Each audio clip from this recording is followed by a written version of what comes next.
All right, guys. Can you hear me? Uh, Afternoon. Can you hear me? Afternoon. Afternoon, everybody. Can you hear me? Um, Guys. Hello. I'll share this in the meantime.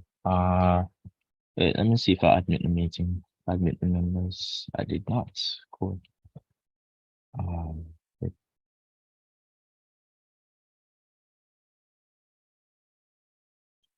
right. Come in again. Yes, sir. Hey. Afternoon. All right. Sorry about the tardy start. I had to wrap up a session just now with the maths tutor, but we're starting.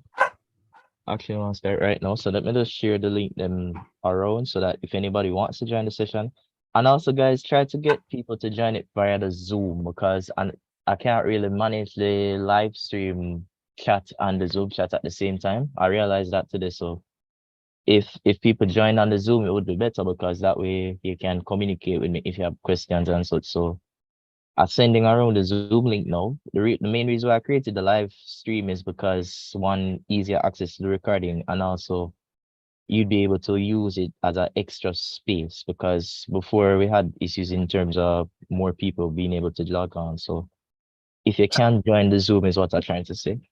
And if you don't have the Zoom, try to go on the Instagram page. It's up on the Instagram page and it's being circulated now. So give people the Zoom link. Zoom would be better. You're not my family. So we're going to start. Let me just send this around. All right, so just give me one. We're going to start in the next minute, 2 minutes. Yes.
All right, that's it.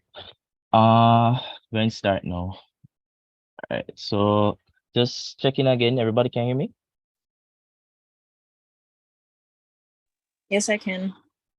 Hey, afternoon. Thanks for coming again. So guys, basically, with yesterday, I tried to just go through I tried to go through the content first so that it would be easier to go through today.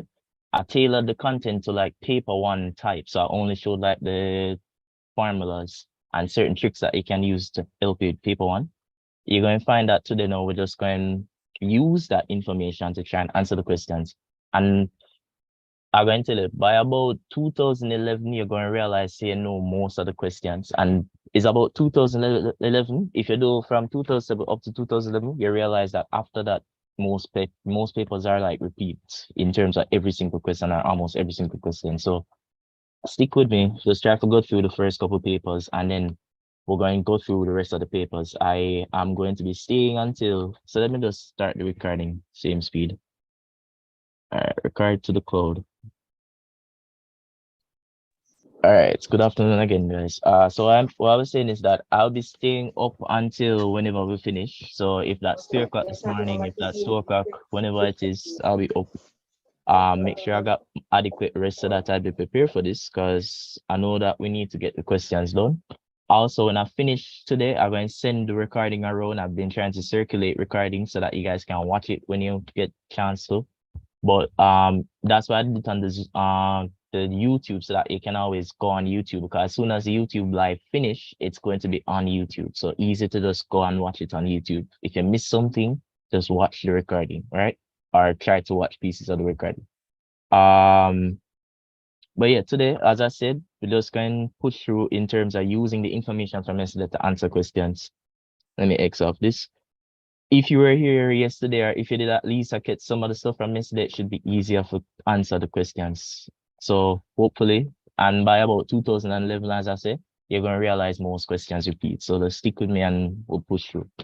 Before that though, I want to show you guys this again. So this is the website link. Let me just put it in the chat. So this link is where I compile everything that I do for Baker's tutoring. So remember, we're a tutoring service and we don't just do physics. I'm the physics tutor, but we have tutors for maths, the maths exams coming up, and also biology unit 1. So just know what the first session for bio unit 2, just know for pure maths rather unit 2 just finished, and we're having one tomorrow.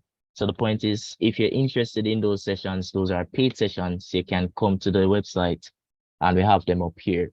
Also on the website, you'll see my physics stuff. So for instance, the books that I've been using, they're free on the website. You just need to create an account. You can access them for security purposes. They're up there.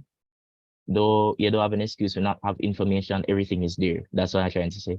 And recordings are on the website as well here, and a whole bunch of stuff on the website. So get the link, use it. If you're interested in the marathon session, you can do that as well. If you want to contact me about that, we can talk. All right, so when you're ready, go and start again with the papers. Ready? Yeah, we're ready. Yes, I need some enthusiasm today, guys. Last night it did kind of get a little depressing because we did tired. But trust me, if you put in the work now, you only have the test tomorrow. So just do this now so that you can have your long-term benefit. Right. So before we start, I'm gonna ask if somebody would be willing to do a short prayer for us, so that we can go in strong. I can pray. Thank you, Viviana. Okay, Beviana. Okay, starting now. Yeah.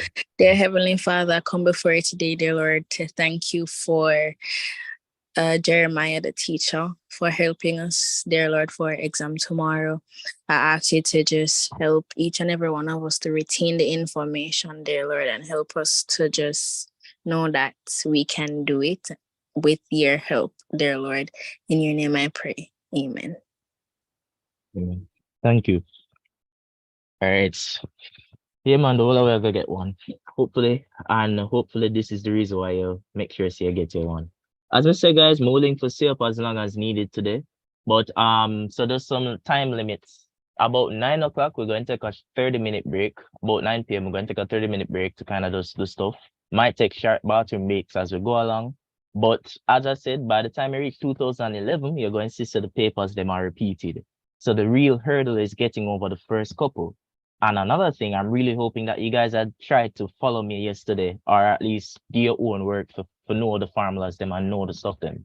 So yesterday was the foundation for today. Right. So let's get into it. Ready. Thank you, Viviana. So let's get into it. So yesterday we did the specimen paper. We're getting into 2007 now. So the first question, 2007, SI units. So first of all, we have power. and I'm asking for the SI unit. So power we know is work over time, and work is force times distance. So it's SI units we're doing, but first we need to see what the formula is. I have these are like, yes, whenever you see a question like this, I want you to feel glad because you know how to do these stuff. The only thing you need to know is the formula, and then the next thing is to just break down the formula in its SI units. So when you see questions like this, you don't, no matter how complicated it look, you should be glad. That's the ease that you need to get. So force we know is mass times acceleration, which means that the SI unit for it, while they call it newtons, what it's actually representing is kilogram meters per second square. So kilogram meters per second square is a long name for newtons, as we know. And then you can multiply that by the meters here for the force times distance, and that would give you the long name for joules. So joules is actually kilogram meter square per second square. So force is kilogram meters per second square, kilogram meters per second square, because that is mass times acceleration. But joules is kilogram meter square per second square, because it times the force by distance. So you should be able to identify that stream of SI units and know, say, oh, that's a joules, that's a force. That's important. Or it should be where you're at right now.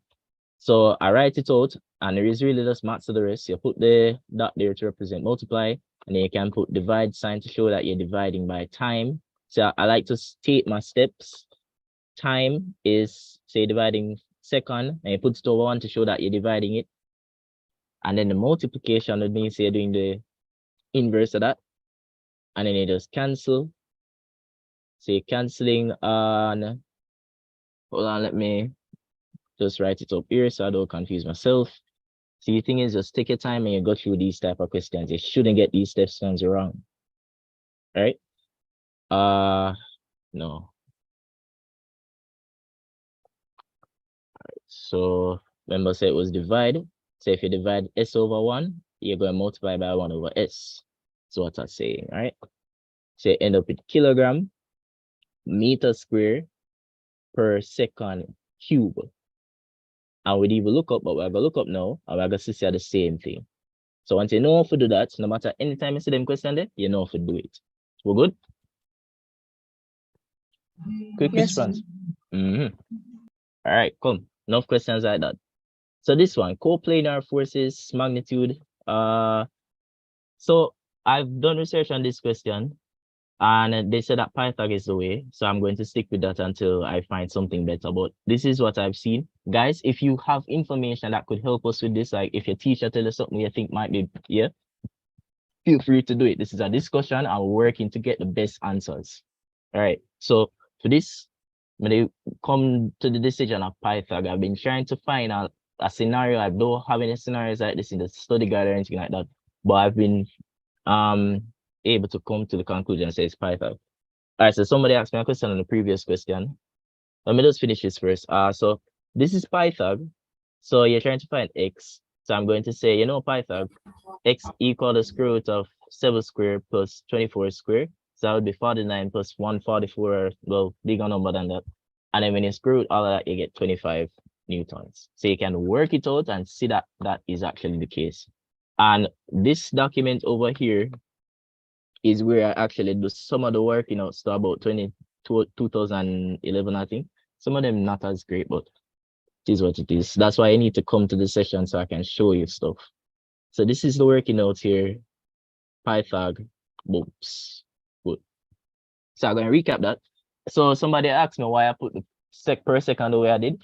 Guys, this is why I'm stressing, take the steps. Take the steps. So the step is, it's work per unit time. So what is work? Force times distance. What is force? Kilogram meters per second square. So I write out the kilogram meters per second square. Per mean divide. That's why I said -1 should say I divide. And then if you multiply that by a distance, you end up with kilogram meter square per second square. Cool. And then I'm gonna write the negative sign because this is saying divide by second. So I put the negative sign and I'm going to put the second. This is the same as me saying S over 1. The reason why I like to do it like this because it helps me to see the maths better. But Now divide by seconds, right? And if you were to say divide by second, that means say multiply by the inverse of second. Because remember maths, if you divide, it's the same as multiply by the inverse of whatever you're dividing by. So you do that, and you make maths take you, where it need to take you. And am I leaving out anything? No. So it's kilogram meter square per second cube. And you see how it works out. So you have a lot of questions like this for paper one. You probably get at least one for tomorrow. So try to understand SI units. So we're going to see several of them as we go along. So just catch the idea and work through. Right. I hope that helped. All right. So ask questions, guys. Remember, it's either no or never. So which of the following graphs? Wait, what was the answer for number 2? Oh, I used Python to find X, and X was 25. So these were coplanar forces, and X, they wanted to find X, so I used Python to find X. I showed you the calculation here. Okay, thank you. Very good. So ask questions, guys. Because more than likely, you're going to see these questions again. So this one, which of the following graph applies to a body of motion with zero acceleration? So body of motion with zero acceleration. This one, which one they pick? They pick this one. So let me just briefly elaborate. Remember yesterday we got through the whole idea of Newton. When you're seeing zero acceleration, it's telling you that you have zero net force. No net force provides no acceleration because net force is equal to mass times acceleration. Zero net force, zero acceleration. And then I even put it further to say, all right, this is what happens in Newton's first law, because Newton's first law states that when you don't have a net force, the body is either going to stay at rest, where its velocity is zero, no acceleration to increase it or decrease it, so the velocity will stay at zero, or it's going to move at a constant velocity, because there's no acceleration to change its velocity to make it increase or decrease. So you need to be strong in your content so that questions like these cannot trip you up. So you know that zero acceleration, body now move. But this is a graph question. What kind of graph? Velocity versus time graph. And you know that when a body has zero acceleration, it means say net The force velocity is constant. Exactly. So I just want to make sure that you're seeing the full story. Exactly. And why is the velocity constant? Because it's Newton's first law. No velocity, no acceleration means your velocity going to either stay constant because there's no acceleration to change it, or you're going to stay at rest. So looking for a graph that represents constant velocity, very good. Displacement time graph, good. So that's a constant positive velocity. If it was a velocity time graph, you'd see it go across like this. Because the velocity time graph give a constant velocity like that, where you go right across. Constant velocity would be like this. So what does X mean? Oh, X would be displacement. Oh, so this is a displacement time graph. Right. I remember there are two graphs we have for master, the displacement time graph and the velocity time graph. Anybody want me to recap those quick? Because that's why we did try to do stuff yesterday in the car. I went through that as well. But displacement time graph easy is just like constant. So remember the displacement time graph was so that you have a when you see a straight line like this, it means you have a constant velocity, constant positive velocity. When you have a straight line like this, it means that there's no displacement because the body is stuck one place. No displacement, now move. So it's like him stopping at one particular period of time. And then I go down like this, and I mean constant negative velocity. And then if you curve, anytime you see the gradient of a graph or you see curve, it means that the gradient is not constant, it changes. So that means that the gradient of this graph is velocity, right? Since the gradient is changing, it means you have a change in velocity, aka this is acceleration. And then this would be deceleration. And then the velocity time graph, we said that for the VT graph, when you see a straight line like this, it's a constant acceleration. When you see a straight line like this, it's a constant velocity. When you see a straight line like this, it's a constant deceleration. When you see a curve like this, it's a non-uniform acceleration. And a curve like this is a non-uniform deceleration. All of these principles needed so that you can understand stuff, right? All right. Could you go back to number 3, please? You said you're just giving an example of if you dare ask for velocity time. Oh, so I just went through the velocity time graph and I said VT graph, how you represent a constant velocity on a VT graph? Would be straight horizontally. across. Yeah. Exactly. So you see, if you know the content, you can't get tripped up on questions. That's why we spend time on content before we go through questions, right? Right. So we do this now. A body of mass. So I get a question. Oh, increase in positive velocity means constant acceleration. Yes. And something that I had said about these graphs to help with your understanding. So don't feel away to ask questions, guys. One way or the other, we're gonna finish these papers. So don't watch the time. Ask the questions so that you can understand stuff. But what I'm saying though is that one thing that's helped me with graphs. So two things in general. Whenever you see a straight line gradient on a graph, whatever that gradient going to be, it's going to be a constant gradient. When you do the gradients, it's going to be constant. So whenever you see a straight line, you have a constant gradient. When you see the line curve, it means you have a non-uniform or not constant, aka a changing gradient. So that logic I can use it for any graph. So when I see a straight line on a VT graph, I know that the gradient of the VT graph, which is acceleration, is constant. This would be a changing acceleration. So principles, and you use them, right? And then when you see the line flat, wait, let me answer this.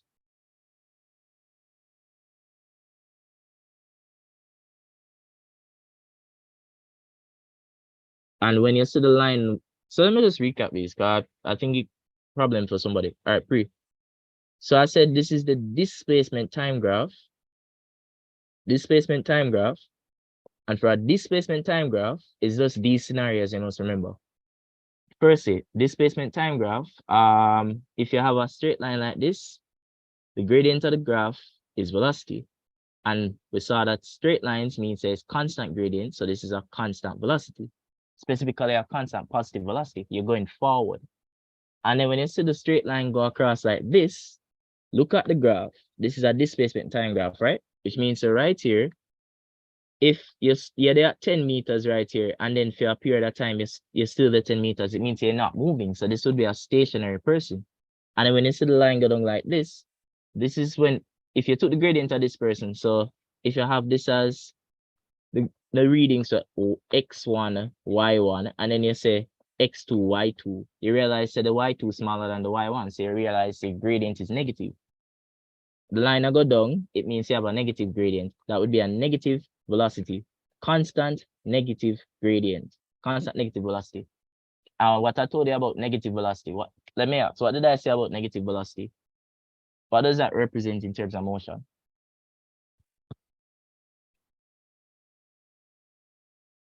So you said negative velocity? Yeah. So when something have a positive velocity, it means them I go forward. When something have a negative velocity, it means them I go backward. Because think about it. Yes. Oh, okay. Think about it though. Velocity is displacement over time. Literally, if this scenario, if this part here is representing that negative velocity, what is happening in this part? The person had a displacement of 10 and then him go back to 0. Remember, displacement is in a particular direction. So it went forward, positive 10, and then go backwards 10. When you have a negative negative velocity, it is suggesting that the person is going backwards, because you have to, velocity is displacement over time. If you're going backwards, you're going to end up in negative displacement, so negative displacement over time, and that is, what do you call that? Negative displacement over time, negative velocity, which is going backwards. So going backwards, negative velocity. Am I making sense? Yeah. Very important. So Sir, I have a question. Yeah. So just one question. So the Okay. flat line in the middle now. Of which graph? Sir, the velocity time graph. All right, so let me finish the DT graph and then explain it. So Maria the part where I say constant negative velocity. And then I say that look at this part. So I'm going to get to it soon, but the DT graph first. So when you have a gradient that curve, when you see the slope curve, it means that the gradient is not constant. And what's the gradient of the DT graph? The displacement time graph gradient is a velocity. So if you have a change in velocity represented here, since this is a not constant gradient, which means a not constant gradient here, the gradient is velocity. It means your velocity a change. So let me say that again clearer. What I'm trying to say is that the gradient of this graph, since it's a velocity, is a displacement time graph, is velocity, right? So that's the first thing we know. The gradient is velocity. And since this is a curve, it tells you that the gradient is not constant. So your velocity is not constant. You have a change in velocity. And change in velocity means acceleration. So you know why this smile, them call it a smile. The smile is acceleration. And then the frown is deceleration. And then we reach to the velocity time graph. So the velocity time graph now. So let me tell you a trick again. One more trick regarding graphs. If you want to find the gradient of a graph, it's the y-axis values divided by the x-axis values. But if you want to find so it's always y divided by x for gradient. But if you want to find something there, if you want to find out what the SI unit of the area under the graph is, so let's say you want to find the area under the graph SI units will always be the y-axis values multiplied by the x-axis values. A good example of that is when you have a force versus displacement graph. When you have a force versus displacement graph, force times distance give what? Let me ask. Work. Exactly. So that's an example now proving. So when you have area under the graph, it's just the y-axis times the x-axis. When you have find gradient of the graph, it's the y-axis divided by the x-axis. So principles, then you use it for any graph. So looking at the velocity time graph now, gradient of the graph, y-axis divided by x-axis, the gradient is acceleration. But this is a straight line, so this is a constant positive acceleration. And then look at this now. So right here, if I don't answer your question, then they ask me again. But let me, all right, so right here, you realize that velocity will not be changing. So it would be like the person drive out of them parking lot, then them reach at a constant velocity, and then them step on the brake so that them can decrease that velocity. So literally that velocity is decreasing over time in this period. Okay, start at, let's say 50 meters. Let's say this was 50 meters per second. And then let's say them go back to about 0 meters per second. They decrease their velocity over time. That's deceleration. And then a curve would represent so the gradient is changing. So this is a changing acceleration and this is a changing deceleration. Did I answer the question? Sure, so because the velocity is not changing, that means that there's no acceleration. Okay, good. Exactly. So if you have a constant velocity, it means you have zero acceleration. Because what is acceleration? Acceleration is change in velocity over time. Acceleration is when your velocity increase or decrease over time. If you don't have an acceleration, your velocity going to stay constant. Newton's first law spoke about this. When you don't have an acceleration due to the absence of a net force, because net force produces acceleration, if you don't have an acceleration, is either you're going to be at a constant velocity or you're going to be at rest. Am I making sense? Yes, sir. Good. You'd be surprised. It's the same principles used to answer every single question, you know, so that's why I have to stress. I'm going to try not to go too deep into it, because I know we'll spend too much time on revising stuff, but ask your questions them still, because I need you to understand stuff. All right, so let's go through. So then now, number four, them say a body at constant mass will have uniform acceleration. So a constant mass will have uniform acceleration if the resultant force acting on it, I will know everything about. So first of all, from me I hear mass and acceleration, me I think about Newton's second law, and then bring up resultant force as well. So this is a Newton's second law question. They're asking a body of constant mass will have uniform acceleration if the resultant force acting on it is constant. This makes sense. Why? And this is the answer actually, but why it makes sense is because once you have a set resultant force, that set resultant force will produce a set acceleration. make a connection in your head. A force, specifically a net force, because remember, when we say net force, we talk about if you have 5 go left, 16 go right, net force away overall, going in one direction. It's net forces we think about because net forces cause you to move, accelerate. If the net force is constant, that means that the net force produces a particular acceleration. A good example of that,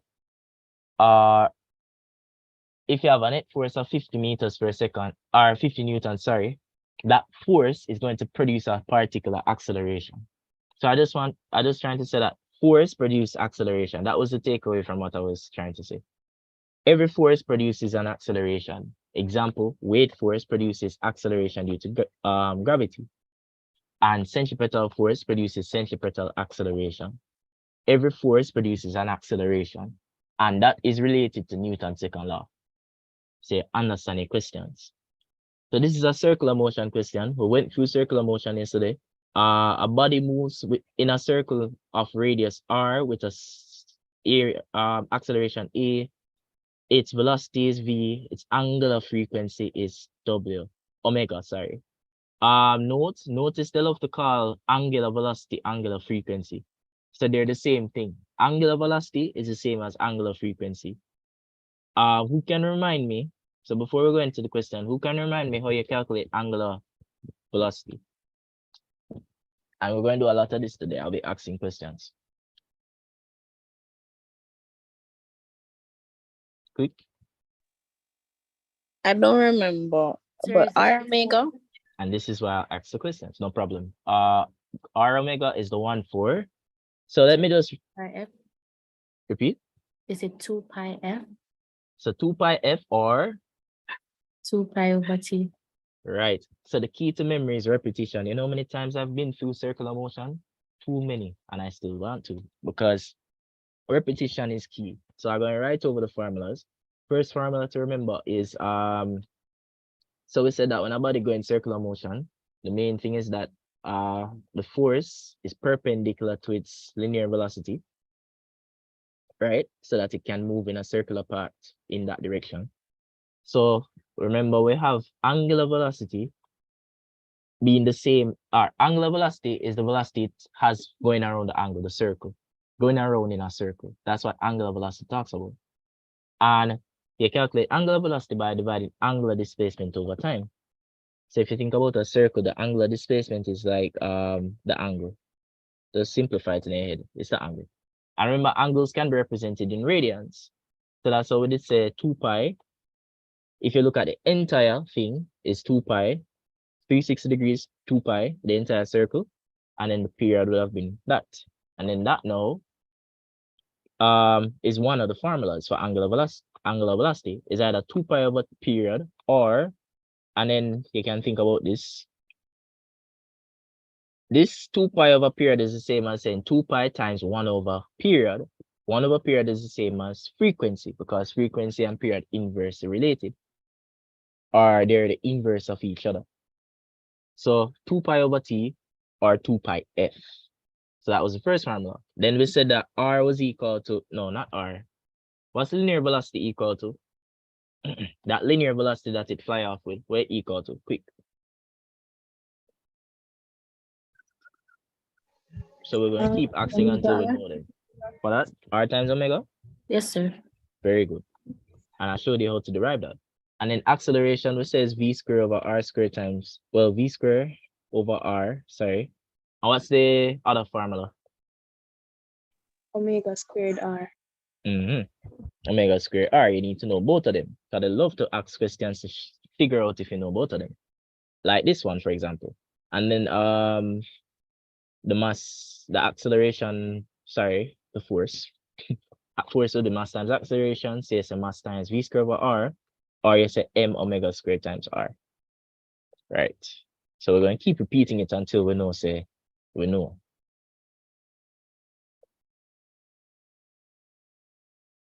Right. So looking at the question now, so these were the circular motion formulas, the general ones at least, because remember, say I love banking and conical pendulum kind of thing, but know the generals. So them asks, which of the following equations for acceleration is correct. So the first thing me do in a situation like this, before I end up sorting, because this is a repeat question, me I go think which formula I know for acceleration. Acceleration is v squared over r, or omega squared times r. Cool. V squared over r, or it's omega squared times r. And remember, I like to think about the omega squared times r, like the simple harmonic motion equation, because they're very similar. Omega squared x, omega squared times r, very similar. So now I can compare what I know with what them give me. This go, this is an imposter, as you can see, because it's omega squared times r. So this would have catch the person who never study and SWAT, right? And then this now, you're going to investigate this question. Investigate this. So this is saying A equal V times omega. So you're going to see if that actually can give one of your formula then. What is V? V is R times omega. And what is omega? Omega, right? So you end up with R times omega squared. And you know that acceleration is also equal to R times omega squared. So know the formulas, you get it right. All good? Yes, sir. Right. So keep repeat the formulas until we know it. And I showed you guys how we get them formulas. This question, a constant force acts on a mass, which is initially at rest. Which of the following velocity acquired, which of the following acquired for a given displacement is proportional to? I can't read, sorry. Which the velocity acquired for the given displacement is proportional to? This question it caused problem because there was two thing when come out feed. I'm gonna show you how I calculate it though. Right there. And I also do it. Oh, shit, Alright. physics. What's up? It's not me, alright. Which number is 6? Right, so I'm gonna show you why this question ended up cause problem. And I'm going to give you the information that I have, and then you can choose which one of the answers that you're going to pick. So first, let's read it again. So let me say a constant force acts on a mass. So force acting on a mass, which was initially at rest. The velocity acquired for the given displacement is proportional to. So when you see a question like this, force applied on a mass, which was at rest, and then it start move. We know about them things there. This is giving force equal change in momentum over time. Because why I bring this formula up is because force applied to the mass, so I can show you it physically. Force applied to the mass causes acceleration, and that mass, therefore, gonna move from initial to final. So we said that force is mass times acceleration. So this is how they end up with the first formula, mass times acceleration. So mass times v minus u over t, and then them did factorize. Well, no. Let me show it the other way.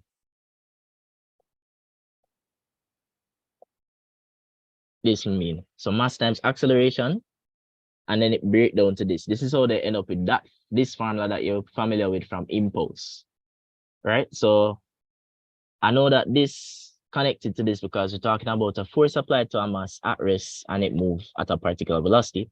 And then they asked you, what is the relationship?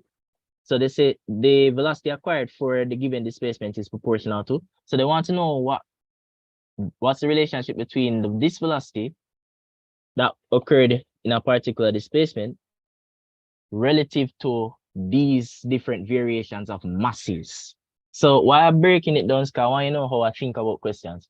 So at this point, I realize, all right, I know formulas will involve force and mass and all them something. And velocity as well. This formula has all of those three things in it, force, mass, and velocity. It doesn't have displacement in it, but it has force, mass, and velocity. And I want to find a relationship between that velocity and the mass so that I can appreciate what this is. So I'm going to show you how I did it the first way. So go over here. So in this situation, they said that the body was at rest initially. The person at rest initially. So if I tailor this formula to the at rest, that means the initial velocity is 0. So that's going to be F is equal to mv minus mu. Mu is 0. So that would be mv over t. So the force is equal to mv over t. And I want to look now at the relationship between the velocity and the mass. That's what I want to find. Relationship between the velocity and the mass, because as you can see, we have these one bag of different formulas trying to show a relationship between velocity and mass. So I'm going to use this formula to find relationship between velocity and mass. What I'm going to do, I'm going to make velocity the subject of the formula. So velocity, I have force times time over mass. Looking at this, I can see that velocity is inversely proportional to mass. So the relationship between velocity and mass should be 1 over m. They are inversely related. So I would have chosen D for this question. Everybody see that? Yes, sir. So what I realized as well, this document, some of the answers for this document wrong. But at the end of the day, if you have an answer where you feel confident in it, you choose it because your exam. But let me just show you my understanding. I also found out a way that they could get this as the answer, but let me show you. So why some people choose C? Them end up use Einstein equation. So I was talking to somebody about this and I realized that them they do. What is Einstein's equation about mass? Let's see who like them physics. Because we don't really need to know this. Anybody know it? The most famous physics equation. This E one. is equal to MC. Oh. Exactly. It's same one. Most famous physics equation. But you see, the thing is, this formula C here is the speed of light, not the speed of the object hit by the force. So let's just play along with it though. What they had done, they said, all right, let's find the relationship between the mass and the speed in this formula. If you make speed the subject, you're gonna end up with E divided by M square root. So therefore, C would be proportional to the square root of 1 over M. And therefore, that's how them get this. So remember yesterday I showed you guys proportionality. What you notice I'm doing like I'm making the formulas show me how things are proportional to each other. How you do that? Formula equals something, replace the equal sign with the proportionality constant, the proportionality sign, right? That's what I want to say. So this is therefore proportional to everything over there. So it's proportional to everything over there. And I just want to look at how it's proportional to the mass. So that's why I never think about the E. How it's proportional to the E. So using the same logics, it will be proportional to the square root of E. Just looking at the formula, just replace the equal sign with the proportional sign so you can see how things are proportional in an equation. And that is very important because then you can predict if one something increase, how it will affect the other thing. But as I said, me would have go with D for this because of the fact that this is more so like a person hit a ball, changing momentum over time. And then we can use these formulas to understand the relationship between velocity and mass. We're good? Yes, sir. All right. Great. Everybody else? All right. No matter the foolishness, please. All right, good. So move. So I would have went with 1 over M. And that is a repeat question. So you'd like to remember how many do that. So this now, all right. So this is a banking question. A racing car is moving around a circular track at a constant speed of 60 meters per second. Radius is 500 meters. What is the ratio of the centripetal force to the weight force? So remember yesterday I showed you how banking went. You have something at an inclined plane and road angle. So you draw so this would be like the road. Imagine Tokyo Drift. Tokyo Drift, the movie when they have to go around the corners and stuff. That's circular motion. I have a force directed to the center. So first thing, I did the free body diagram to show the forces acting on it. You have weight force acting down as it should. You can say the normal force. And then I want to find out the force that's directed to the center, which is centripetal force. So you realize I can use the components of the normal force to find out what that centripetal force is. Once you understand how for the banking, these methods don't change. This what I'm showing you is the same thing I do every single time for banking. It's just memorize it, you're good. So how them find out if this is the set, how them find out what component of the normal force is that centripetal force. Them say, all right, this angle here is the same as this angle here. I did show you guys yesterday that, which means that this up here is n cos theta, and then this here is n sine theta.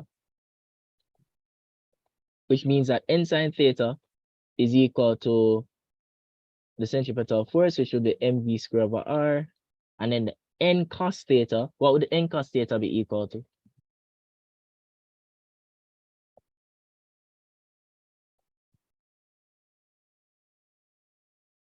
Guys? Sorry. I want to say the weight. The weight. We're confident about that? Yes. Good. 'Cause I need you guys to be remembering stuff. Good. So, why is it the weight? Because, and yesterday me that explain this advice that go try to put passion in it. The thing is, when the car the right here, so if you think about the car just driving around the road, you notice the car now elevate off of the road, and you notice the car now sink into the road. Why is that? Because overall, the forces acting down is equal to the forces acting up. They cancel out each other. N cos theta is equal to weight force. Another way to represent that, we're saying that the net force, so the net force is the sum of the forces in in that plane.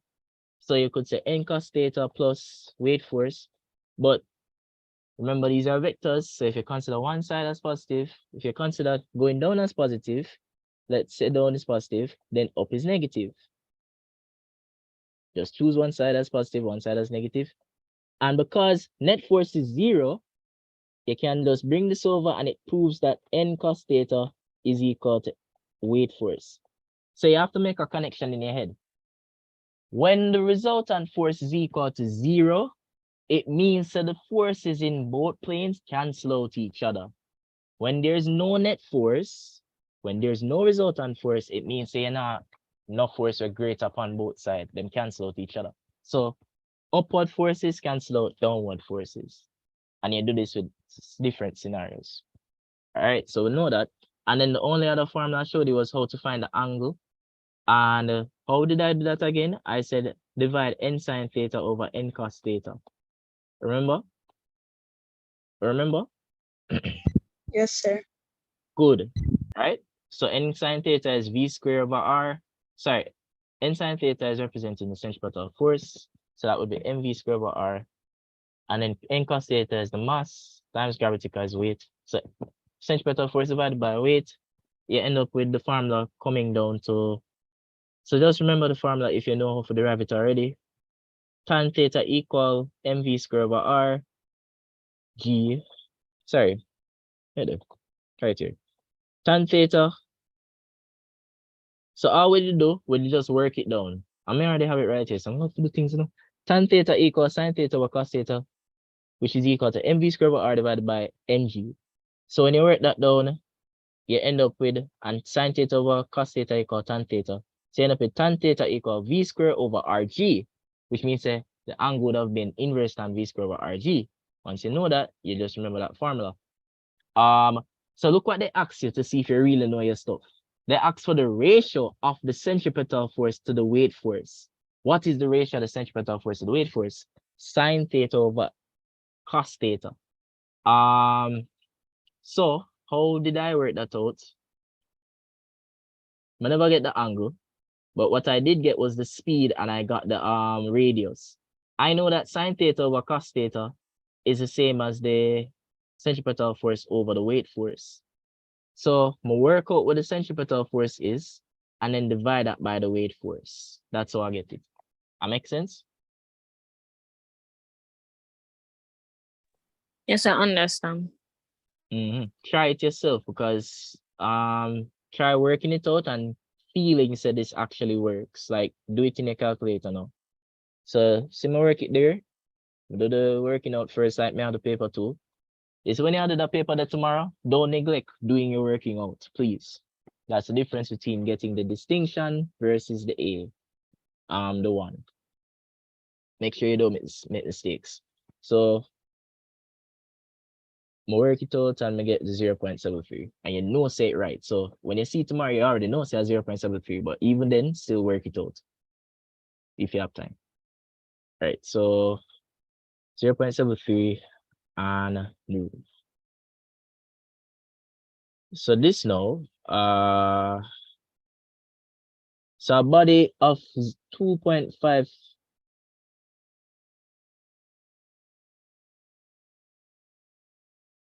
number 6. Oh guys, somebody asked me number 6. Remember I was saying that for number 6. Wait, number 6? Remember I was saying for number 6 I would have went with D, you know. I said that I would have went with D because for D I can actually show that velocity is directly related to 1 over mass because of this formula.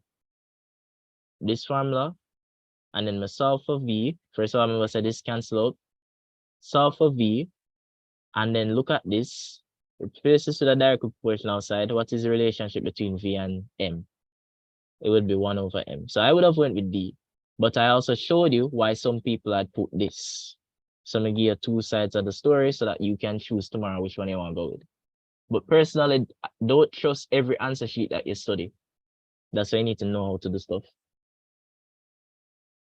All right, so what was the answer for the so guys, ask questions in the correct. No make no sense me answer them if we now get it. This was Sir? 0. Which one? Sir, so the same question, sir. So their answer would be wrong either way because the square root is the square root in everything and not just the M. Which one? Sir, the person's answer. You know, that brings up a good point. So let me show you guys something cool. This is a maths thing. So the bane of physics is maths. That's a problem. Why physics hard is because of maths. So anytime you are stressed about physics, complain to maths. Go watch this. It's the square root of E over M. That's the same as me saying the square root of E over the square root of M. So that's why they can represent this as 1 over the square root of M because they don't have to show you what its relationship with the thing up at the top is. They just have to show you what the relationship with the thing at the bottom is. So they said, okay, C is equal to the square root of E over M, which means that C is directly proportional to looking just at M, 1 over the square root of M. You see that? You see that? Yes, sir. You sure? Actually, did use that earlier for answering a question. So when you see square root of our entire equation, it means say a square root both the numerator and the denominator is what I say. Very important maths thing.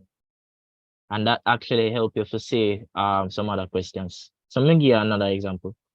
Look at this one. So period of a pendulum is what?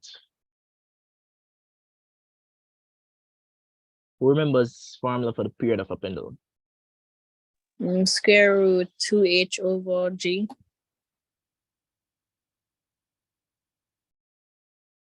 That would be the time it takes to fall from a height. So square root of 2h over g is the time it takes for something to fall from a height, specifically in case 2. You hear me? 2 pi square root over g. Yes, very good.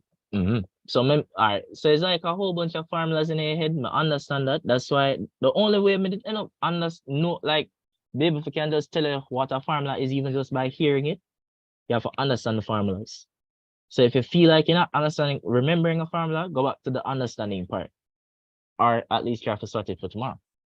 So why I brought this up is because I want to show you the same thing I just said. This is square root, right? So this is the same as saying the square root of L over the square root of G. Good? Yeah.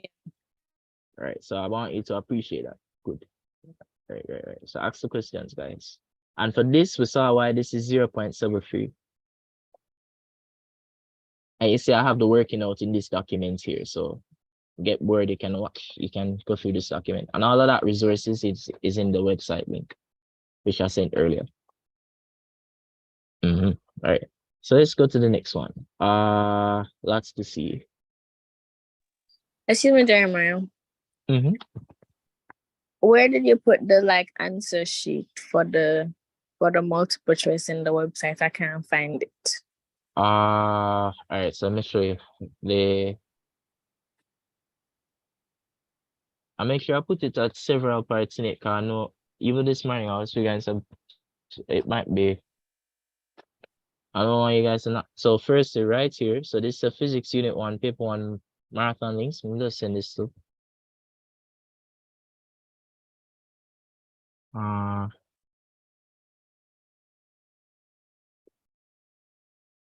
so a lot of stuff is on this thingy right here now, guys. If you're interested in discounts as well, I have exam tips where I didn't make, kind of just giving you overall so to think about exams. So in the future you can read this document when you get the chance. I gave right now advice for stuff, but it's right here. So that would be the links for all of the links that we've been using in this. So physics resources, I put them in so physics resources have everything from a formula sheet is in here, textbook is in here. But this paper one resource, I did make this morning. It have the answer sheet, the written workout, and the edited document that we've been doing. So when we're done to them, I'm gonna put the most recent version in there as well. Good.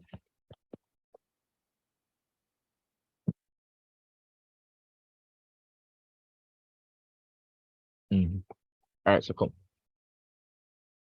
So we did this now. Momentum, love the momentum. So a body of mass 2.5 kilograms initially at rest is acted upon by a net force directed along the x-axis, which varies as shown in the graph below. So let's understand the motion first. If you don't understand the motion, problem. So we say we have a body and it was initially at rest. So you can draw a diagram. Let's say you have a box and it was at rest and it's acted upon by a net force. Newton's second law, everything that we've been saying, net force are going to cause it to change its velocity, because net force provides an acceleration, which is changing velocity over time. So body of 2.5 mass initially at rest is acted upon by a net force along the x-axis, so it'll move on the ground. And then them show a graph. It's a force time graph.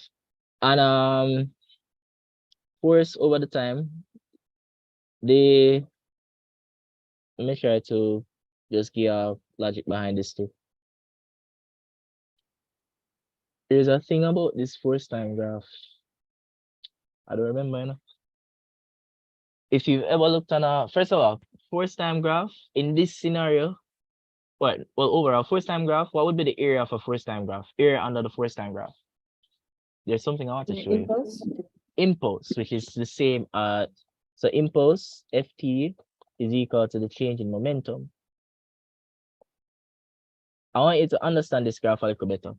What happened with this graph is that yes, so remember now. This is a crash scene. That's what this graph is representing. Well, let's try to use it based on what them tell me.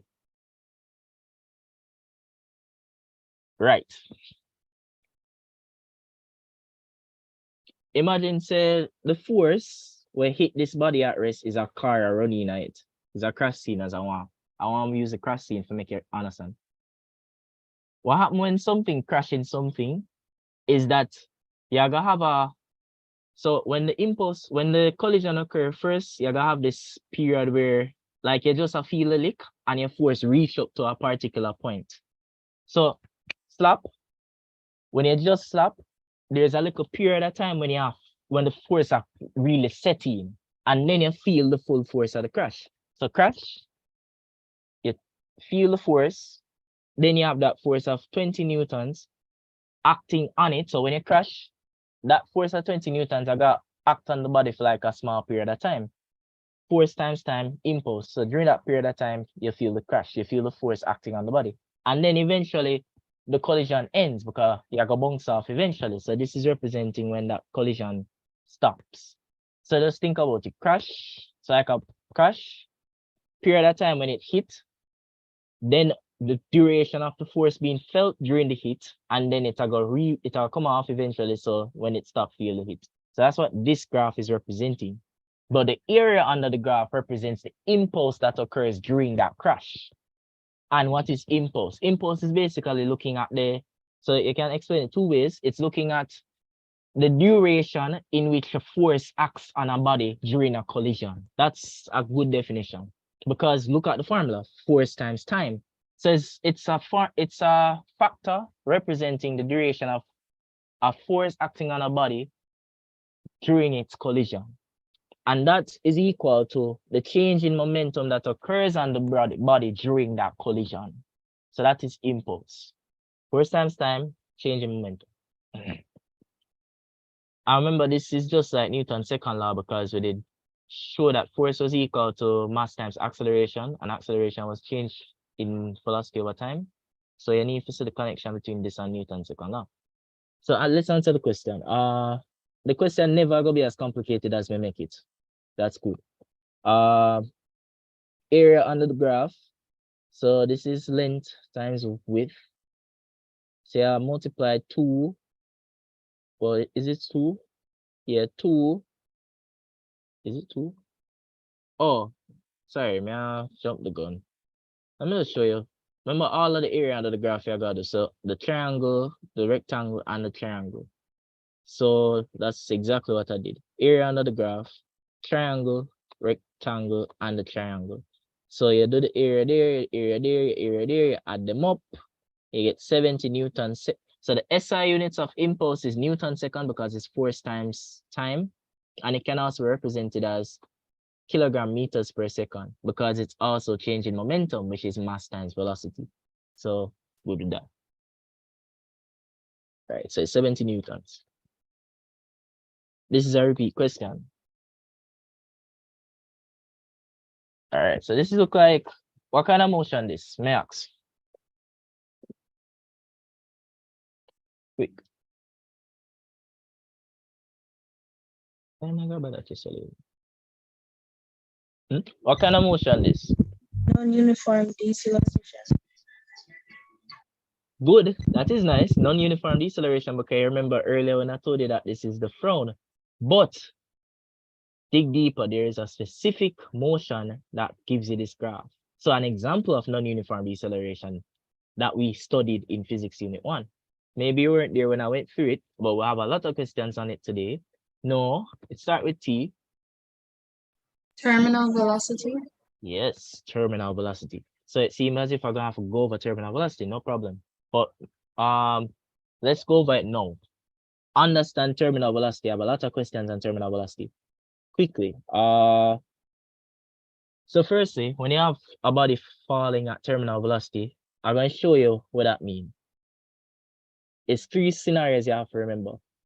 Somebody jumping out a plane. And when the person jumps out of the plane, you consider what happened to them velocity, them net force, and them acceleration. Right? Those 3 things. I'm going to show you how it works. When somebody a fall, the net force acting on them is weight force minus drag force. Okay, you have drag force going up, weight force going down. And what we found was that the drag force is actually proportional to the to 2 things. Remember what the 2 things were?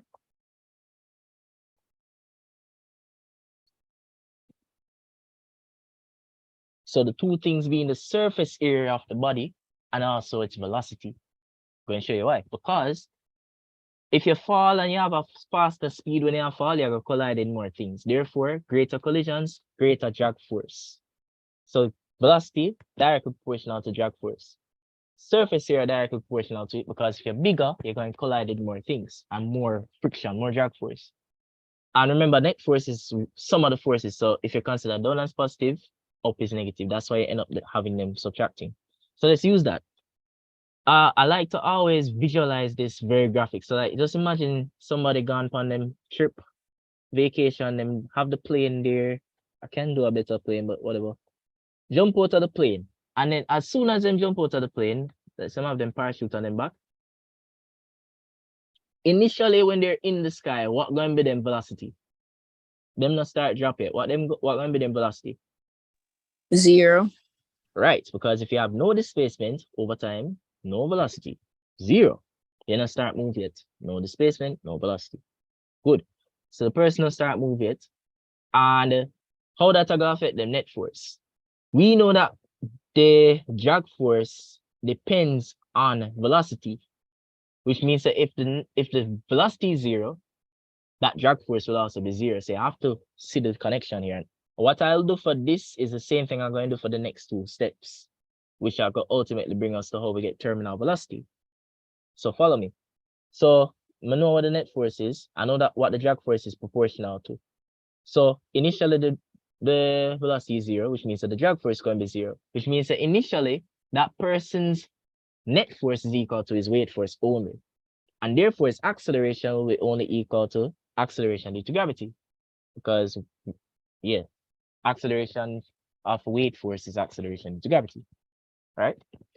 And then you reach the point now, the person drop, them start, enjoy the fall, hopefully. And as they fall, since that person has a net force acting on them, which causes a acceleration, initially an acceleration due to gravity, once you have acceleration on you, you know, say your velocity are going to increase. Especially, well, if it's a positive acceleration, it's positive because you go down. Gravity positive going down. So since that acceleration is acting on them, the person's velocity are going to increase. How you think that are going to affect them drag force?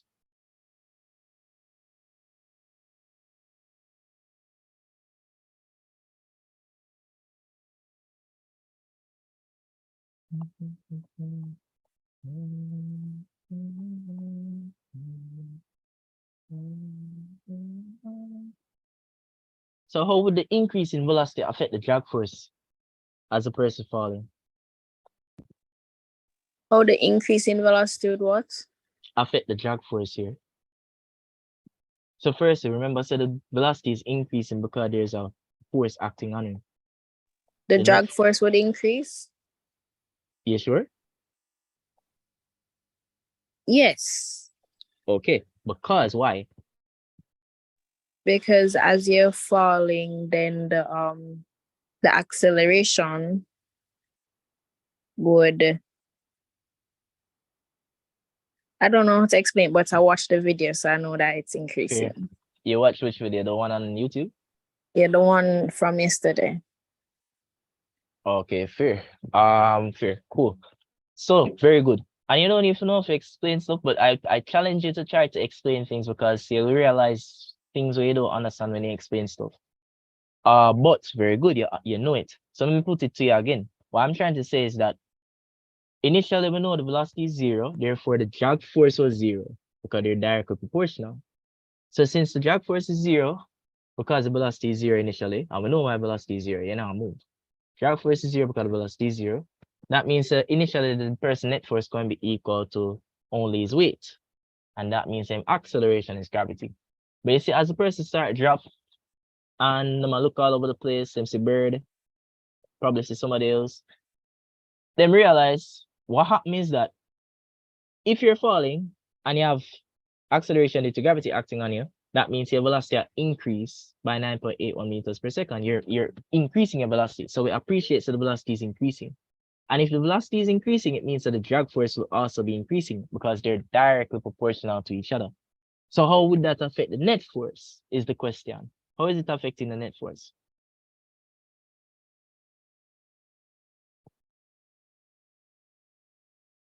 If that drag force is increasing, how it affect the net force? Quick. The net force would decrease. Exactly, because you have a larger drag force to cancel out the weight force so that the net force is being decreased. Very good. So as the net force decrease, Newton's second law tell you acceleration going to decrease as well. So if the net force is decreasing, you're now gonna have the acceleration will also be decreasing because net force provide the acceleration. Yeah, because F equal ME. Exactly. So I just want to explain things properly so that you see, say, we're not just drawing things out of a hat. It makes sense. So what gonna happen eventually now? This is interesting because I like to think about terminal velocity like a self-limiting thing. Because initially, the person had a velocity at 0, right? And what happens is that when them a drop, that net force that make them a move fast. Them eventually start move faster. But you see, because them start increase their velocity due to them force, it's because they had that increase in velocity why them net force are gonna end up decrease. Because even though when them a drop them velocity I increase, that increase in velocity causes an increase in drag force, which decreases the net force. And when you decrease the net force, you're going to decrease the acceleration, which will ultimately result in you having a decrease in your, well, let me just try not to, I'm not trying to complicate it.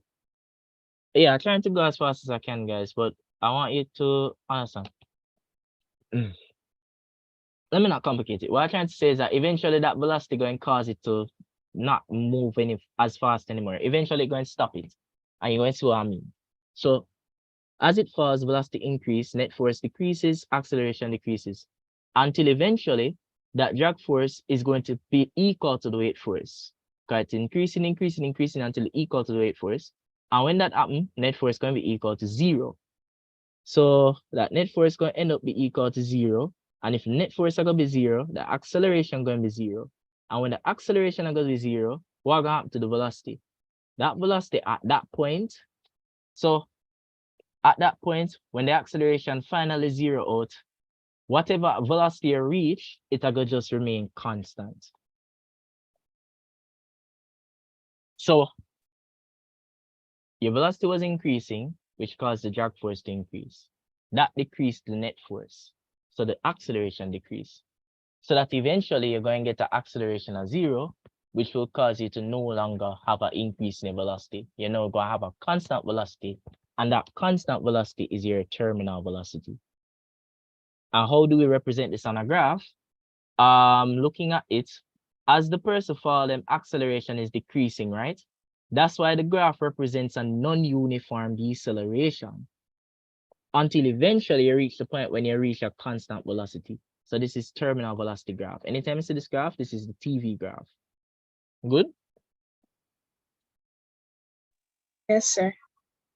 All right. So I'm gonna add something else. As I asked in a question later down, what would happen when the person opened the parachute? Anybody know?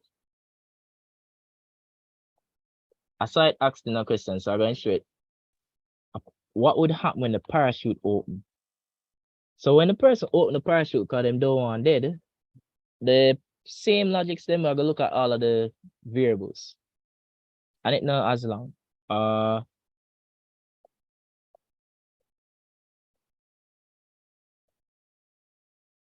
So first thing, when you open the parachute, what you're actually doing is increasing surface area. By opening the parachute, you increase the surface area. So when you did reach terminal velocity, at terminal velocity, we said that the weight force was equal to the drag force. Hence, them cancel out each other. But you see, if you decide to open the parachute at that level, what gonna happen now is that surface area are gonna increase, and that surface area will cause the drag force to increase more. It's still gonna make the drag force increase. So when it reaches terminal velocity, drag force is equal to the weight force. But if you decide to open your parachute, the opening of the parachute increase surface area, which will make the drag force end up being greater than the weight force. So if the drag force is greater than the weight force, what gonna happen to the net force? When Net force going to decrease. It's going to be negative. That's what I want to say. Specifically, I want to say that it's going to be negative because I realize I'm going to end up with negative net force now. So, Could you go over that again, please? all right. So I'm showing you because I saw it in a question later down, so I want you to explain it now so that later we can just say, oh, remember this. The person reached terminal velocity. Everybody understand what happened when they reach terminal velocity? How them reach terminal velocity? Because we are continuing from that point now. We're good at terminal velocity? Yes, sir. So at terminal velocity, the person net force is 0 because them drag force equal to them weight force. Their acceleration is 0 and them velocity constant. But you see, when the person opens the parachute introduces increased surface area. We saw that surface area along with velocity affect drag force. So if you increase the surface area, that increased surface area is going to increase the drag force. And if that happens, you're going in a situation now where the weight force minus drag force, you're going to end up with a drag force that's greater than the weight force. Because now, when you did that terminal velocity, the drag force was equal to the weight force. But now that you increase surface area, which increase the drag force, now the drag force end up greater than the weight force. So now you end up with a negative net force. So you're wondering how this gonna affect things now. It's gonna save your life. Because if you have a negative net force, you're gonna have a negative acceleration. And what do you call a negative acceleration? Deceleration. And what does deceleration do? Deceleration will result in decrease in velocity over time. So let me just explain it first. So increase drag force greater than weight force, end up with negative net force, therefore negative acceleration, which is deceleration. So that person now are gonna end up have them velocity get slower. So when them that drop at a very fast speed, the terminal velocity, open the parachute, them start to drop slower so that they don't drop down and dead. So that's what we're doing. We do this so that we can decrease the velocity. So watch me now. One more step.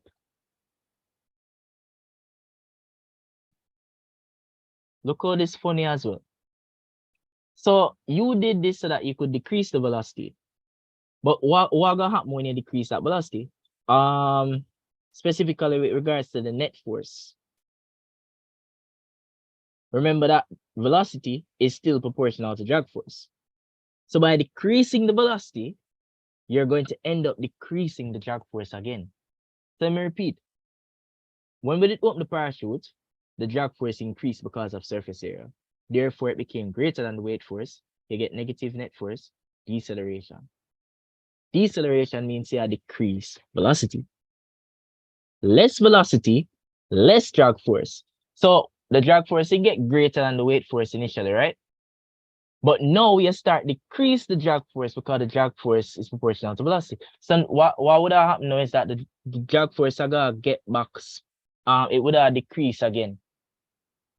Until eventually, so just bear with me, until eventually, what gonna happen is that drag force is eventually going to get back to the point when it's equal to the weight force again.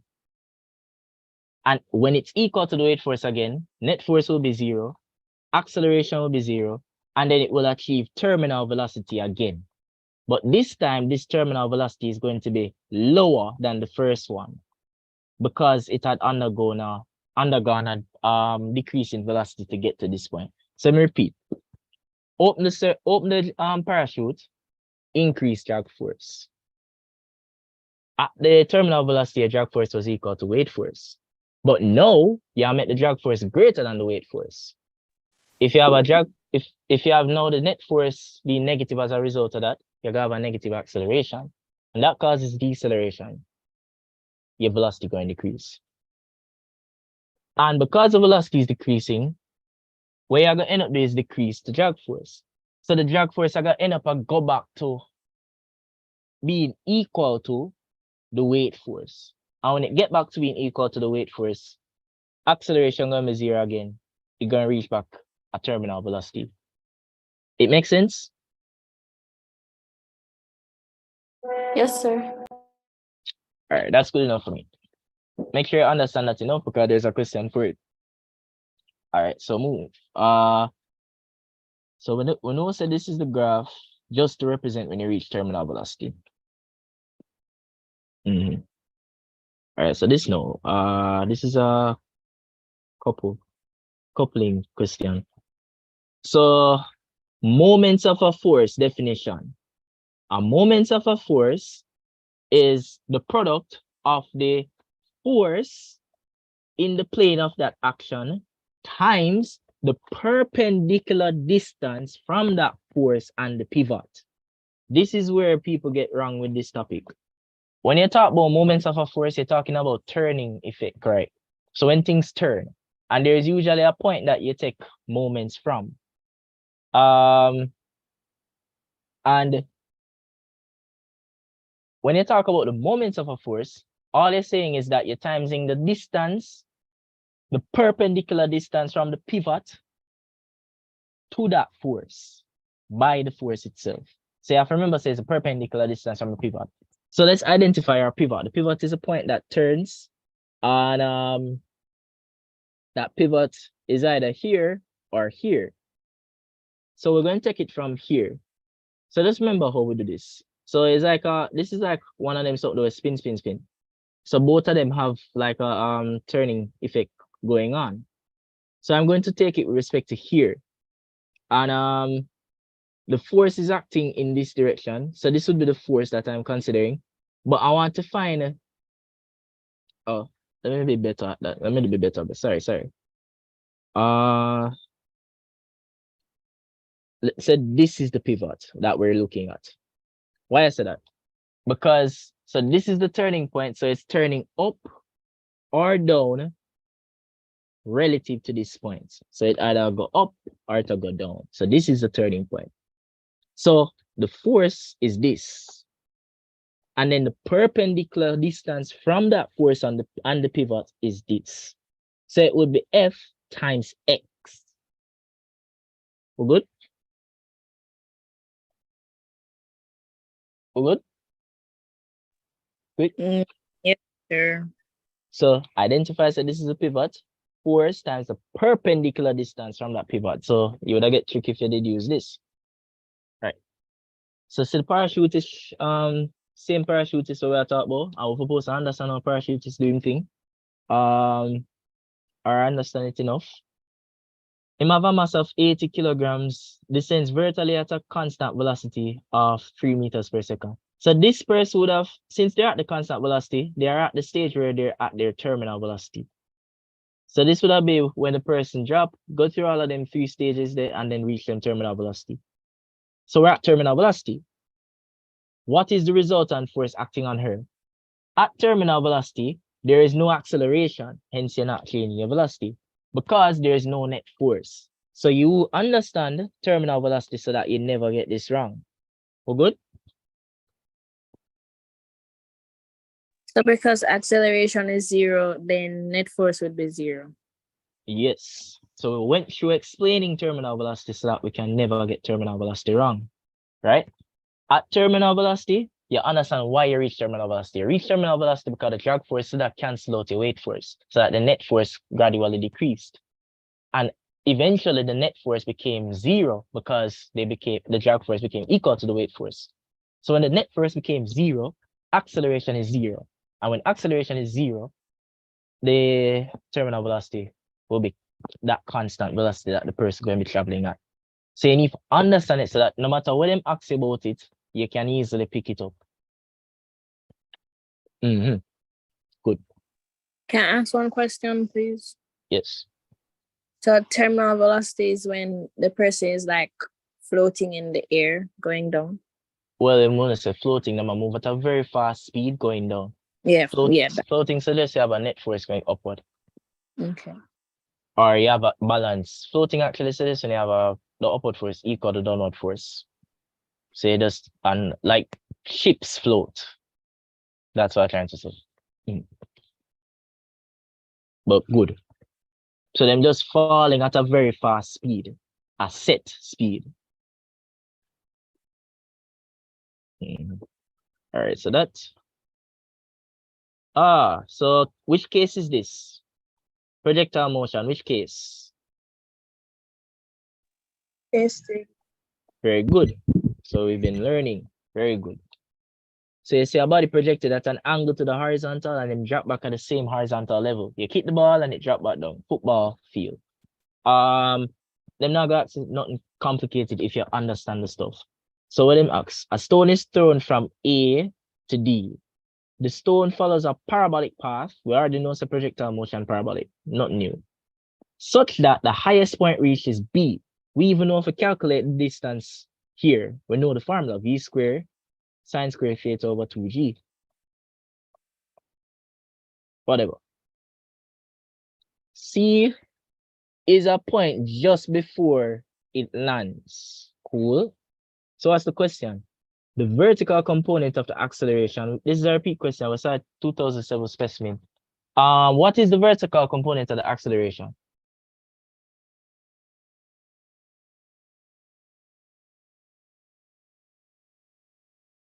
Say if it is.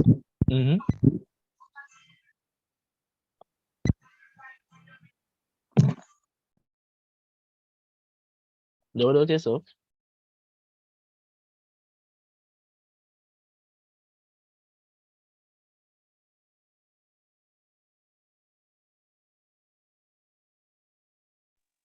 As in what it's equal to. Yeah, what is it?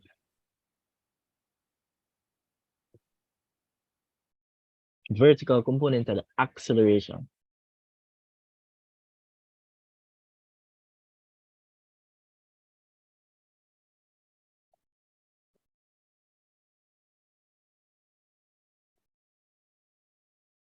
Yes, very good.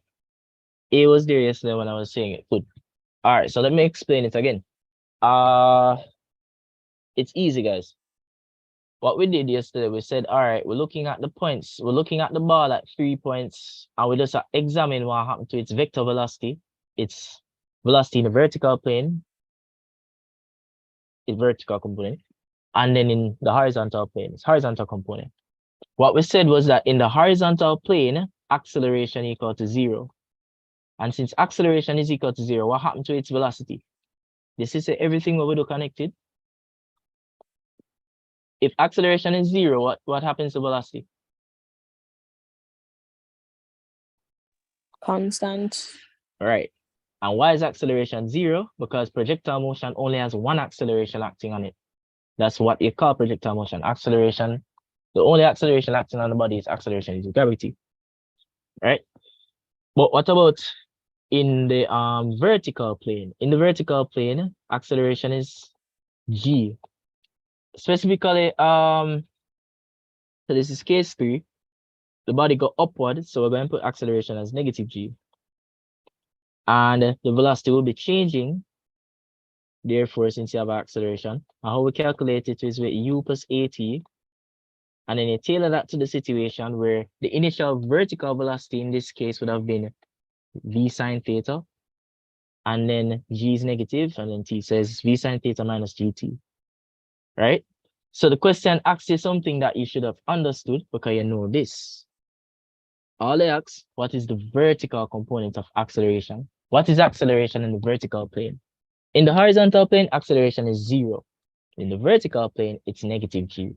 Or, yeah, negative G. Which means, say, it's going to be constant throughout because gravity don't change. Good? So the key is to be remembering, yeah? The Vx equal G. No.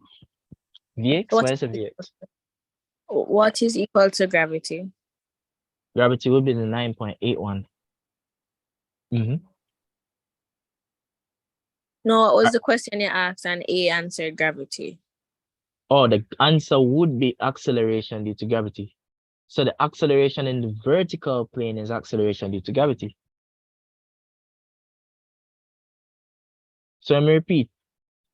Because guys, you realize the main thing is that you need to just remember what I tell you guys. If you remember what I tell you, you'll be okay. So I'm going to say it again. This is where the ball is. This is its projected velocity. You could do this at any given point. Same logics at any given point. So what I said was that in the horizontal plane, we'll start with the horizontal. In the horizontal, acceleration is 0. in the vertical, the velocity going to be constant. Sorry, brain. The acceleration is 0 in the horizontal because remember, projectile motion is motion where the body is only acted upon by acceleration due to gravity.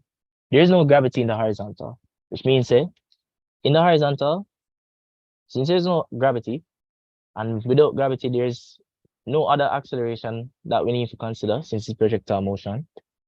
So in the horizontal plane, acceleration is 0 because there's no gravity in the horizontal. Projectile motion only has acceleration due to gravity. So if it's not gravity, it's nothing. So right. And since there's no acceleration, that means the velocity is constant. And we said that the constant velocity that we're talking about here for the horizontal plane would be this velocity. So when you did go at the very, very beginning of velocities, and you did see that Vx is equal to V cos theta, and Vy is equal to V sine theta, that Vx remains the same throughout.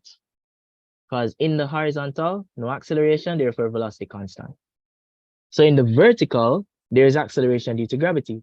Specifically, we say it's negative gravity because the person go up, but you get the idea. It's gravity. And then you find the velocity by saying V is equal to U plus AT. U going to be V sine theta minus GT. We're good? Yes, sir. Mm-hmm.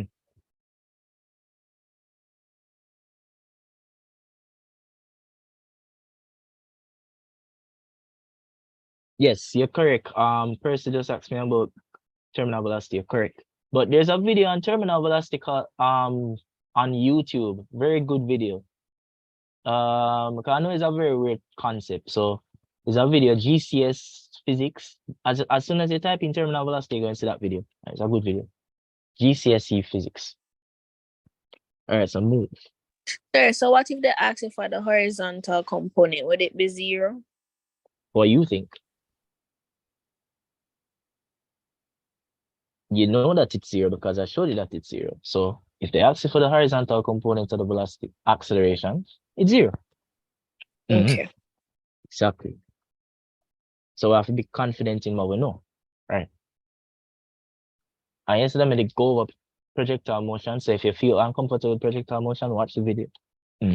So look at this now. A slingshot of a child's toy that converts strain energy of the stretch material into moving energy, or aka kinetic energy. Yeah, so the slingshot converts strain energy into moving energy. That's what this is saying.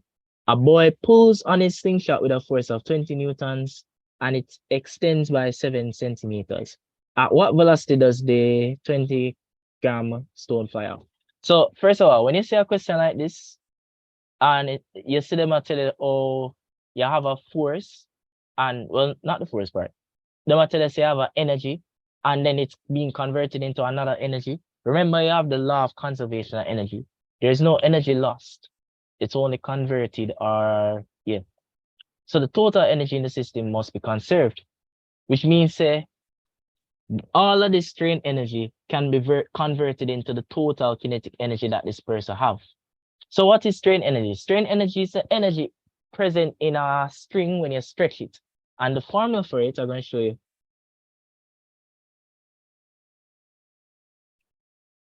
Right here. The formula for it is half Fe. Why? Because so what they did was they say, all right, graph of force versus extension.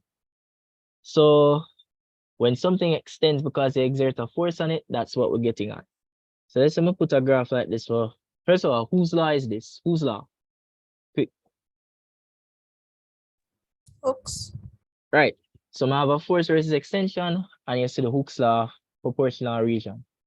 And under this graph, force times, remember the area under the graph is multiplying the axes. So this would be energy, because force times the distance is energy. What kind of energy? This is specifically called the strain energy. Strain energy is the energy in the system as you stretch it. When you release it, that energy, that strain energy should be converted back into whatever energy that it had. But what actually happens is that when you release it, some of that energy gets converted into heat energy, and then the rest get converted to back to what it's supposed to have. The excess energy will get converted, not excess, the energy will get basically wasted. They call it hysteresis. So I don't know if you've seen that term, but so basically when you stretch something, it has strain energy and then it go back to its normal. But sometimes you lose energy in that process, and they call that hysteresis or heat energy. So strain energy is the area under this graph. This is a triangle, so it's half. The base would be extension, the height would be force. So strain energy formula is half Fe. You see that? So the strain energy is half Fe because of this, half base times height. And then that would be equal to the kinetic energy.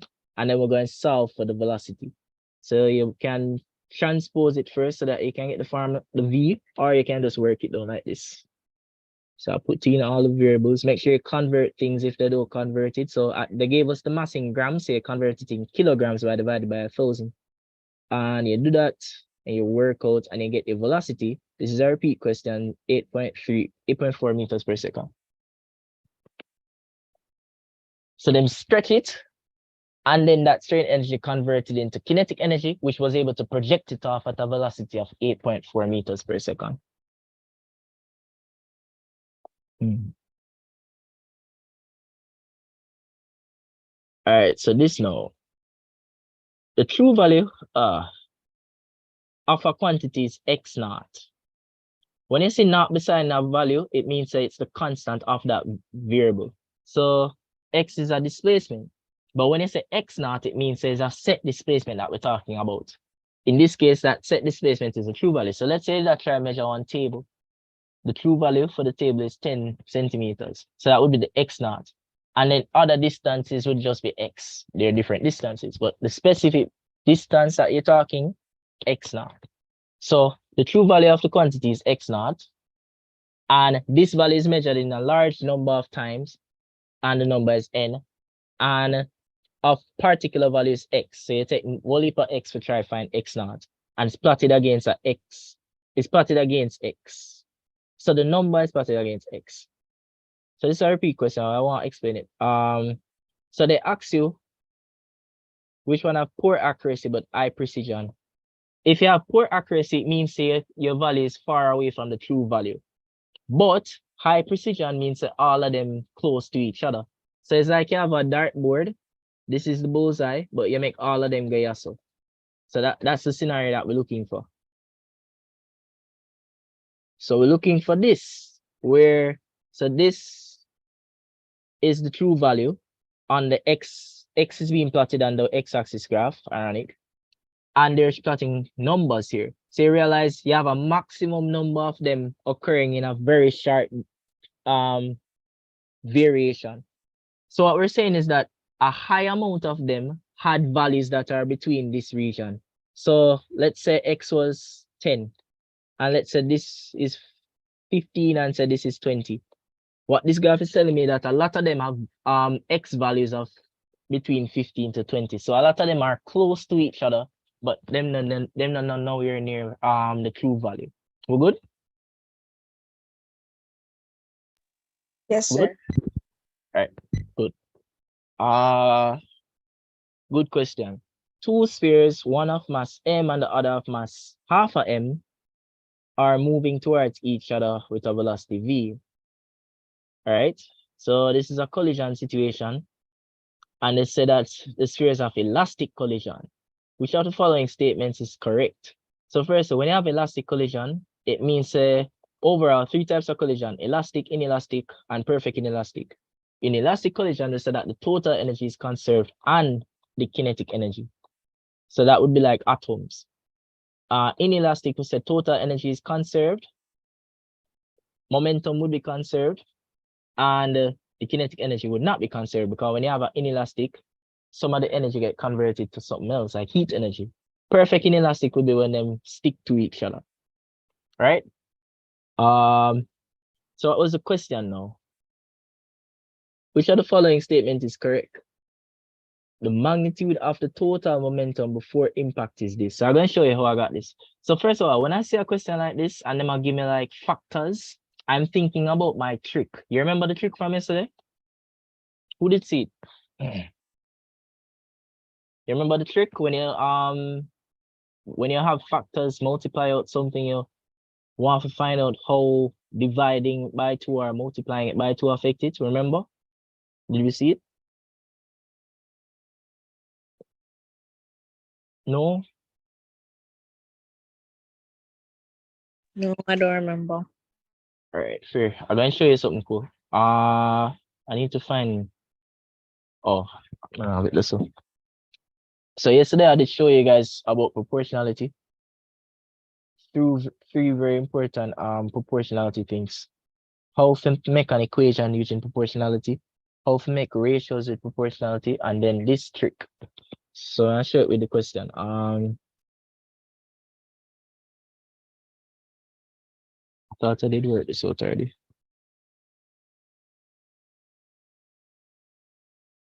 Oh, I did. Thank God.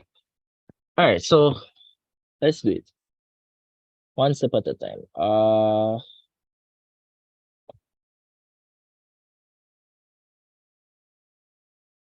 First thing, they asked me what is the magnitude of the total momentum. So let's see what we know. The law of conservation of momentum states that total momentum before equal total momentum after. So if I was creating an equation for this, it would be, so body M times V plus, and then this is M over 2 times V. But what we need to do, there's something here. You realize that these bodies are going opposite directions to each other. They're going to collide, which means that this is going to have a negative velocity. So I have to put negative velocity for this. So it's mv minus, see if there's a better way to write that. Let's put it as minus half mv. That is good. And I put same over here because you have to remember, so sum of the momentum before equals sum of the momentum after. So whatever I work out over here in terms of the total, it's going to be the same over here. So the more I find the total, which means I just need to find out what this is equal to. So if you subtract half of mv from mv, you're going to end up with half mv, positive half mv. So that's the answer for this. So the total momentum before impact is half mv. Why I did bring up I thought it was going to ask me to do something else. I'm going to use this opportunity to show you the something else. We see that though, we understand? Yes. All right, so I need to show you the trick. Notice them tell us say half the mass and all of them things, right? So many if we be able to can calculate stuff when them half things and when they multiply things, how you deal with variables when them change by a factor. So this is what you call it, momentum, right? Which is mass times velocity, right? So let me just take my time and so I'll show you this. They told us that the mass was doubled. So going from ball 1 to ball 2, you double the mass. So I want to find out how doubling the mass affect it. So what I'm going to do, I'm going to put in the formula the 2 to show that I've doubled the mass. And because I don't do nothing to the velocity, I'm going to put 1 for the velocity. Because it remains the same amount. So you times it by 1, it never changes. You double the mass, so I'm put 2 in the formula. Which means, so if you were to double the mass, so I just want to make you understand it. If you were to double the mass of a system, its momentum would be doubled. That's what this is telling me. So if the initial momentum was 10 kilogram meters per second square, by doubling the mass, you realize by doing this trick that I've showed you, whenever you have a factor, you just put the factor in the formula and it's going to show you what factor you're going to have to multiply it by. it tells me that I have to double the momentum if I double the mass. May that make sense? That's the trick. Sorry, wait, go over that, please. So all you need to do, this is very important. I'll show you it with a different scenario. Let's say, so Newton's law of gravitation, big capital M, 2 m's over r squared. Let's say they have an initial force of 10 newtons, and then them tell us you double the mass and you quadruple the radius. How that gonna affect the new force? What you need to do is put so the gravitational constant never change, so I'm gonna put 1 feet. Let's say the first mass never change, put 1 feet. I'm gonna put 2 for the mass for change by 2. I'm gonna put 4 for the radius. You have to use the formula, so it's 4 squared. So we end up with 2 over 16. So that'd be 1 over 8, right? Something like that. I'm wrong. Yes, 1 over 8. Which means the new force is going to be 1/8 of the original force by using this trick that I've shown you. We're good? And we use this a lot for paper 1, so you need to master this. We're good? Yes, sir. Right. So Sir, what's that?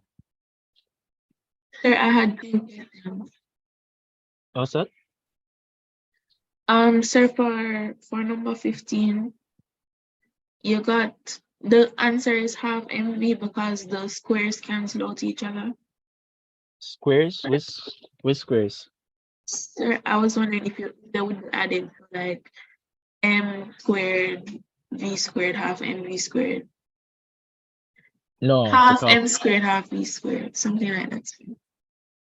All right, Pri, how me see it, or how you supposed to see it? Because you just want to add up this value, because this is momentum of the first one with the momentum of the second one. So if this was a value, like if you actually work this out, this would have been maybe, for example, 10, and then this would have worked out to about 5.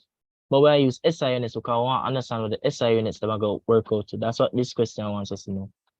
So this first momentum is mv. But then the second momentum is half mv, specifically negative half mv. So the total momentum would be mv minus half of mv. If you subtract half of mv from mv, you get half of mv. You see it? Half from a whole, you end up with a half. So this is a whole, and you subtract half from it, so you end up with a half. Right? Oh yes, sir. Right. Sir, and then my other question is for number 14 about the graph question. Yep. Sir, I don't think it's not accurate because it's not close to the true value. So accuracy is a measure of how close values are to your true value. When somebody is very accurate, it means that them very close to what is correct. So you're close to the true value. Precision is a measure of how close measurements are to each other. So when you're very precise, you keep coming closer and closer to the values are close to each other. Precision physics wise means the values are close to each other. So what this graph is showing is that, so x naught is the true value. So let's say the distance for x naught is 10 meters. And this is a numbers of measurements versus distance graph. In this region, we're very close together. It's telling me, say, a lot of my numbers of measurements, a lot of measurements have values between this very small range of distances, which means that they're very close to each other. So they're very precise, but not accurate. And I believe that's what the answers for. Poor accuracy, high precision. You see that? Yes, So sir. if I wanted, so let's do some others. If I wanted high precision, high accuracy, that would look like this. If I wanted poor accuracy, poor precision, that would look like this. Because all of them is a very spread out. You don't have any specific region where a lot of numbers are. It's very spread out, so it's not precise, and it's not very close to the true value either, so it's not accurate. So we have to understand the graph because they like to twist it up. All right, so move this now. Remember yesterday, I make sure I show you guys phase difference. So what are the steps again? Who can tell me?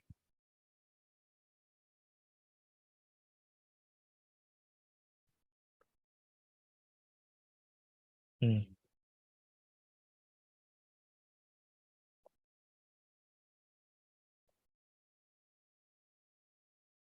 Who got it? Who know it? I'm sure. So now repeat them. How you find phase difference? What's that? I was saying that by the space, then identify the cycle, then identify the fraction of the cycle. With space. Exactly. That is it. That's exactly it. Very good. So the first thing you need to do is identify the space between the two waves. How you do that? You pick two consecutive points. You pick the same point on both waves. Let's choose these 2 points. So when the wave go, and make sure you are the same points though. So when the wave go down and when the wave go down, the same points. Cool. And it's to say the same points here. When the wave go down and when the wave go down. You say you pick the same points. The next step, as friend said, identify what the entire cycle is. So you identify an entire cycle. So I use one of the wavelengths to say an entire cycle. This is an entire cycle. Up and then down. And then to make my life easier, I'm going to break the cycle up in quarters so that I can find out what fraction of a cycle does this space occupy, because that's what phase difference is, fraction of a cycle. We're separating the two waves. So you realize that they're separated by a quarter of a cycle, and I want to represent that in radians. So 2 pi is an entire cycle. So quarter, that would be pi over 2. Good? Yes, sir. Yes, sir. Master this because there are several questions like this. So know the steps. There is this question where the answer is 3 over 4 pi, and then another one with 7 over 2 pi. If you know the steps, you don't worry about those questions. Refers now. So this is a standing wave question. I will make sure we see standing waves yesterday. So item 7 refers to the vibrator below with stationary waves or standing waves, same thing. And we'll have it set up like this. So this is why I stressed knowing how to work it out. Because if you know how to work it out, no matter how many standing waves. So what I asked, so the frequency of the vibrator is that. What is the speed of the wave? So the first thing what we need to do is find out which harmonic it is. Which scenario first? So there are 3 scenarios we know: string, closed pipe, open pipe. This is a string. So I think about strings, string harmonics, all of them stuff there. And which harmonic would you call this? So 1, 2, 3, 4, 5, 6. This is a 6th harmonic. That's cool. So the maximum to find the speed of the wave in the 6th harmonic. So let me see how me did work it out.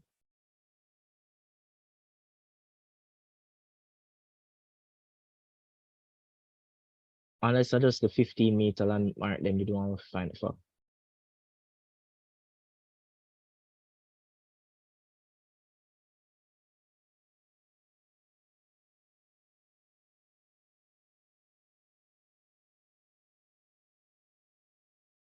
Oh, I do it for the 15-meter. Interesting. But why don't you give the rest of them if they only want it for here? That's the problem I'm having with this.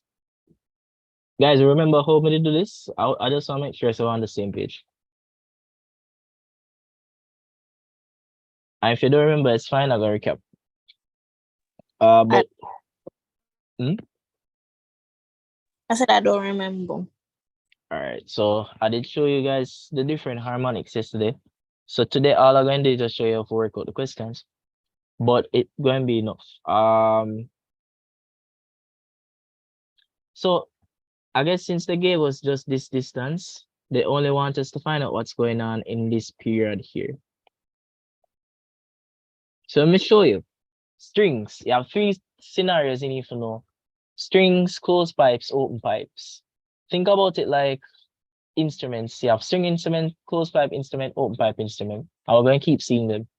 And I showed you how to find harmonics in in the strings, the closed pipe and the open pipe. So this is a string scenario. The first step, you want to find out what the wavelength is equal to. That is the first step. Because how are you going to find speed? Speed is equal to frequency times wavelength. So wavelength, in order to find that speed, we need the frequency, which they've given me, and we need the wavelength. Cool. I feel like I just identified a problem with this question, you know. Unless I'm overthinking it.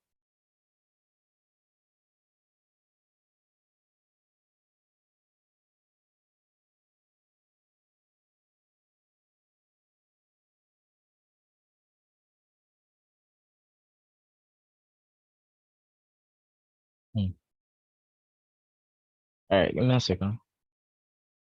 Let me check here. 17.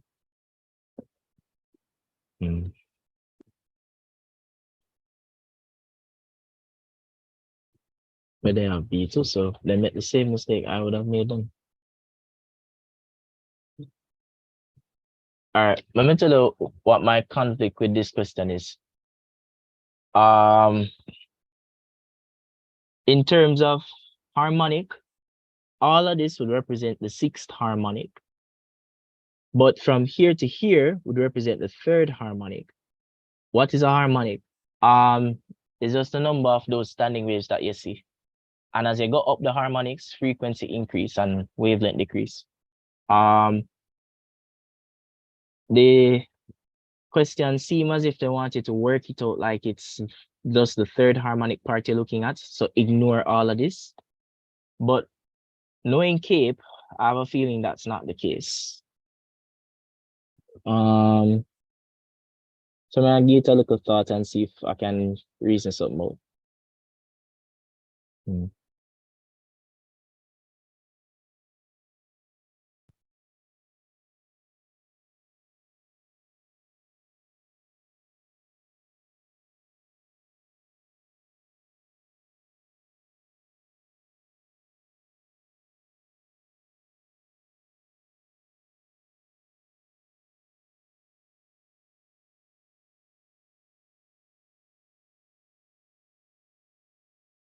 All right, I'll do it like how I say. Come. So you realize if you're having problem with this question, it's because you don't go through the harmonics thing. So I might have to recap harmonics. So let's go. We're going to look at it like it's just this part of it that we're considering. If we're going to consider everything, they would have given us the entire length. So how you do it? First, you want to find the wavelength. So follow me, guys. You have a lot of these questions. So if you don't understand the axe, how we're going to find the wavelength? You see, they've given us the length for all of this period right here. And what we're going to do is say, all right, that length correspond to, so label it up. This is a node, and up here is an antinode. So half a wavelength, half a wavelength, half a wavelength. Remember, so the distance between node and a node is a half a wavelength. All of this would be a wavelength, which means that the distance from here to here is half a wavelength. So guys, I need you guys to be learning this stuff then. Call them when we have a problem. Half a wavelength plus half a wavelength plus half a wavelength, that would be 1.5 wavelength. And wavelength, therefore, if you transpose a wavelength, you'd end up with, so 2 times 1 plus 1, that's square over 2. So hold on, I jumped the gun. L, so I'm transposing for wavelength. So that would be 2 times L divided by 3. So the wavelength in the third harmonic would be 2 over 3 L. We see that? Give me some feedback. If you need me to go over the harmonic, I can do that as well. Give me some feedback though. I see it. All right, fair. As I said, though, guys, if you're on the what you call it again? If you're on the YouTube and you have a question, probably better if you join the Zoom, because the Zoom is perfectly open, so I can't really monitor the YouTube at the same time. But all right, so we see how we get the wavelength. I really can't go. I'll go over the formulas. I won't go over the topic itself. So we know we get the wavelength, and we're trying to find what? Speed, right? Trying to find speed. So we know if we get the wavelength, should be this. I'll have the frequency. So all I need for this times that frequency by the wavelength, and that's how we got this question. So why my book is because I'm afraid so I don't actually remember how to do it. So if you, as we go, I'll go find more and more questions. I'm gonna try to recap it as we go along. But just trust me with this, I saw this go. So I go move. Don't understand why you get 500 that you're saying. No, I worry that you don't remember how we did go through the harmonics. So were you there when I went through the harmonics? But if you weren't there, then you missed the harmonics. So anytime I do harmonics today, it would have been nice if you didn't remember that. But if not, then I'll just try to do it every single time. In terms of just showing you, just like coming to this, I'll show you how to do it. But there's really a set thing. If you memorize that, you're good. But it's not hard. It's just that you have harmonics question all the time. All right, come. Which of the following observations indicate sound waves longitudinal waves? Remember, sound waves cannot be polarized because polarization requires for you to be perpendicular to the wave motion. So energy go this way, the wave oscillate this way. So the wave motion must be perpendicular to the energy or wave motion so that you can have polarization. So polarization can only go for EMR. Right. So that's a repeat question. Simple harmonic motion. Somebody asked me to recap simple harmonic motion, but guys, remember that was the purpose of going yesterday, now, guys.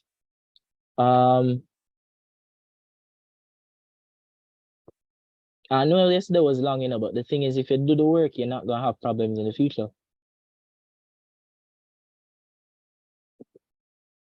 All right, let me. I do like uncertainty. All right, let me just quickly show you this. First harmonic, no strings. Let me just show you how the strings. And when we see a closed pipe, me just show you how the closed pipe. And when we see the open pipe, me show you how the open pipe. Right done. So how strings work?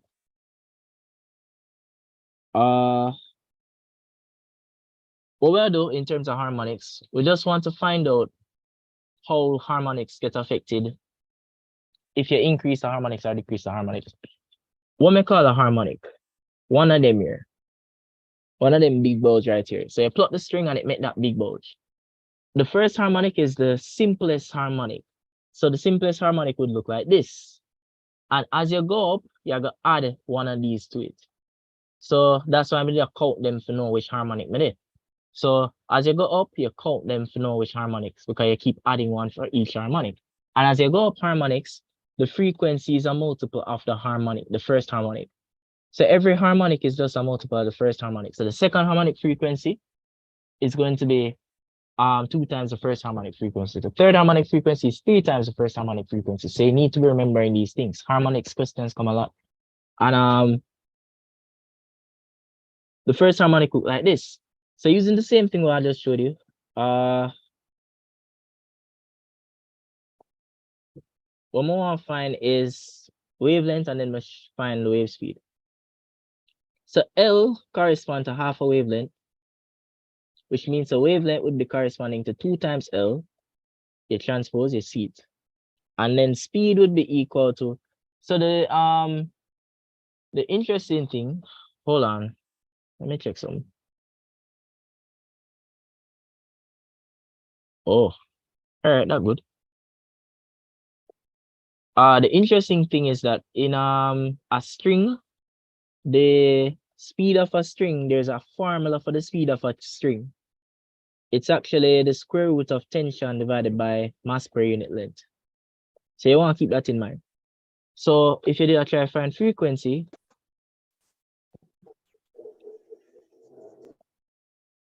frequency being wave speed over wavelength, you'd say the square root of tension over mass per unit length divided by wavelength. Mass per unit length is literally mass divided by length, right? So follow me, guys. That was the first harmonic. Everything are the same steps we're going to use for every single harmonic. So when you have a second harmonic, we just add one more to it. L there. So what is the wavelength? We need to find out what the L corresponds to in terms of wavelength. So this is node, node, node. And my nodes are the zero amplitudes, antinodes, max amplitude. And so you realize from node to tone, node is half a wavelength, right? So you realize you have half wavelength plus half wavelength. You end up with a wavelength. And then the frequency would be wave speed divided by wavelength. It make it, you understanding, guys? I can't reason with you guys on the stuff if you don't know the content. So, we okay? Yeah. This now gonna change. The key thing with harmonics, you have to know how it look, so that you can find out what the length is, and then you can find out what the wavelength, what the speed is. It's not hard, but you always have a harmonic question, so you need to know how to do harmonics. So this time the length would correspond to a quarter of half a wavelength plus half a wavelength plus half a wavelength. That's the same as 1.5 wavelengths. This was the third harmonic, what we just did a while ago. So I'm just showing you how each harmonics look. So you see third harmonic is just 3 of them bulge there. And it's the same thing that I just did a while ago on the question. So I just want to find out what the wavelength is equal to. So hold on, yeah, that good. So wavelengths are transpose, going to be 2/3 L, and then you can find the wave speed by saying frequency divided by wavelength. That's it, right? No? Something wrong this one. Frequency equal wave speed divided by wavelength. Right. We're good? Ask questions, guys. Yes, sir. All right. Remember, say, I don't have the exam, not me. Please ask questions. Right. Good. All right. So we'll go through and plugging in the values. Remember, say it's 50 times 2/3 of the length. So the length is 15. So 50 times 2/3 of 15. So let's work it out to make yourself sure. I get 500. Very good.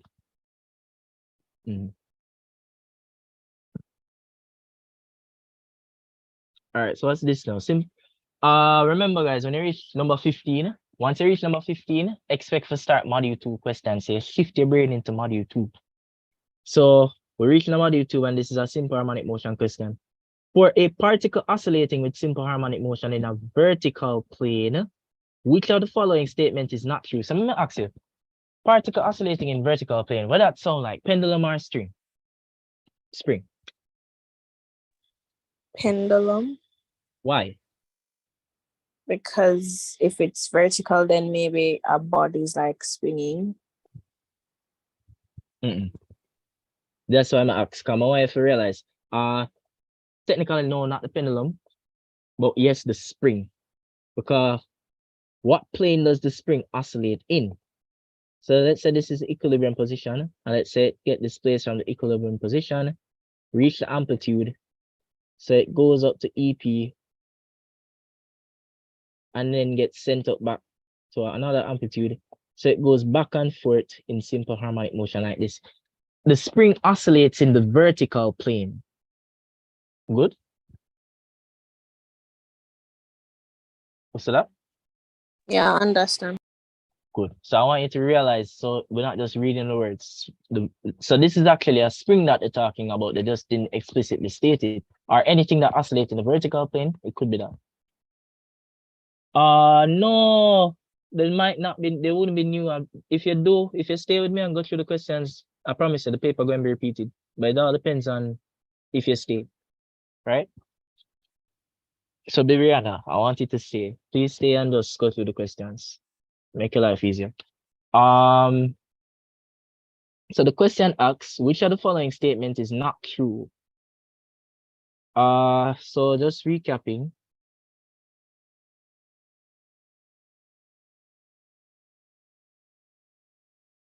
At the equilibrium position, displacement equals 0.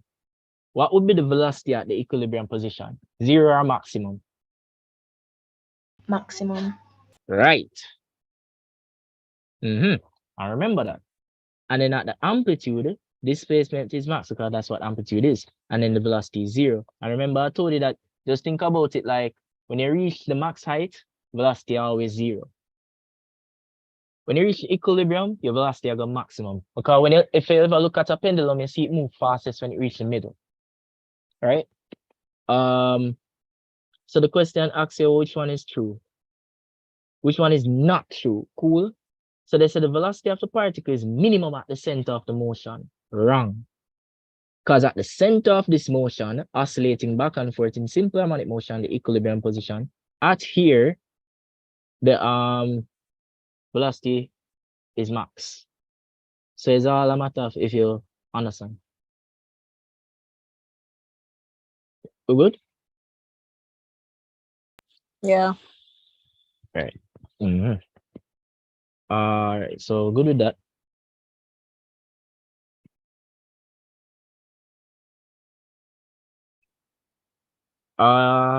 This is 2007, right? Let's see the question yesterday. So Young's double slit is performed on a white light. And the first bright fringe after central maxima is so this is a reasoning question. So first of all, you can't get it wrong if you know the content. So this is Young's double slit. Young's double slit was the guy who said, let me prove the light undergo interference. So it make one light shine through one hole and it diffract. And then it go through two holes and then diffract. And because it go through the two holes, the two waves are create and then interfere both constructively and destructively on a screen. So that you can have a central bright fringe, then you have a first bright fringe, a second bright fringe, and it depends on both sides. Now, you remember I told you that when the waves hit the point, so when the waves meet here, you have something that we know as the path difference. What is the path difference of a wave that is constructively interfering? Quick.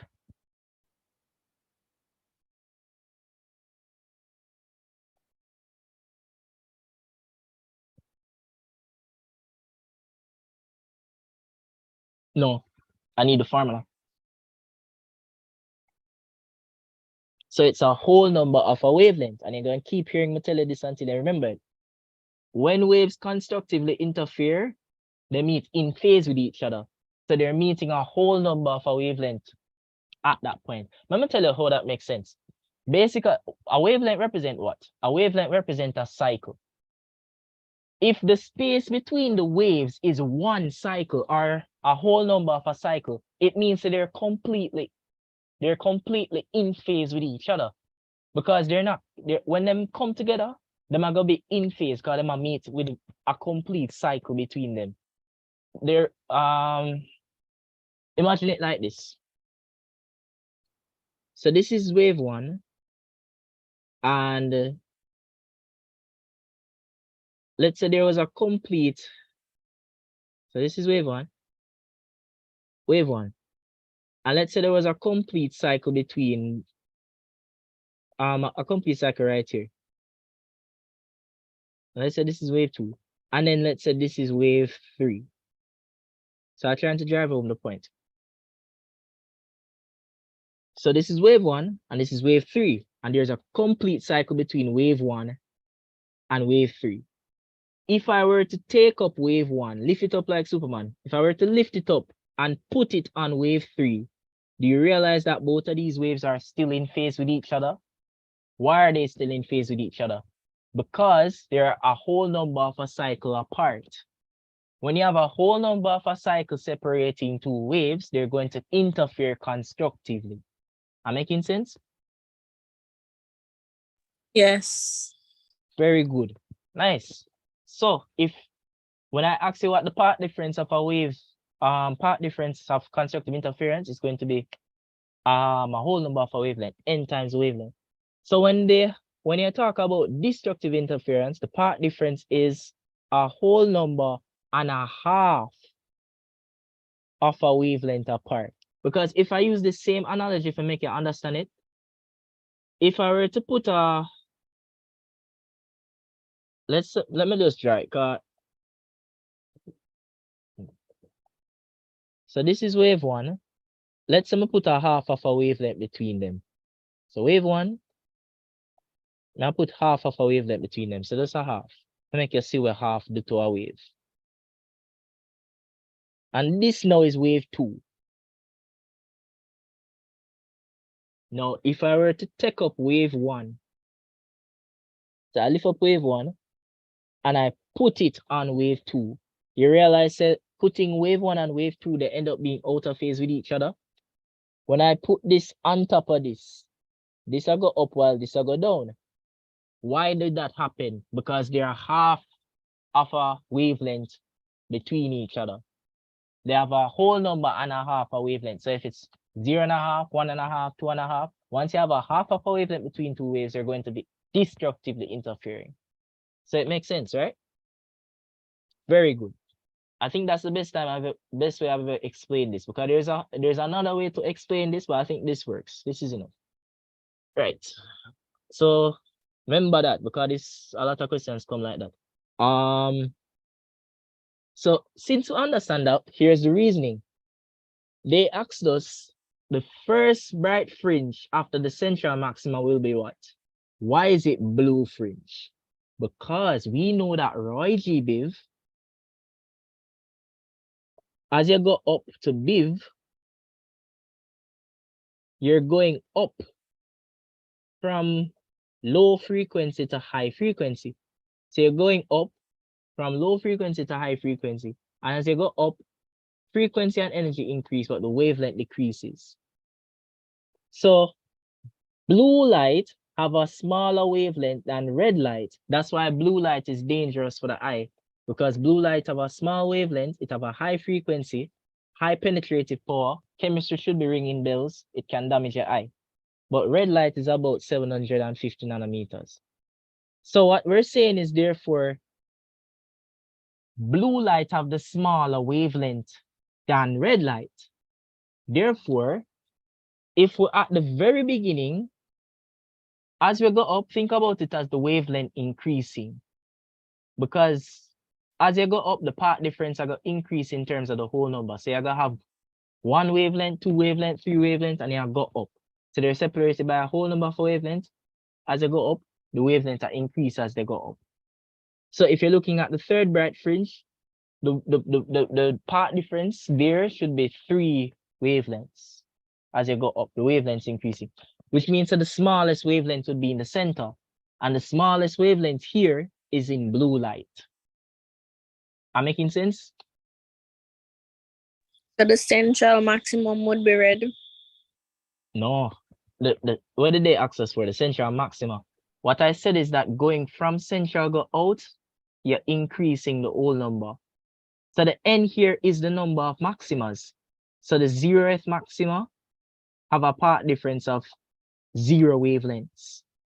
The first order maxima have a part difference of 1 times wavelength, 1 wavelength. The second order maxima have a part difference of 2 times wavelength, 2 wavelength. So the wavelengths increase as you go up. So the central maxima have the smallest wavelength, 0 wavelength.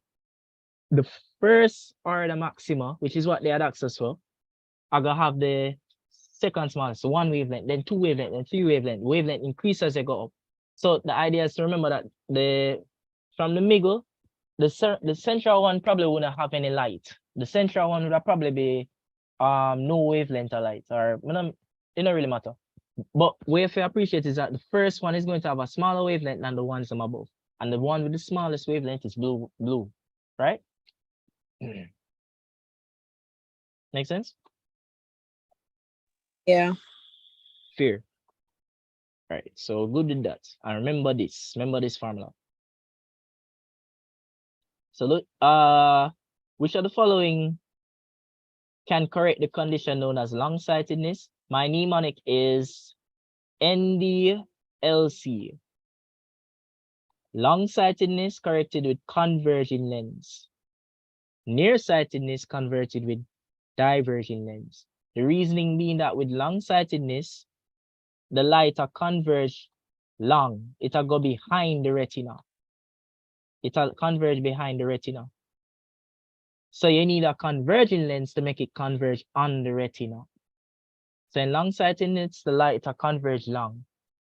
It'll converge behind the retina. So you converge it on the retina with a converging lens. And then with nearsightedness, the light will converge in front of the lens, the retina, sorry. So use a diverging lens to spread it out so that it can go on the retina.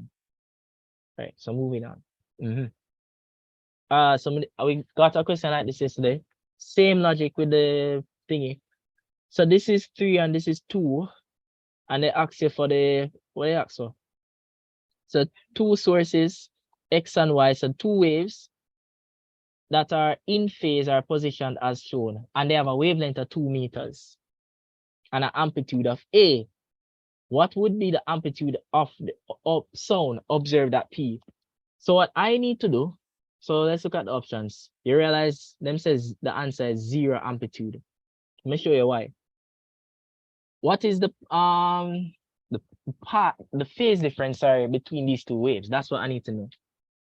Or better yet, because this is basically a Young's double slit scenario. The 2 waves them are coming to meet at a point, but you realize that they have a difference in distance between them. So this is actually the path difference.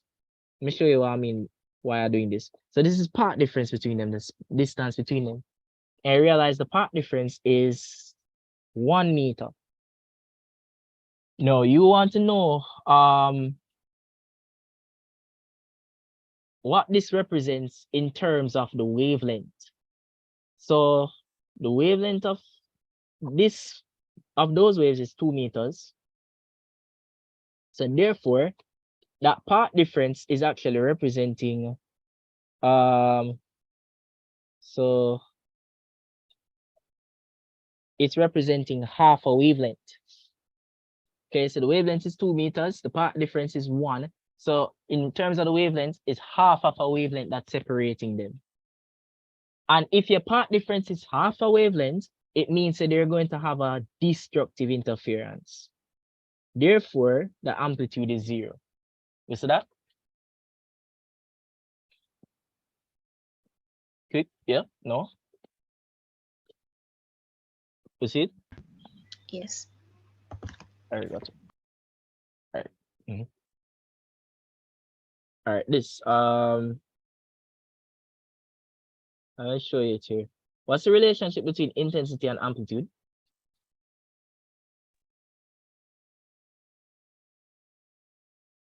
Intensity is proportional to amplitude squared. Very good. So that question there was a sound wave of intensity I1 has an amplitude of 30 millimeters. Another wave has an intensity of I2 and amplitude of 10 millimeters. So it's like you have an I1, A1, I2, A2 scenario. Once you hear you have 2 variations, we have to think about the trick I'm going to show you to make two scenarios equal to each other. So what you know is that I is proportional to A squared. Therefore, I is equal to a proportionality constant times A squared. So I over A squared equal K.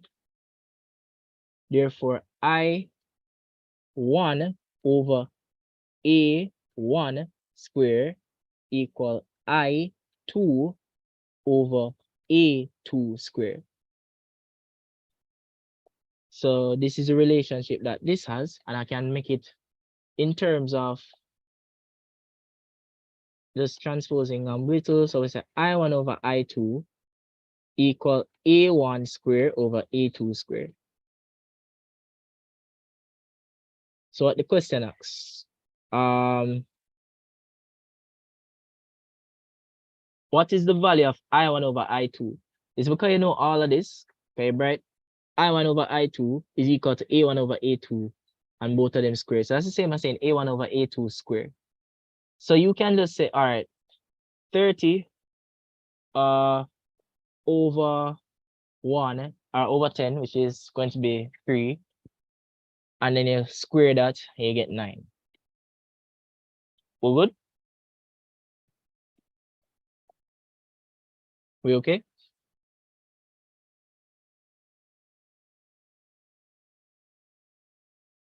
Yes, no? Yes, sir. All right, good. So that's that.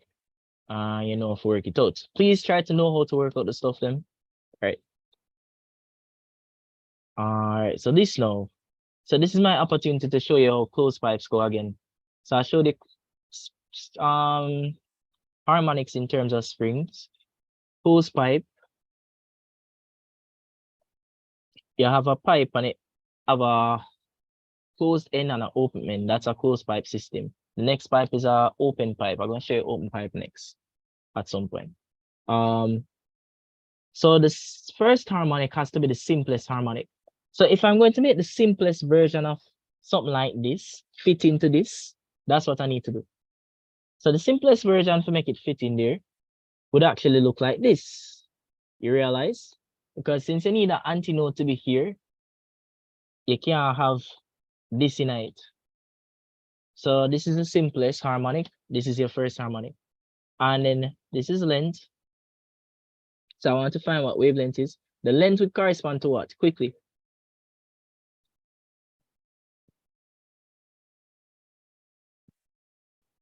A quarter wavelength. Right. So length is equal to quarter of a wavelength. Because we can see that node to antinode would be quarter of a wavelength, since node to node is half a wavelength. So transpose a wavelength, you'll end up with 4L. And then the frequency would be the wave speed over the wavelength. And remember, I told you the trick for closed pipes is that it's always odd numbers. You go by odd numbers. So from the first harmonic, you reach the third harmonic, because the third harmonic will look something like this.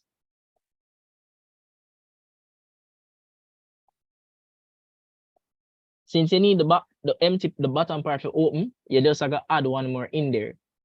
This is gonna be the third harmonic. The reason why I have to jump to third harmonic is because if this is the first harmonic, 3 of this inside to make the next one.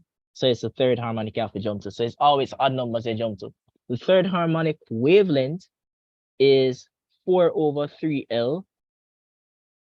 Is always going to be 4 divided by the number of the harmonic times L. So the fifth harmonic wavelength is going to be 4 over 5L. Seventh harmonic wavelength, and you get the idea. So that's a closed pipes. Don't forget it.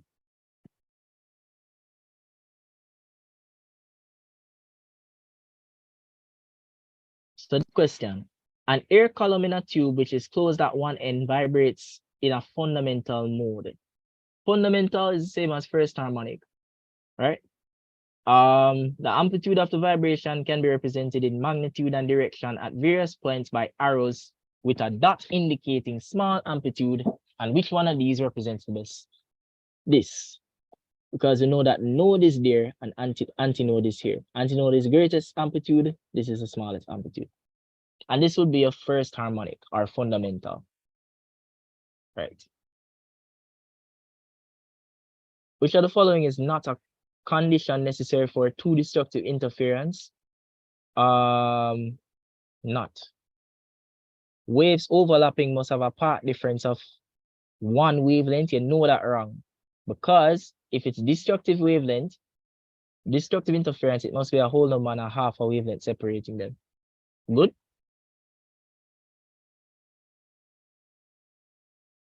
Good? Yes, sir. Right.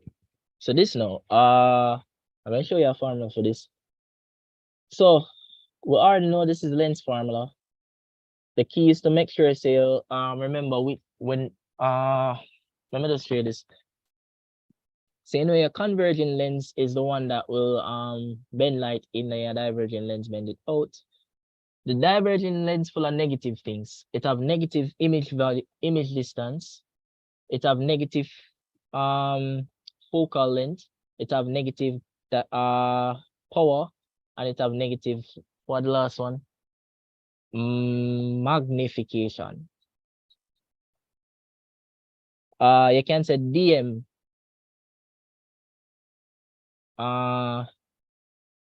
for Valentina. DM for Valentina. You want DM Valentina, right? The only thing we're though affected by a sign is the object distance. So all of these negative. Right.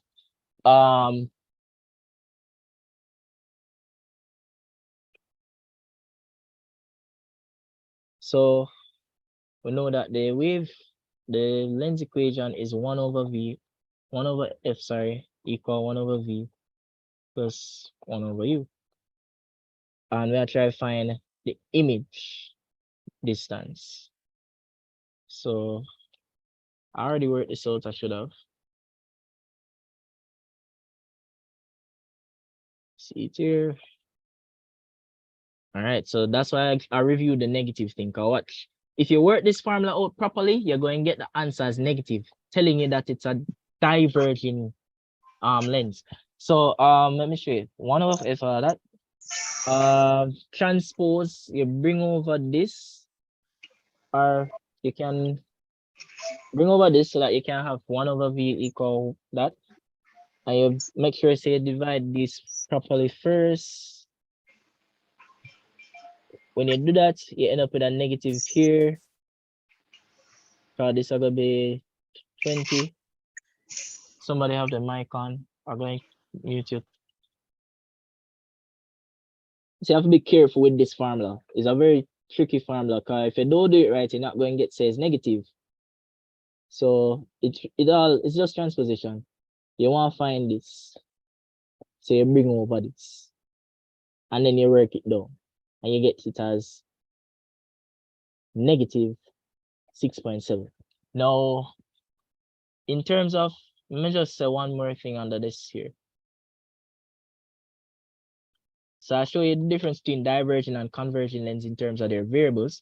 But also, a divergent lens can only create a virtual image. This is MCQ. They love to ask this. It only creates a virtual image, which means that the image is upright and it's in front of the lens. That's what a virtual image is. A virtual image is a virtual image because the virtual image is created where light seems to intercept. The light rays only seem to intercept there. They don't actually intercept there. And it's in front of the lens and it's upright. The real image we know is created by the convergent lens. The real image is going to be behind the lens. It's going to be inverted. Yeah, like the ones that we form on our retina. But did you know that the convergent lens can also create a virtual image? The convergent lens creates a virtual image as well. So coming again, the divergent lens can create only virtual images. The convergent lens creates a virtual image and it can also create a real image. The convergent lens is what we're mostly using cameras and stuff. We're good? Sorry. Question. So when we're working out for number 26, why wouldn't we put negative 1 over 20? Let me see.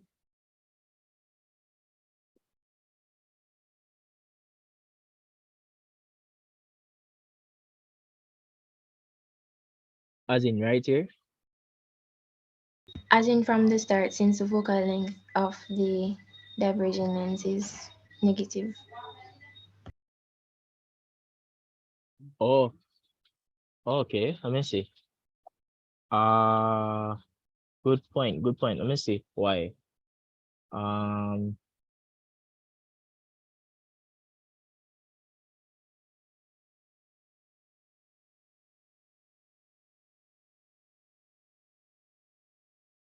You want to try that and see if you actually get the same thing again? Let's try it and see if it give you the same answer. I never think about that before. So she's saying that the focal length, we know for diverging length is supposed to be negative. So if it's supposed to be negative, you should put it as negative in the formula. So you put negative this right here. You know, that's probably how you're supposed to do it. Wait, let me try that with my calculator. So this would have ended up being -5 minus -20. So that would have been -25. And then would have put 1/25. Okay. And you realize how small details can make you knock. They know that people are gonna make that mistake there. That's why them have these two options. Very good, very, very, very good. Don't overlook the minor stuff. So you end up with over there, end up with negative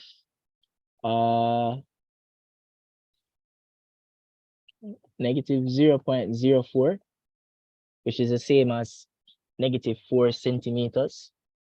But the negative there is confirming to you that it's a virtual image. We're good?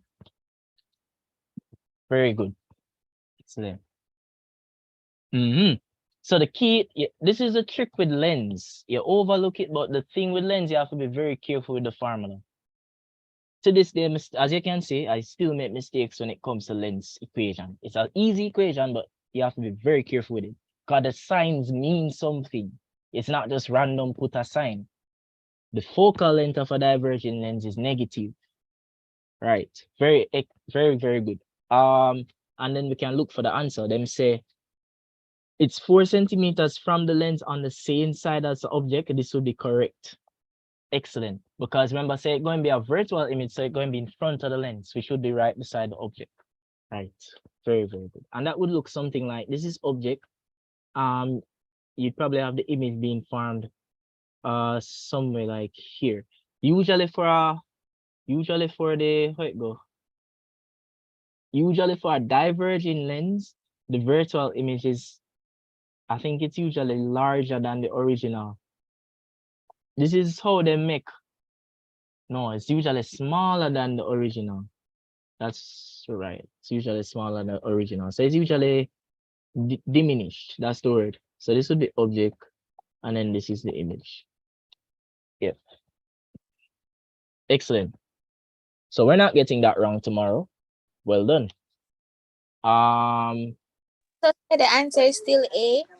Yeah, because you see that when we work it out, what we'll get 0.04, which is the same as 4 centimeters. And the negative show that it's a virtual image in front of the lens. We'll work it out again just to be safe. You see the maths? So this would have been -5 minus -20 or minus 20. Negatives add up, so you get -25. When I put that in my calculator, 1 over that value. Because if you try to find V, you have to inverse all of that. So V would have be, you have to flip both sides to get V. When you do to one side, you do to the other side. So 1 over 25, you get this. Hold on, let me try something. 1 over 25 is what? 0.04. And you had converted to meters. That's why you end up with your answer in meters. So put it in centimeters, you would have gotten it in centimeters. All right, so be comfortable with that. So a motorbike emits 80 decibels. So guys, feel free to ask me stuff and question stuff, because the reality is we're putting our information together. But just give me know, and then we can reason stuff. That was very good. So the intensity of the sound from the motorbike is what? So you see this formula too, it sometimes can be tricky, but it's not as bad. So sound level is what they're asking us for, and sound level is equal to 10 times log times I over I naught, which is the threshold of here. So you check the key with this, make sure you put the values in standard forms in bracket. So you do the ratio thing first. I usually do the ratio first. What I try to find the intensity, right? No, I try to find the I. In that case, I better you transpose the formula first. When I transpose for I. So if I'm trying to find I, better you transpose first. That'll be anti-log. And you multiply by I naught. You see that? So first you carry over the 10, so it's sound level over 10.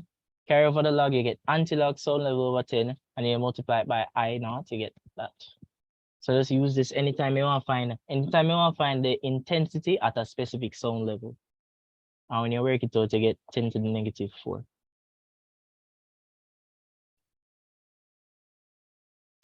We could just go back so I can screenshot that, please, about No. the intensity. But like you see how it work out though? Well, let me just go back.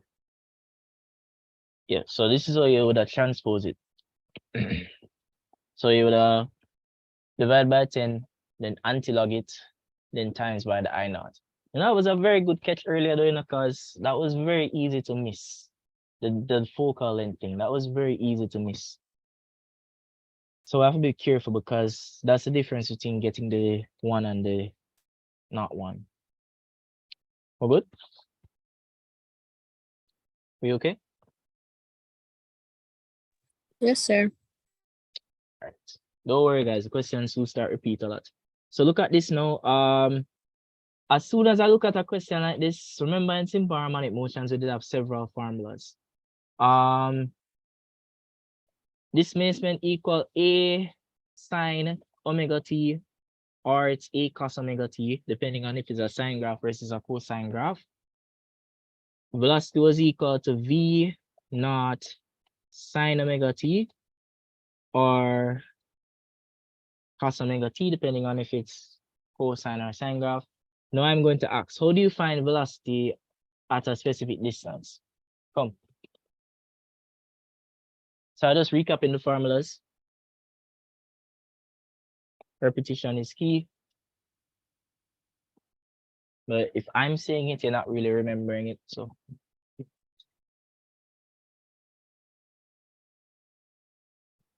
repeat it a couple times before we actually have to, well, eventually we'll know say that because we'll keep doing the same things Yeah, again and ask for again and again. So what's the formula for that? A sine omega t. Oh, that was the first one. So I just want to recap all of the SHM formulas. So what was the formula when they tell us say allow you to find velocity at a specific displacement? The V square one.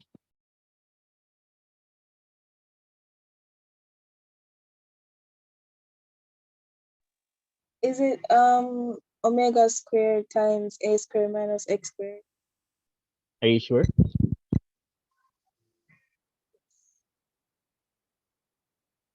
Yes, you are. I need the guy to be confident in what you know. So you're going to be sure now. It's omega squared times a squared minus x squared. That formula. Very good. Omega squared equal, V squared equal omega squared times a squared minus x squared. This is the formula to find a velocity at a specific distance. Remember it. How you find the max velocity?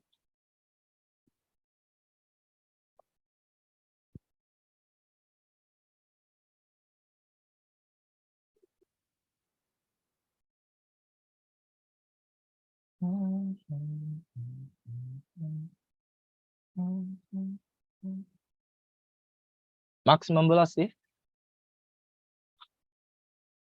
For the V squared equation, you sure the omega is squared? Yes, it is. That's right. You know how I remember that equation there? I think about it just like the equation in equations of motion. You remember the equations of motion, v square equal u square plus 2as, where one bag of square day night. So I kind of make that link to this because by chance, both of those equations do the exact same thing. That one found the distance, both formulas are allowing you to find velocity at a specific distance. So v square equal u square plus 2as, find a velocity at a specific distance in equations of motion when you have a uniform motion. But v square equal omega square times a square minus x square, I can show you in the book. I needed to be confident in the things that you know.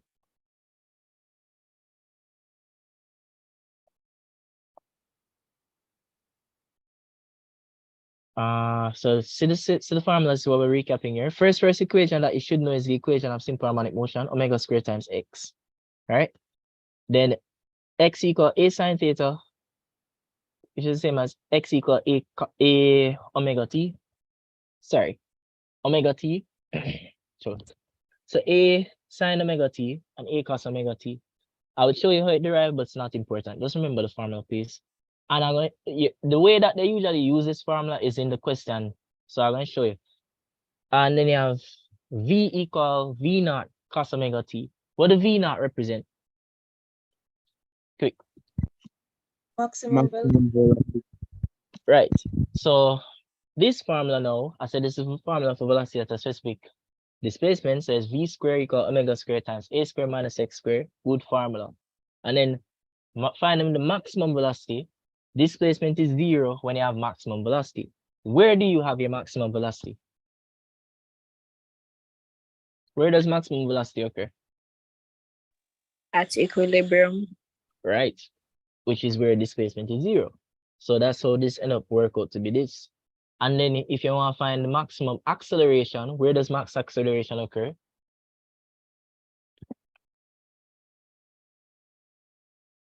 Where velocity is 0. Repeat. Where velocity is 0. Which is where? Where displacement is maximum. What do you call that? Amplitude.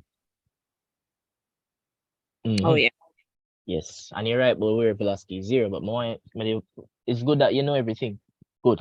All right. So those are the formulas. Know your formulas, you can't get SHM questions wrong. So what is this now? You see, this is what them love for ask SHM. Then we'll say, all right. Then we'll give you that equation. And you know what the equation is. It's either a cos omega t or a sine omega t. And technically, this equation is representing the displacement time graph of that body in simple harmonic motion. By looking at that equation, I know that this body has a displacement time graph that goes like this because it's a sine graph displacement time. Right. So what next? They ask which ones are true. That's what they ask, right? So of course it's moving in simple harmonic motion and it has a frequency of 2.5. Let's prove that. Firstly, when I see an equation like this, the first thing I do is make sure I write the thing over it. So over it, I'm going to write x is equal to a sine, since it's sine, omega t, which tells me that the a is 3 and then the omega is 5 pi. And if you know omega, which is equal to 2 pi f, you can solve for f. So f is 5 pi over 2 pi, and we get f to be 2.5, because the pi is cancelled. So 2.5 hertz. So once you know the info, you're good. Amplitude would be 3. This question. All right, so a pendulum swings freely with a period of 1 second on the Earth's surface where the acceleration due to gravity is g. If the pendulum is moved to another place where its gravity is that, what would you call its new period? All right, guys, how I think about questions like this, if them tell me one scenario and then bring it somewhere else, and them just want to know how the formula get affected, I know that I can figure this out because I understand proportionality. I'm gonna show you how me use proportionality to figure out how two formulas they make. It's the same. What I mean, basically what I'm gonna do, I just want to find out how different instances of G get affected. So you know, like how earlier I'm gonna show you how if I know say I direct proportional to IA square, we can make a ratio showing the relationship between them. When I see questions like this, I automatically think, how can I make a ratio with them to kind of figure out that ratio? And you go through the past paper questions and you realize that's a lot of what they ask you to do. So that's why I'm showing you that that's how I realize I need to do that. I realize gravity did the one place and then they move it somewhere else. And then they ask how that I got affect it. What the relationship going to be between those two things. So now I need to do the work. So how am I going to do it? I need to use a formula that involves all of these variables so that I can find out how gravity is going to change from one place to another. So they talked about period, and I know that the period of a pendulum is what?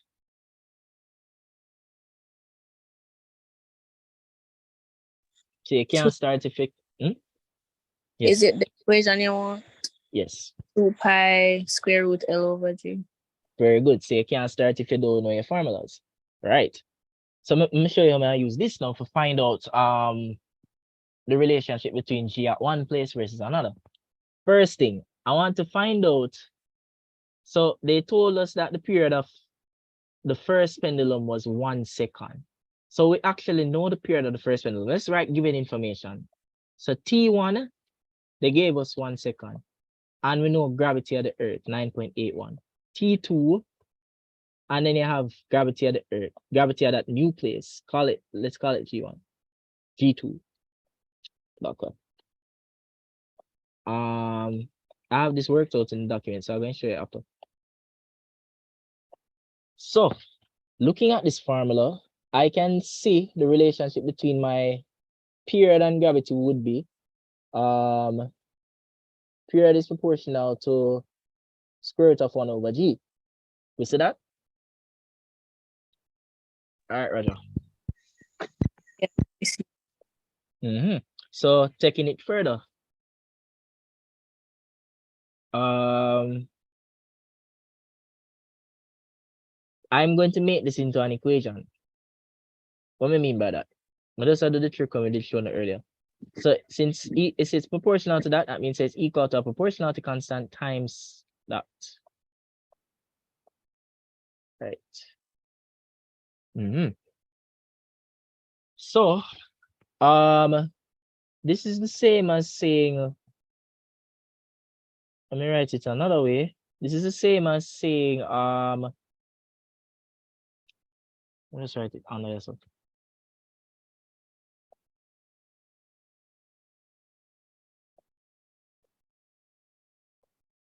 Square root of 1 or else since that, but what I try to do is just focus on the G. That's why I'm put 1. Square root of 1 over square root of G. Why am I doing that? So I can say T times the square root of G is equal to K. You see that? Yes, sir. So if you did understand how I show you proportionality, you realize it's just proportionality may I use to do this. The 3 things I'm showing a proportionality is just that may I use. So the first thing I say, all right, I need to find the relationship between T and G. And then I say, all right, I'm gonna make a ratio that can show the relationship between T and G. That we need to do. So I identify that the proportionality constant. So T is equal to proportionality constant times all of that. So I identify that T times square root of G would be equal to that proportionality constant by transposing. So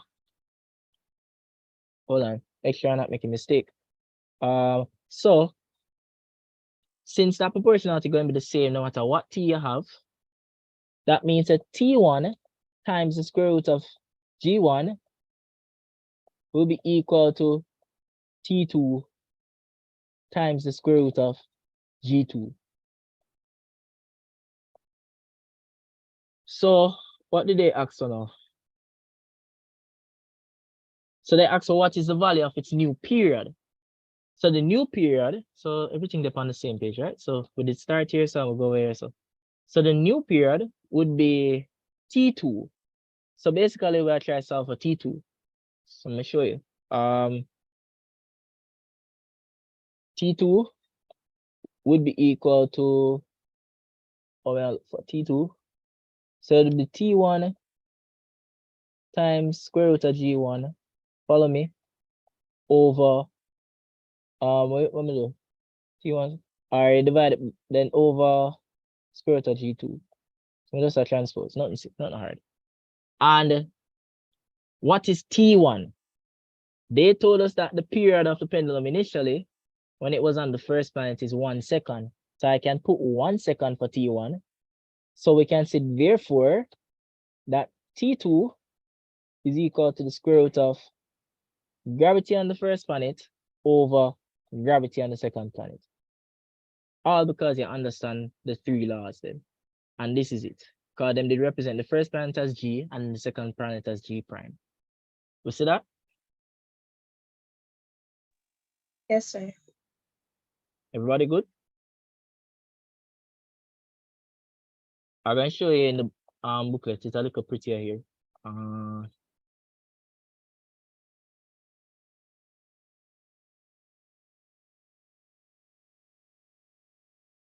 Where is it?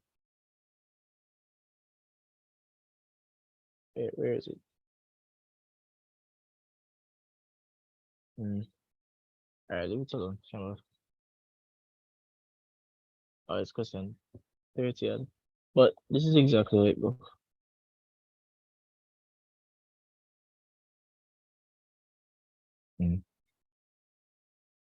So why it disappear?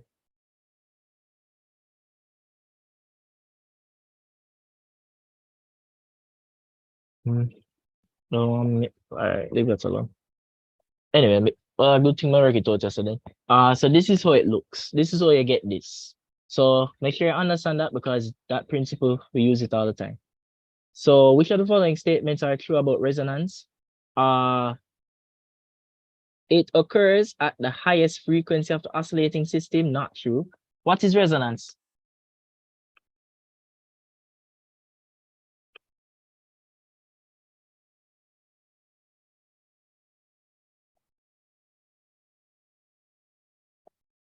Anybody?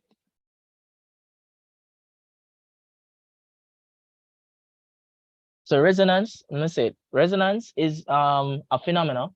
So it's a wave phenomenon where the amplitude of the wave increases when its frequency is equivalent to the frequency of the driver force. So when you apply an external force on a wave, when that external force of a frequency equivalent to the frequency of the system, that is when you're going to have the maximum amplitude.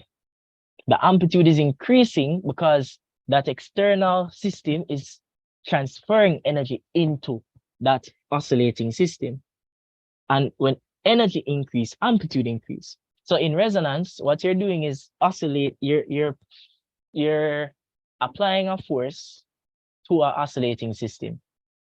And when the frequency of that force becomes equal to the frequency of the oscillating system, it will allow for energy to be transferred from that force. And therefore, the system has a greater amplitude. That is resonance, right? So we know resonance. And we say now, it causes a significant increase in amplitude. It occurs when the driver frequency is close to the natural frequency of the oscillating system. Do we understand? You get it? Just give me yes, guys. Quick. Or no? Yes. All right, so make sure it being all right, good. This no. So this formula very important. This is the formula for finding so reach module 3 once you say 31. Formula to find an unknown temperature when you have thermometric properties. We know the thermometric properties: volume, volume, pressure, resistance, and EMF, and the different thermometers associated with them. Like your thermocouples for EMF. Volume is like your mercury thing, the mercury thermometer. the pressure is for your constant volume gas thermometer, and then the resistance is for your platinum resistance thermometer. So it's just 4 of them. So I would like for you to just remember those 4 thermometers, but you keep getting questions on thermometers. And what this formula tells you is how you can use one of those thermometric properties to find an unknown temperature. So let's say you did use the constant volume gas thermometer, which has a thermometric property being pressure. If you have the pressure at that unknown temperature, you can use it to find the unknown temperature. Why? Because the formula says if you have the thermometric property at the unknown temperature and you subtract the thermometric property at 0, and then divide it by the thermometric property at 100, and then subtract from 0. So that would mean you need to have the pressure at that temperature where you try to calculate. Then you have the pressure at 0, and then the pressure at 100 degrees, and the pressure at 0 again, and then that. So you need to know that formula. Easy mark if you know it. This now, the answer for this is this. Why? Because Charles did figure out that for every gas, it will experience so if it's a volumes versus time graph in particular, the volume versus temperature, sorry, no, not volume. Yeah, volume versus temperature graph. So you know volume is proportional to temperature. As the volume decrease, what he realized was that you have 0 volume at a temperature of -273. That is when no more movement will take place. So the y-intercept cut through the y-axis. I know the problem with these questions is that I was saying that you have the 4 types of thermometers, and all of those thermometers are based on the fact that you have these different quantities that are affected by temperature. Pressure is affected by temperature. So it's 4 of them. You need to remember them because you always ask them. Pressure is affected by temperature, and we said which thermometer does that correspond to. So we're doing a graph, a table of thermometric property and thermometer. So the thermometric property is pressure. A thermometric property is a property that's affected by temperature. So thermometric property is pressure. Which thermometer uses pressure? What it called? Tell me the name right now.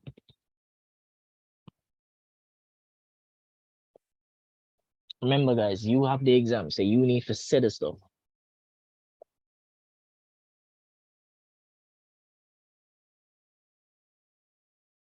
All right, I'm gonna say it now. The one that uses pressure to determine temperature is called a constant volume gas thermometer. How that work? What happens is that so it's a constant volume gas thermometer. It uses the whole principle of pressure proportional to temperature. And they keep the volume constant because they never want volume to affect the variables, because we know the volume is inversely proportional to pressure. So if you have manipulate the volume as well, that's going to affect the pressure. So you keep the volume constant. So it's a constant volume gas thermometer. Know it. EMF, which is potential difference, voltage, basically. That one is a thermocouple. Just remember these. And then the one with volume, mercury, the mercury thermometer. And we realize what mercury thermometer is, that is actually the length that they track, because the mercury go up a particular length. The volume of mercury go up a particular length. And then you have resistance is for your platinum resistance thermometer. Because the more you heat something, is the more the resistance increase, because the particles vibrate and then cause resistance. One more thing. Is a constant volume gas thermometer. It obeys the thermodynamic scale. What that mean? It a thermodynamic scale is a scale that follows this principle, where we'll consider, say, absolute 0, the part where the volume is 0, is a -273. So the gas, every gas has a volume of 0 at this temperature. That's why it's absolute 0. Okay, you can't have negative volume, so you can't have anything less than that. Can't go anything below that. So volume is 0 here, you can't go below that. And the constant volume gas thermometer uses that. And this is one with our widest range. So when they ask question about the wide range, is the constant volume gas thermometer, or it's the platinum resistance thermometer, depending. Wide range. When them ask, when them say it have a it responds well to rapidly changing temperatures. Which one of them is that?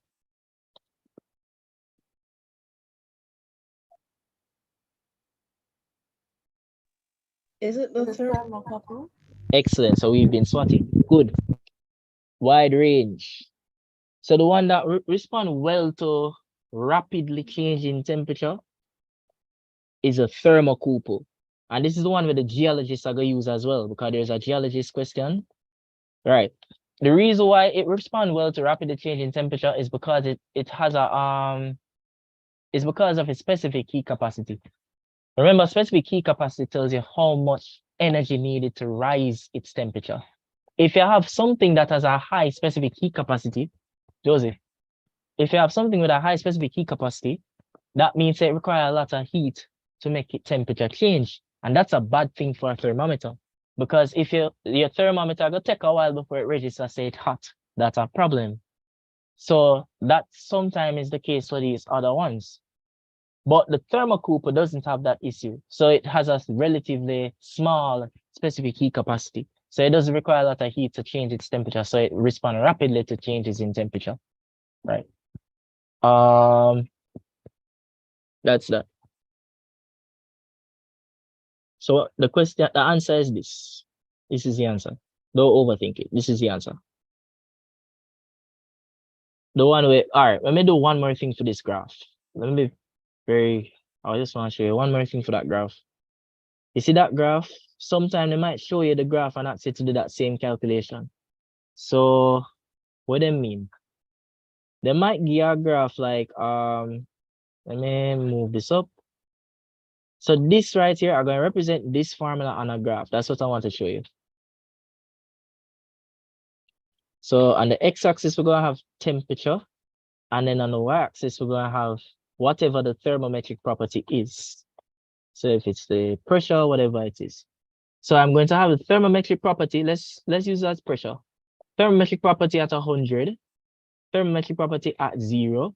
And then that unknown thermometric property would fall somewhere in between. So there's an MCQ when them did ask with then they give you the graph and then they did for plot it, put it in the formula. So I'll just show you how the graph looks. We good?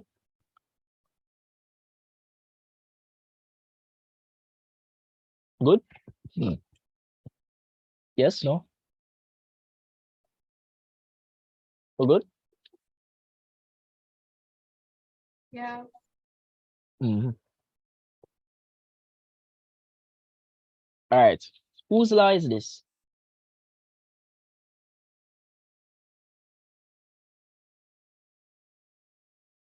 It's a guy named Stefan. So you have a man named Stefan and him create the Stefan's law. What happens is this. You have three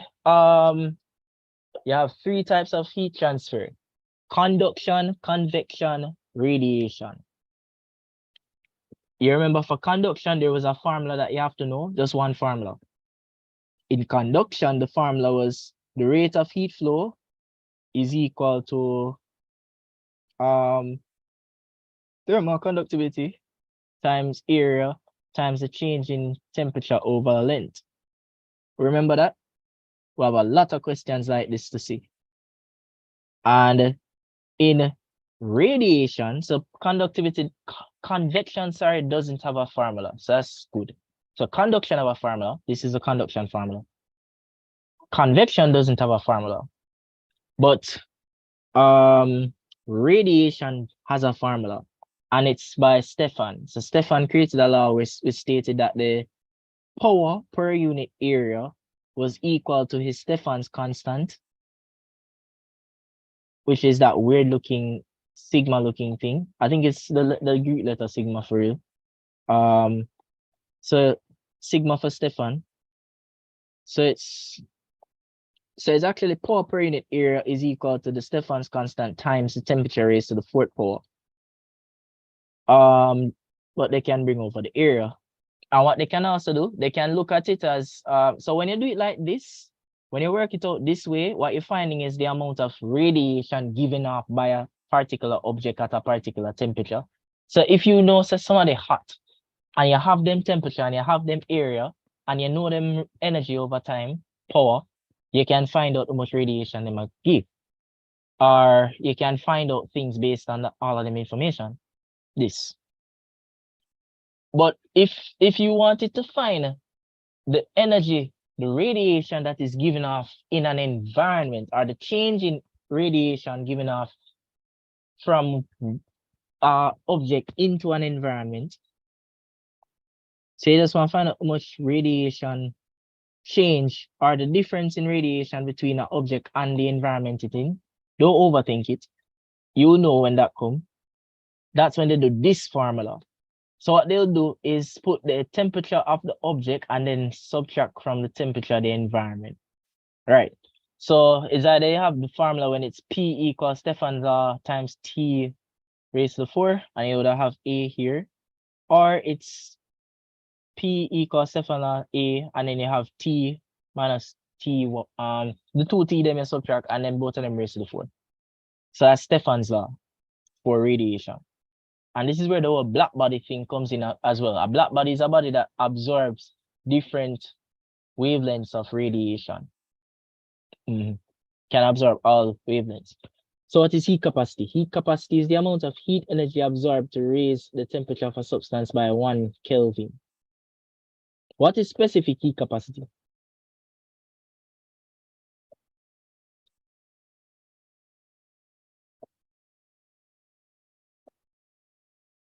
This is Can't hear. of a substance by 1 degree Kelvin. It's very low. This is the amount of energy required to heat up to obtain the temperature of 1 kilogram of a substance by 1 degree Kelvin. Or 1 Kelvin. Very good. And why I'm asking is because there's another question where you did have to know it, and then they make like this equation. So I'll show you it. Kilogram per Kelvin. So this is a specific heat capacity, and this is the heat capacity. Right. So heat capacity is energy to raise its temperature by 1 Kelvin. But this specific heat capacity is more specific. It want to know the energy for raise 1 kilogram by 1 Kelvin. Right. This now. So you have a volume of a gas at a particular pressure, and it expands at a constant pressure until it becomes this volume. How much work is done? So this is on the thermodynamics. Last night I did show it, not many people were there though, but thermodynamics is actually easier than it looks. So when you have the work done is equal to pressure times change in volume. Want to find the work done in thermodynamics is pressure times change in volume. So you get the pressure and you get the initial volume and the final volume. So you just subtract those and then you times it properly and you get the answer. So showing it, try to work it out yourself, please. I might show you mine. Where is it? I feel like on the wrong page. Okay, yes, I was.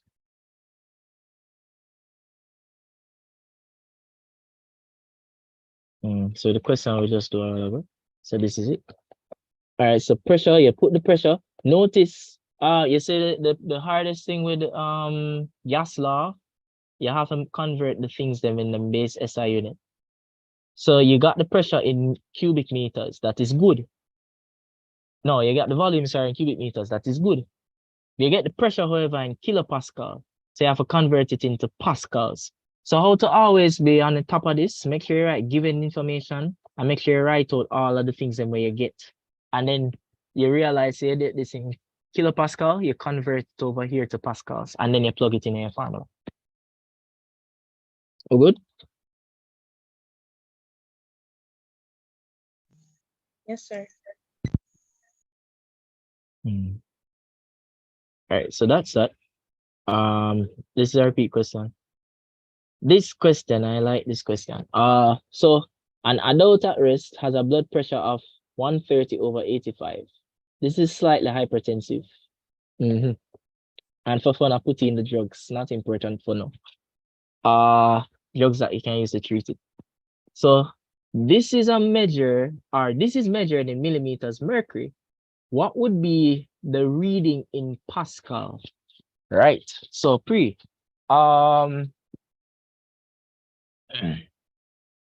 so what we'll have it in millimeters mercury. So there are two formulas I needed to remember for Archimedes.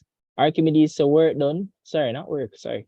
Archimedes said up thrust is equal to the weight of the fluid displaced, right? Who knows the other formula for up thrust?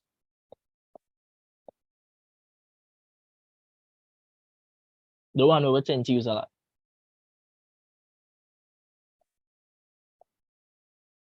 This one. Density times volume times gravity. Density times volume is the same as mass, because density equal mass over volume. So you transpose and you get density times volume equal mass. So density times volume times gravity. So it's literally the weight of the fluid displaced, mass times gravity, but mass using density times volume. Remember this. The next formula to know is the pressure one. So it's just two formulas for Archimedes you must know. The pressure one states that density times gravity times height. Sometime, let's say they get two different heights and you just want to find pressure between the two spaces. You could put the difference in height. So delta H, and then you say H2 minus H1. So this question asks us to represent it in Pascal. That's what they want us to do. We'll have it in millimeters and we're representing it in pascals. So this formula here tells me that I can find out the pressure at specific lengths or depths. So since I have it in millimeter of mercury, the millimeter represents the depth that the pressure would be at. So at the 130 millimeter, I can say pressure equal density times gravity times the height. And I'm going to put that in meters. So what's the density? We get the density.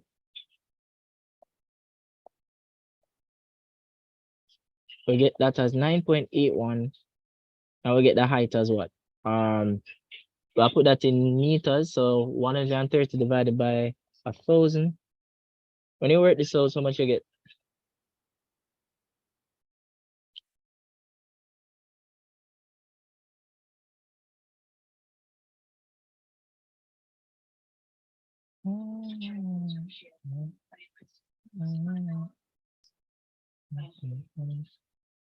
Question. I'm not leaving so much. Can you repeat that? No, sorry, I was question. I was talking to somebody, but I asked, what do you get when you work this out though? I feel like, oh, that's what I left out. So it's 130 over 85, so 0.13. How much you get? You have a St. Vincent accent, I think.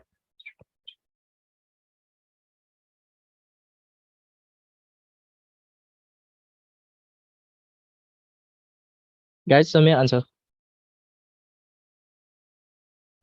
I cannot see the numbers below. That Oh. is too small. Like, could you call them out? I'm gonna big up the screen. So it's all right, let's use the actual thing. So I got the pressure here, and then this would be the depth, and then gravity is 9.81. So you can look at this and use it.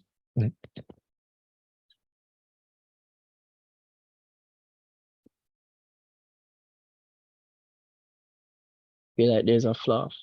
Yes, Samsung get it. Friend. But so that would have been, so what we just did would be we converted the first value. We convert the 130 millimeters to 130 pascals. That's what we did. All right, follow me, guys. I'm going to do the same thing for the 85. You should get about 100 and or 11,300 something Pascal. So it was 180 over 85.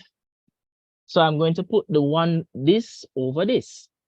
And if you put it in standard form, this is 1.1, this is 1.7 times 10 to the 4. And that would be 1.1 times 10 to the 4. So that's how you end up with 1.7 over 1.1 times 10 to the 4. We're good? Yes, sir. So just work out, and the key from this, you need to remember these two formulas. How you find that pressure at a specific depth. Density times gravity times height. Says that over that. This is a repeat question. It would be nice if you remember how to work it out, so you don't mix up and you realize the factors. 10 to the 4. So you realize you would often will say this. When I did this exam, I did just sort this, but now I'm actually know for it. Right. This now. So it's a conduction thing. A double layer glass wall has a layer of air trapped in between of two glass. Which method of heat transfer is significantly reduced? So we said we have 3 methods: convection, conduction, radiation. Conduction occurs through vibration. And conduction can occur in metals and non-metals. What happens in metals is that you have something called electron diffusion, where basically the electrons in the metals will hit each other and transfer the heat. If you do chemistry, remember that metals are just cations surrounded by a sea of delocalized electrons. The cations and the electrons surround them. So it's the electrons that are going to transmit the heat in a metal, and that's fast. But non-metals, like for instance, like graphite or one of those stuff, non-metals will use something called lattice vibration. As the name suggests, the lattice is going to vibrate. So it's not electrons, but the lattice itself vibrates. And that hitting of each other are going to transfer the vibration, which transfers the heat energy. So that's conduction. How convection work? Using convection, it's heating of liquids that happen. So conduction usually in solids. Usually in solids. But convection occurs mainly in liquids. What happens is that when you heat up something heat up a liquid, for example, air, because remember air is a liquid, or water is liquid. Well, yeah. When you heat something, you increase its volume. And when you increase volume, you decrease its pressure. Or pressure? Yeah. But I know that more use. I know that more use to explain it. Sorry. Wrong time. I'm gonna go through this. All right, that same logic. So convection, I'm gonna show you why convection causes that rotation that you see, where hot air rises and cold air falls. Because when you heat something, volume increase. And what is volume now in terms of density? Density is equal to mass over volume. So what happens is that if you heat something, you're going to increase the volume and therefore decrease its density. And therefore, hot things rise. When you heat something, you increase its volume. Therefore, you decrease its density. Therefore, it can rise. Hot things rise. So heat it so that it rise, and then the cool things fall. And in radiation, we said that we have the Stefan's law. So which one is significantly reduced by the air layer? The answer is conduction. It's conduction because conduction requires vibration in a solid, either metal or non-metal. We're good?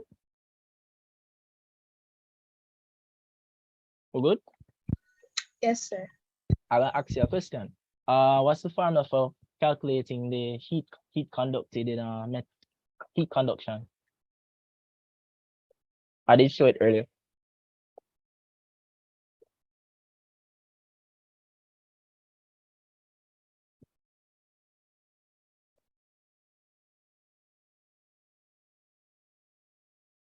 So remember, conduction of a formula and radiation of a formula. And you will remember the formula. Conduction formula, what them do? Them realize say when something conduct, it make heat transfer through it. That's what conduction means, make heat transfer. All of these are methods of transferring heat. It's either you're going to send it through conduction or you're going to make heat rise from hotter bottom to top because you have convection, or you can radiate it because you have radiation, transferring heat. But what they realized was that in conduction, that heat energy, so if you're transmitting a certain amount of heat, we're going to represent heat as Q over time. Heat energy is in the form of energy, so energy over time, you can keep that in mind, it's power. But yeah, that heat transfer per unit time is proportional to the area that is being used. Because if you have a larger area, it requires more heat to be transferred. And also, it's proportional to the temperature difference that occurs. Because if you have more heat being sent across, you're gonna have greater temperature difference. In terms of what I mean by temperature difference, one side I have a particular temperature. Let's say this was boiling water over here, and then the other side, whatever temperature over here is because the heat are transferred by conduction. If you have a greater amount of heat conduction, meaning more energy conducted per second, it means you're gonna have a greater temperature difference because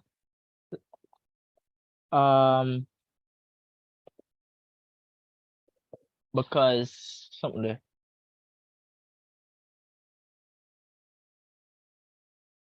I'm not overthink that through. All right, leave that alone. Just look at it in terms of if you have more of this, you're gonna have more temperature. Simple as that. No overthink it. And then last thing, length. So may I show you how they make the formula.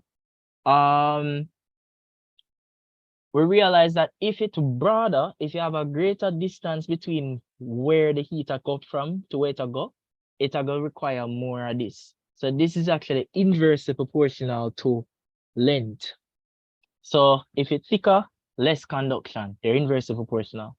And that's how them end up with this formula that you use a lot. In conduction, the only formula you have to remember is this. Ka times change in temperature over L. Good? Good? We see it? Right. Physician. All right, we're good. All right, we're moving. So we understand this because conduction requires solid. This was air, so they use air to prevent you from getting to solid. Radiation no need a medium because radiation, infrared is what heat is. Infrared EMR, that is the one that transmits heat, and infrared and all of the other EMR will travel in a vacuum, which means that them don't need any medium. So radiation don't need a medium. So by putting air between it, it no matter. Still a go pass. All right. Which of the following is not an assumption used in the kinetic theory of gases? So not an assumption. There is no acceleration between collision. So what is the kinetic theory of gases? There are several assumptions. The ones we need to remember, the bodies have constant random motion. They're going to have elastic collision.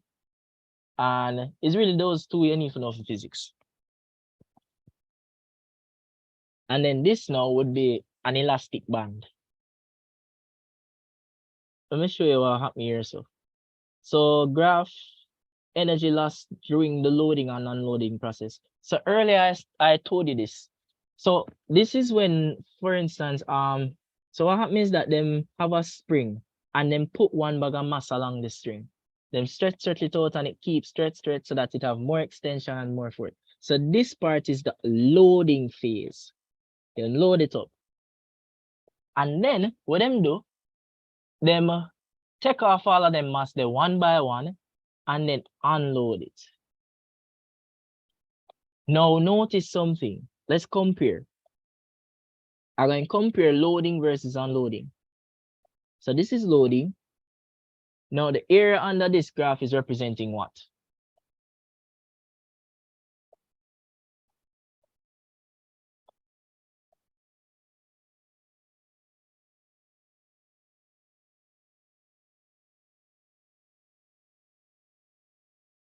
Yes? Brain energy. Yes, very good. The strain energy, I said it earlier because it's just the energy in the spring when you stretch it.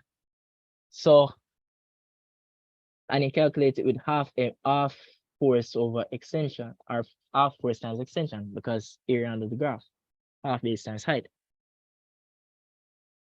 So, notice when you load it, it did have a particular area under the graph, which means that when you load it, it did have a particular energy in it. These are the strain energy with it in it when you did load it up, right? But look what happened when you unload it. You realize that when you unload it, for some reason, the strain energy get less.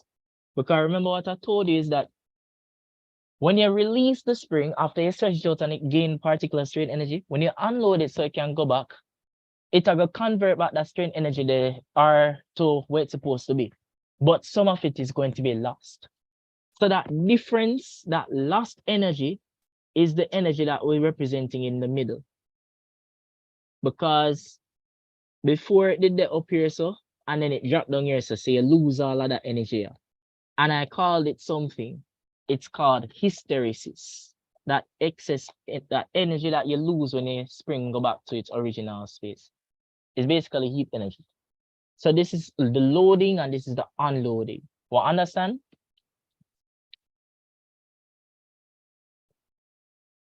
And you see this in like elastic bands. What, understand? Guys, I hope you're sharing the link, you know. I don't like the fact that the numbers are very low. I know everybody have physics tomorrow. Well, hopefully we're good. All right, but we'll go through. We are gonna get it right. So that's hysteresis. The question specifically asks what exactly. What shows the energy loss during the loading and unloading? So what represents the hysteresis would be this. There's another question that asks, what is this? This could be for our elastic band. So them two questions them ask. So this now, how you find the average kinetic energy of a molecule? Come guys.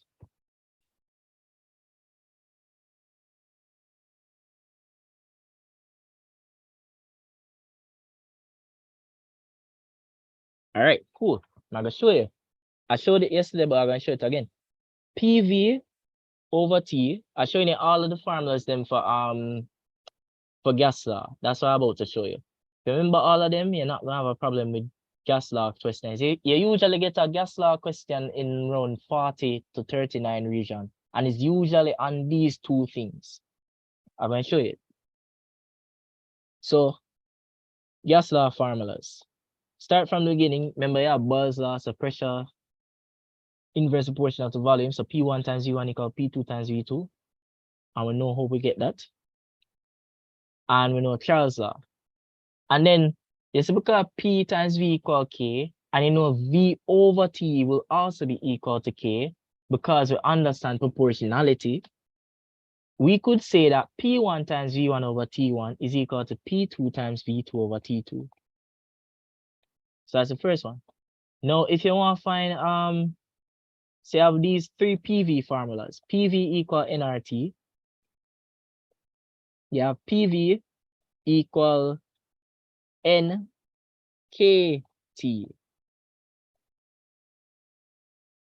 And then you have, so difference. I use this formula if it is that they give me like, let's say they get volume, temperature, pressure, and you want to find number of moles, or vice versa. I use this formula when they ask about like the number of atoms, like your Avogadro's type of thing. The number of atoms is what you're trying to find. Similar to Avogadro's number. Avogadro's is constant. And then you have this weird one where basically them they use microscopic properties to find pressure and temperature. So when I say microscopic properties, are talking like the number of molecules, like each individual molecules, and they use the speed for each of those molecules, and all of that just to find about the same pressure and volume. And the formula, I didn't make a mnemonic, it's no miss. So it's like you're saying no miss. No, we're not getting any question wrong tomorrow. No miss. How we get no miss is because it's capital N for the number of molecules, Avogadro's type thing, M for mass, and then you have mean square speed. I remember that the mean square speed is the average of the squares of all of your speeds added together. So all of your speed, them you average them up, but you did square all of them before you did that. So it's mean square speed. And mean square speed look like miss. So it's no miss. Just so that you remember this formula. So it should actually be 1/3 times nm mean square speed, which is no miss for me. This formula you don't use a lot. We're good, guys? So with me? Yes, sir. Remember, you get more out of it if you're actually interacting, you guys. So that's why I'm pushing you guys to say stuff. You see, when I'm in class, I'm always trying to do stuff because you're probably writing notes too, but try to interact with the information. All right. So these two formulas, last two, you want to know the energy in one molecule. That formula is 3/2. So these two formulas always have 3/2 in it. 3/2 kT, where K is something called the Boltzmann constant. It's about 1.38 times 10 to the negative 23. 1.38 times 10 to the negative 23. That's the Boltzmann constant. And I think the Boltzmann constant is equal to the gas constant over the Avogadro's constant. So one log of constants all over the place. But you don't even know this, but I'm just telling you that just in case. But this is the thing. This is how you find the energy for one molecule of gas. So helium, one molecule of helium, come a molecule when you have them put together like diatomic and stuff. One molecule, this is it. But suppose you want to find all of the molecules' energy, the total energy in the system, or the average kinetic energy in the system. Because guess what? You see for gas, because we assume that it's in constant random motion because it's the kinetic theory way. Since it's always moving, all of its energy is in the form of kinetic energy. So the total energy is in the form of kinetic energy. And how we calculate it is by saying 3/2 nRT. So it's very similar to the PV equal nRT formula. We're good? Quick, we're good? So just remember these formulas and you're good for all of your gas law questions, which you must get. So you usually get one by question 40, question 43. Well, question 30 at them time. So this question again, we want to find the average kinetic energy per molecule. So from you see one molecule, you're thinking which formula? Quick. Which formula?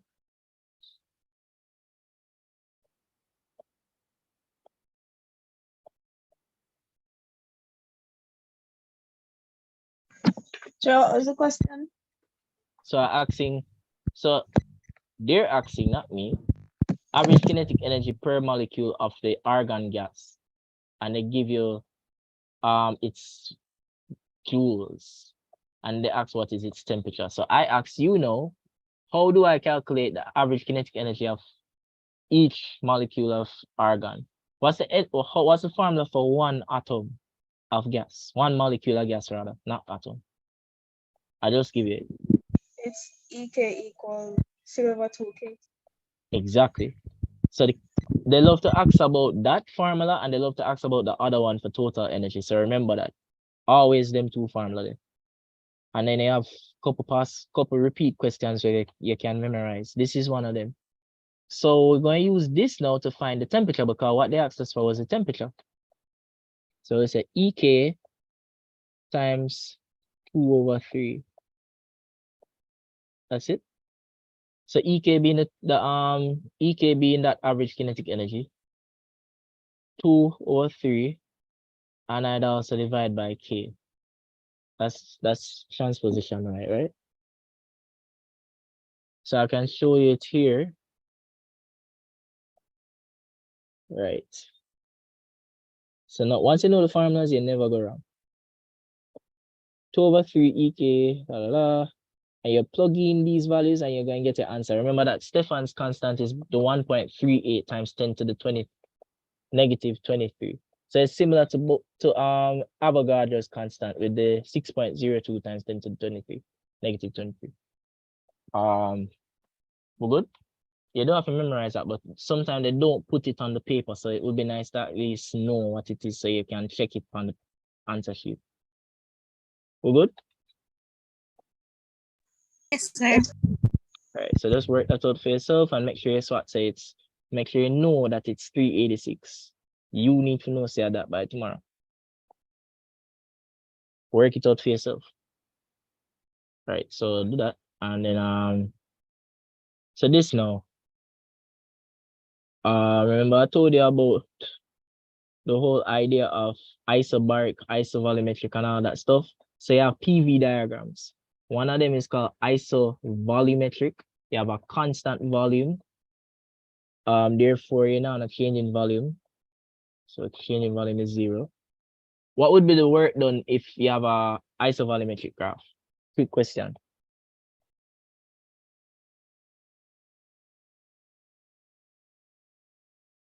Very important question. If the volume is constant, what would be the work done?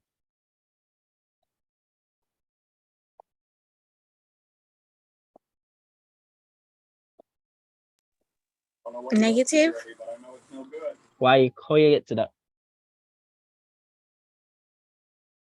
Got only for reason. Which formula you remember for work done? That's the question, no? This is law of thermodynamics. So let's just recap the law of thermodynamics formulas. It's not a lot of them, so easy. Law of thermodynamics. Easier topic than it look like. Remember stressing over this before, but it's actually an easy enough topic, especially for people and they don't ask much. First thing, the law of thermodynamics states that internal energy is equal to the sum of the energy applied to this. Yeah. Is it the sum of with the kinetic and potential energy? All right, I like that. You said that. Guess what? You see, when we do law of thermodynamics, that same internal energy which we know is the sum of kinetic and potential, what we consider it in is regarding to the energy that you supply the system with and the work done by the system.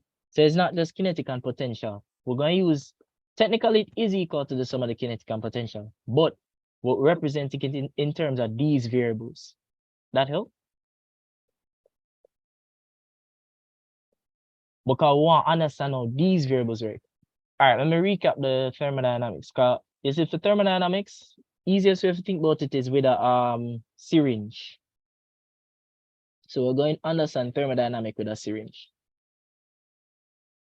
So what happens is that the total energy in a system, gas in particular, is usually gas that we're talking about when we do the thermodynamics, right? The total energy in the gas is going to be equal to the sum of its energy supplied to it. So if you heat up something, you're going to add heat energy to it. So that's what the Q there stands for, the enthalpy, MCAT. That's what Q here is. And then the work done by the system, right? And what we have to remember now, word is very important, grammar, because first of all, when they say you have a positive heat supplied, it means you did put in heat. So when Q positive, it means you put it in. When it negative, it means you take it out. You lose some. When you talk about work done, it's the same logic. When you first of all, work is force times distance. So let's think about the practical. If the gas is doing the work, they call it work done by the gas. And you see, if the gas of do the work, the gas are gonna lose energy because it a try push. The gas would be losing its energy. So work done by, I have to remember the wording because I love to use the word by. When you see work done by, it means say I lose energy because it's you doing the work. It's like walking up a hill. You doing work, so the work is done by you to get to school versus work done on you to get to school, which would mean you get a ride to go. That's the same logic here. So work done by the system is negative. And notice when you have work done by the system, last thing, it have to expand. So there's an increase in volume, expansion, when there's work done by the system. So these three things, work done by the system, negative because you do the work, and then you expand, there's an increase in volume. Vice versa, if somebody put work on the system, you compress it, work done on, they'll use the word on the system, you're gonna have positive energy because you're putting heat, you're putting energy if you put work on it. That's what you think about it. And that will result in compression. And then, so what I was asking you just now, how you find the work done? Work done would be equal to pressure times change in volume. We good? Remember we did see that question there earlier? You see it? Guys, feedback? Sir. Sure.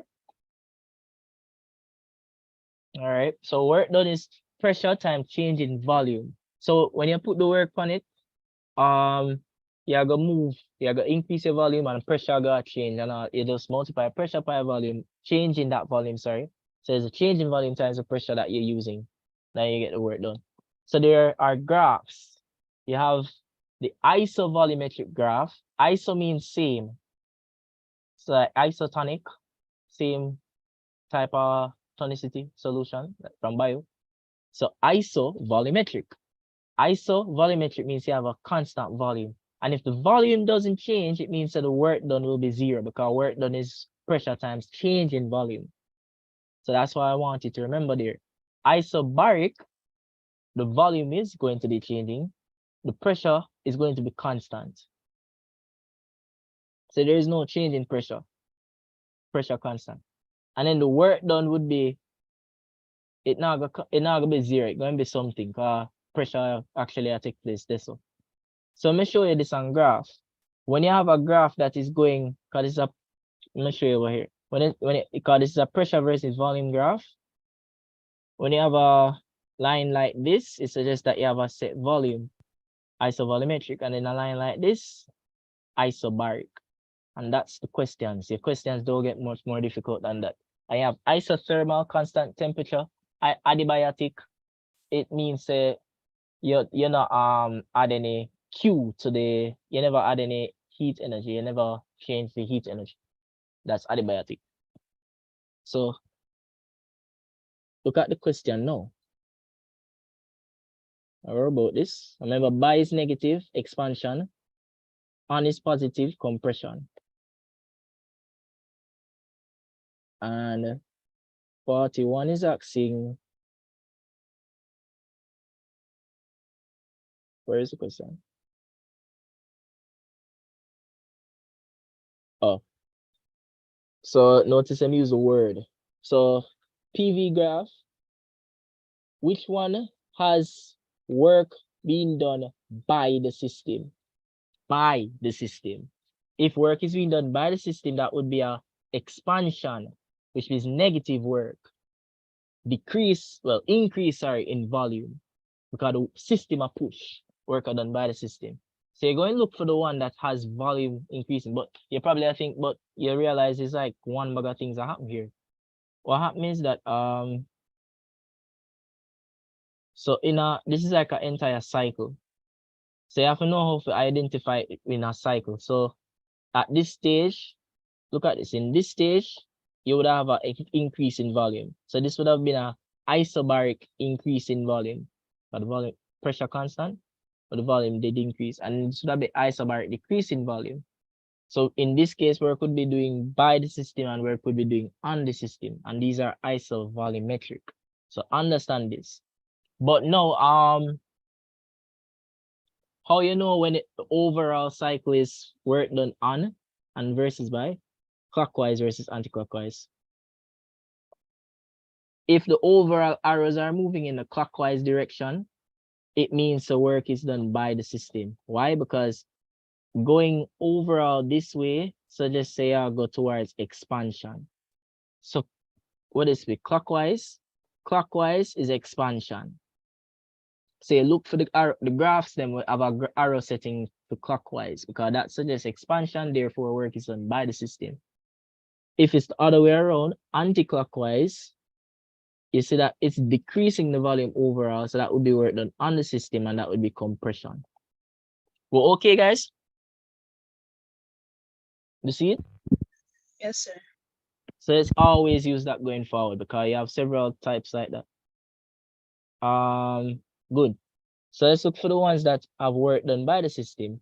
This is going to be work done by the system because you see it's clockwise. Overall, that's a expansion. So let's try to remember that, please. Clockwise, expansion. Anti-clockwise, compression. And you look for the next one, will look like that. So this will be compression and this will be compression. If it helps, just look where the top arrow go. Because the top arrow will tell you what it is. This is expansion, this is compression. Compression, expansion. Let's look where the top arrow go. So I and IV were the ones that were undergoing work done by the system. So they were doing the clockwise, which is expansion. All right, so this now, what was this now? Calculate the volume occupied by one atom of a copper of molar mass, that and the density of that. Easy. First thing, look at what you have to see, you can get what you need. They gave you molar mass and they gave you density. And you want to find volume in one atom of copper.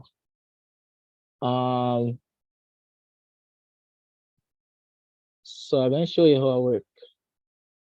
Hold on. I can just show you here. I'm going to stress it out.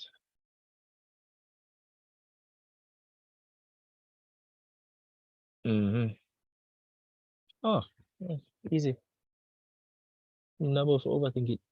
So you want to find the volume in one atom, right? Volume in one. What I say?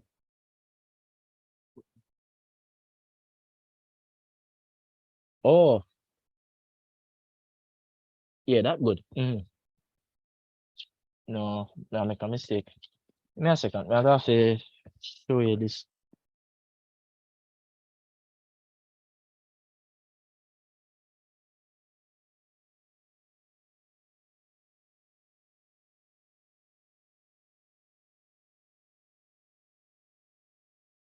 Right. All right, easy. Not sure. Cool. All right. So the key with these questions, you have to have your head on your body. Cause even if you never did see how I'm show you to do it, you could have figured this out. You have to be willing to figure stuff out. That's the key. How am I figure stuff out? You want to find what? What is the end goal? You want to find volume of one atom. Volume of one atom. Cool. So I'm gonna know. I know the density and I know the molar mass. So I know that density is equal to mass per unit volume. So I'm going to find the volume in the molar mass. Why? Because this will tell me the volume in 1 mole. Remember the molar mass, so this is a little chemistry.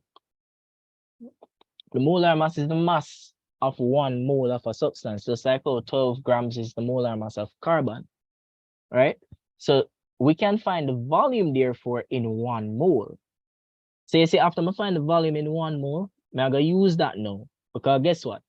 Since I know the volume that is present in 1 mole, and I know that 1 mole is present in how many atoms? Because notice, they didn't ask you about moles. They asked you about atoms. 1 mole is present in how much atoms?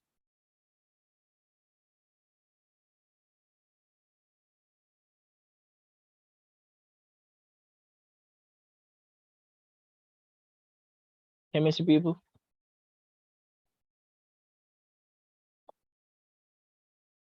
Guys, give me some feedback. What do you think?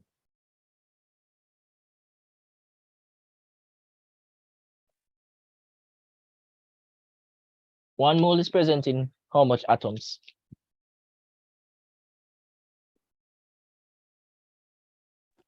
6.023 times 10 to the 23.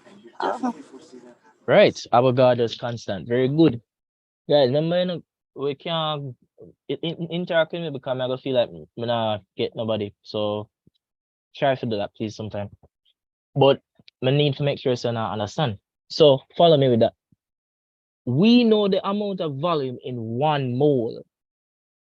And that 1 mole is present in the 6.02 times 10 to negative 23, which is your Avogadro's constant. So technically, what I know is the volume in the Avogadro's constant amount of atoms. So I know the volume for 6.02 times 10 to the negative 23 atoms. I know the volume in that amount of atoms. So what would be the volume in 1 atom? That's how I'm gonna find my answer, because they want us to find volume in 1 atom. So cross multiply. The volume I'm gonna get for 1 mole times 1 atom divided by the Avogadro's constant. And that's how I'm going to get my answer. That makes sense?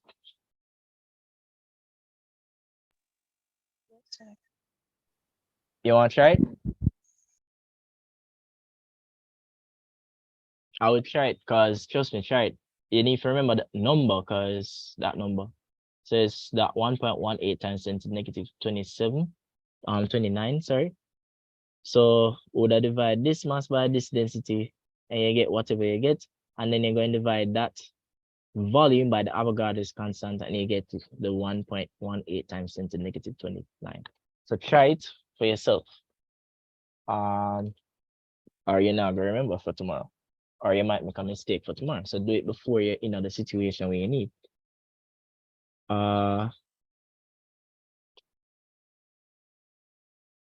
That me did say so. All right, sure. Good. So this now, this is a YouTube. YouTube and barometers are used to measure pressure. It works under the principle of pressure is equal to density times gravity times height. So, what we should remember is that if you want to find the pressure, density times gravity, and then you can find the change in height to know the pressure, or what is that depth, whatever. So what did they ask? We have a YouTube, which of following is true. Pressure X and Y will be equal. Pressure at a set density, at a set height must have the same density. So when I said the pressure at a set height must be the same, because you realize what affects pressure. Pressure is affected by density, gravity, and height does not change. What may I say? Height is the only thing that is a variable here, because the densities are constant for the liquid, the gravity is constant, the height is the only thing that would change. So if you're at a specific height, you're going to get a specific pressure. When you get a different height, you get a different pressure. That's what I'm trying to say. So when you're at a specific depth in the sea, for example, you feel a specific pressure. And when you change the depth, you feel a different pressure. So at the same level, you're gonna have the same pressure. This now. That question here. Big question. So that question is a reasoning question. And I'll show you how we get it.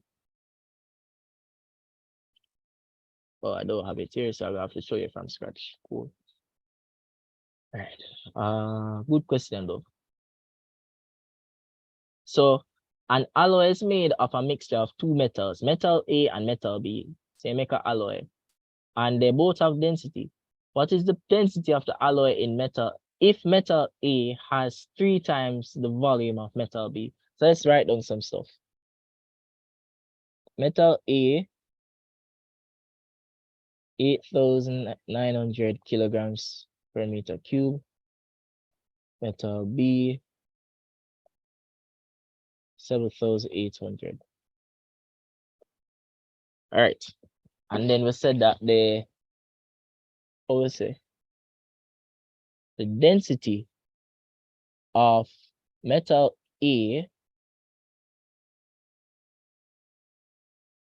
is 3 times the density of metal B.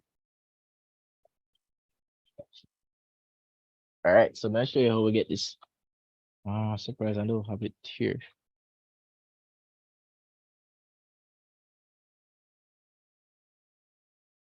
All right, so you see, follow me with this.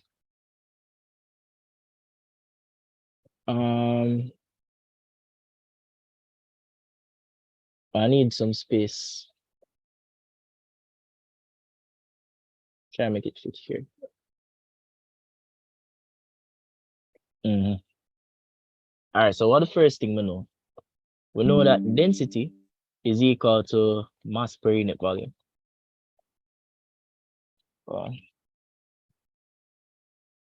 Close it. Close it.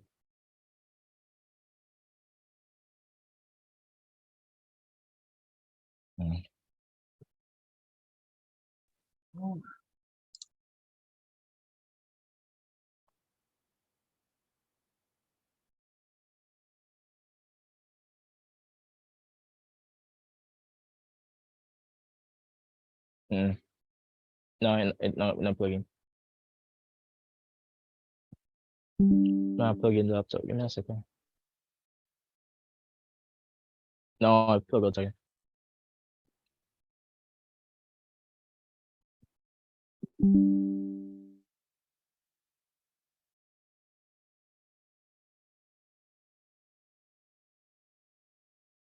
Yeah, see it? Open it.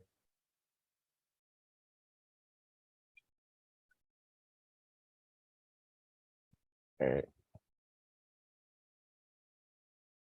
All right, cool. All right, good. Back. All right, so first thing we know was that density is equal to pressure mass per unit volume.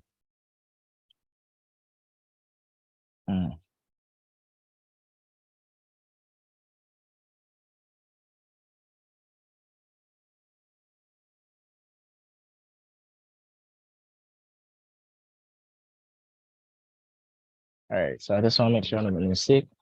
So how we end up with this is by, it's kind of weird, but we make a formula for the total volume. I'm going to make a formula for the total mass, and then we're going to divide that total volume by the total mass. That's it. Easy. So let's do it. Well, I use a little bit of algebra to do it though. So watch. So total volume. First thing we said, is the volume that then they said was 3 times. Cool. I was reading it wrong. Fuck off. Not sure about all this. All right, so metal A. Let me help with this. All right. So metal A, in terms of its volume, would have a volume of 3 times the volume of metal B. So how am I gonna remember that? Oh, I'm gonna represent that rather, sorry. I'm going to say I'm going to call the volume of volume B V. So I'm going to call volume B. Kind of weird. So I'm gonna call this V. So metal B have a volume of V, sorry. And therefore metal A have a volume of 3V. So the total volume of the alloy we're gonna make would be 4V. You see that? You see that? Yes, no?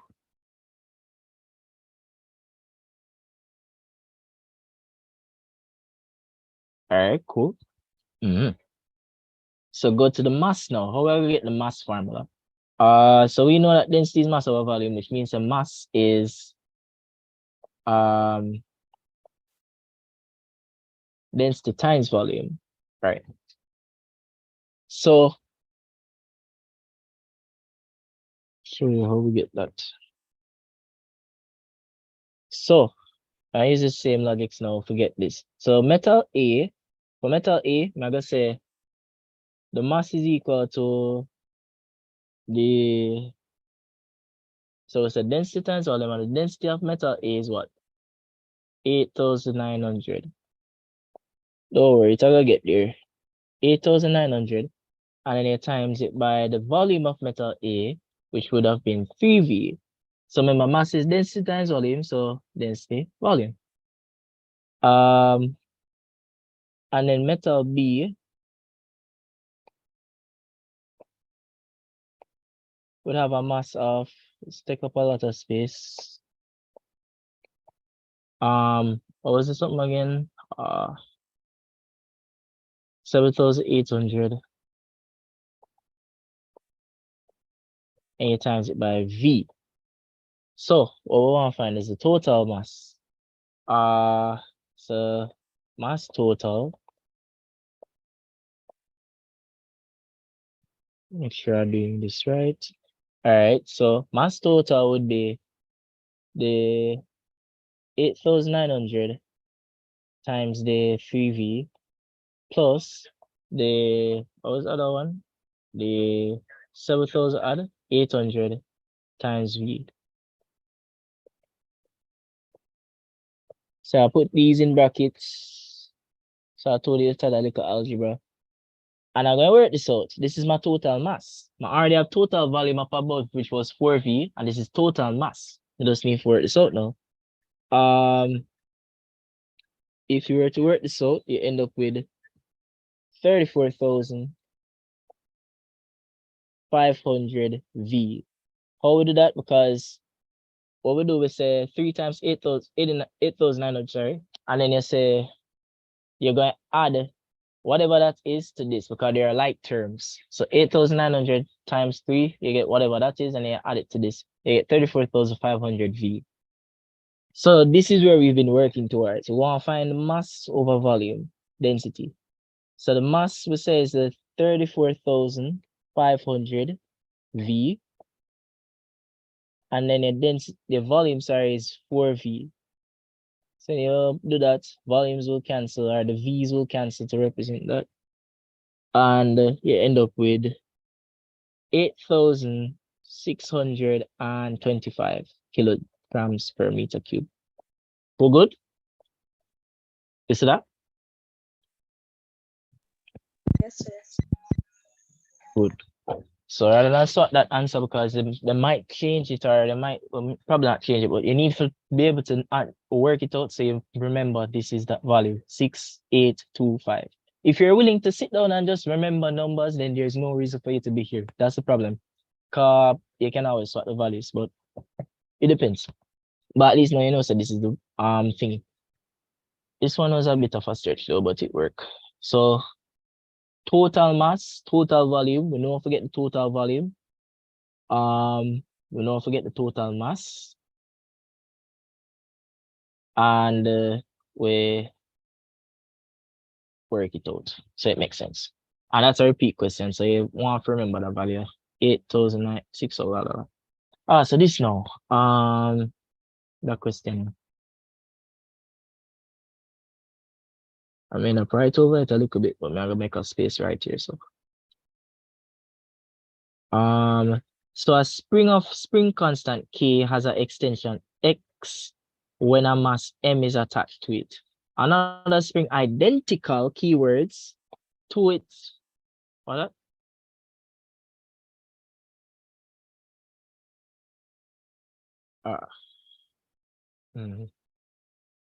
So the key to this, you have to remember, say I found the total volume by using a bit of algebra. And then I found the total mass using the formula mass equal PV. And then my mass times the V, them, I just calculate for both of them and then add them up. and then you're going to put it in a formula. So if you know how to do it, you never have to swap what it is. Mhm. All right, so moving to this now. Mhm. Mhm. This is a easy question if you remember the something. Them say identical, and them say them hung across from each other. So this would be springs in parallel. And you know that for springs in parallel that are identical to each other, when you make springs in parallel, it's like you make a stiffer spring. So you double the spring constant. You require 2 times the amount of force to extend it per meter. What does the spring constant tell you? It tells you how much force you're required to extend it. So if a spring has a spring constant of 10 newtons meter versus one with 100, the one with 10, it'll go easy for stretch because it only require 10 newtons to stretch it every meter. But for the one with 100, it requires 100 newtons to stretch it every meter. So it's a stiffer, sturdier string. When you put these two springs together, you double the spring constant. And because you double the spring constant, it's now harder to extend. You've halved the extension. So you have to remember this. If the springs weren't identical, then you would say something like K1 plus K2. If it was in series, then you'd say 1 over K1 plus 1 over K2 equal 1 over K. Right. So that done. All right, let me drink the water.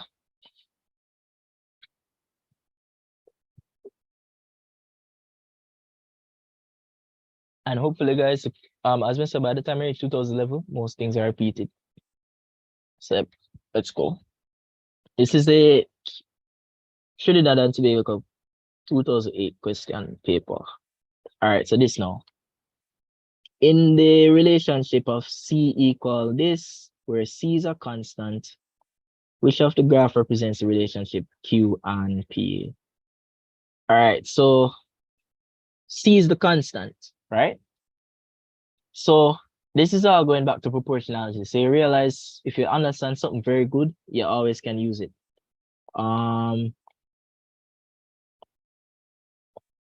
C is the constant, that proportionality constant, which means that if I was to do it like this, we're trying to see how P and Q are related to each other. So it's like a backtracking. I want to find out how P and Q related to each other. They say that P, Q equals C. It's similar to when we did have Boyle's law, where we say PV equal K. That's the situation we have here.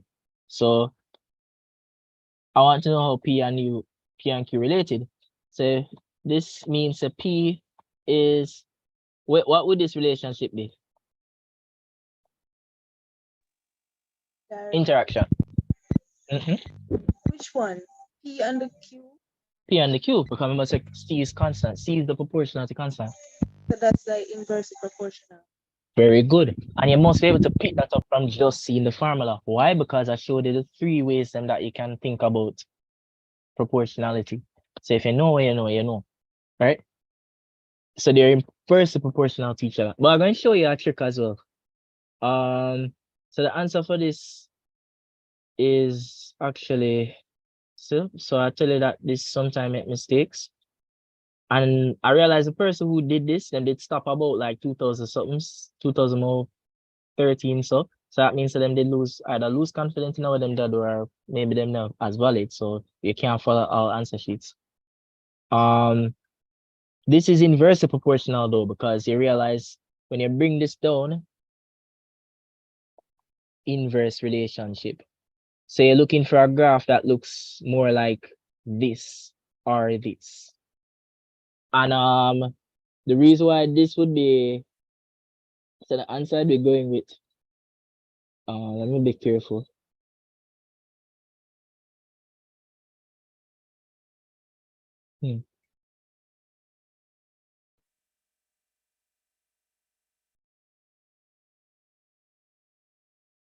I want to go with A, but I just making sure. The answer is A. When you go through the book for chemistry, a lot of the time you see this represented for different topics. This is how the graph would look. inversely related. You're probably wondering why not this graph. Personally, I think this graph could work too, but for some reason, this is it. So let's stick with this. And I think it's because it's a gas law situation. But yeah, this is the answer. And when you actually know this because every time you see for instance, how Boyle's law graph look? That's the question to ask. Boyle's law graph look just like that. So I'm going to show you something cool. P versus V. This is the Boyle's law graph. So this is more like Boyle's law being represented, and that's how it is. But suppose he plotted a graph of P versus 1 over V. What would that graph look like?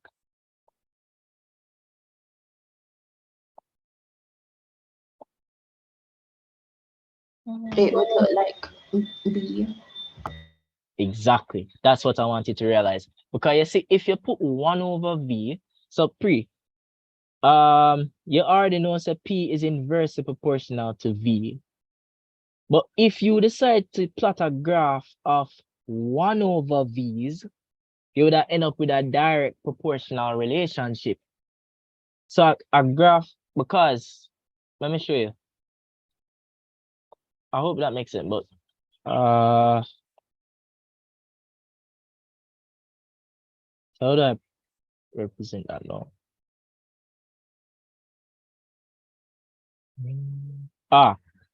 Think about it like this. Think about it like this. When you have A proportional to B, it means that the graph look like this, right? A is proportional to B. Looking at this, it's saying that P is inversely proportional to V. But you know, it's also saying something else. It's also saying that P is directly proportional to 1 over V. Can you see that?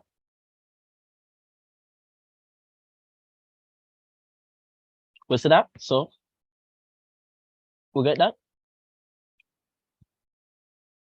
And that's because if it was inverse that your inverse is proportional and you inverse the inverse, you end up with direct proportional. We're good? All right, let's answer for this is 10. Because don't overthink it. The answer is 10. You can sort this. I believe you. You add them up. It was a question when them said the vectors add up and which one is not possible. So when you add this up, these two could add to give 60, they could add to give 20. Although I think they had to give 30 because of Python. You can try it for yourself, but they don't have to give 10. So yeah. This now. Specific heat capacity is the amount of energy per kilogram per Kelvin. I remember energy is what? Give me the SI units.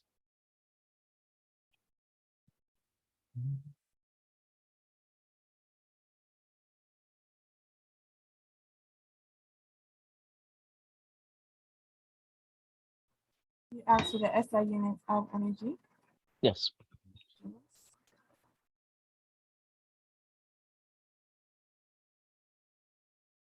It would be kilogram meter squared per second squared. Yes. Oh, you said cube. You mean square. Somebody takes it. But yes, very good. You remember earlier when I told you to remember these things because these things matter. So remember, what is energy? Force times distance. What's the SI unit of force? Kilogram meter per second square. So force is kilogram meter per second square. So if you times force by distance, you end up with kilogram meter per second square times meter. So you end up with energy being kilogram meter square per second square. And just remember that, right? And then you divide that by kilogram and also by Kelvin, which is the same as saying you multiply by that. So you cancel this, you cancel this, and it end up in meters square per second square per Kelvin. And you look for the one that match that. Hold on, give a chance. Yes. Why a lot of mistakes making for this one? Unless we make a mistake on myself, let me check. All right, so kilogram meter square per second square, and then we're going to divide by that, so that means multiply. So the kilograms cancel. Kelvin, I got it down here, so this should be meter square per second square per Kelvin. So yeah, see, I was reading this as not the per. You see it? We're good? Got it? You get it, guys?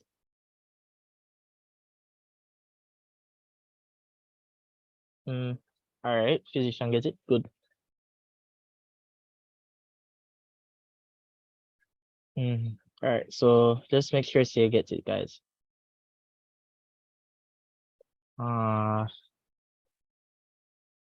Right, so this is a repeat question. An object of mass m is moving with kinetic energy E. Which of the following has the same base units as its momentum? Has the same base units as momentum. So the answer for this is A. I'm going to show you why, because so it's square root of mass over extension, mass times energy, and mass SI units is in kilogram, and energy is kilogram meter square per second square. So you end up with kilogram square per meter square per second square. And you square root all of that, so you end up with kilogram meters per second, which is the same as SI units of momentum. Good?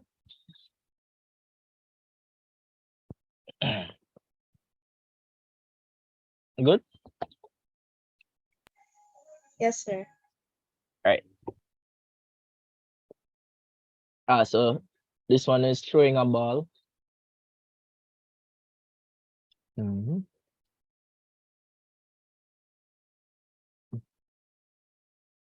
All right, so this now, taking upwards as positive, which of the following graphs best describes a ball that was thrown upwards and then came back down to the stream height? All right, so taking up as positive. First of all, what kind of graph? This is a VT graph. And they take up as positive, which means that up has a positive velocity and down has negative velocity. So we did already explain this. When you project something up, go up, and come back down. Remember, say gravity acts down, which means that as you go up, you're acting against gravity, which means that as you go up, your velocity is decreasing until eventually you reach zero velocity. So that's what's represented here. So you did start off with a positive velocity. You did throw it off with a velocity of, let's say, 10 meters per second. And then as you go up, gravity decreases your velocity by 9.81 for every second until eventually you reach zero velocity, run out all your velocity. And then when you go down back now, you realize that you're going in the opposite direction, but you're now going with gravity. So it's because you go with gravity now, your velocity going to actually increase. So you're going to start increase from zero, go down. From zero and go back to, you're actually going to reach back to your normal velocity. But the thing is, since you're in the opposite direction now, that velocity is increasing as a negative velocity. Because remember, what negative velocity means? Going in opposite direction. So that's why you represent it like this. So the velocity you push off with it are going to be the same as the velocity will come back right in your hand. And that's this graph. If you were to have a collision, you'd have a little space here. And then what will happen is that the ball are going to go back up into the sky. But you see, when it go back up into the sky, it's going to go back up in the sky with a smaller velocity. Because you lose some of the lose some energy, you lose some of the kinetic energy on the collision. So the velocity would decrease when you go back up. And then as you so yeah, let's say you get projected off now at 5 meters per second. And then it's the same logics again. As you go up, you go against gravity, so your velocity decrease until they reach 0. And then eventually you would reach 0 and then go back down. So you need to understand collisions as well with it. Right. So this is the graph. All right, so this now. So a tennis ball is given a horizontal velocity of 8 meters per second when it is hit from a height. Which case is this? So this is projectile motion. Which case is it? Case 2. Very good. And you see them ask for the time it takes to fall from that height, which would be?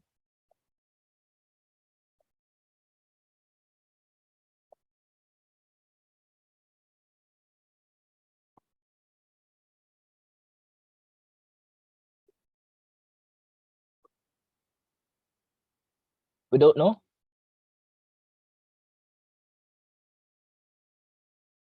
Guys? You know, I got to go over projectile motion. Right. A no, good. Because it kind of important to know it still, because if you don't know it, you're not gonna know it. Who can tell me the formulas for case 1?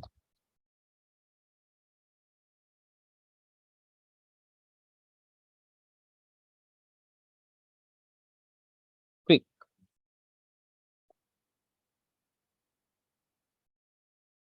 The total time to reach max height. Who knows the formulas?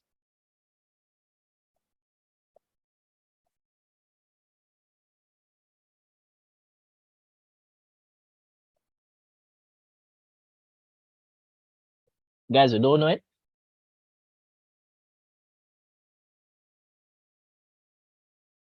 Boy. All right, so we know total time. A no total time because A did there yesterday.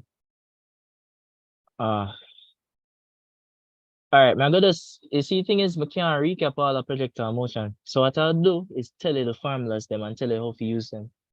Luckily, it's not paper 2, right? But guys, and I should have did come the session them, because if you did the follow through, you know what I know. So it's never late until it passes. So let's sketch it now. Projectile motion, we said the body is projected at a, when you have projectile motion, it means say I move with acceleration due to gravity only, right? That's the first thing. In projectile motion, it's parabolic. Motion is parabolic. That's the next thing. Now there are 3 cases in projectile motion. So catch me. It's not hard. In projectile motion, 3 scenarios to worry about. In case 1, that's when a body is projected vertically upward. So you fly up and then you come right back down. That's case 1. In case 2, a body is projected from a height, like this scenario. And in case 2 is when you're projected at an angle to the horizontal. All right? So in case 1, I'm going to run through the formulas. In case 1 is 3 things. You can calculate the total time to go up and down. That would be 2v over g. Don't forget it. You can find the time to reach the max height. And what we say in case 1 is that the time to reach up is the same as time to go down. So it's half the total time, so it's v over g. Good. And then if you want to find the max height itself, it's going to be v squared over 2g. That's case 1. What about case 2? In case 2 now, case 2 is one where you get projected from a height.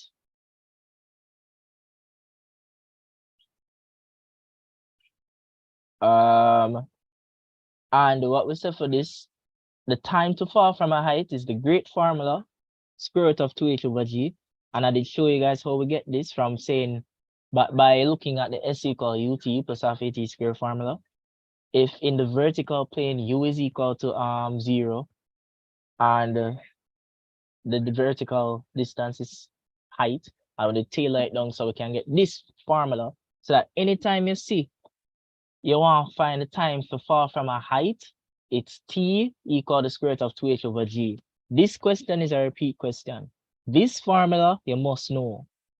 And then Suppose now you want to find the range. Range going to be Vx times t. Remember that Vx is constant because there's no acceleration in the horizontal.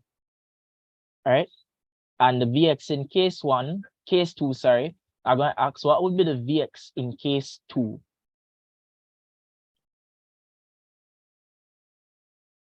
Remember, guys, it's not me have the exam, it's you. So that's why I'm asking you the questions.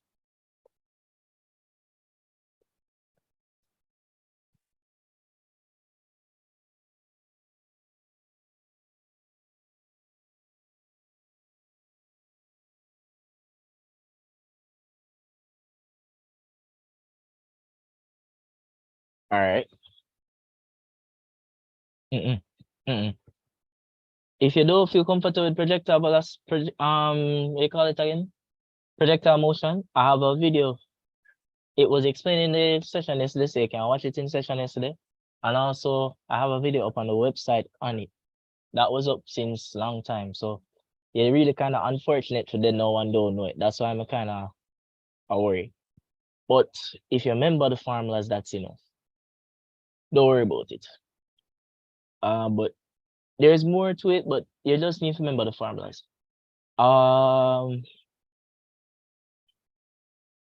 Thing you know, what I say is that Vx is equal to V in case two. Why is it equal to V? Because in case two, the body is projected from a height like this. This is case two. This is what they just told us about. Let me draw it up here. All right, let me just continue draw it here. It's going to hurt me. Far from a height. This is case two. You project it with a velocity V. If you split its components, you get Vy and you get Vx. Vx equal V and then Vy equals 0. All right. Case 2 is the most popular case. So if there's any other case you want to know, it's case 2. Trust me. When you're there, so vector velocity V, remember in the horizontal plane, acceleration is 0. Therefore, velocity is constant and it remains V. Not gonna change. In the vertical plane, acceleration is equal to acceleration due to gravity, and its velocity is equal to u plus at. Right. So you need to know these stuff because if not, you get knocked. So choose. So that's case 2, and you have case 3 being which one now?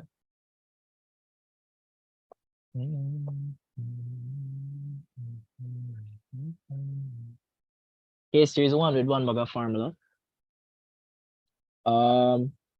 Case 3 was said. Open. Case 3 was said is the one where look like case 1. So time to reach total time we say is V square. No, sorry. Who knows these formulas? Anybody know them? Practice is perfect, you know, guys. So sometimes you understand something, but it's just you need to practice to say it. Tell me. Anybody want to try it? While I open this back. V sin theta over G. 2V sin theta over G. Good. Tell me the others. You have like V squared sin squared No, tell me the time to reach max height first. outside.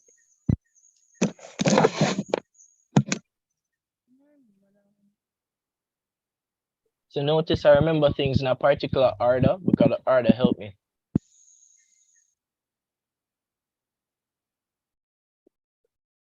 So remember the total time was 2V sin theta over G, as you said. So next thing is the time to reach max height, because for the time to reach max height, the time to go up is the same as time to go down. So how you find time to reach max height?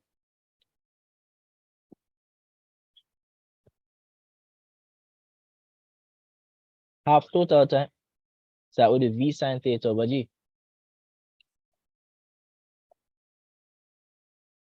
So I need you guys to be remembering these things. And then height, going to be v squared sine squared theta over 2g. And we said we get this formula because in case one we saw that what was the case one formula for height? V squared over 2g. You subtract you put sine v sine theta instead of v. That's all they do. Easy. And then range. Who remember the range formula? Distinctions for anybody remember the range formula? Take a bite of this. Sine 2 theta over G. Mm-hmm.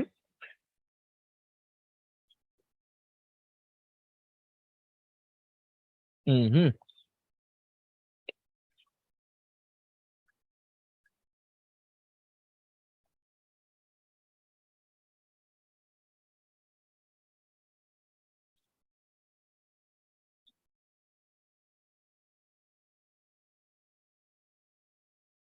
Yeah, maybe drink some water. When break at 9 o'clock. Or after we finish this paper.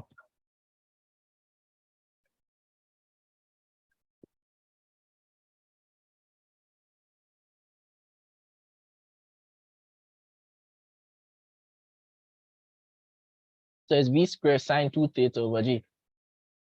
Somebody got it right. Well, we got this formula by saying vx times t, where vx is v cos theta, and t we just saw was 2v over g, 2v sine theta over g. So you need to understand the stuff, not sort the formulas, and you remember them. Trust me.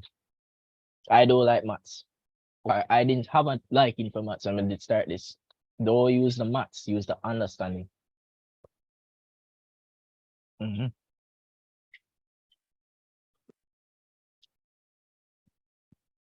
Thanks so much.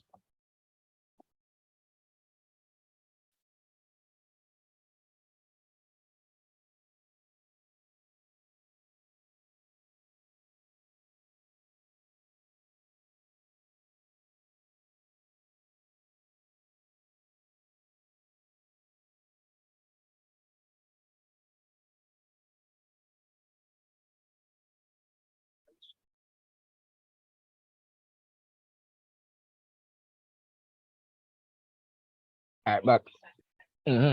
So I needed to remember that the time to fall from a height is 2h over g, right? And when you plug that in for this, where h is 1.8, this is 9. You need to work this out yourself because this is a repeat question and you don't want to feel uncomfortable circling this tomorrow. So just work it out and C says 0.61 seconds, right? Good. So move. Look at this now.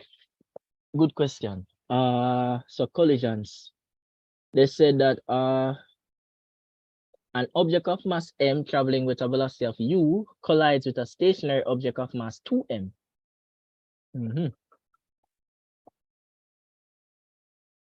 A lot of information given because them tell us it's stationary and all of them stuff there.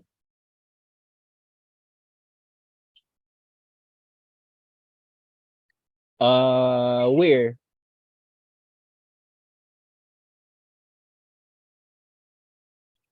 No, well, the v would represent the projected velocity. That v is representing the projected velocity that they give you in the question. So let's say you get projected at 8 meters per second. In this, the projected velocity was, or they call it the horizontal velocity.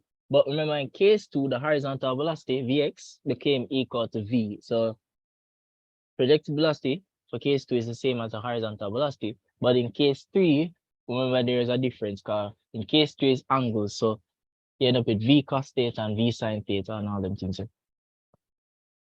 So, all right, so come, this. An object of mass m,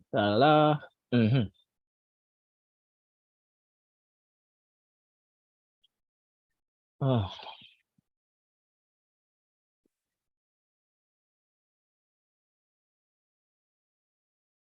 Yeah, if you remember that question, it's a repeat question. I don't make any mistakes showing it.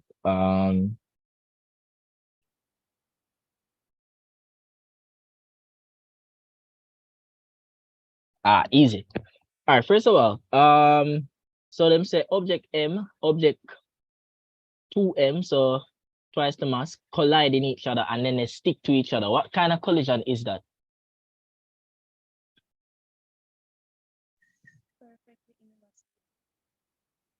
So you know it's perfect inelastic collision.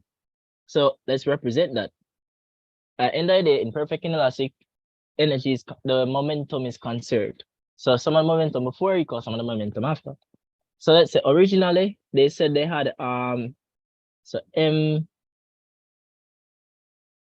let's say M and U and so M times U plus 2M times V. So let me put that in brackets. And notice something. The bodies were going. Hold on. Let me be careful with this, Nakado.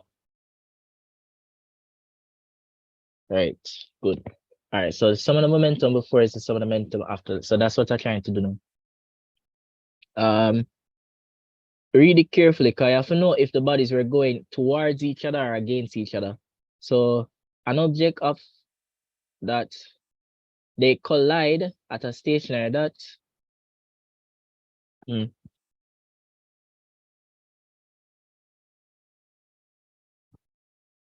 That's interesting. I guess it doesn't matter. It's not gonna matter. It's why. But they should have told us if they were colliding facing each other or if they were colliding away from each other. Because if it was like this, then one would have been negative, one would have been positive, and then this both would be positive. But it's not gonna matter, because guess what? They told us that M, when it collided in a 2M, 2M was already stationary, which means its velocity was 0. So that cancel out. You see that? So it's like you're crashing a one parked car with 2 times bigger than you. That's exactly what happened. And when you did that, the bodies stick together. So I'm gonna represent that as M plus 2M times V. And then we can say what next? So then we can say U is equal to 3M divided by, make sure I'm looking out, M times V. And then, so therefore, wait, I don't even know something.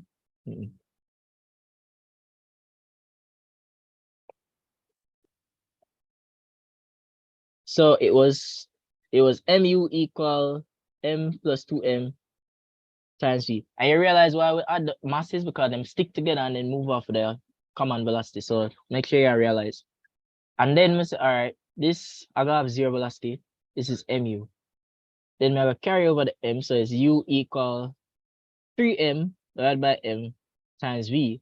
M's will cancel, so that you get U equal 3V. And therefore, V is equal to U over 3. So that this is a repeat question. See a lot of the years. This come almost every year. So I'll see you tomorrow. You good? Yes, sir. Right. This one. An object moving at a constant speed in a circle of radius R turns through at angle in a time of this. So I'm gonna describe circular motion. Right? The velocity along the tangent is given by, so first, what's the formula for velocity?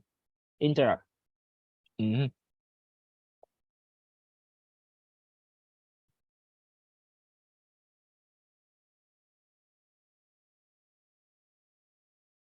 R times omega. Right? So we know the velocity formula is R times omega. And here's the thing. Omega is angular displacement over time. I remember the very first formula we did show you before the two we did so was very important, was this. Angular displacement over time. Because angle over time. Angular displacement over time. And then we did say that the total angular displacement all the way around would be 2 pi and the total time of t, so that's why you get 2 pi. But this is where it came from. So you realize they expect you to know that, because the ask it can be given by lovely this. You see that? Right. Good. Right. Come in. Let's go. Let's go. And despite all, look, guys, we're going to finish as long as you're willing to stay. So it's just you need to tough it out and get it done. So let's get it done. So hammer now. So hammer makes 4 complete evolutions in 3.2 seconds. Distance between the hammer and the thrower is this. What is the centripetal acceleration of the hammer? So first thing when we see centripetal acceleration questions, we start think what kind of circular motion? Is it vertical, horizontal, whatever? They never specify, but this is probably like a force situation up, whatever. And remember that acceleration formula doesn't really change. So it's always A equal V square over R, or the omega square R. So you just need to plug in the values. So they gave you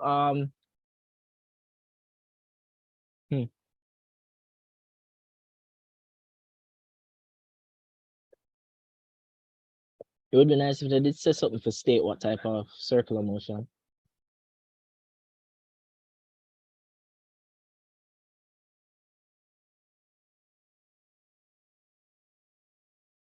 The type of circular motion. Well, no, it shouldn't matter because if somebody throws one hammer, they're gonna use them hand. And it's either they're going to spin it sideways, we should make a vertical circle, or them spin it horizontally. So either their hand would represent the radius. So that distance there's radius. Why I'm trying to be specific is because sometimes that distance between the throw and the thingy is not always. Then again, the total is the distance between throw and the thing. So it has to be the radius. So let's not overthink it. So the answer is we are going to use omega square times R to find the answer. But they gave us the amount of evolutions in a particular time. So if you know the amount of evolutions in a particular time, you can say the total time divided by the number of evolutions to find the time it takes for one evolution. That would give you the period. And then you can plug it into the formula. Omega is equal to 2 pi over t. Because once you have period, you can find omega. How I know somebody need to do all of that is because I realize say what them give me. Look at how I have to see how I can get what I need. I realize I have radius, yes, but I have things that can give me period. And I know say acceleration is omega squared times R. So I try to find period so that I can get omega and then plug it in the formula. It's 92.5. I don't know if I have a working out over here.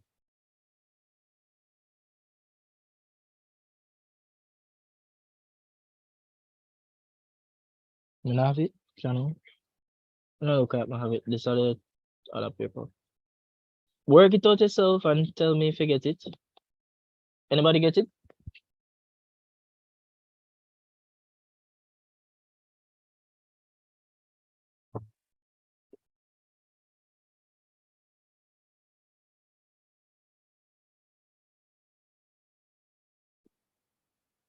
All right, good.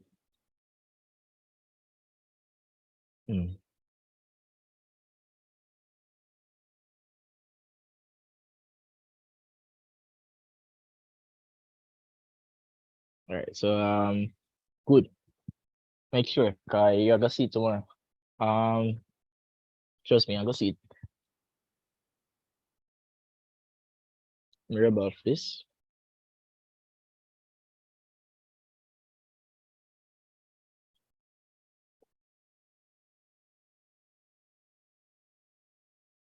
How about this to cargo? I need the space.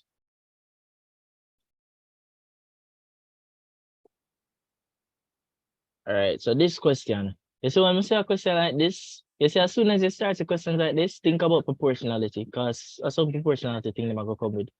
And them say one now. I wonder if I did already work this out. Probably not. Okay, so now bring it. So which of the following is red? Which of the following equations represent the gravitational field strength of a point? Da da da da da. So you're wondering gravitational field strength, where they come from? Newton's universal law of gravitation. I call it Newton's fourth law. So the product of the masses proportional to its force between them, and also that force is inversely proportional to the radius square. And there are two formulas to know from that topic. First, we know the first one is the very popular, but then not many people know the second one. G, because what them do, them say force is equal to mass times acceleration, or mass times gravity, since this is things to do with them things there. And what them do, them masses cancel, so that them could get G. So there's a formula for G, acceleration due to gravity, and it's G m mass of the earth this divided by r square. So this G m r square. And something there. Another word for this, so another word for acceleration due to gravity is the gravitational field strength. So this is something they might throw at you. Acceleration due to gravity is the same as gravitational field strength. Right? So recapping the topic, now we can carry it to something. Because we need to remember the formula here. The formula for gravitational field strength, Gm r square.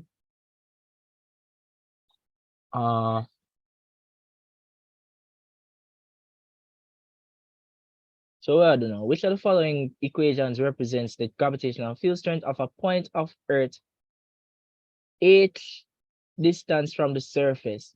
One more thing to show you. You see them two formulas, maybe just show you. I'll just show you with the G1. They all apply when you're talking about, so this is Earth, or this is other mass, and they're all applying when you're talking about from the center of the Earth, the force between the center of the Earth and going between the two of them, right? Not as detailed, right? But you see, in some cases, you can talk about looking specifically from a height. So same between the two masses, but from a height. How you factor in the height? All you're gonna do, you're gonna add the height to the radius. So in the formula, you add the height to the radius. This is a thing. So you would add the height to the radius in the formula for gravitational field strength, which is acceleration due to gravity. So it's going to be G m as the Earth divided by r plus h all square. You see that? You see that? You see that? We're not finished yet about maths. You see that? So you have to add height when you have factoring going up, doing it from a height. All right, so moving forward.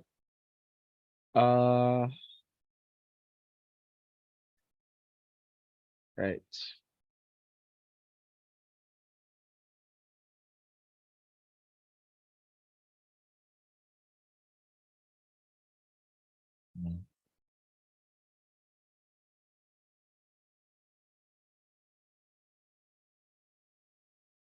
No, I made a mistake, so I make sure.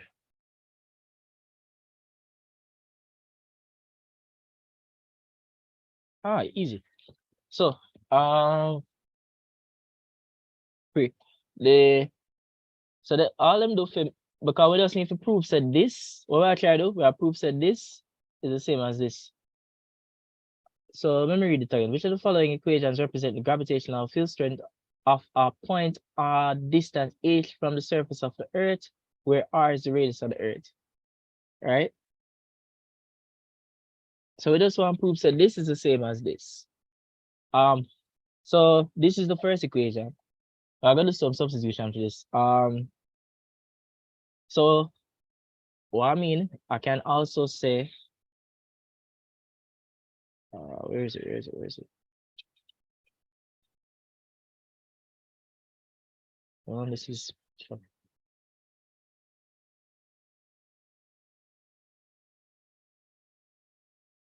Oh, oh.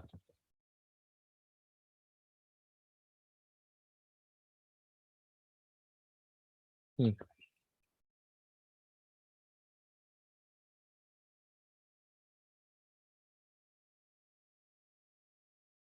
Mm.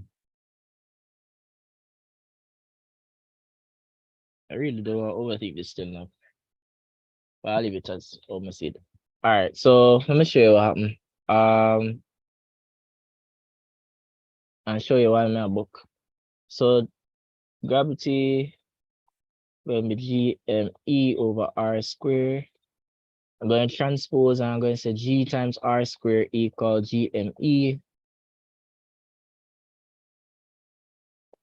Now, what I can do is plug in this formula into this, because you realize it's saying that GR square is equal to GME, and here's GME right here.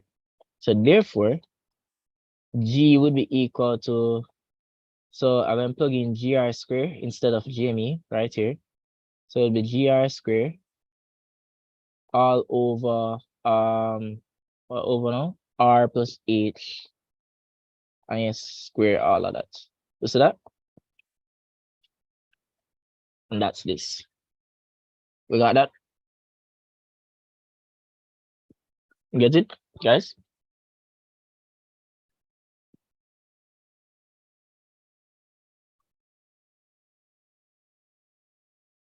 You get it? Yes, sir. Thanks.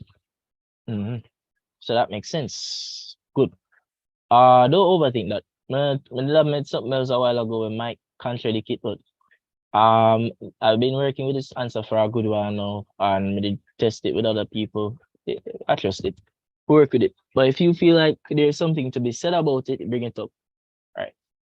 But this one, so this is a hot air balloon, 200 newtons, up 200 newtons is its weight, and then they give it its volume, its density, and they ask you for the net upward force. So the first thing, the up thrust on this balloon is, we know, it's density times volume times gravity, right? So when I work that out, so we get density of 1.2, volume of 20, 9.81.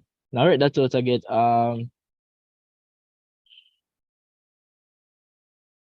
what I get? My calculator.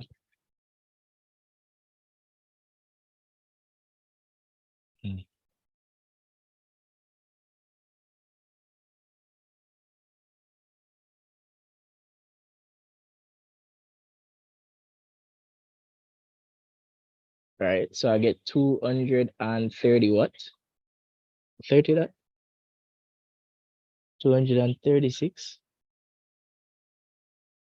I do like that in. Yep. So now, guys, what are you getting?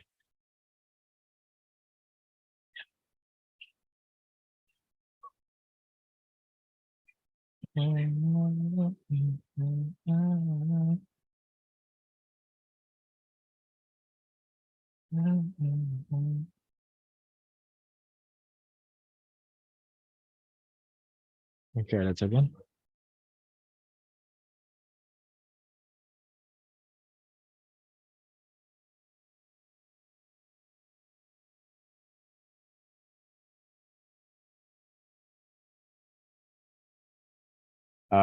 So now, I wonder if I become if I use 10. 1.2 and for next 9.81.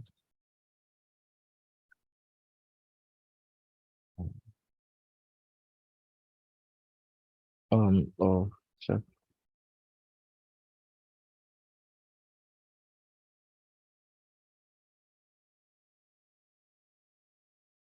Oh, so it work when you use 10 for this. So when I work it out using 10 newtons as the acceleration into gravity, I get it as 240 newtons. So that's what I wanted to see, because when I get it as that now, you can say, all right,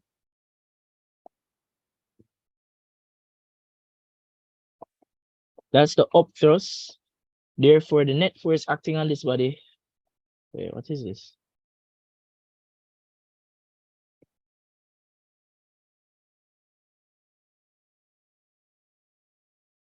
Net force going to be what now? How do you think we're going to get net force?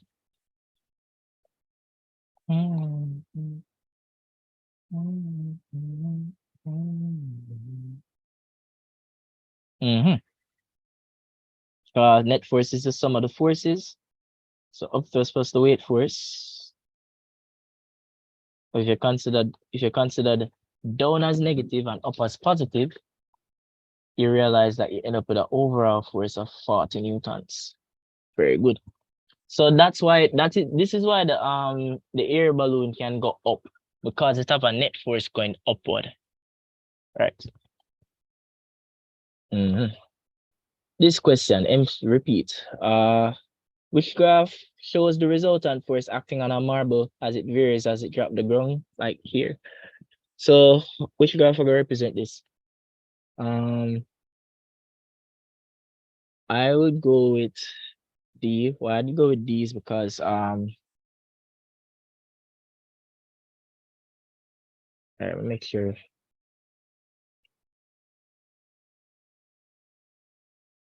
All right, why I went with D is because we're talking about the what?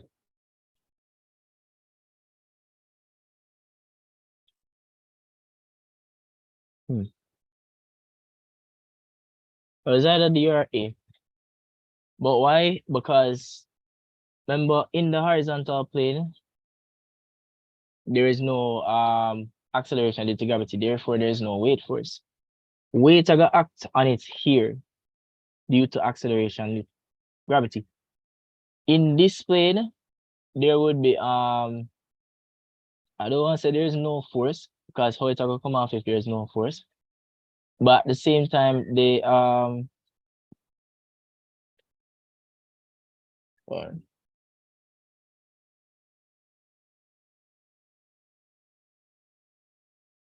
I think about this is like case 2 scenario, where I figure at that point there will be no force. So it has the force as it's going down due to weight. And that weight would be constant because it's 1 mg. So no force all along, and then it just get a force kind of thing. Personally, I've never really liked this question because I feel like there's more to it, but I would go with D, right? But we know for a fact that weight force is going down, and that's the set force that we're seeing right here. Might be wrong, could be C. If you guys know anything more on that, that would help. But I would go with D, either D or A. A, the reason why I go against A is because we're going to assume that this is projectile motion, which means that this is a motion with only acceleration due to gravity. If it's that kind of motion, it would be uniform. So you wouldn't have a curvish kind of thing, which make more sense. Right, so I'll go with that. We did this already, no? No, we didn't. So, oh, it's easy. So a B is pushed by the wind of constant force from rest to a fixed distance. So you push it distance with a force. And then the kinetic energy, you want to find the relationship between KE and mass. Somebody tell me, how could you do this?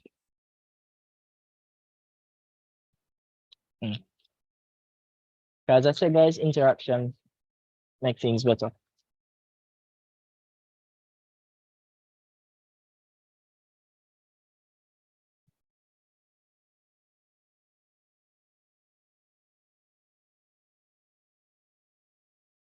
Yes?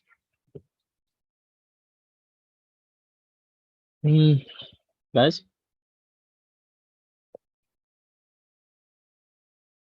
All right, cool.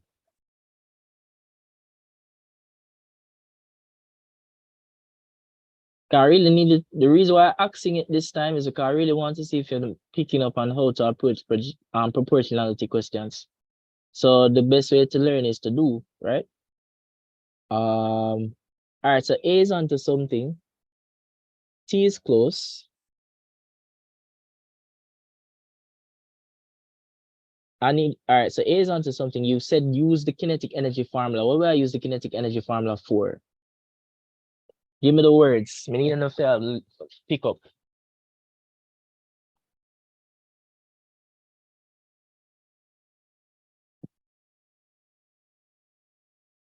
To make M the subject. Why?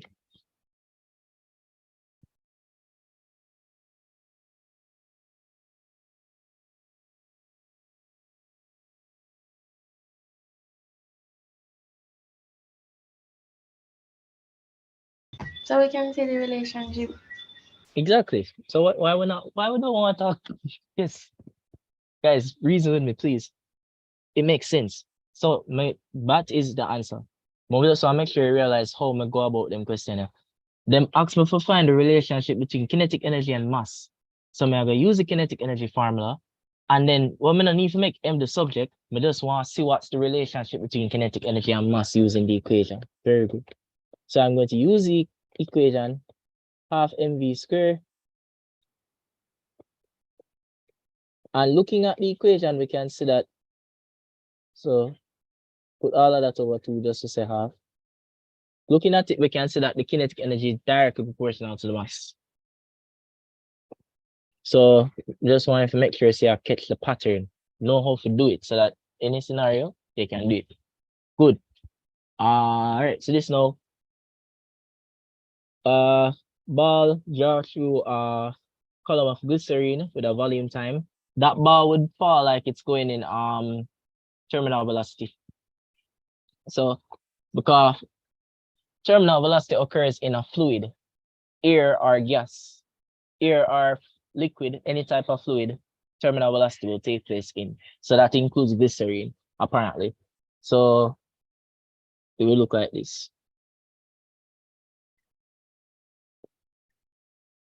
All right. So this is terminal velocity. All right, and then this now. So a car traveling at a constant velocity is provided with a power, and the driving force of the car is 600 newtons. What is the velocity of the car? Nice. So there's a formula. So reading this, them give you a power and then give you a force. There's a formula that can connect force, power, and velocity. Because actually, so this is something. All right. Because power is equal to what? Power is work divided by time. And because work is force times distance, you end up with this. Make sense?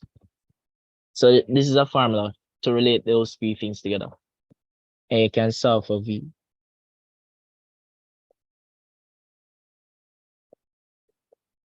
This is in kilowatts, so you're going to convert it into watts by times it by 1,000. Good?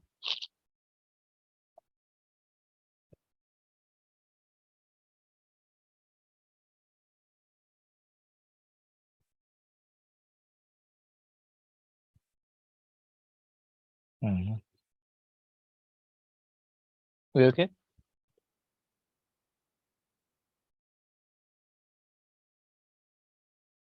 I feel like did I start a new paper before we did take the break? Or are we still? Probably. We okay, guys? I'm really want to take the break at 9. All right. Remember, say it's all work with me. I will go through.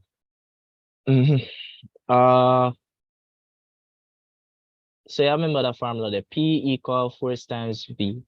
That formula we use it a couple times. Look at this now. Once you reach 16, you reach module 2. So simple harmonic motion with an amplitude of A and a period of T. What is the maximum velocity? We know that maximum velocity is omega times A. Going further, we know that omega is 2 pi over T. So look for the formula, what matches that? 2 pi over T times A, that looks like the good stuff. this graph.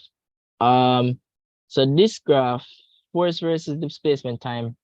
So we already know, so in simple harmonic motion, the thing is called simple harmonic because as the thing oscillates, it will displacement go like so, but there is going to be a force that pulls it back to its equilibrium position. So the reason why it go back and forth is because there's a force that keeps pulling it back. So as the further it goes, there's more that force that pulls it back. So we see that the force there ends up being proportional to its displacement. But you notice, even though further it goes, is the more it going back, they're in opposite directions. So even though they're proportional, they're in opposite directions. So you end up with a relationship like this between them. And it actually looks like this.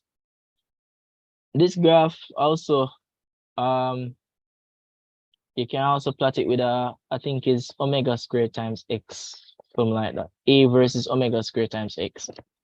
But this is the graph. This is one of the weird graphs you just have to remember. All right.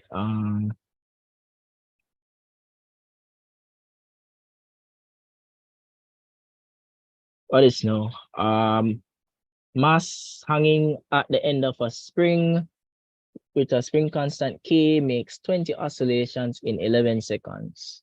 21 oscillations in 11 seconds. What would be the period of this system be if it were taking a quarter of the gravity of Earth? So everything down to proportionality.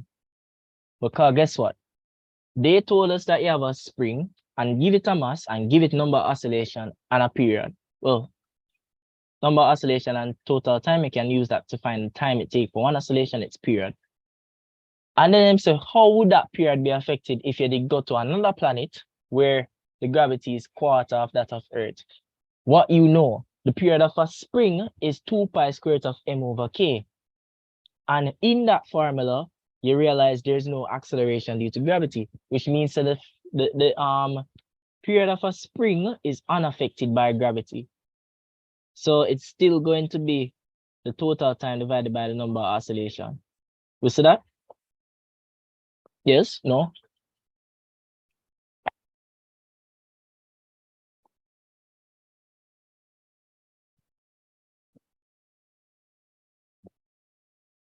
All right. This now, repeat question. Child swings on a 10 kilogram oscillating simple harmonic system.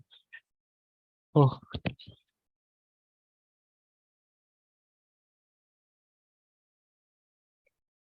All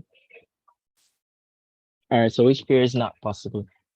So them ask you about energy and then give you some values. And then I ask which one of them combination are impossible.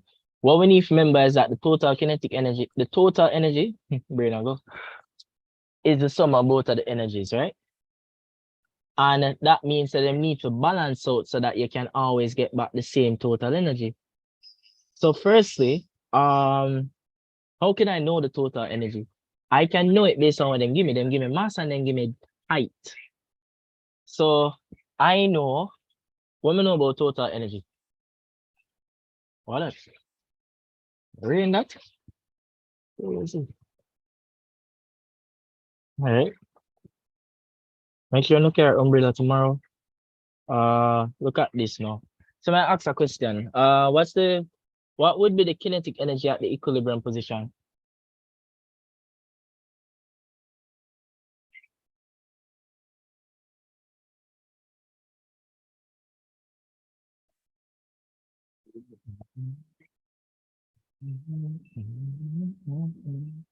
Max, again, what would be the kinetic energy at the equilibrium position?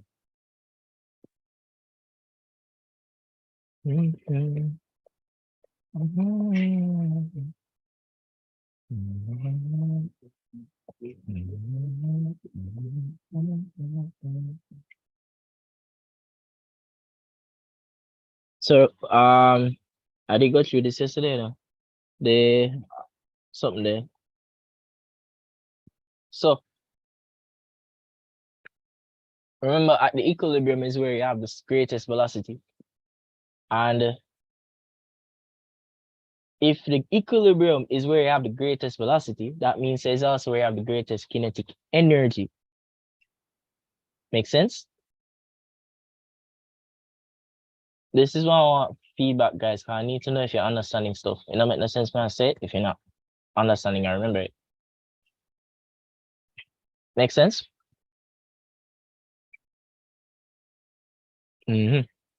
So at the equilibrium is where the displacement is zero and where the velocity is greatest. When you look at a pendulum, it moves fastest in the vehicle. When it reaches the top, it stops. That rhyme. And that's where it's going to have zero velocity. At equilibrium, you have maximum velocity. At the equilibrium, you have maximum kinetic energy as well. And the potential energy would be zero. Because remember, them need for add up to give you the total energy. So as you go up to the amplitude, you would have convert that kinetic energy into potential energy. So that by halfway, you would have half of both of them. And then when you reach up, you have all light as kinetic and zero as potential. All light as potential, sorry, and zero as kinetic. Understand? So when I ask you the questions, make sure I answer. So the thing now, we know say them supposed to add up. But in this question, them say, all right, which one not possible? So what I want to know first is what is the total energy? I can find the total energy by finding the maximum kinetic or maximum potential energy. Because remember, say overall, when you have maximum potential, it means that all your energy is potential. When you have maximum kinetic, all of it is kinetic. So in the question, they gave me mass, they gave me height. I can use that to find that potential energy. And that would be the maximum potential energy that I'd be finding, which corresponds to the total energy in the system. Am I making sense?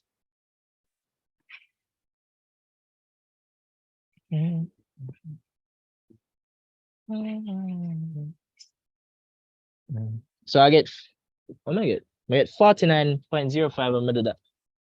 49. So that means that the overall joules when I have in the system is 49 joules. So the thing with all of these options, they need for add up to 49. Because both of them, it needs to be a case where we can get back 49 as a total energy. So this can happen. This is what happens at the amplitude. This can happen. This is what happens at the equilibrium position.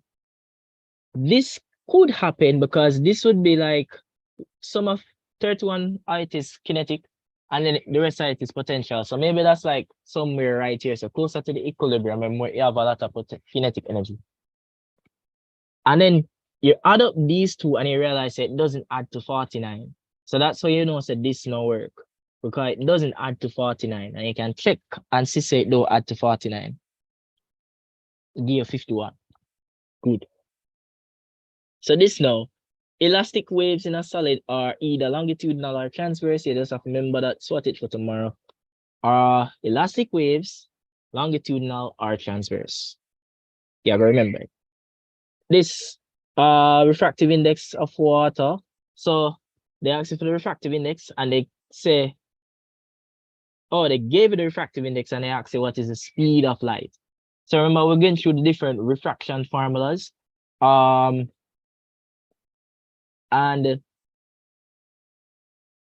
this one, so the speed in the vacuum, and then you're going to the speed of light. So coming from medium 1 into medium 2. So you just need to divide speed of light, which is just 3.0 times 10 to the 8 meters per second over, yeah, try find V, them say, cool. So I try find V, and divide this by 1.33. When you do that, you get this. Try it to see if you get it. Look like I didn't work it out already. Oh shit. Alright, let me look up here. Let me do it already. Wait up, you know. Alright. Alright is good. So you know, work it out yourself. Make sure CSC say work, please. Are you not going to be in a good position? Work it out and see it work. Look at this now. So there's a phase difference questions. We know the steps of calculating phase difference. First thing, you identify the space between the two of them. Very good. And they did it for us. Nice. Next thing, identify a hole. So I identify a fraction, the entire cycle. Cool. Now we need to find out what fraction of the cycle it take up. And you see that it takes up a half of the cycle. And a half of a cycle is half of a cycle, right? No, trick. Half of a cycle. And a half of a cycle can be represented as radians, or 180 degrees.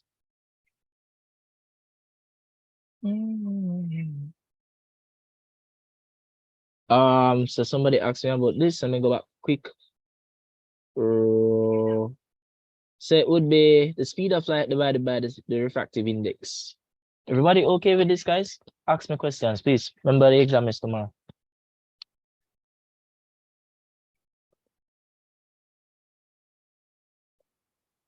All right, good. So we have different refraction formulas. Remember we did to the one for Snell's law. Where say sine I over sine R, and that's equal to V1 over V2, and that's equal to lambda 1 over lambda 2. So that formula was there. And you just need to memorize the formula.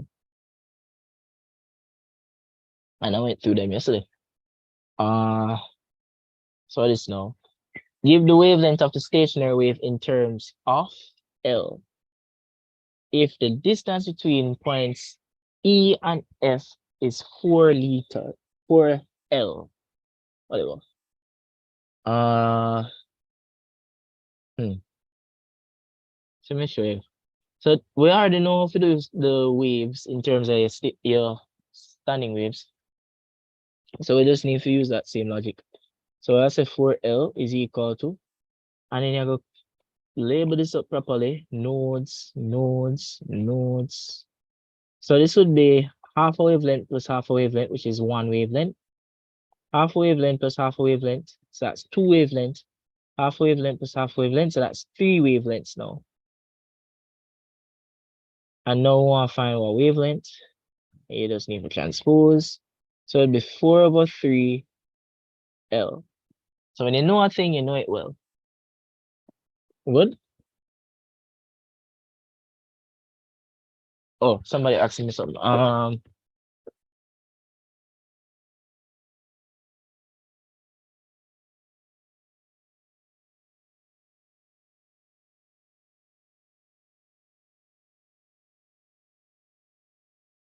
No, what did I say a while ago? Sine I over sine R, right? Yeah. Yes, it's like, yes, with Snell's law, if you need me to go over something, guys, or you don't feel comfortable with X, because it's either that or I don't know. But with the Snell's law stuff, the formula is always the value in the first medium divided by the value in the second medium. So it's a sine I because that would be the incident angle, the sine of the incident angle that's in the first medium, and then it says over sine R. And then it's a V1, the speed of it in the first medium over the speed of it in the second medium. And then you can say lambda 1, the wavelength of it in first medium over the wavelength of it in second medium. Who remembers the fast mnemonic? Remember it? Remember fast? We said fast mean if the wave gets faster, it's gonna move away from the normal. So FA and then ST, if it gets slower, it moves towards the normal. All right.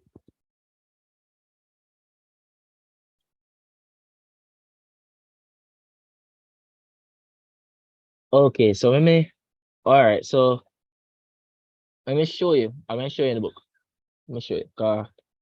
Understand. Make sure we understand. We need to know. We need to certain.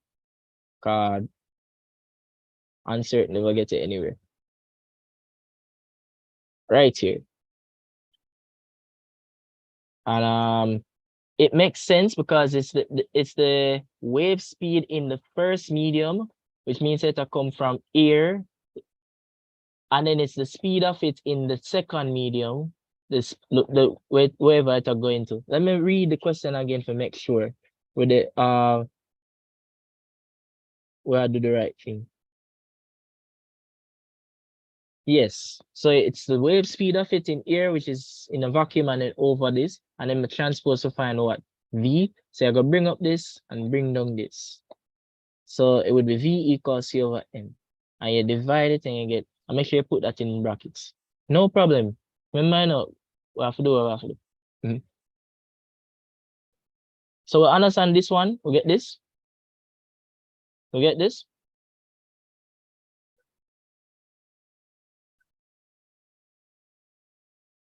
Okay. All right, fair. No problem. All right, this now. All right, I'm going to take a 5-minute break and come back. Give me a minute. 5 minutes and come back.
There are key components and key ingredients in the recipe of a student.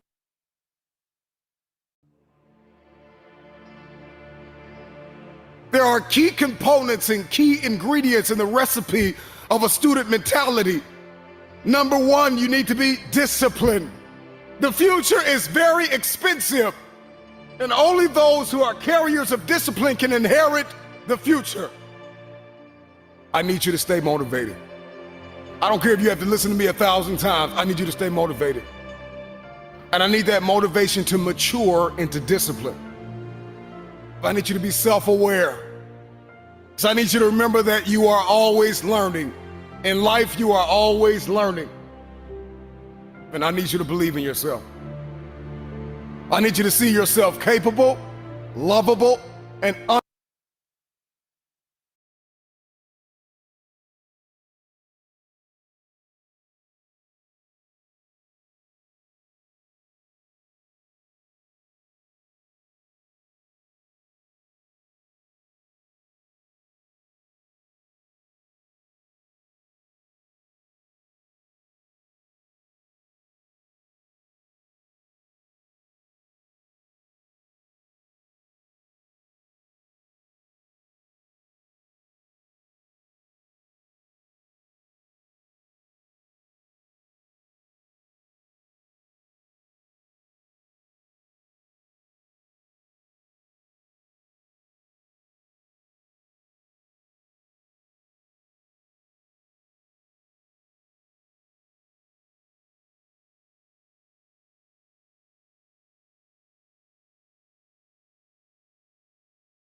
there are key components and key ingredients in the recipe of a student mentality.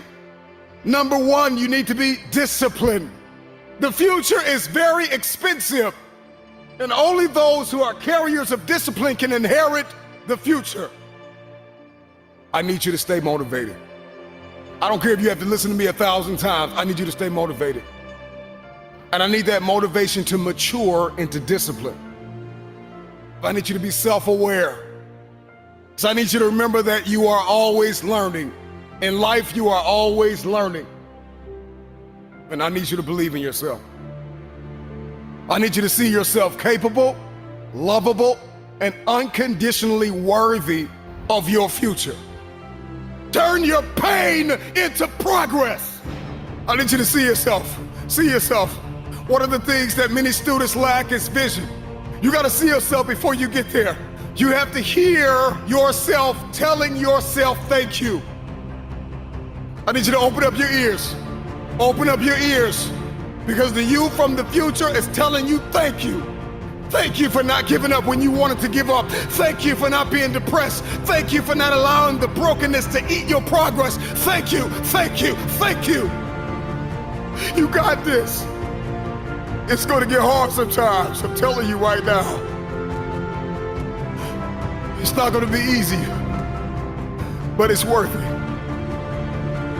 Maybe you're listening to me right now, you want to lose weight, or you're trying to pass the final exam, or maybe there's just this feat that seems as though it is impossible. Turn your pain into progress. Turn your pain into progress. I need you to be uncomfortable with average. I need you to be allergic to average. I need you to come to the end of yourself. So many people are depending on you. A student is hardworking. A student is mentally tough. Have the ability to adapt. Have a character, consistency. Demonstrate courage on the daily. Stay motivated. Stay positive. Earn your respect. Have a winning attitude. Breathe. Compete. Make no excuses. Set goals. Practice great habits. Stay focused. You want your future? You gotta outwork everybody on that field. You gotta outwork everybody in the room. You gotta learn how to perform under pressure. You gotta leave it all out on the field. Everybody wants the future, but everybody wants to be average. There are gonna be times where you feel like you're losing your mind, and you study for hours, and you're gonna take an exam, and you will not pass. A student is resilient. A student is disciplined. A student is committed. A student is consistent, even when they don't want to be. Because the cycle of depression needs to end with you. The cycle of not enough needs to end with you.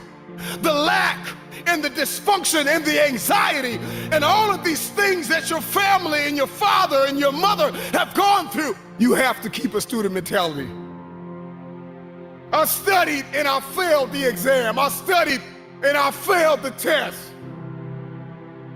And life is an uphill war, and it is filled with tests and exams and critical moments where you are going to have to dig deep inside of yourself and ask yourself why.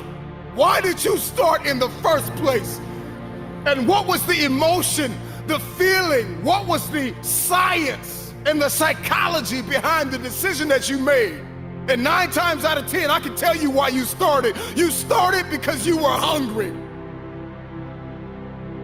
Hunger is the feeling of discomfort or weakness caused by a lack of food coupled with a desire to eat. How hungry are you?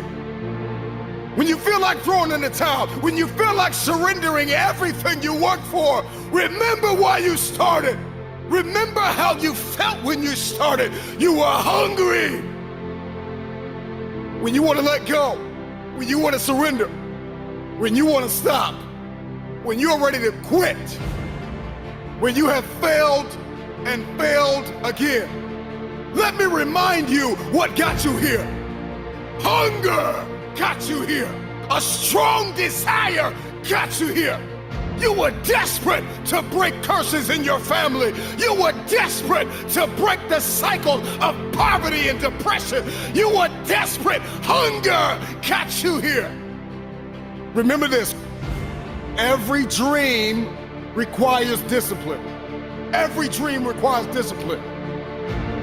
You can travel the world and study students and their behaviors and their mindsets. There is a science behind achievement. And when you study the most successful students in the world, we find that they are responsible, they are motivated, they are self-managed, they are self-aware. They have a long-lasting student mentality even after they have passed the test. Because they understand that life is a test. And in life, there are ups and there are downs. And so accept the responsibility. See yourself as primarily responsible for your outcomes and your experiences.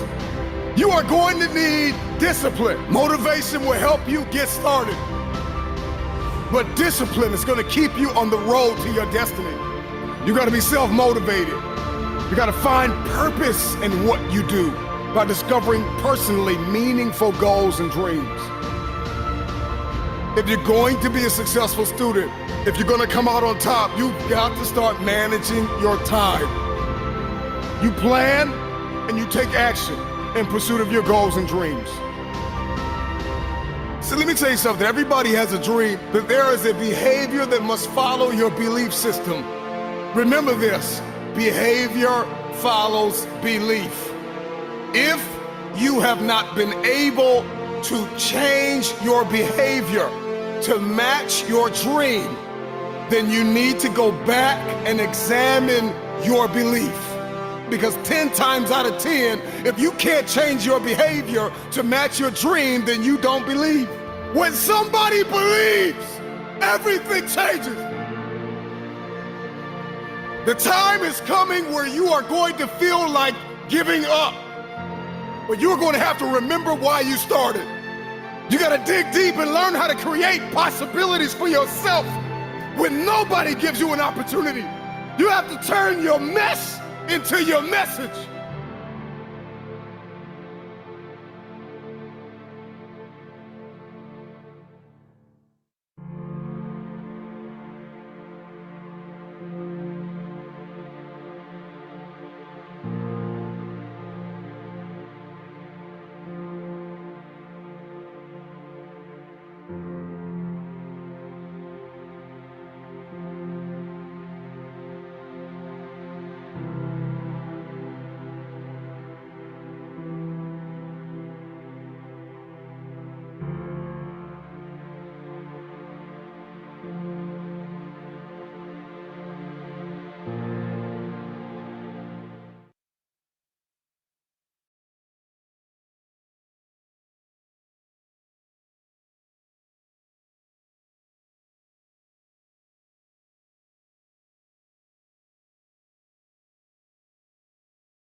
Hey guys, I'm back.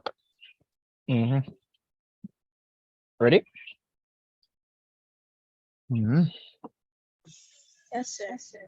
As I said, guys, in terms of sleep, I've already slept, so I don't need to sleep, but I know that you guys might need to sleep. I'm going to say until we finish, at least up until 2020. And we can, because once you reach a certain point, trust me, this happens all the time. But by the time we reach a certain point, everything is repeat. And we need to understand and not showing from now. So the point is 2011. So let's get to 2011. I promise you, it'll be easier. So let's go. So the distance between a node and a stationary antinode represents what? You remember that?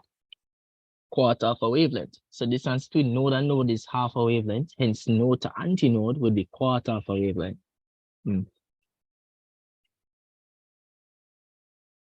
This question used to trouble people. I have something in my teeth. Give me a second. Now make sure you guys eating. I just eat something quick. All right, look at this one. So this is a back to your harmonics thing.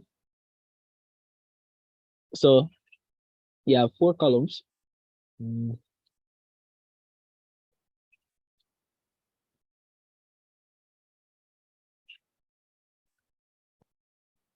I'll show you. So all right, 3. So you have 4 columns, and you want to find the ratio of the frequency between all of them, which means you need to really understand all of your harmonics so that you can do this. So sorry for the background noise. What would this be representing? Who can tell me? Come, guys.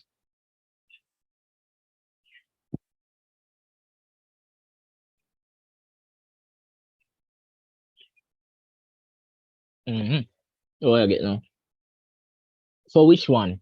Say somebody tell me it's the fundamental frequency, but for which one? Is it for a closed pipe, open pipe, or a string?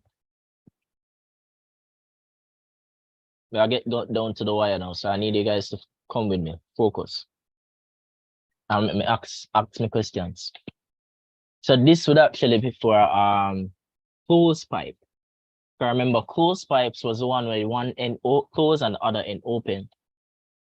So you need to realize that this is a closed pipe.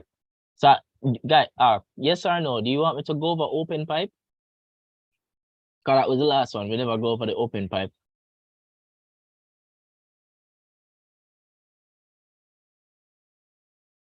All right, we're not going over open pipe. It's not that bad. You'll survive if you see it. So this is a closed pipe. First harmonic for a closed pipe. This is the first harmonic for an open pipe. So just by looking at this is the open pipe that I've been talking about. This is the simplest that you can set up an open pipe because at both ends you need an antinode. And then a second harmonic would look like you put one more in the middle. A third harmonic would look like you put 2 more in the middle. And then you can figure out what the length is in terms of wavelength and all of that stuff. So it's not hard. But no, so this is the first harmonic of a closed pipe. This is the first harmonic of an open pipe. This is the second harmonic of an open pipe. And this is the third harmonic of a closed pipe. Do you need to know that? Sure. 3. They want us to find a relationship between all of these frequencies. So how I did it, finally found a way that made sense. I know what the frequency formula is for all of them. First of all, frequency is speed over wavelength. So all I need to do is find the wavelength for all of them. And the wavelength for all of them depends on the scenario. So in this scenario, we know that the wavelength is going to be equal to 4L because L corresponded to a quarter of a wavelength. Say transpose, you get 4L. And then in this scenario, L corresponded to from antinode to antinode is half a wavelength. So that means when you transpose for wavelength, you get 2L. Wait, I may do this right. Okay, I can leave it out stuff. I have to do this right because we'll end up in a problem otherwise. And then this now, this would be antinode, node, antinode, node, antinode, and then from antinode to antinode, half a wavelength, antinode to antinode, half a wavelength. And that would mean say the L correspond to one wavelength. That's why L is here as one wavelength. And then this now, this is your third harmonic. I remember I showed you that the wavelength for your third harmonic is just 4/3 times L. So I did show you that. If you have a question, ask it. And then this now, once I knew what the formula was for all of them, I tested it out. I tested it out by putting in a variable. I just put in a value. So them never give me a speed and them never give me a length, but I put in a speed and a length in all of them. Why? Because I want to find out what all of them would give me. So me use a speed of 10 and a length of 5. I'm gonna do that for this. I'm gonna get 0.5. I'm gonna do that for this. I'm gonna get 1. I'm gonna do that for this. I'm gonna get 2. I'm gonna do that for this. I'm gonna get 1.5. So I'm gonna just put in a random speed and a random length. So because this would be the same for all of them. Speed length, same for all of them. It's a frequency and wavelength that changes. Why am I doing all of that? Because since I realize what value I get for all of them, I can just look and say, all right, what's the smallest value that I got? 0.5. And I divide all of them by the smallest value to find out the ratio between all of them. So it became 1 to 2 to 4 to 3. You see that? With me, guys? Yes, sir. When I figured this out, I said brilliant. Cause this used to cause a lot of problems. This question.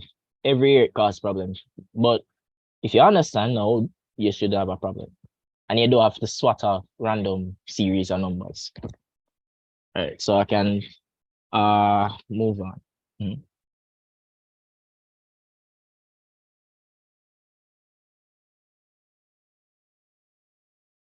All right, so what next? So this is Young's modulus. Remember, say the formula for Young's is yard. And you have your yard formula. And then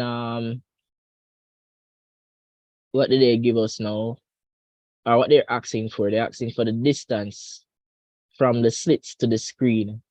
So remember, you have A represents the slit space. So the space between here, that's A, and then the distance between the double slit experiment and the actual space.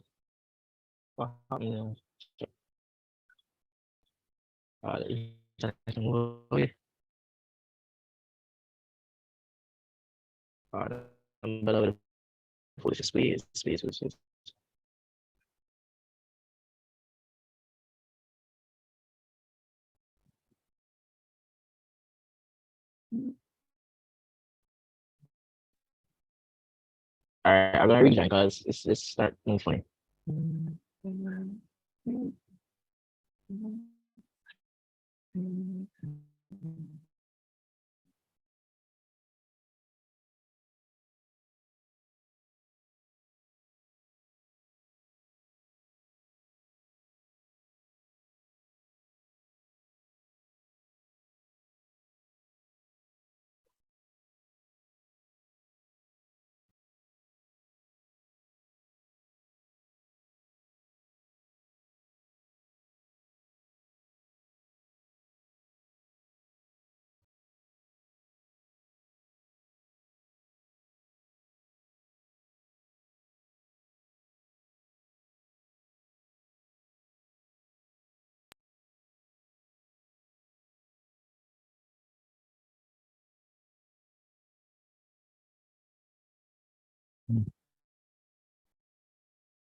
Hey guys, can you hear me? Yes, sir. Sorry, the laptop decided to do a update and let me go all of this. Come in again. All right. Reach.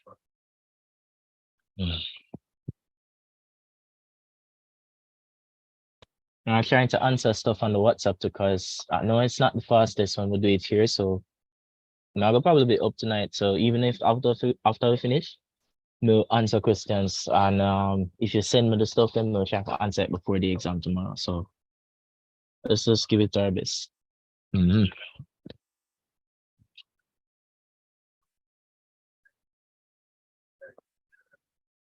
matter tell me I clear off.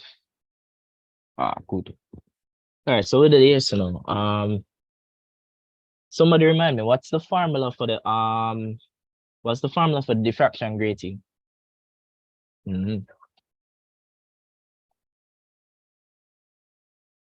Come.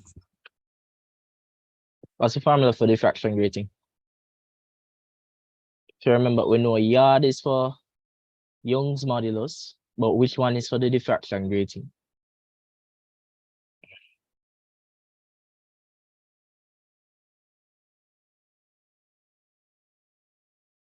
Guys, with me?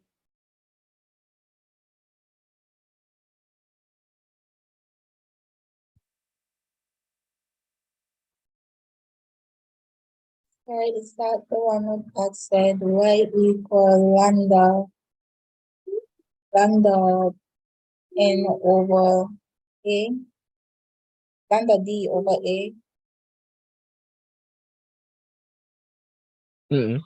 Yeah, I think about yard.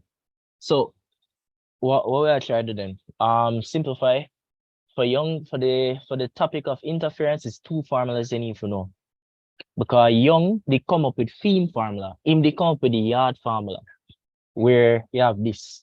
But there was, I think about it like an upgrade. There was this other thing where they did have something called a diffraction grating, where they did have one bugger line, hole up, and then make a formula for it as well. And you need to know that formula as well. Yes, A sine theta equal n times lambda. Guys, we need to remember the stuff then. At least for tomorrow, right? A sine theta equal n times lambda. That one here. So when you think about Young's, think about yard. When you think about diffraction grating, think about A sine theta equal n times lambda. Right. So we're gonna use them now. They talked about them yesterday, but now I'll go into them. Just I'm gonna show you how we use it for this. So them say a Young's double slit separation first to fifth bright fringe is 2.5 millimeters when the wavelength used is 6. Distance from the slit to the screen is that. Then the separation of two slits is, I try to find the separation of two slits. The separations would represent A. Hold on, let me show it. Remember the diagram we accustomed to is the, see, you have double slit, light pass through and the diffraction thing so that you could have the thing form on the screen. So the distance between the double slit and the screen is big capital D. And then the distance between the fringes will be Y. So D, Y, and then the distance between the slit spaces would be A. So you have slit spaces A, slit, whatever you want by it, and then Y is the fringe spaces. And then D is that distance between the double slit and the screen. And then you know what wavelength is. So what they're asking us for, they ask for the separation of the two slits. That would represent A. I realize some people memorize it as D, but it's better to memorize that A because there's another formula where I use D in. Yeah. So A. And that's where you get yard. So the mnemonic makes sense. Yard. Good. And this yard derivation now we just need to transpose for A. And you were right. I think this is what you were saying. Lambda times D equal, yeah, here's what I said. Lambda times D over fringe space. And with a plug-in variables, but notice, do we have fringe spaces? What we have is a distance, I think it's 2008 still. As I said, guys, the problem come with the upper layers, papers. And guys, we need enough to communicate with me as well. So I know when you know stuff and I know when you don't know stuff. Because if I just teaching myself, I can talk forever. So please just communicate with me, guys. Right. By the time we reach 2000 level, everything is repeats. So we just need to get to 2011. Trust me. So where are we now? What happened now? We want to find the fringe space. We have the total distance and we know the number of fringes. So what we're going to do is divide this by the number of fringes.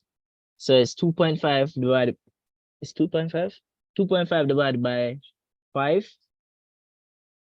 And that will give you the fringe space. So let me work it out. I don't think I have this did.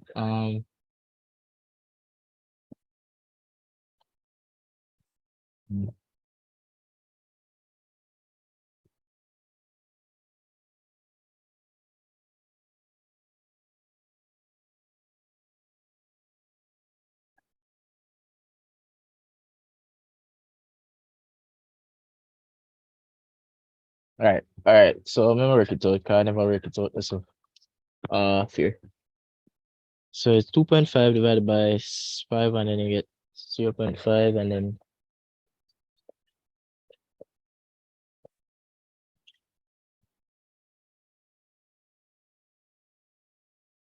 all right, and then you get wavelength times d. So the wavelength we get was 6.2 times 10 to the negative what? 7.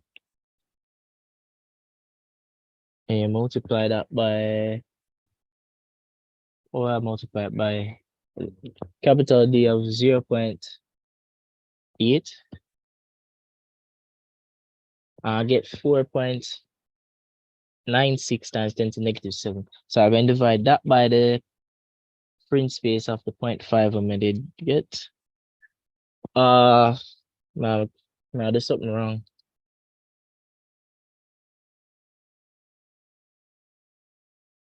No, there's something wrong.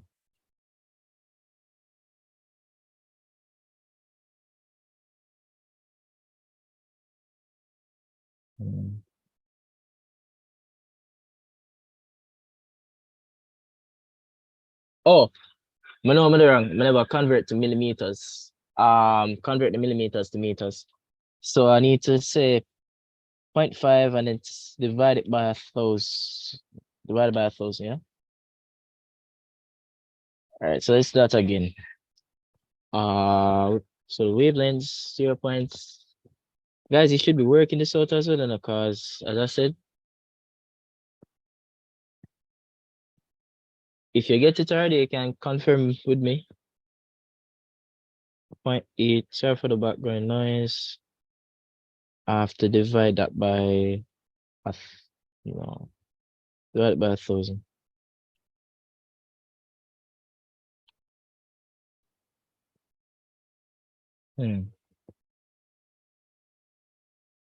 Doing something wrong?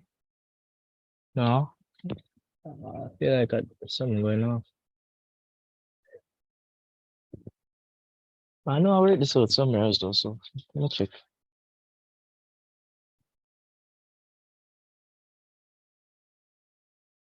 This is a 2008 Trinidad and Tobago paper, right? I think it's that. Yeah.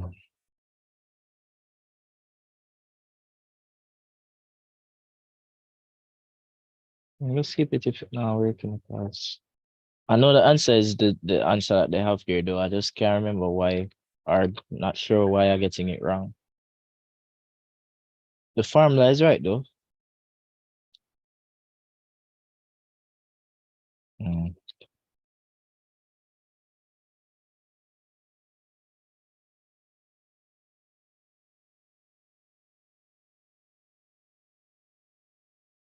I'm not sure what's going on for this one. You guys, you work it out and get it? You guys work it out and get it? Cause I'm not sure why I think I may have maybe some SI in this thing. I remember and I go. I'll make sure again. So Young's double sit separation of the first to the fifth bright fringe is, let me say, 2.5 millimeters with a wavelength of that. And then the distance from the sit to the screen is that. So I should be getting my answer, but let me see.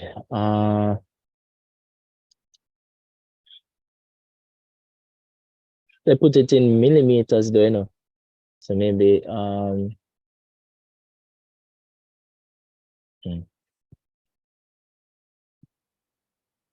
convert everything to meters and then work with meters. I'm gonna try it one more time. But in order to get this base, since you have the total, or maybe may I think about it wrong. Should be divided by 4, not 5. I'll try that.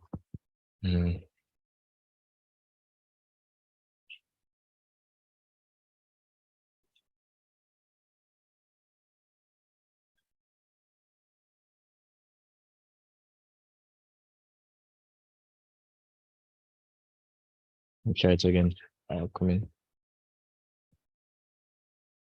I'll write it down. 6.25 times 10 to the negative 4.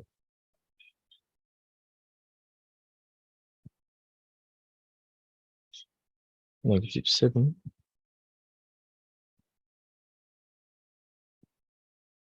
Times 8. Make sure I transpose properly. So I couldn't that give me a problem. Try it again now. Oh, all right, I'm gonna do it. So 4. No, I shouldn't take it off so fast. 4.96 times 10 to negative 7, I think. And divide it by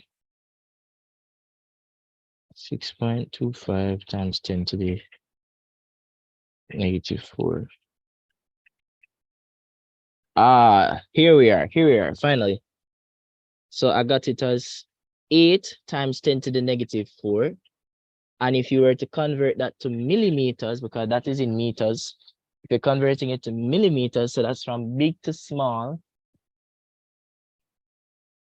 Big to small and multiply, right? You multiply that by 1,000.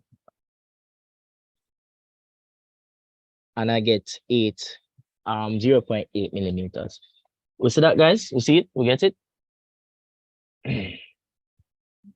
Remember, guys, it's not my exam. Please interact. I don't need to know how to do this anymore. We get it. We're getting it. So I make sure that make sure I said this right, because you can think say right, but you need to make sure. So yeah, I got 0.8 millimeters for that. Work it out in meters first, then you convert it to millimeters. Good. So what I said was that so the key thing, remember, Young's double set is yard, and you convert your transpose yard so that you can get A. And what we say is that A is the distance between slits, D is the distance from double slit to screen, Y is the fringe spacing.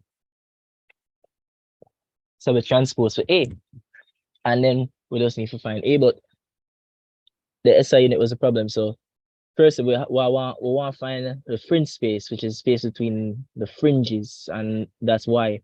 And we have 2.5 millimeters. To find that, we divide it by 4, so that we can find out the space that each of these white fringes occupy. So I'm gonna divide 2.5 by 4, I'm gonna get whatever that is. But we convert that in meters, not millimeters. So divide by 1,000, convert it in meters. Remember, big to small multiply, small to big divide. Right. And then we plug that in at the formula. And when I plug it in the formula, I get my answer to be 0.8 millimeters. First, we get it in meters, so it was 8 times 10 to negative 4 meters. So to convert small to big, you divide. Hold on, from small to big. Sorry, from big to small, because meters to millimeters, you multiply, so times it by 1,000, and you get the answer 0.8 millimeters. Let me drink some water.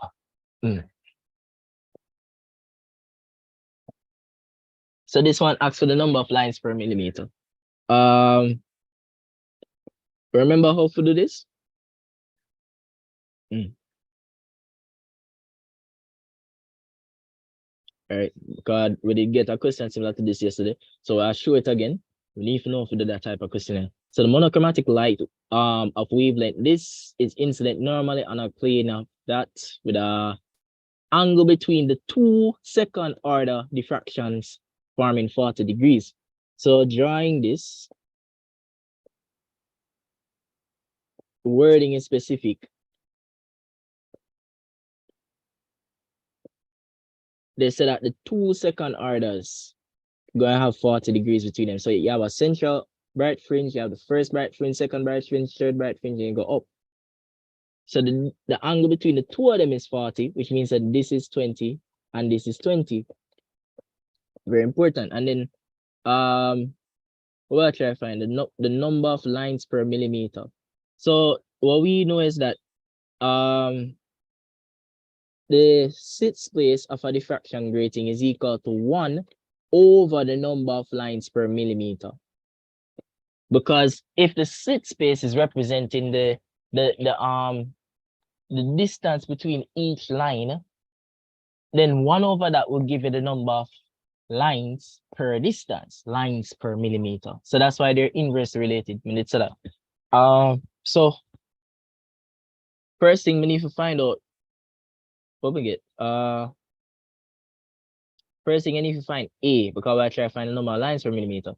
So A would be equal to n lambda over sine theta. When you work that out, so much you get. Come guys. If me I work it out, now work it out too. What's the answer there? Let me show it there. 6.0 times 10 to the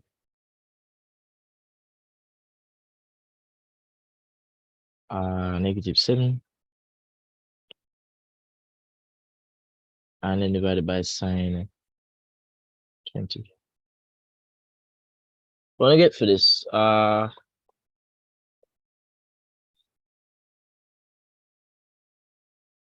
The n would be the 2 that they told us, the second order. So the n is telling you the number of bright fringe that they're referring to. You get the angle, but remember, it's a 20 degrees because they said the angle from 2 to 2. So from just one of the two of them would have be 20. So it would be 2 times the wavelength that they gave you divided by sine 20. This is important. You see what? You understand why I had to use 20 degrees and not 40? We saw? Yes, I got that as well. Good. So I got 3.5 times 10 to the -6. And that is within range of what I should get actually. So inside tip, the A is usually some -6 value. It's always some 10 to the -6 value. So more specifically, it's usually about 2 point something times 10 to the -6, but it depends on the situation. So we'll get A, and now that we have A, we can find what D is. So what would be my D?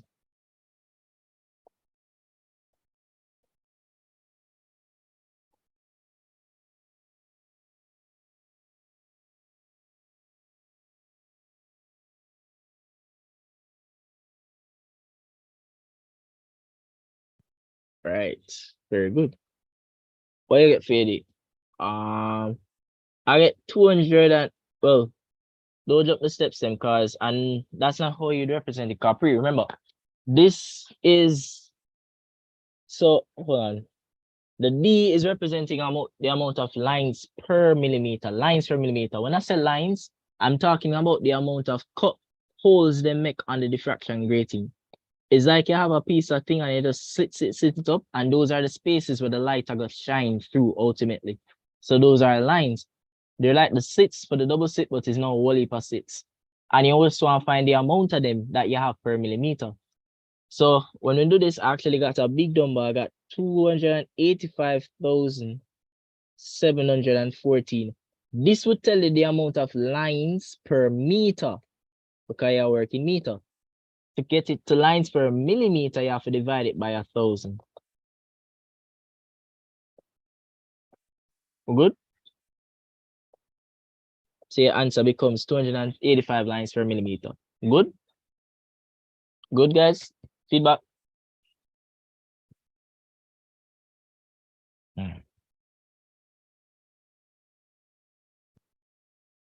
Right. Fair. What next? The 8 here, 28. Two sound waves have intensity of this and this. What is the difference in their intensity level? Intensity level is the same as sound level, decibels. That's what they're asking for, as you can see. And easiest way to calculate this is 10 log, and you're going to say I1 over I2. So the one where you have at top and the one under the bottom. So it's like you're going to do that. And when you do that, you actually get the 1.7. So work that out and test it for yourself, but the answer here is 1.7. So you put which one you put at the top? I'm going to put 0.1 at the top. I'm going to put 5 at the bottom because, yeah. And that should give you the answer. I might have another time when we could show you if we're broken down. Because I knew I had it.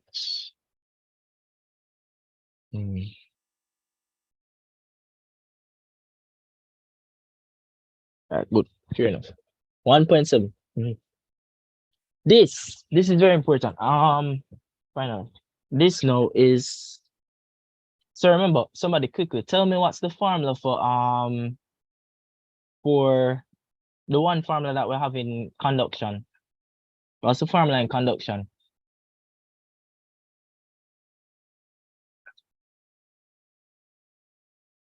The QRT formula?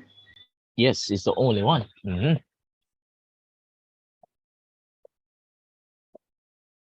Right, go. Negative KA times theta 1 R changing temp 1 minus changing temp 2 Yeah. over length. Good. And you even remember the negative. Very good. You see the negative, you don't have to put it in the calculation. The negative is there to show that heat is being lost, if I remember correctly. Good. But here's the thing for this. That question are typical. So we need to first meds this because you see K is we want to find the relationship between K and this value here. So the question says a composite bar, which means that you put multiple things together to make the bar, has conductivities, thermal conductivity K of K, 2K, and 3K. And then they are logged on both sides, so they don't have any heat loss. And then they tell you that each layer has thickness and a temperature distribution of this, and this, and it will make sense. Describe it. So Priyu, let's tackle this part first. Why is this like that? Because I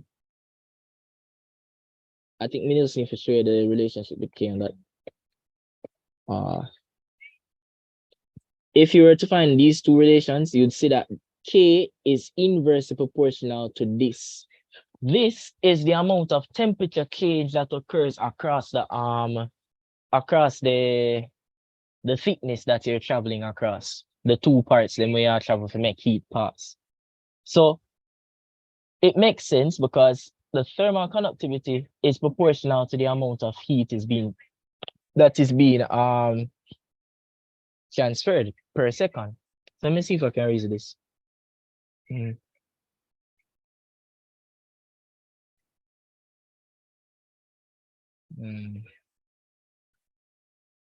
Maybe I don't need to go too deep into this.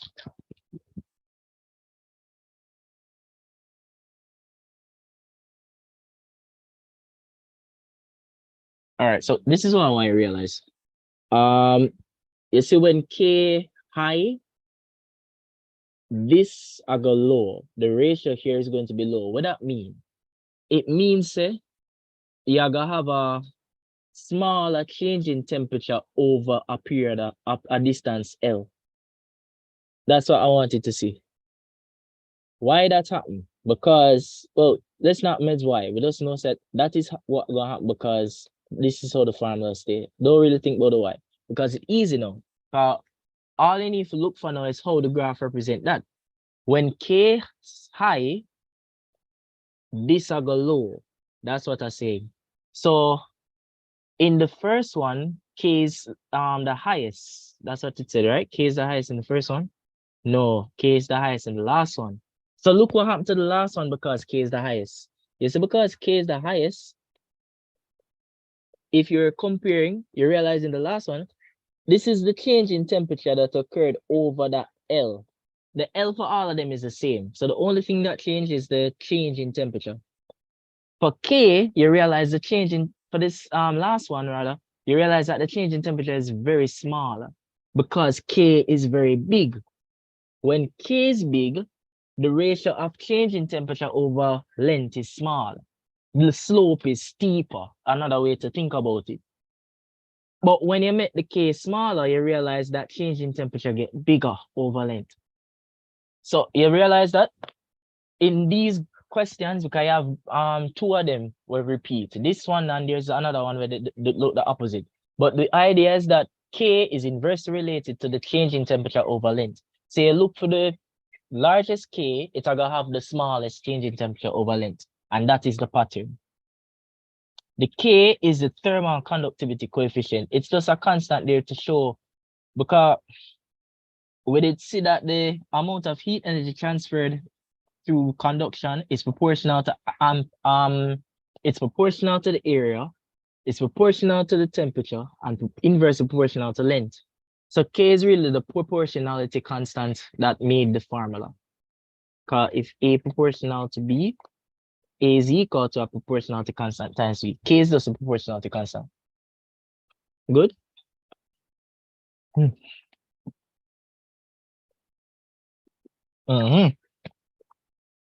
See, asking questions, very good. All right, so this is important. As I say, they love to give that type of question. So all you need to know is that, and then you're good. Which statement best describes or explains the occurrence of convection? Remember, convection is when if you heat something, its volume will go increase, therefore its density decrease, therefore it rises.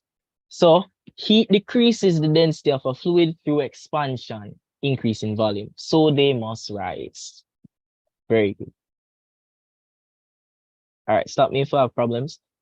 A container of fixed volume contains this mole, this pressure, and then that amount of mole is pumped into it.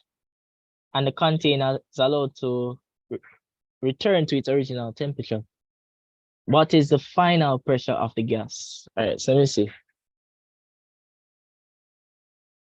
How would you work this out? Let me ask.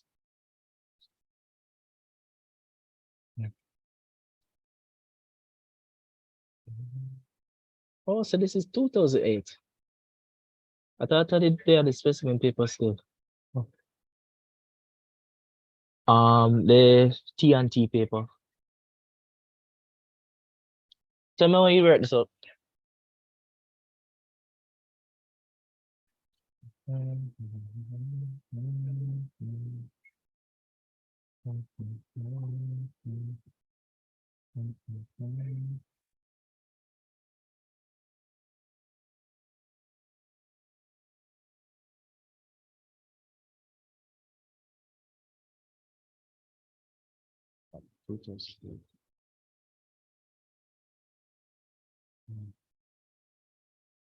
Guys?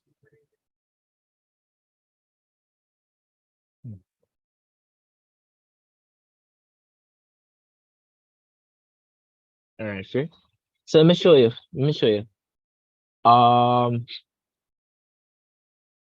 What we have is a relationship between pressure and the number of moles. Because let's say I have the syringe. Anytime when you do gas stuff, I always think about the syringe. It's easier with the syringe. So what it says that they have the number of moles. So think about it like you have a certain number of things inside it. And initially it did have a pressure and then it did have a number of moles. But then them decide to add more moles into it. You see, if you put more things in it, it gonna have more collisions, therefore more force per unit area.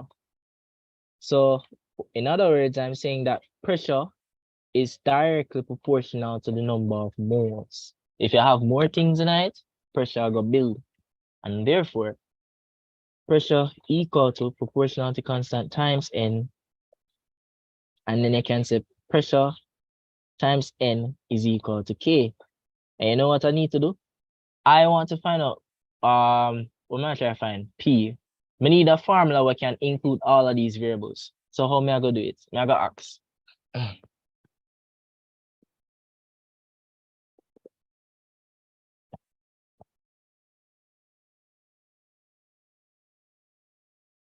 I go use a trick?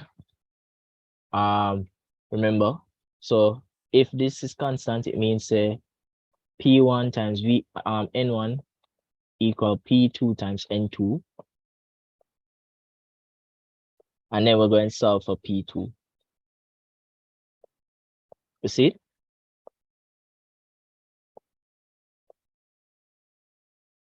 What happened? What happened? I feel like oh, good. Right, very good. Yes, it does. So I need you guys to appreciate, say the same thing again and again and again. You just need to apply. And by the time you finish these papers, nothing not gonna new. Promise you that. So let's work that out and see if it fits. 3.5 times 10 to the 5.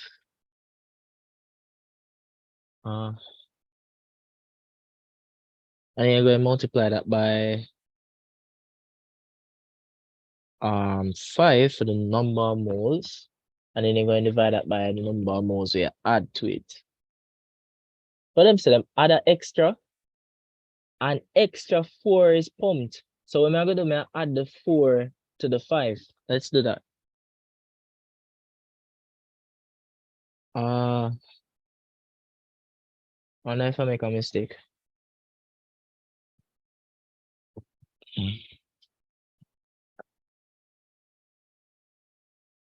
Let me check here. I can probably work it out over here already.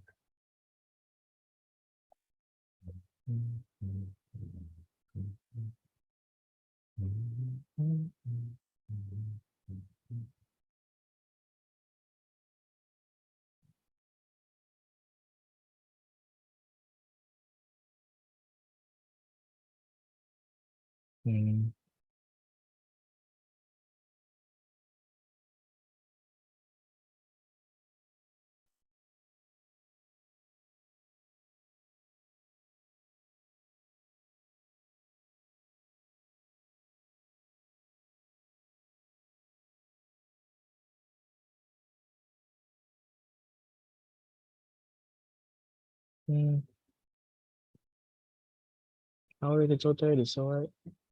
Oh boy.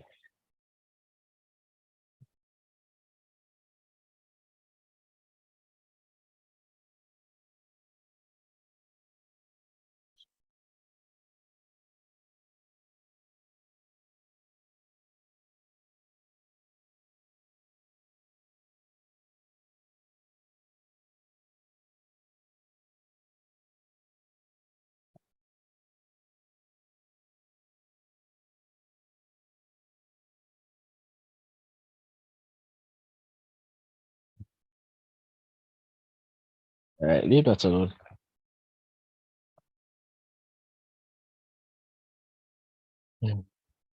But you know the formula now to use, so let's just trust in this. But you know which formula you're supposed to use. Try it and see if you get it, guys. Yeah. But I think this is it for real. I just for some reason not getting the same thing.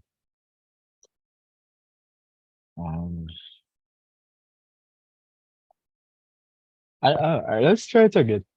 Radul. Oh, sleep. Let's try it again. P1 times N1 equal P2 times N2. So we'll try find P2. So bring this under this up. So I'm gonna try it again.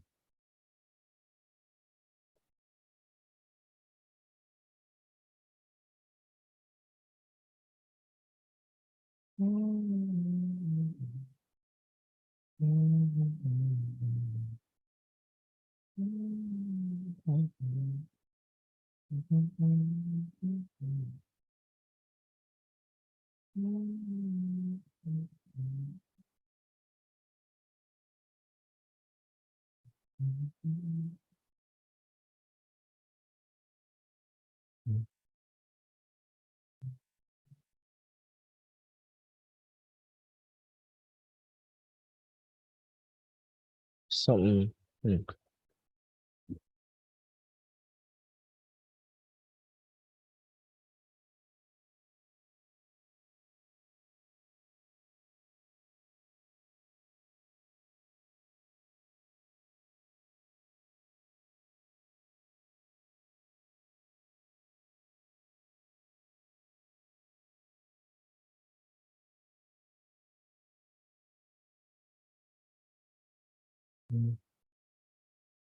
Yeah, around this work with what I have here. I know that this works though, but for some reason my calculator not giving me that. I'm not sure what happened.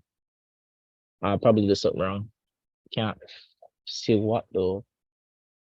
Something wrong. I don't remember what.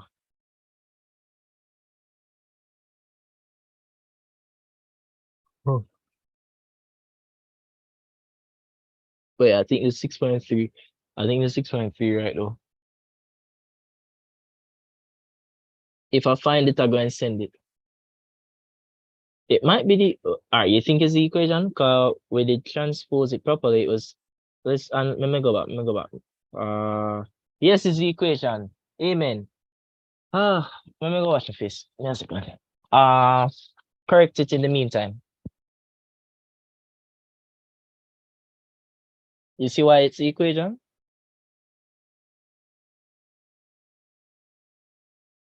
You see why it's the equation, guys? This is supposed to be P1 over N1 equals. Yes. Good. All right, I'm gonna use the button. Right.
So this is why you have to constantly repeat stuff because you make mistakes. Yes, it worked here. God, somebody tell me say it worked. Good. So it's not about what you do, it's if you understand. 'Cause if you understand, and you're in your right mind, you're not gonna make mistakes. So it's a transposition error. Right. Good stuff.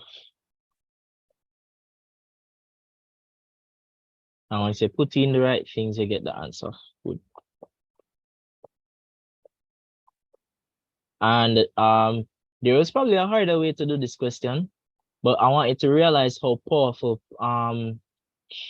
proportionality is. If you understand proportionality, you will be able to answer a lot of questions.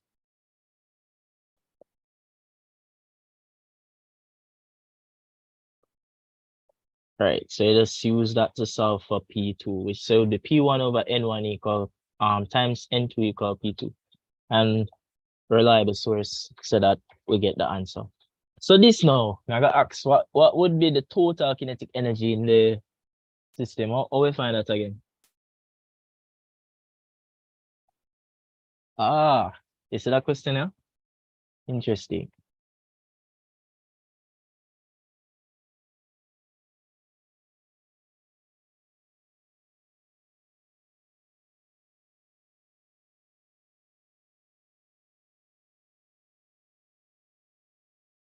Three over two NRT, that you remember, right? So let me check something quick. That sparked my interest on something. The word of choice is the problem with this question. Them say the total kinetic energy in 1 mole. So we need to check the purpose of the formula again. So you have 3 over 2 kT, and then you have 3 over 2 nRT. 3 over 2 kT was one for 1 molecule or so, and then the other one was for the total. So I need to confirm something.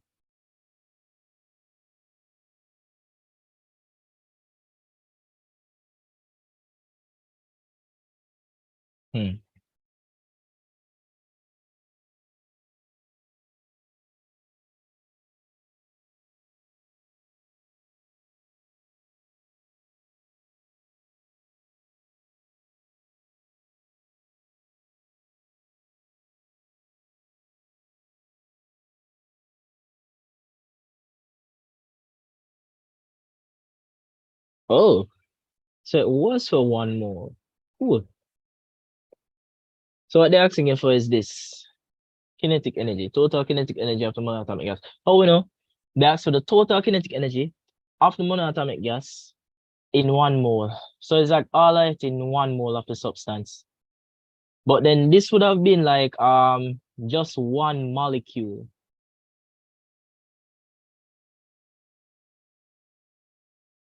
So like imagine you have a bag of helium, or let's go with a gas, so we know hydrogen.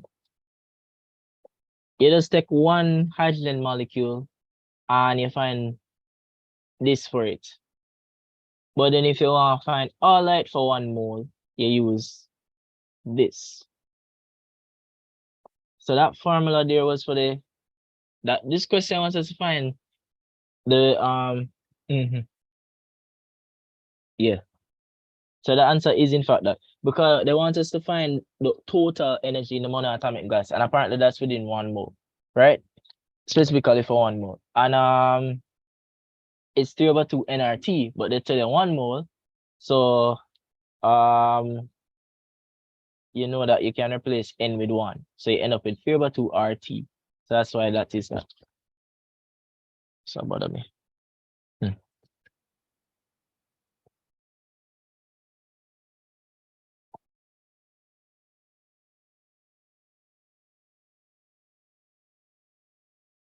All right, come.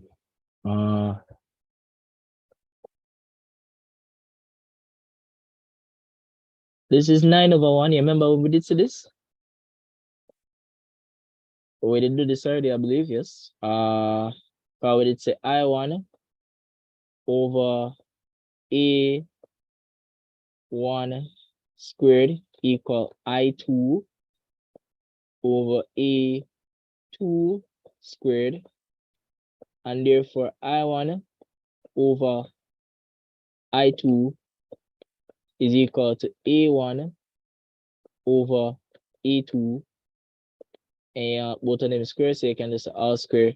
So you're going to say 3 square over 1 square, that's again 9, and then yeah, that's your answer. Inability to focus clearly on a near object, that will be farsightedness. What lens you use for farsightedness? Quick. Or answer when you can. I'm brain tired. Oh, socializing wise. Converging lens, convex lens, very good.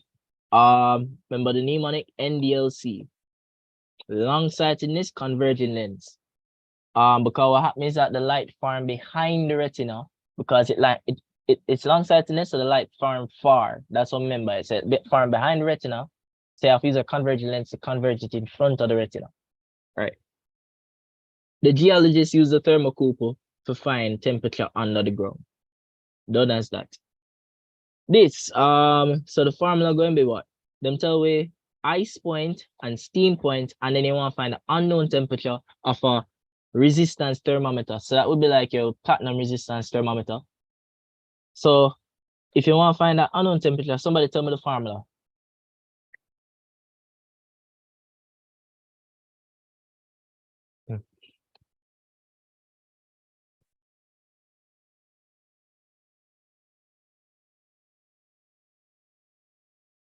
The resistance at the unknown temperature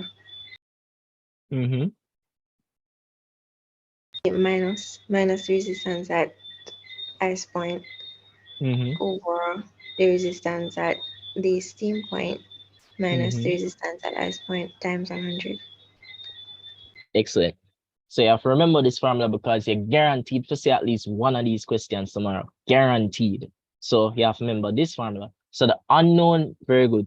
The thermometric property at the unknown temperature minus the thermometric property at 0, which is the ice point in this case, and the thermometric property at 100 minus that, and then you work it out and you get your answer. Let's confirm what this answer is, please. There is one of them where is a resistance thing and the answer 89. So those what?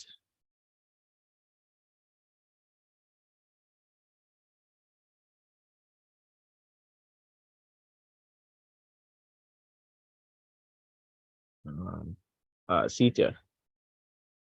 Right. It's same one. Good.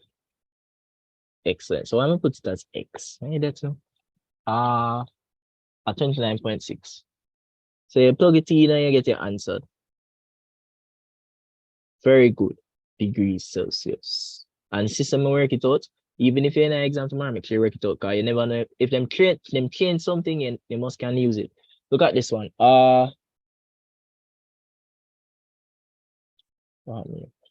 So what is the name given to the amount of heat energy needed to raise the temperature of 1 kilogram? You know, says specific heat capacity. And this now, interesting. A solar furnace has a concave mirror of collecting area that, and an average thermal radiation from the sun reaching the earth is that. So it's like a solar panel where some way we're not gonna get, we might get hopefully someday GPS. And then the area, and then them tell us this is the amount of heat energy per second. Well, what this would be? This is the amount of power per unit area coming from the sun. And you remember by Stefan's law, you know the formula for that. And they tell you that the heat capacity is this, which is the amount of heat to raise the temperature by 1 Kelvin. And it move its temperature from this to this. And they ask you for time. So you see, what I know is that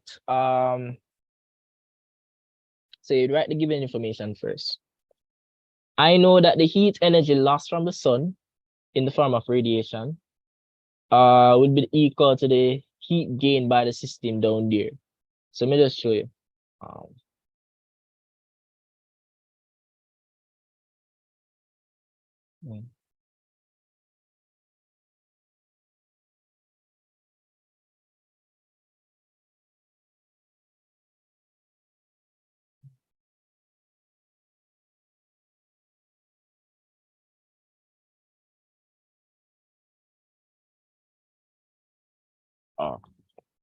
Well, I'll be careful with this. All right, so let me just show you. All right, so and this question, I'm really try to be smart about it.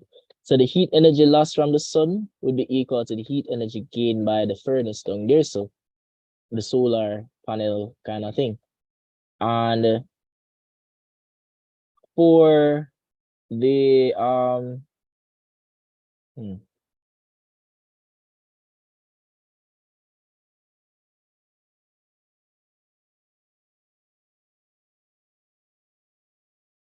hold on. Make sure I have some right.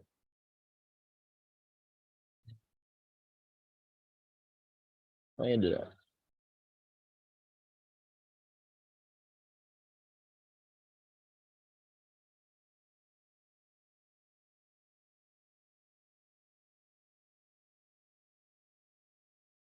Oh, let's see now.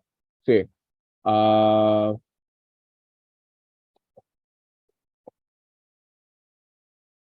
right, so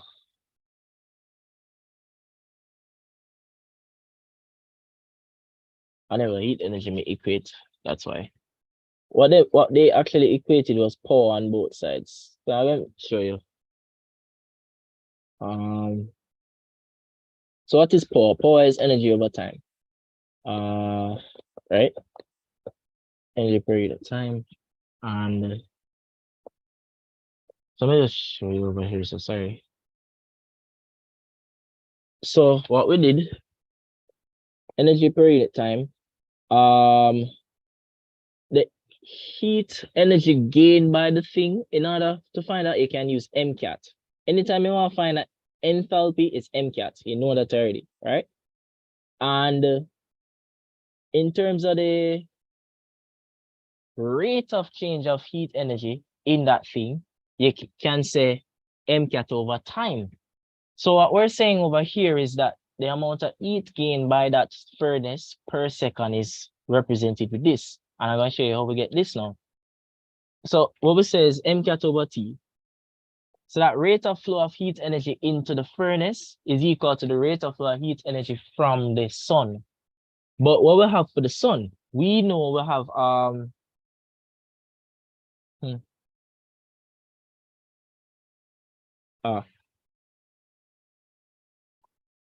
they gave us the power per unit area.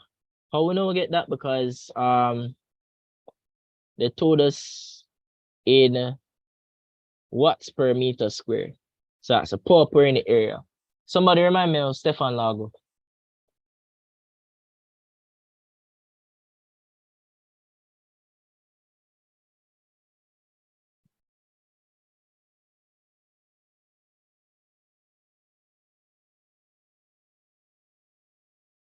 Remember Stefan Law? About radiation? Try it. Tell me what you remember.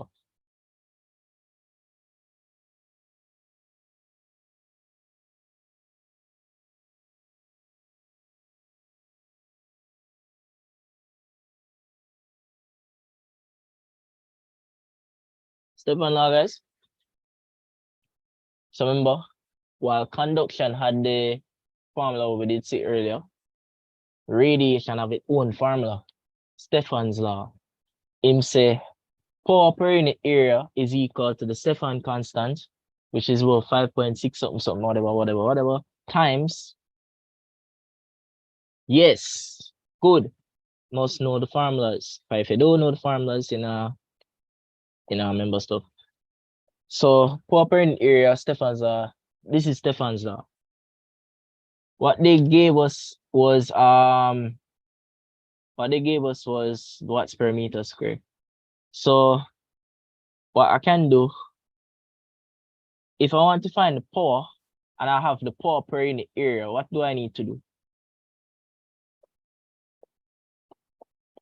Considering that I also have the area, what you need to do is multiply the power per unit area by area so that you can find power. So that's how we get this. So watch what I'm gonna do now. We have watts per unit area and we have the area from the question. And that was 750 times this. So you can get the power. All right. Over here, MCAT times T. We know the change in temperature, 30.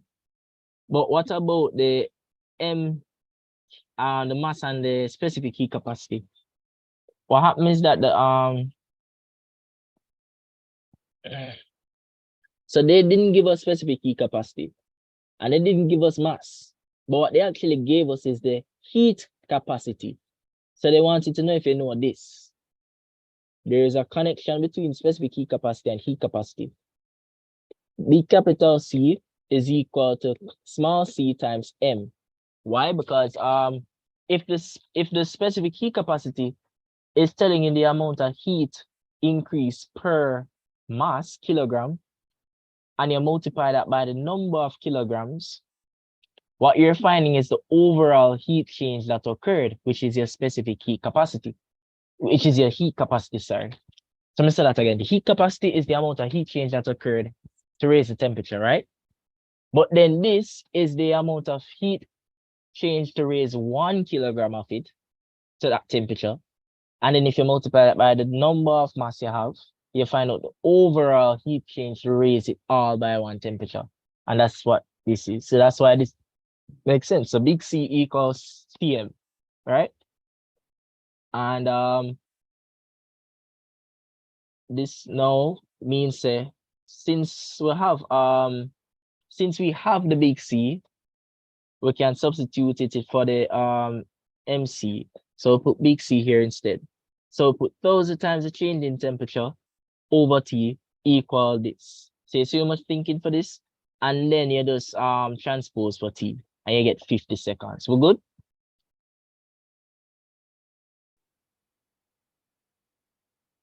We got it?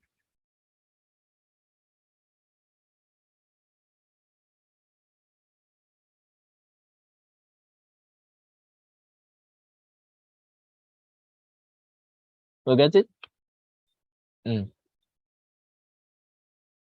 So the key is the rate of flow of heat from the sun is equal to the rate of flow of heat into the furnace or them solar panel. I found the rate of flow by saying I have power per unit area, because that's what they gave me. I just want the power, which is the rate of flow, work over time. Energy per unit time, that's what we're trying to find. So I multiply this by area, so I could get rid of that. So I just have power now. So power here, and I have over here energy over time again for power. The energy here is the change in energy that was sent into the furnace. So MCAT over the time. MC will be the same as C, so I can just drop C right there, and then you just transpose to T. That's it. So I know it feels like a bunch of roundabout, but if you know how to do it, you're gonna know how to do it in the exam. Here. So that, and then this now. Cooling curve, easy. So remember with the cooling curve, or the heating curve, vice versa. Let's do it like a heating curve. You have ice, and what you're doing is that you're increasing the temperature of the ice. So you can use heat energy to increase temperature of the ice. And if you want to find that energy to raise temperature, how you do it? MCAT. How you find temperature, energy to raise a temperature of a substance? MCAT. When you reach here, so now, you realize that there's no more rise in temperature because you're using the heat energy. You're using energy now to break the bonds of the solid so that it can become liquid. So you're using it to change state. So that's a little bit of latent heat of fusion. Because you're getting from liquid to solid. If you go backwards, latent heat of fusion will be there. And that now you calculate it by using the mass times the LF. Because you have this you have a factor, LF, I think, and then you just multiply it by the mass. So the LF, I think, would represent it would represent the amount of heat energy change per mass, converting from solid to liquid, and then you multiply it by the mass so that you can get the total heat change there. And then once you reach a liquid now, everything nice, you are going to raise the temperature of the liquid. How you do that with MCAT? Again. So the temperature go rise, until eventually, you know, you want to turn a gas. So since you want to turn a gas, you have you go use M times LF. LV, sorry, latent heat of vaporization. And then once you vaporize it and it's a gas, you can raise the temperature of the gas. So that's the heating curve and vice versa, cooling curve. So once you understand it, you can get them type questions are liquid to solid, latent heat of fusion, D. This. A boiler contains water of atmospheric pressure. Use the data below to calculate the work done by the system in producing 1 kilogram of vapor at an atmospheric pressure. And the data says at this temperature, it had this volume. And then the steam, oh,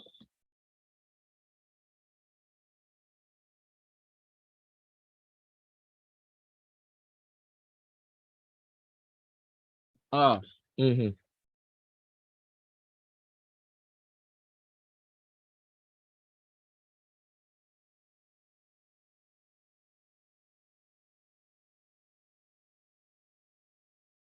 right. All right, first of all, you work this out by saying work done is equal to pressure times area. Pressure times change in volume, sorry. So the pressure, they give you atmospheric pressure. So what is atmospheric pressure? Let me ask.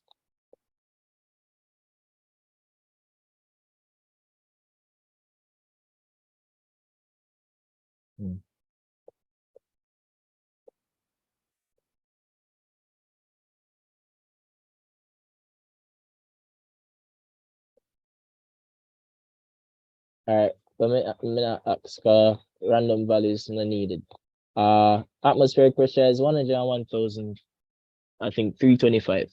And you can multiply this by the change in pressure, change in volume, and you should get this. So 1.7 times 10 to the 5 joules. Try it, see that it works. Good with that. Repeat question. Which of the following statements about the isothermal process of a gas is true? So, very important.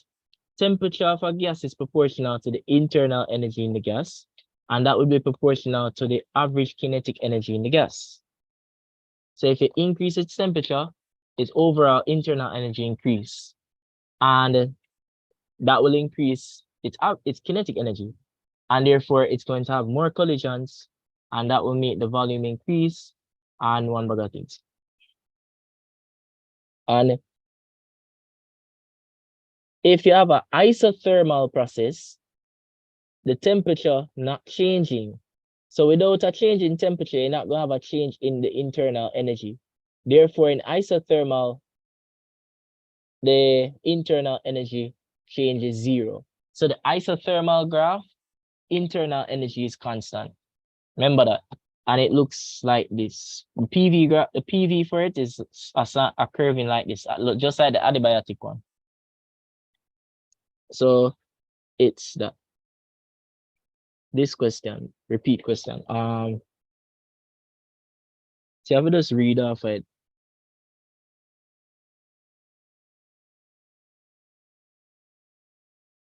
So density of this one, fine. I think each of them was, where it go?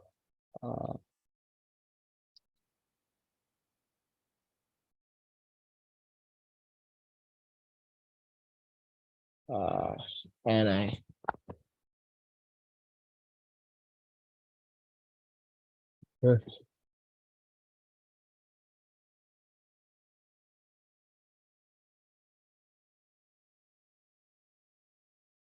I see, shortly. It'll take a while.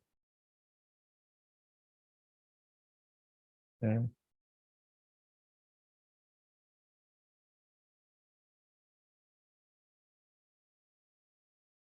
Oh, this out again. It's a reader for the scale thing, this, you know. I don't remember. I think it's 2 you jump by every time. So let's try that. 1.0, then 1 point what? 1, 1.2, 1.3. Yay, yes. So this would be 1.3, and how many go to that point now? Yes.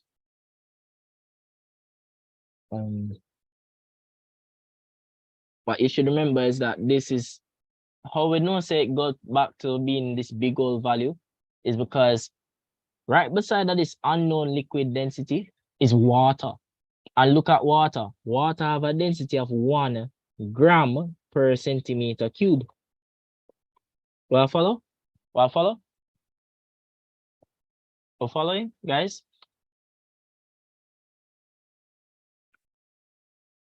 So it's reading off it kind of thing happening. So this is 1 gram per centimeter cube, which is the same as 1,000 kilograms per meter cube. So this is a big repeat question. This would be 1,300 kilograms per meter cube. So well done. 1,300.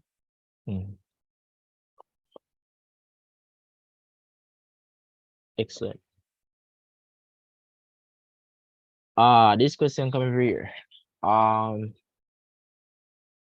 Well, sometime. So what them do? We have a picnic and him.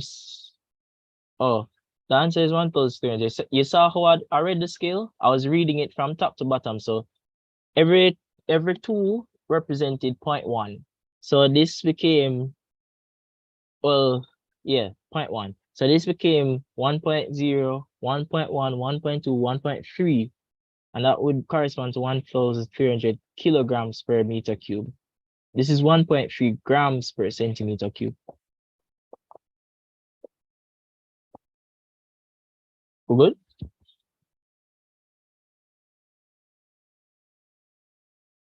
All right.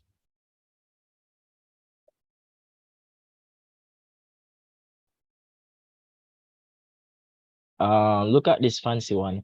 They have a person sucking out of a straw. And you know the reason why straws work and in terms of making fluid go up, it's actually because when you suck on the straw, you're able to increase the volume at the top part where you're sucking. Don't ask me how. But then because you increase volume, your pressure will decrease. So by sucking up here, you're going to increase the volume and then you decrease the pressure. And if you have a low pressure up here versus at the bottom, you're going to have fluid moving from a region of low pressure to high pressure. So things move along a pressure gradient. It's very important to understand that things move along a pressure gradient. So things move from a region of high pressure to low pressure. If no pressure there, you tend to want to move from that area. So it's going to cause the fluid to go up in the amount on you. Good. And what they said was that the child was doing that and he lowered the straw's top pressure by 20%. So by 20% him lowered. Excellent. And what we know pressure is equal to the maximum length that the So we'll try to find a formula to relate pressure with length. Which formula you use? Tell me.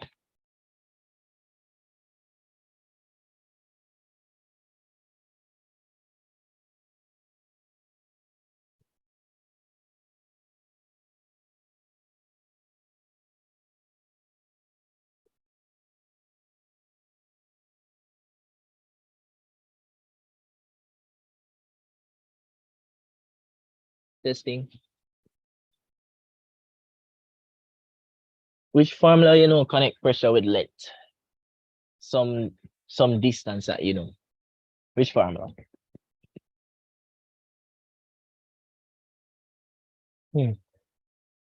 Yes, A, get it. Good. Density times gravity times height, man. Yes, good. Aha. Density times gravity times height. Remember when I show you Archimedes 2 formula you need for know? PVG, PGH. Know them. This formula, density times gravity times height, connects pressure to a specific depth. So I'm going to transpose this formula to find a height in relation to a pressure that is all right. Yeah. So what I do to the pressure? The atmospheric pressure is PO, and the child can lower the pressure at the top of the straw by 20%. Cool.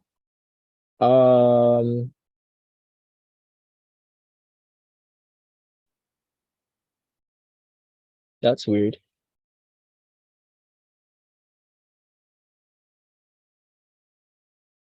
So like credible. He lowers the pressure by 20%. 20% of the pressure is 1/5 pressure. So I'm going to why I'm doing that is because I want to solve this equation for pressure for height, sorry. I want to find out the height that corresponds to when you have a pressure of 1/5. Because 20% is 1/5. So I'm trying to find a length of the straw that corresponds to when you have a 20% decrease in pressure. Or 20% of the pressure is remaining.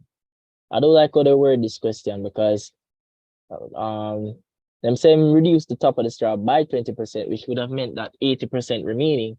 But the way that they've given us the answer suggests that they mean it the other way. They're saying that it's 20% pressure that going to be left. So let me show you why. Because that's, so you decrease top of the straw pressure by to 20%. And we're going to solve for the height that corresponds to that. Say, say I go do what? Pressure divided by what? Density times gravity, and then you divide by, because pressure is 1/5. And then you look for the one we have look like that, and it's this. Good?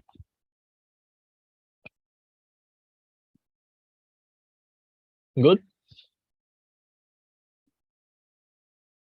So you never drink from a straw the same.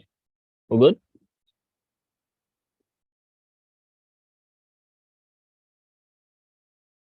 Proceed? Yes?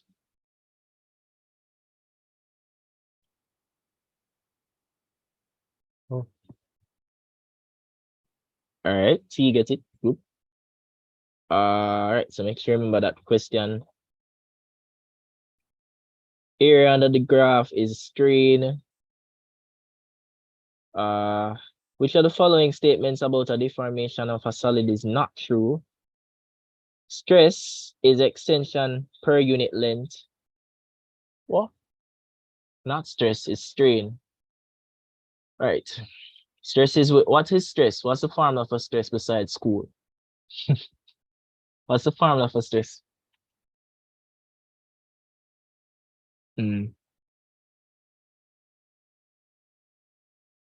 Almost there.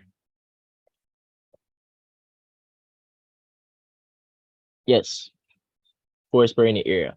All right, so this paper now. I thought we did do it already, but let's not. Let's go. So remember the formula for gravitational force is this. And make sure I bring this sensor too. Applicable credit. Right.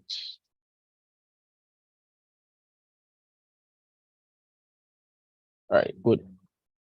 So therefore, if you transpose with this, you get I'm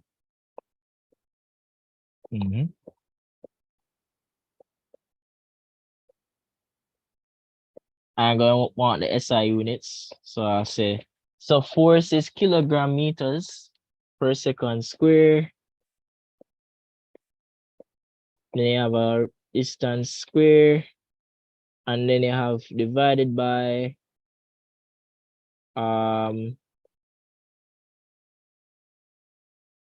Put this like so, divided by kilogram square. All right, that poorly.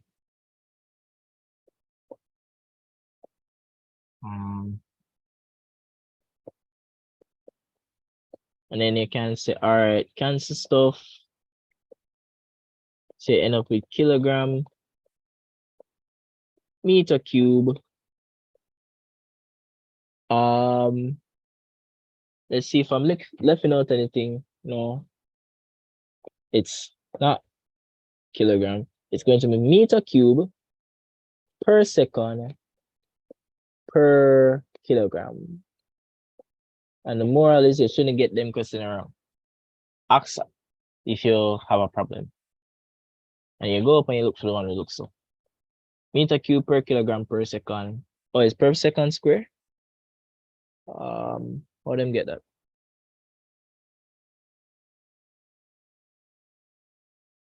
Oh.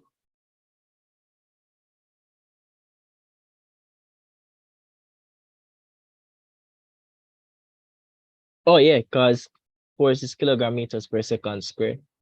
Yes, I have to be sharp. That is that. Good. So we're good. Object of mass that traveling with initial velocity that. Determine impulse. We know that impulse is equal to Ft minus mv minus mu, and we know that came from the fact that F was equal to change in momentum over time. So we just look for a formula that looks like that. This is that. This is that. This is rubbish because impulse is force times time. So impulse is not this over this, because force times time is impulse, which means that impulse, which is force times time, would be change in momentum, not changing momentum over time. Change in momentum over time is equal to force. So we understand and we know stuff. What about this? Two balls collide and stick together. This is perfect inelastic collision. So the momentum must be conserved, overall always conserved, but the kinetic energy isn't conserved. It's converted to something else, and also the ball sticks with each other. A bob is attached to a circle and whirled in a vertical circle. Keywords at a rate of this radians per second. This is the angular velocity. The bob has a mass of this, and the distance from the top of the circle to the bottom is this. Interesting.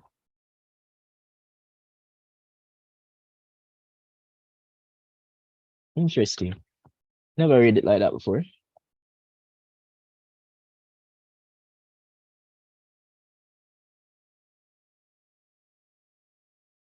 Ah, yes. Capable of X if you have sense.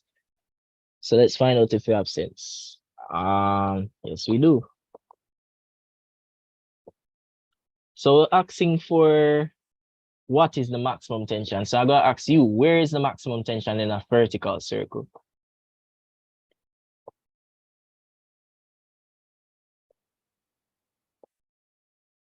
At the bottom. Right. And what's the formula for it?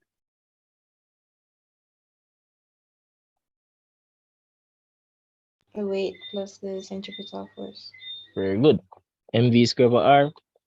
Nice. Plus mg.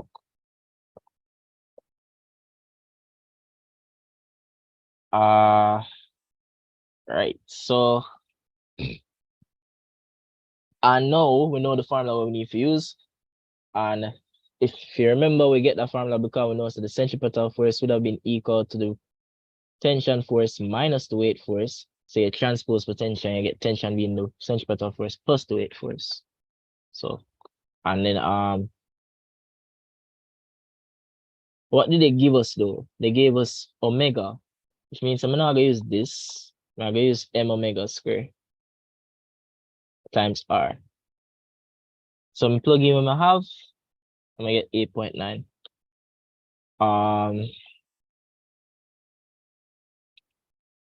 You try it? You want to try it? Have you done it? Try it. Try it. 0.5 times. Wait, the velocity? When I get the velocity.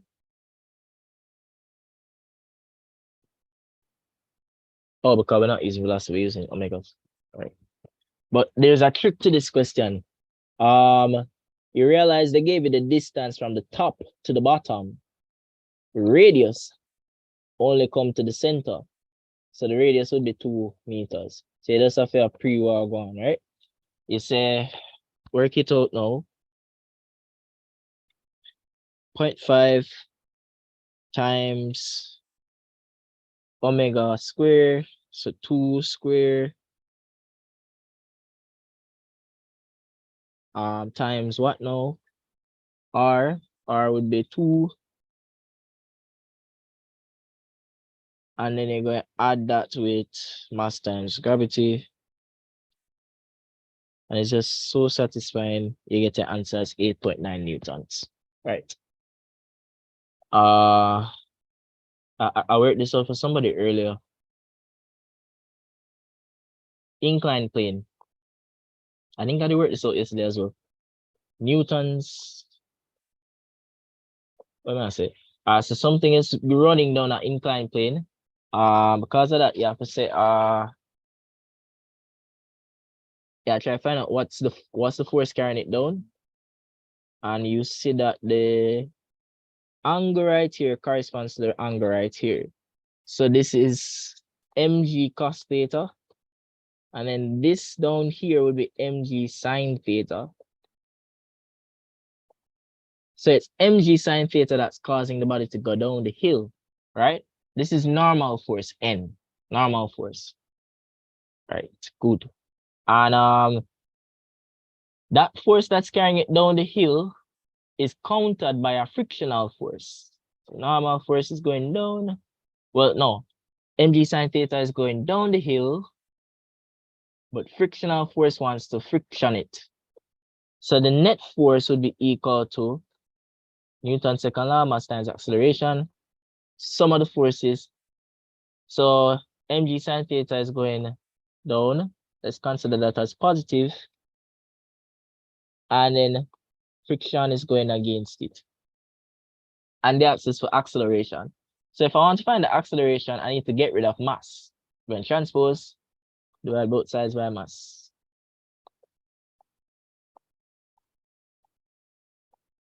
And that will give me the acceleration as g sine theta minus force per unit mass. We're good? We're good?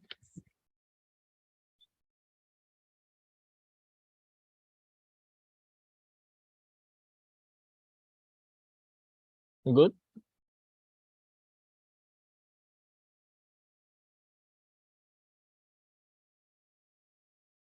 Good, guys? Feedback?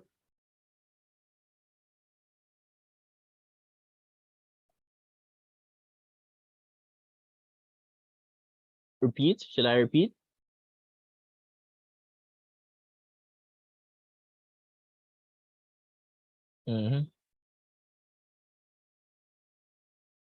So the key to remembering this is vectors.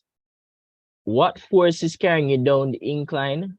And then you know friction is going against that. So what force is carrying down the incline? You see the weight force go down. Components of the weight force. This angle is going to be the same as this. We can prove it. This, if we said this is 30,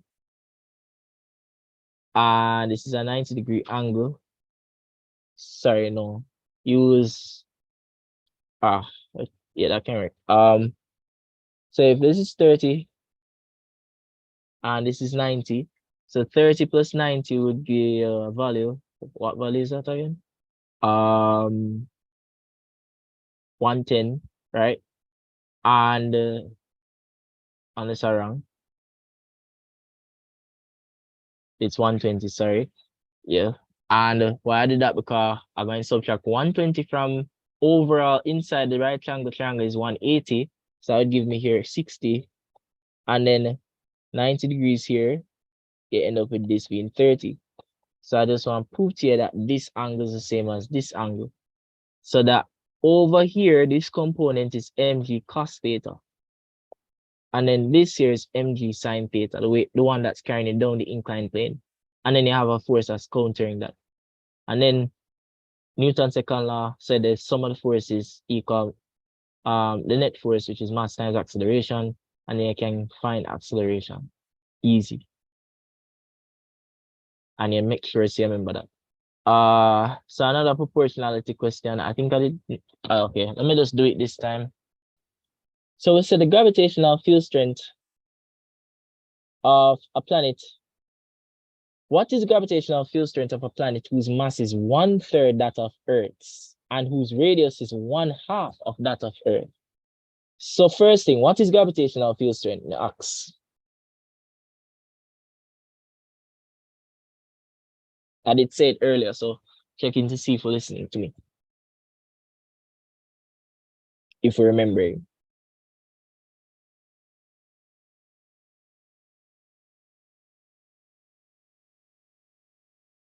Gravitational field strength. Which quantity is the gravitational field strength?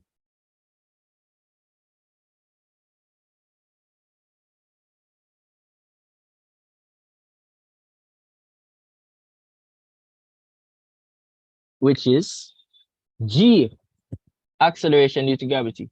G, right. Gravity, G, the same G we know and love, it is gravitational field strength, 9.81 meters per second square. It, gravitational field strength. So what did they tell us? Planet A, come from planet A to planet B.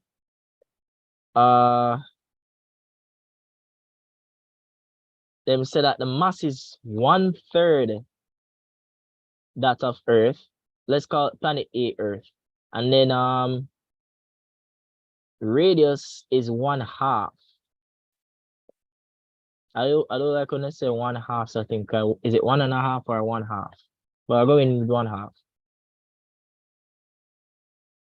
And then I'm gonna use a trick. You already remember the formula, so good stuff. G times M over R square. And I'm just going to put 1 for gravitational constant. It doesn't change. I'm going to put 1/3 for the M because it's been third. And I'm going to divide by R, which has been halved. And I put in the square. Following me? So all you have to put in the factor where it's supposed to be in the equation.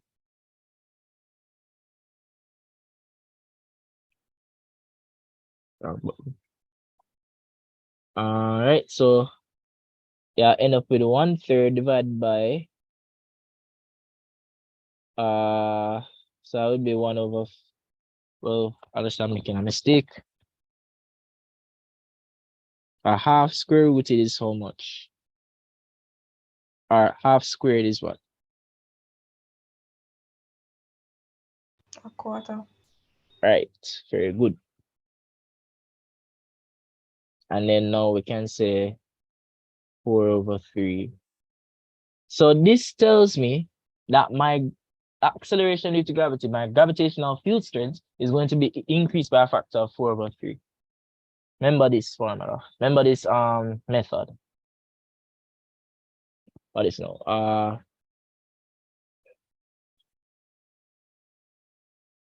Moving along a circular road, constant speed, which of the following statement true? Velocity changes and the acceleration is this. This is a repeat question. There is a resultant force. So that wrong. And this is wrong as well because that centripetal force is what we're talking about when we say resultant force. It's directed to the center, not outwards from the center. So the answer would be I. Velocity changes. So the magnitude of the velocity remains the same throughout. So we're talking about the V equal R times omega. But they said that it changes because every time you change the direction, and because it changes direction, velocity technically changes. But we know how to calculate it, and we know so them mean say what they mean. The answer is I. And then this now. So I'm working this out one time. This is a much repeated question. So we get length and we get mass, and then get access for the density, and then they ask for the percentage error of that density. So first thing, if you're finding percentage error, you realize, says fractional error times the 100. That would be the percentage error. And the fractional error here, you're gonna have to find the fractional error of the mass and the fractional error of the volume. So fractional error for the mass, we have absolute error, true value, so it'll be the 0.5 over 12.5. How much you get? And then this now, how much you get?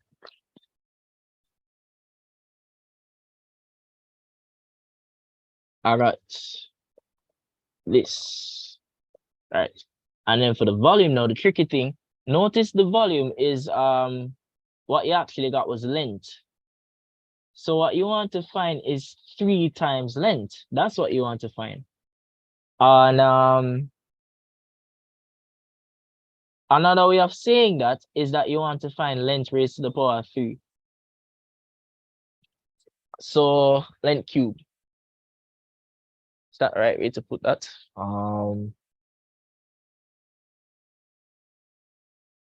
Because volume is cubic meter. So length times length times length. So it's not 3 times length, it's length cubed, because that's what volume is. Right. But I want you to remember that when you have something raised to a value of in a situation, in order to find the absolute error for it, you have to multiply that absolute error by its power. So when you raise something to a power, in order to find its absolute error, you have to multiply that absolute error by the power. So the length so it would have been the 3 raised to 3 plus or minus 3 times the 0.1. So what I'm trying to say is that in order to find that absolute area, of times it by 3, because you're working it out by raising it to the power of 3. Am I making sense? I feel like I butchered that.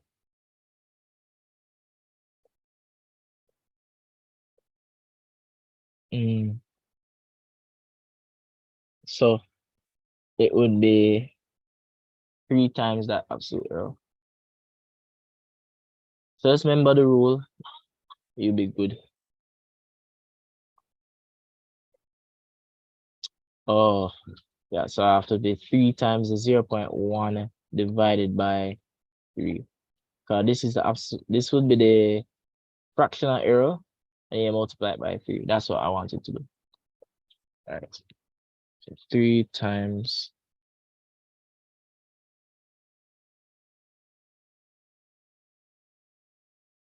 I lose anybody?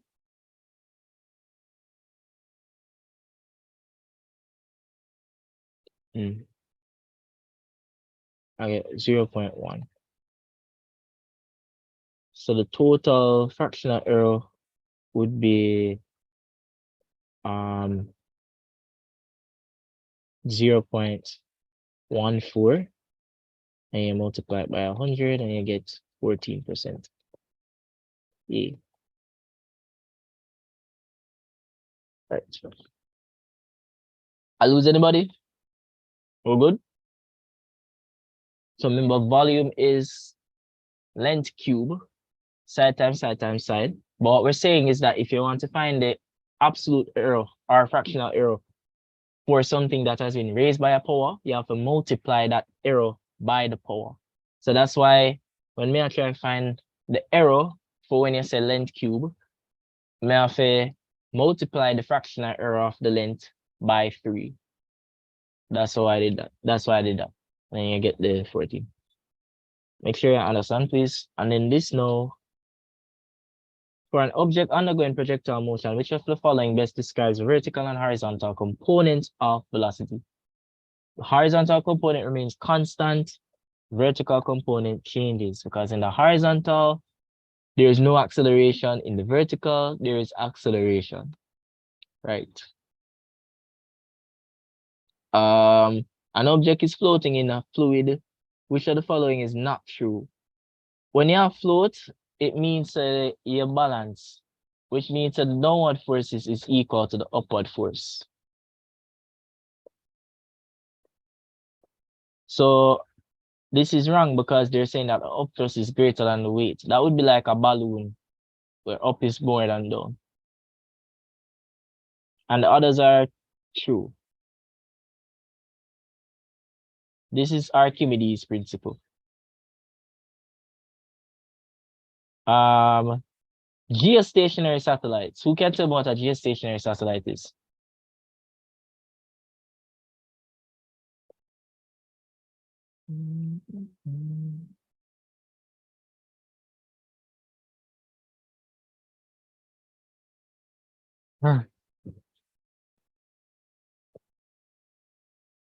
Guys?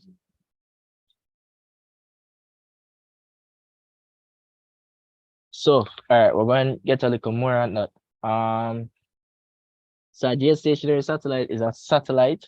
So satellites orbit the planet, right? So that's like the moon.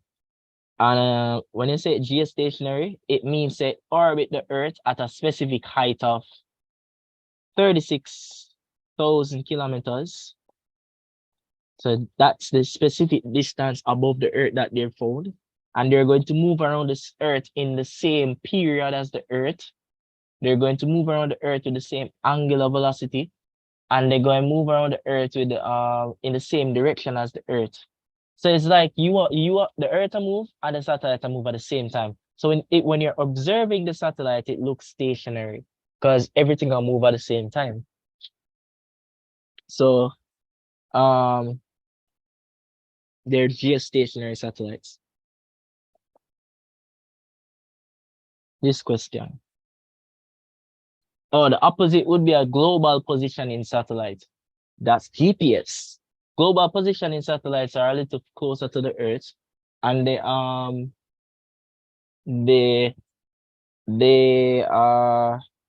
are used in phones and locating things and stuff. And they have I think they have a period of 12 hours rather than 24. All right, so this question. Diagram below shows a plan view of a window door, which is open slightly at an angle of 15 degrees. Some breeze blow and lick it down 40 newtons so that, and what is a torque caused by this force? So this is the pivot. And we have a force. And we know that torque or moment, is going to be the distance from the pivot times its force perpendicular to that distance. Times the force times the perpendicular distance from that force and the pivot. So how do I get that stuff? Let me try to say.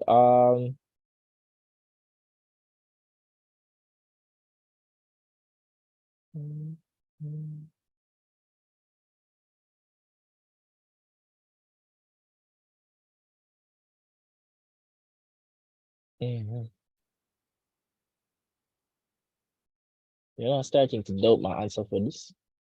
Crazy. I wonder. I don't think my answer for this because let's try something else. Remember, guys, you're not supposed to just absorb stuff. Question it as well.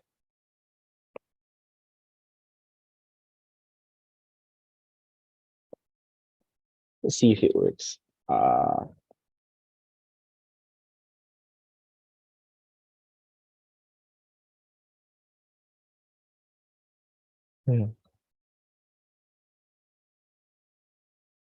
Unless no, nah.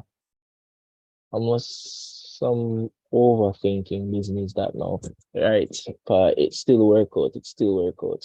It still work out. All right. So I'm gonna show you what me think. So I'm gonna show you what I think. The idea is that you need to have a good grasp for your vectors. These are darker color. So the force is hitting it like this. And this is the pivot. So I need to find the force that is hitting it. And I need to find that perpendicular distance from the pivot and the force and multiply those two things. So you see that force, I'm going to show you a component of it that's going to hit the wall perpendicular to the distance from the pivot. So may I show you that? How? Because so this is 15. So if this is 15 and interesting. So if this is 15 and you consider this a 90 degrees angle, right here so becomes 75. And right here so the 75 as well. Why am I doing this? You're going to see. And then this becomes 15. And then this becomes 75. So just using angles stuff, fill out all of these angles. So 15, 75. 75 because right angles, then you say 15, yeah, so this is 90, and then this is 75. Why am I doing that? Because you see now I can look at components. So that force had a component, so that 40 Newton force had a component in the vertical plane like this and a horizontal plane like this. And I ask, how would you calculate the Fy and the Fx here?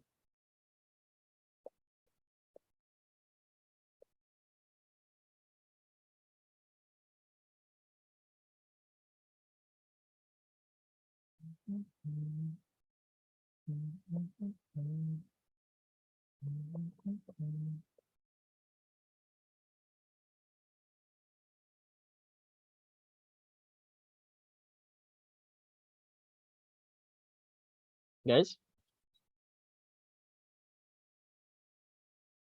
All right, man, I'll tell you. So the force here is 40 Newtons, right? And then this angle, 75.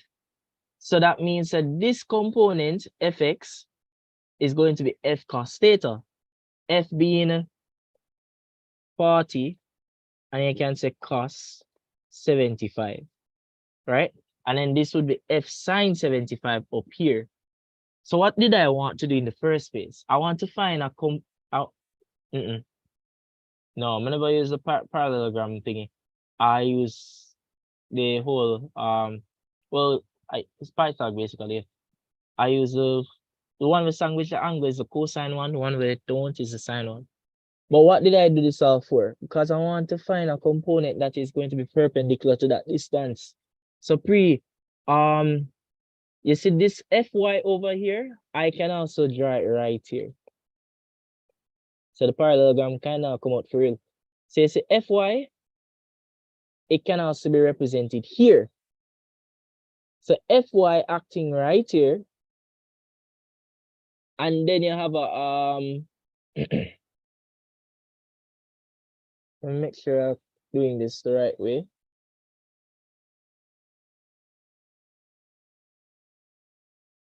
Right. So Fy acting here, and you realize that Fy, you can multiply it by this distance that's perpendicular from the pivot. So it's the force acting on it to turn it. Because the force we're going to turn it would be Fy. Can we appreciate that? We can see that? We can see it?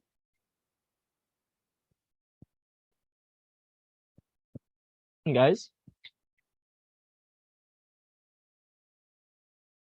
So these are the door hinge.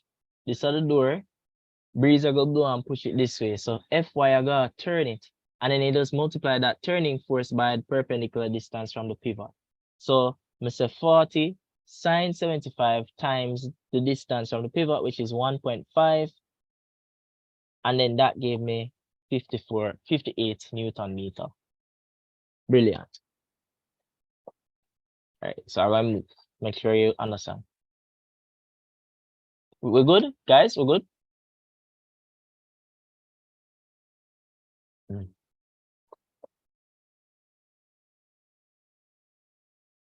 right, let's do this. Which one has the same SI units as, or it has the same SI units as energy because so remember momentum is kilogram meters per second.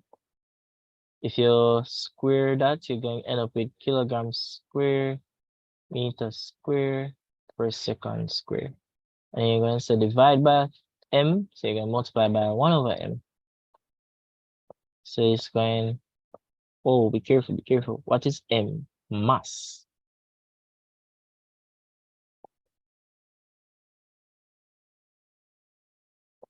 So mass in kilograms. So you're going to end up with, you know why you can't get, well, no, not so. So you're going to end up with that. Say kilogram meter square per second square, which we know is joules. Right.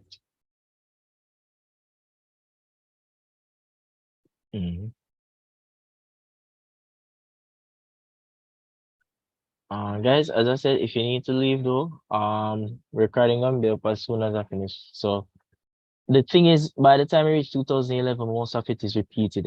So at least try to push to that point, but you'll be okay. Trust me, by reach 2011, you should be able to answer things by yourself. So the parachute is again, terminal velocity. The gravitational potential energy is being converted to heat energy in the surrounding. Let's cancel out the others. Oh, so at terminal velocity, there would be no resultant force. There would be no acceleration. And the drag force would be equal to the weight force. So we'd say this is correct. They're saying that as you fall at terminal velocity, your potential energy gets converted to heat energy. Interesting. Now we reach module 2.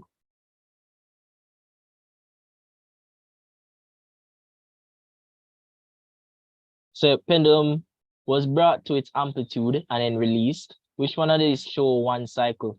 This is important. They said then bring it at the amplitude. What is the velocity at the amplitude?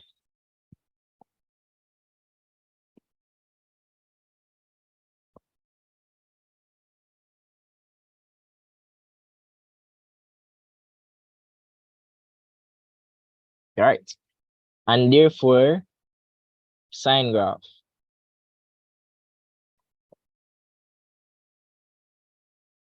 Good. So the first thing I do is say A sine omega t. So all of this is equal to omega. So omega is equal to 2 pi f, which they say is equal to 0.4. So I can transpose for f 0.4 divided by 2 pi. Put that in a calculator. Boom, bam. 0.2 hertz. Good stuff. Repeat question. Almost every year coming forward, they're going to see this question. Which one is not useful for damping? Damping is when you decrease the amplitude because you have some friction being present. So you have a decrease in oscillation as time progresses. You don't need that for a clock because you need the clock to be accurate. So you know a damping up prevent you from getting accurate oscillations in a pendulum. But the car now, you need it to be damped so that it doesn't oscillate too much. You need the building to be damp so that when an earthquake happens, it don't vibrate too much. And you need bridges to be damped so that when people walk on it, it doesn't undergo too much resonance, because resonance can make a bridge swing and actually mash up. So them use damping on the bridge to counter the resonance. Good question. So phase difference, first step, identify the 2 points them. We'll go from A to B. Second step, identify a cycle. And then we want to know how much separate them. So how much cycle separate them. So that would be I did like quarter of a cycle. So it's a quarter cycle here, 2 quarters make half a cycle here, and then all of this now is 1 complete cycle here. So you can add all of that together. So 2 pi plus pi would be 3 pi. So 3.5 pi basically. So you'd have 3.5 pi separating them, or put that in improper fraction, 7/2 pi. Good. This is a much repeated question. Come guys, push through if you can. All right, so that's that. Kinetic energy is maximum at the equilibrium position, just like velocity. A student's range of hearing is from 40 hertz to 15 kilohertz. Normally it's from 20 to 20,000, right? So something probably I got a little wrong with him hearing. What is the shortest wavelength of sound that he can hear with a speed of this? So when you hear waves and you see frequency and something, you think wave equation.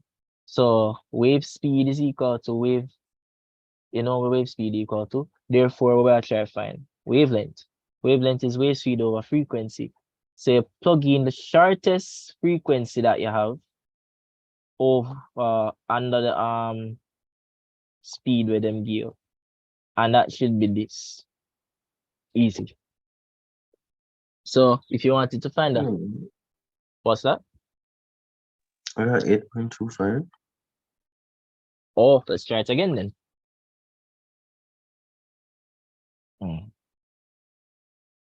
So what could be the cause for that now? 40 hertz. And we have a speed of this. So let's try it. 40 divided by 330 divided by 40. 8.25. Maybe or something I did. I didn't really work it out all again. I was looking at something else. I should look in the book. Let me check something. I got the 8.25 as well. Thanks for that. But why did I hold on?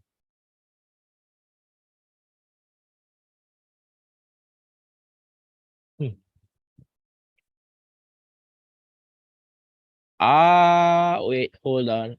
No, that makes sense.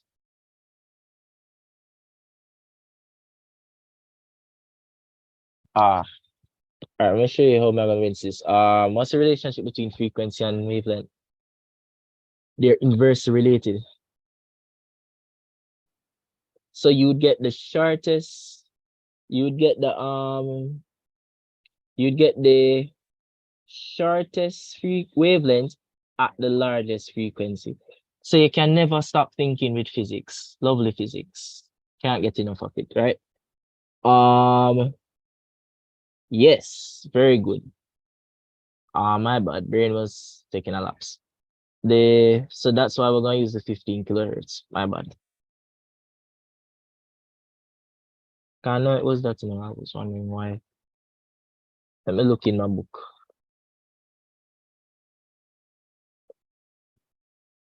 Brain off. We're good now? We're good? Mhm.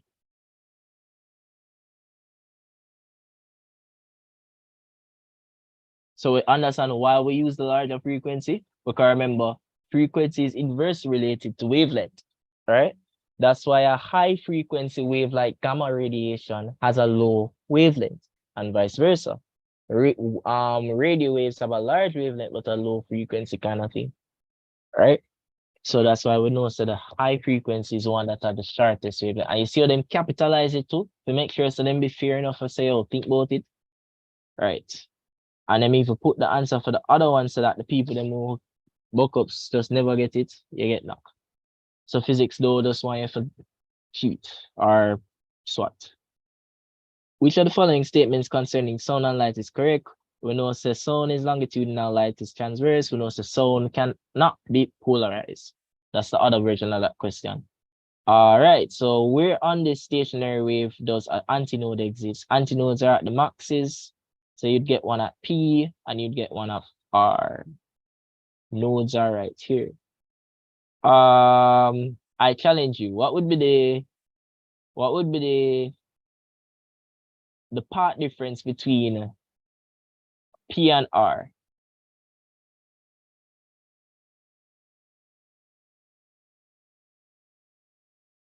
Put it in radians.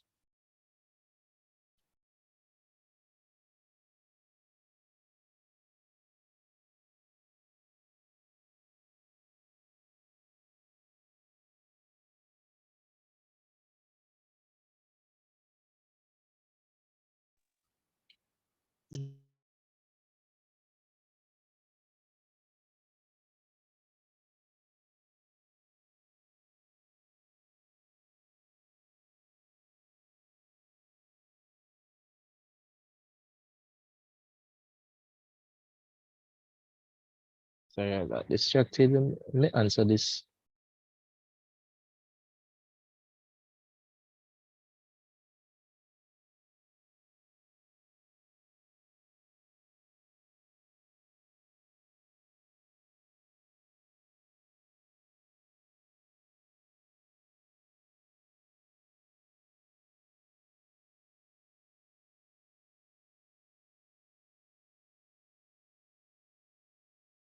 Mm.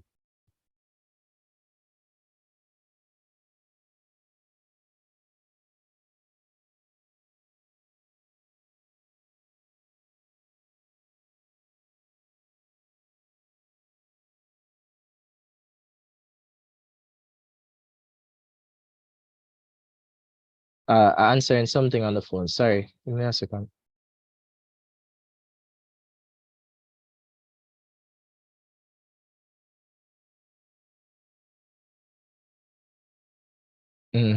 That should be enough.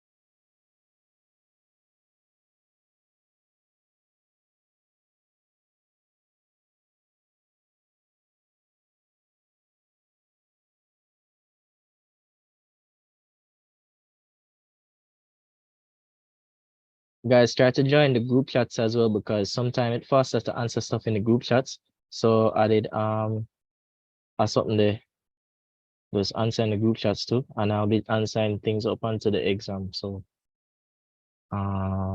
mhm.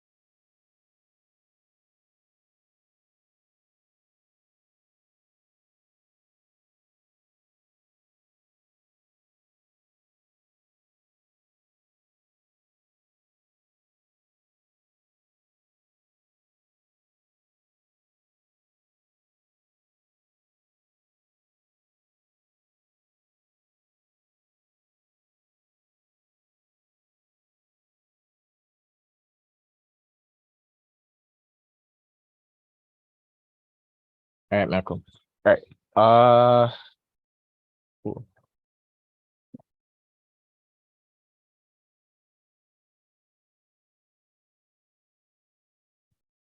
All right, so pi over 4? No, it's not pi over 4. Just pi. Yes, right? It's just pi, right? Yes, because what's the first step? Identify the 2 points. Identify an entire cycle.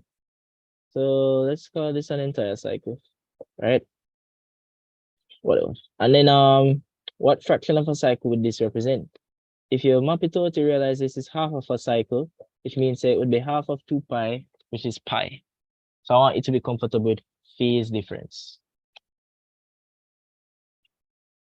Oh, that's fine. R to S would probably be, yes, R to S would, the reason why I never choose R to S is because it wasn't something like a clearly defined point. So I never want to stress out that. But this look like it's pi, phase difference, which would be 180, which would be destructive interference, which would be n and a half part difference apart, and all of them lovely things. All right, so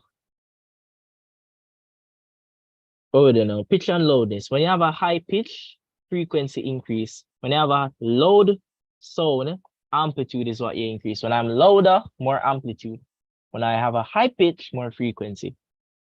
And then this now, we're gonna use yard and the from I say Young's double slit, the first thing should come to your mind is yard, right? Young's double slit experiments between slits.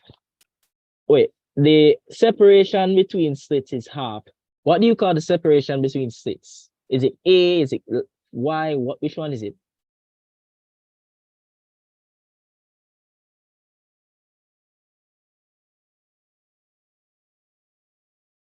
All right, slit space A. And then say it half.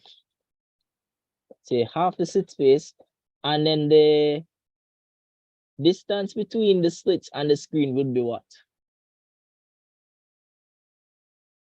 A, D, lambda, which one? Is the D. And then so that get doubled.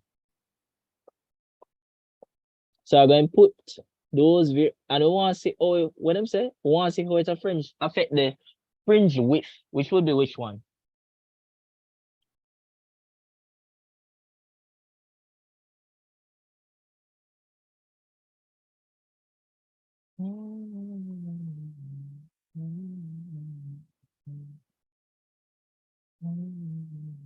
Fringe width is the same as fringe space.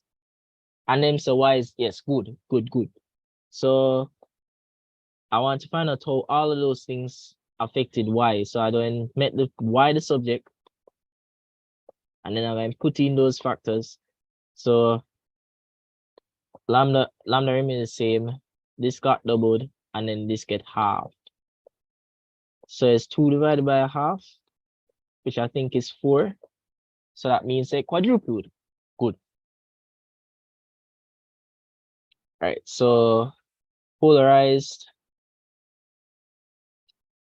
Right, the distance, at a distance of 20 meters from a small loudspeaker, the amplitude of sound heard is this. Then at a distance of 40 meters from the speaker, what is the amplitude? So what they want you to do is find a relationship between distance and amplitude. Interesting. How are we going to do that? First thing, we know that intensity is proportional to amplitude squared. So that one they require a little thinking. And what's the relationship between intensity and the distance from the source?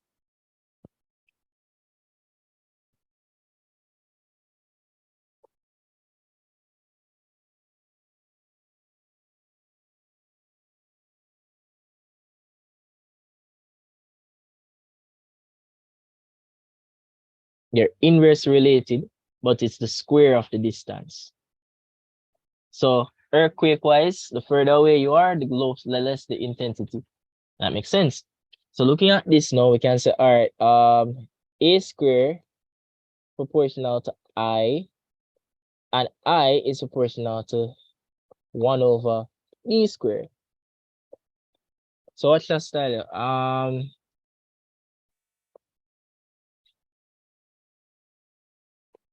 hope my Creole is not hard to understand. I know some people from different places. So A square proportional therefore to 1 over D square. I know now that I know the relationship between amplitude and the distance, I can make a ratio with it. So I can say A square equal K over D square. And that would be me now. So A square times D square would be equal to K. So I can say A square times D square, but those are the first ones, would be equal to A square times D square second ones.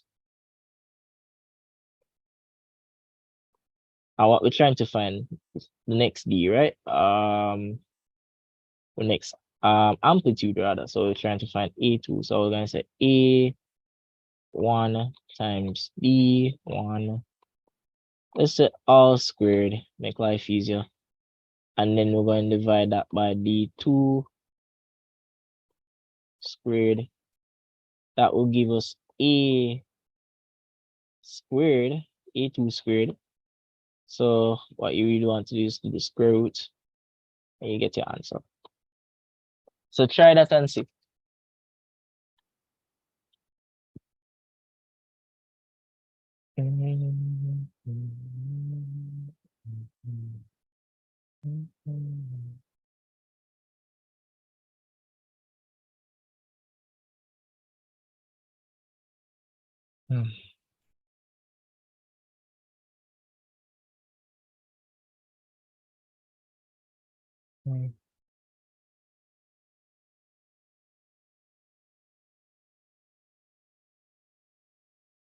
Oh, that doesn't work.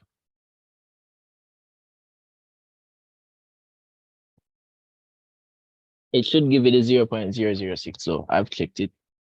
So work it out by yourself. So write down the variables first. So D1 would be 20, D2 would be 40, and then A1 would be 0.012.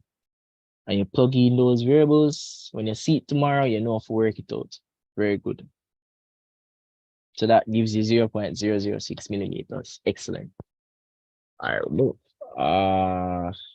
We're good? Guys, feedback? Don't want to be teaching myself. Give me the feedback.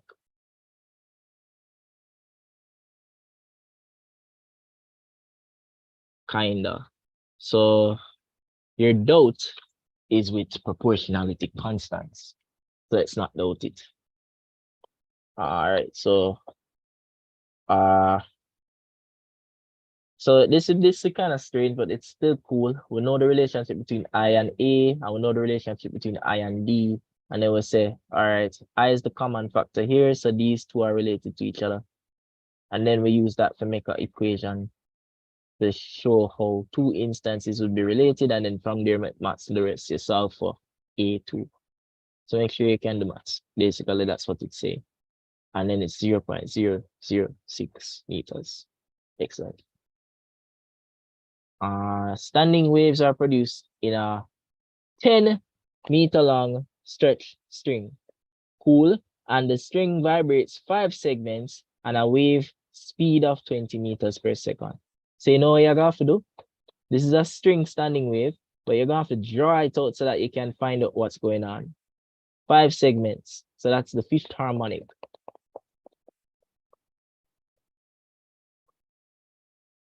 Right? That look about right. And they gave it the length. But we want to find out what that formula for wavelength going to be. So that's half a wavelength plus half a wavelength, 1 wavelength, half a wavelength plus 1 wavelength. So that's 2 wavelengths, and then you have half, so it's 2.5. So the length corresponds to 2.5 wavelength.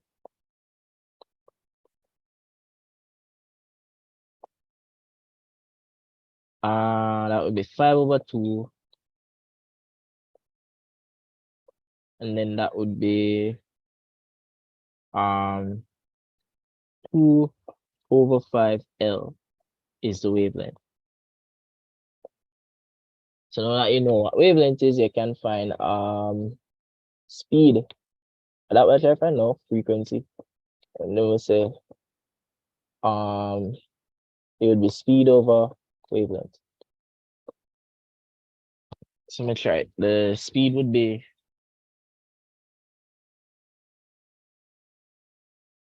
that A divided by that.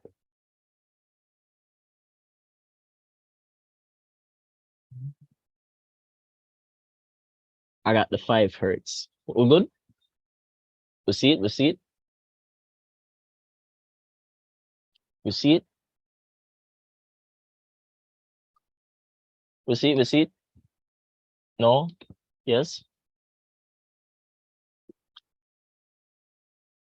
Guys? Guys, is that awake or we are sleeping? Give me feedback. We got it. All right, fair enough. Ask question. So make sure you do that. And notice that there is either they're going to give you the diagram or you're going to know to draw the diagram. How you do it, draw the box, then do your thing. Easy. Colors are seen. Oh, you get hit. All right. Try it again. And you get 8. Let me try. No, it's 5, man. It's 5. It has to be 5. So it's 2 over 5 L enough for the wavelength. So, and then the wavelength is 10. So let's try it again and see.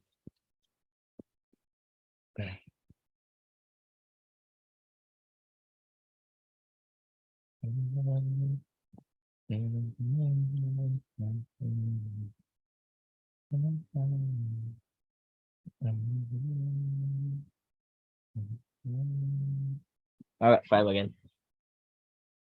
What I'm saying is that make sure you make sure you use brackets properly, by the way.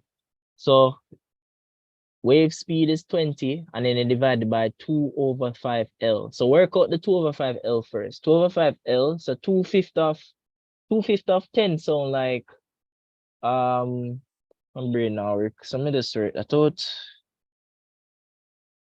4. 2/5 of L is 4. So it's 20 divided by 4, which gives us 5. Right. Excellent. So look at this now.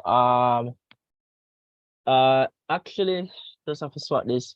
Colors, the reason why I see colors in a soap bubbles is because of interference. Don't overthink it. Interference make you see the bubbles then.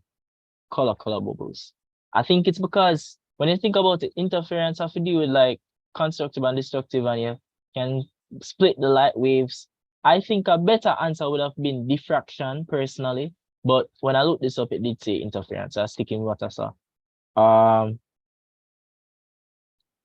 Because diffraction can split white light into the different forms of light, and refraction could do that as well. So, but Google and YouTube say interference. So we'll go with Dr. Google.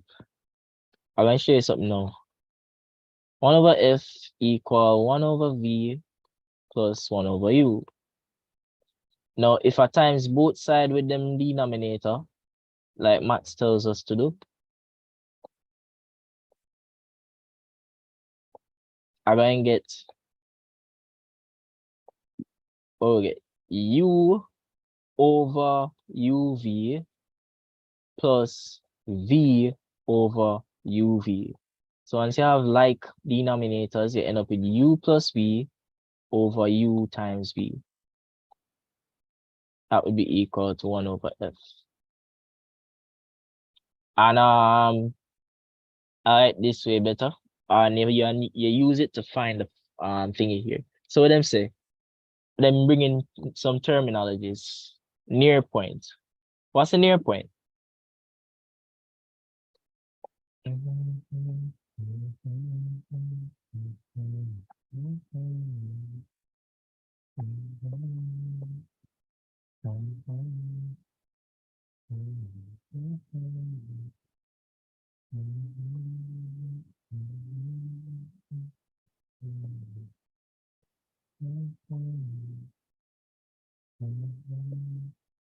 Anybody know?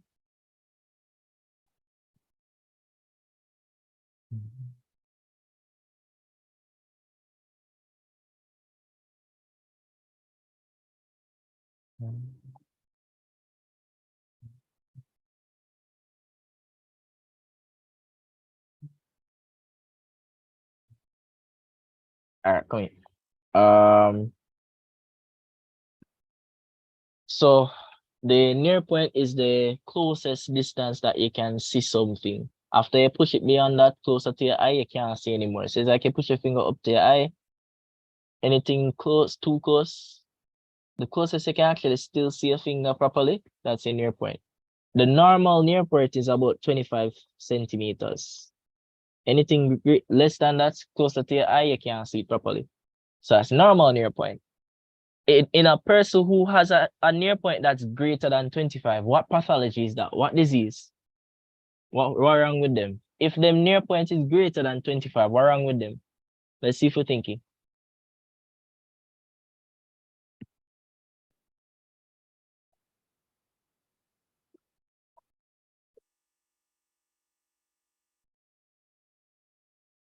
Yes, very good. They're farsighted. Because if they have a near point that is further than the normal, it means them have problems seeing things were close. Them farsighted. That is how you need to think, right? And farsighted people that have a issue with them far point, because the far point now would be an issue in terms of well, I'm saying nearsighted people that have an issue with them far point. The far point is the furthest distance that you can see something. So a near point, a nearsighted person would have a far point that's closer than it should be. Them said normal far point is supposed to be infinity, because technically, because light travels straight, we should be able to see at infinity, but we're not Superman, so. But keep that in mind for calculations. So look at this person now. Near point of an effective eye is 30 centimeters. So this person can actually see at 30 centimeters, not the 25 when normal people see. So this is where their near point is.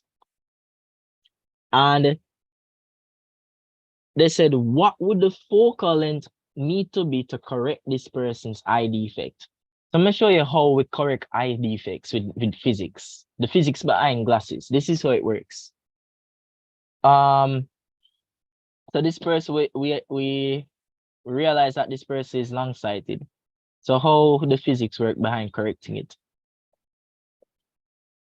Since the person can see right here, what we actually need to do is create an image distance or create the image at the point where the person can see. We need to put on glasses and make the glasses create a virtual image at the location where the person can see, when the object is placed at the place where they cannot see. So you cannot see near things. What your glasses actually does is create an image of the object at the part where you can't see near things. It creates that image at the part where you can see, which is your normal near point. That makes sense? That's what your glasses do. It creates a virtual image at the point where you can actually see. You understand? So for those who wear glasses, mind blown. And the physics now behind that, I hope it makes sense. So use the formula.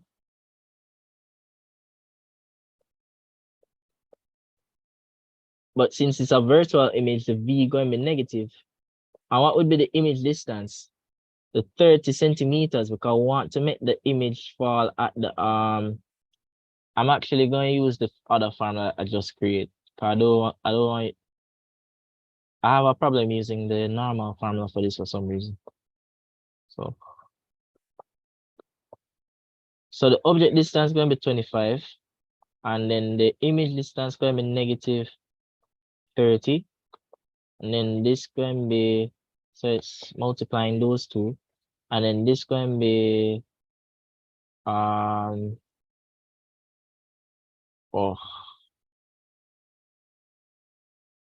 yeah, 25 plus negative 30, so minus 30.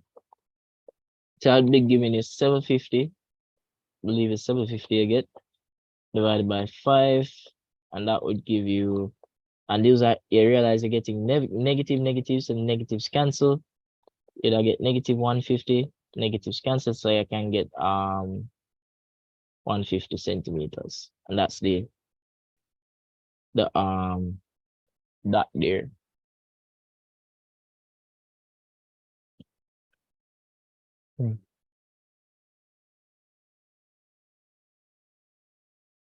I hope I never make a mistake with something. Of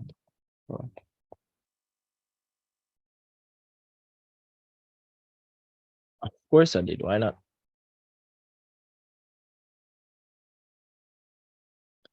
Yeah, I made a mistake with the formula. Let me show you.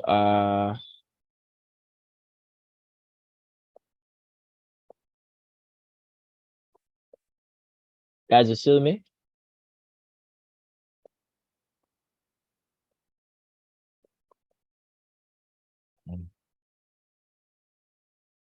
See me, guys?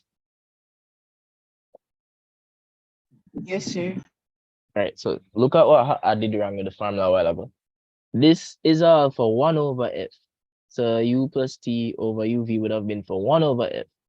So in order to find f, it would be u times v over u plus v.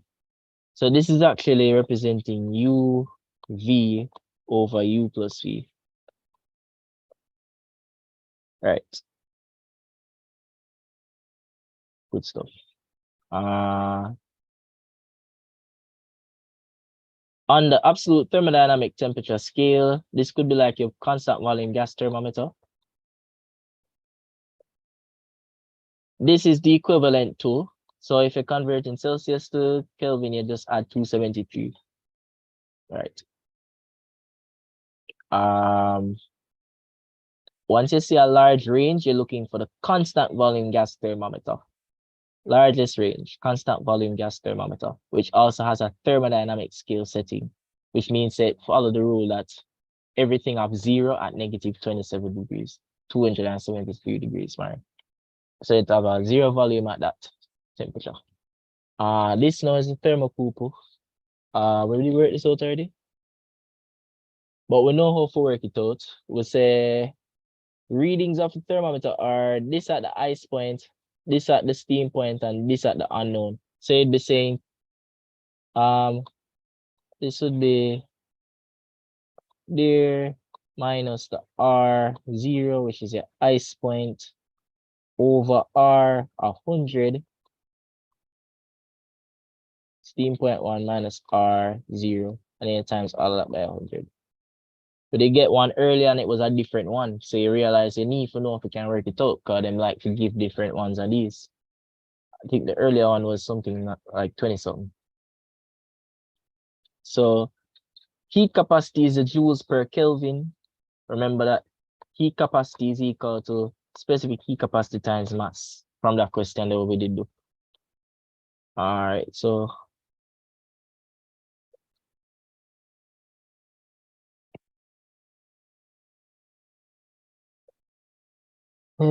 freezing point.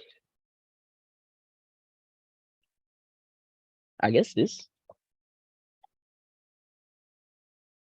So the first thing you're looking for a graph that go downwards. So it could either be this, this, or this. It can be this because you know this is not how cooling curves look. This is how the cooling curves look either. So this kind of cancel out itself. I guess what they're saying is you're going from liquid, latent heat of fusion, and then it becomes solid. So latent thing going on there. This now. Water falls from a height of this, and there's a rise in temperature as the pressure falls. And it's converted to the internal energy of the water fall from that height. What is the rise in temperature of the water at the bottom of all of the energy gained? If all of the energy gained is converted to internal energy in the water. So how may we work out this?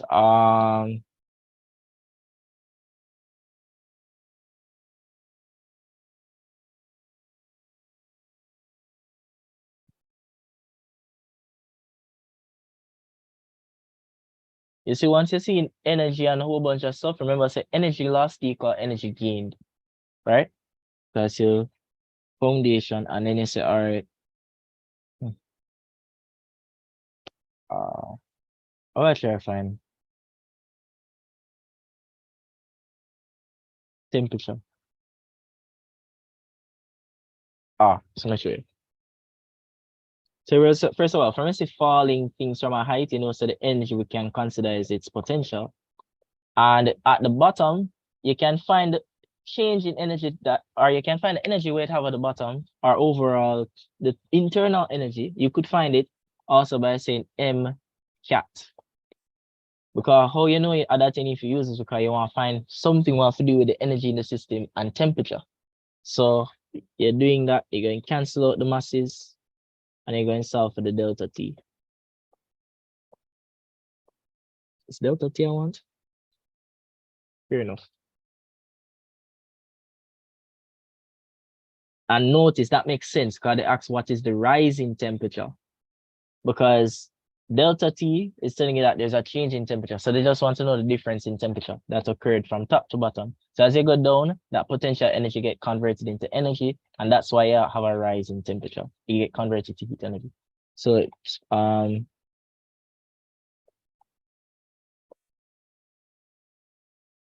me do.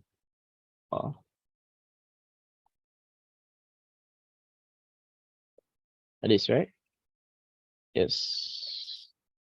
And when you put those values in, 9.81 times 500 meters divided by the C of 4,200, you get 1.17 Kelvin. Good formula. Good.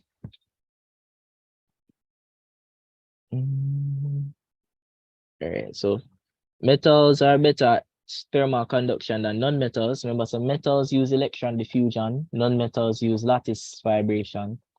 Both of them conduct, and that is what they ask for here. Contains free electrons. So a sea of delocalized electrons are only cations. That's what metals are.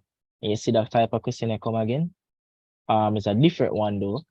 So when them asks, so when I see a question like this, you have to read all of it. But what I really look for is what gonna happen to the K values. And then you know how it gonna affect the graph. So now look for where them say K.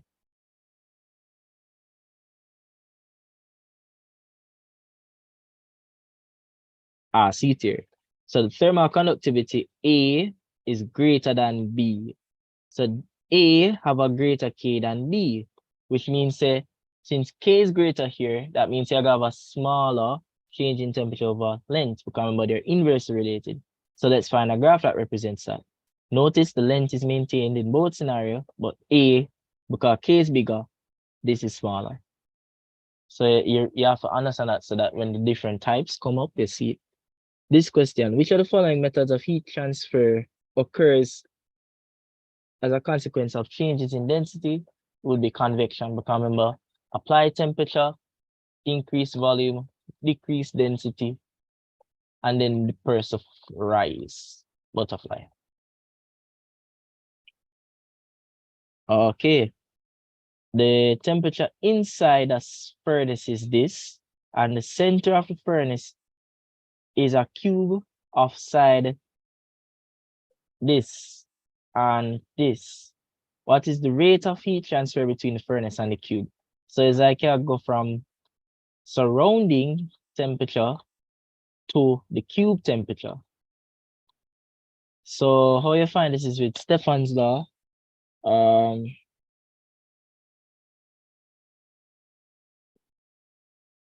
So you're going to say P, and they ask you for what the rate of heat transfer. So that's the power. So remember, Stefan law said power over area equal da da da. So I'll bring over the area so that it's just power you're focusing on. Stefan's constant, area, and then look at the change in temperature. So you're using the temperature what them give for the furnace.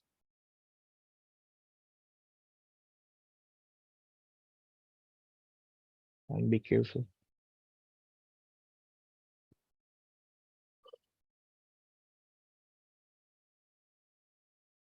Okay, good. So the temperature of the furnace, right? Let's be wrong. Yeah.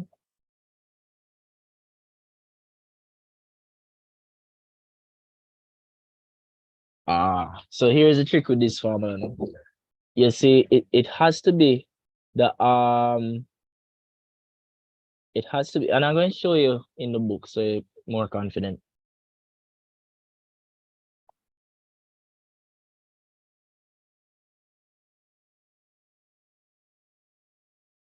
Let's kind of see it here. This was the original. And you have him up here. Right. So look, it has to be the temperature of the radiating thing minus the temperature of the surroundings. So and you raise them to the power of 4. Because it's the radiating thing that going to heat up the environment. So it's a change between what hot to what cold. So that makes sense. So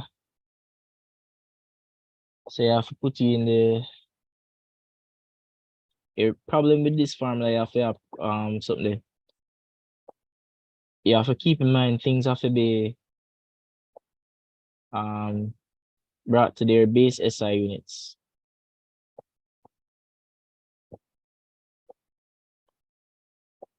So you can find the area. We'll get the is a cube, so that means that all of this, the area of a cube is what again?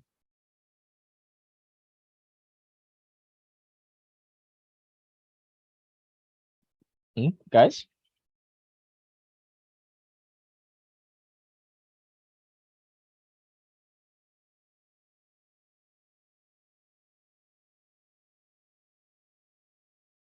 Hold on. Feel like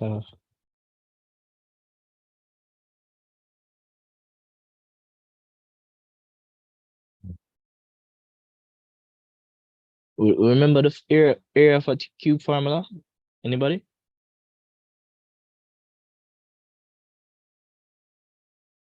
Where's Gordon?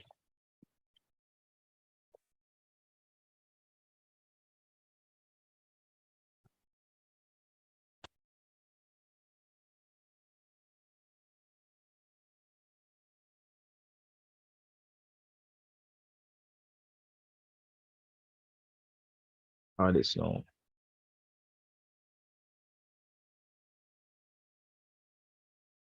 Six A squared. Interesting.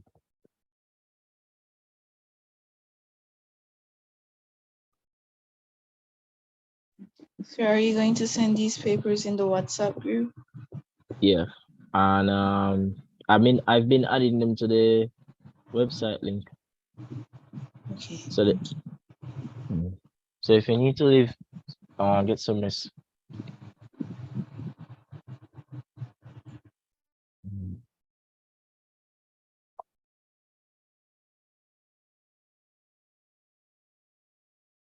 Sir,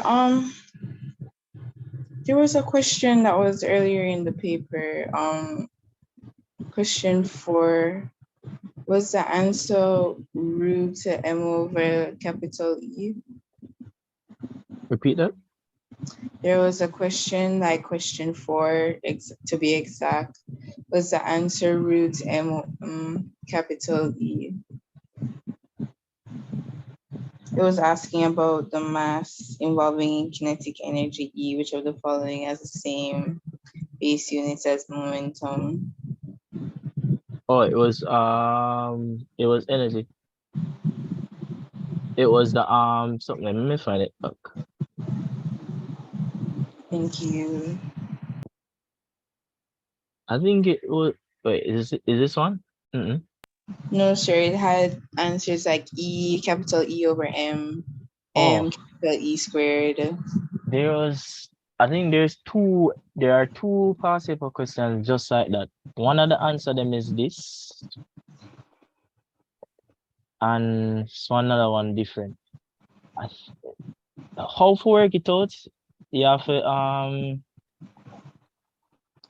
the one without the 2 ME. There's no option with 2 ME. I think it's all right. Some of the options. root M capital E.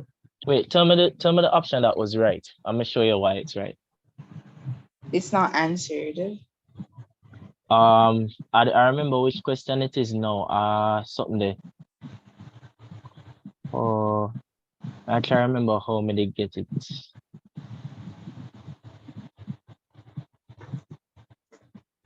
Let me show you. So it was 2ME. All right, tell me the options again.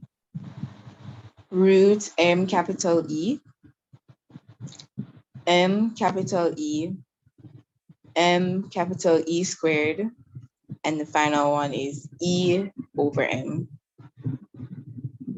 It will be root M capital E. I think the two wouldn't matter. I'm gonna show you why.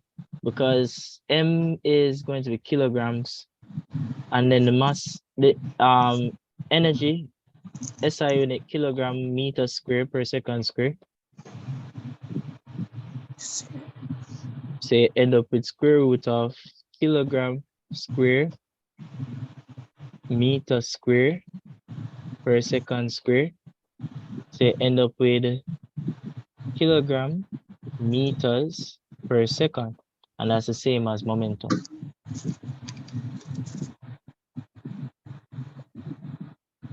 Oh, well, thank you, sir. Yes. Well, I have a couple more new ones, because I said by the time we reach 2011, everything kind of get repetitive. I'll stay in as long as somebody here.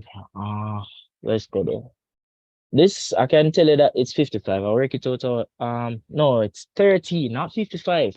I would suggest that you work this out yourself. This T is supposed to be the radiator, so the 627, but you have to convert it into Kelvin. So you convert this to Kelvin, and then you're gonna raise it to the power of 4. So you see how much work? Convert it to Kelvin first, and then you raise it to the power of 4. When I did that, I got 4.67 times 10 to the 8. And then this part now, convert this to Kelvin and then raise it to the 4. When you do that, I got 1.54 times 10 to the 11. Or something like that, right? Yeah, that's what I got. And when I got those now, so try it when you get the chance. And then you're going to find that subtraction, and you're going to multiply that by the area times Stephan's constant. Area, we get the formula for the area for cube to be 6 times the sides square, and that was 1.5 for this scenario. And then the Stephan's constant is 1.38 times 10 to the negative 23.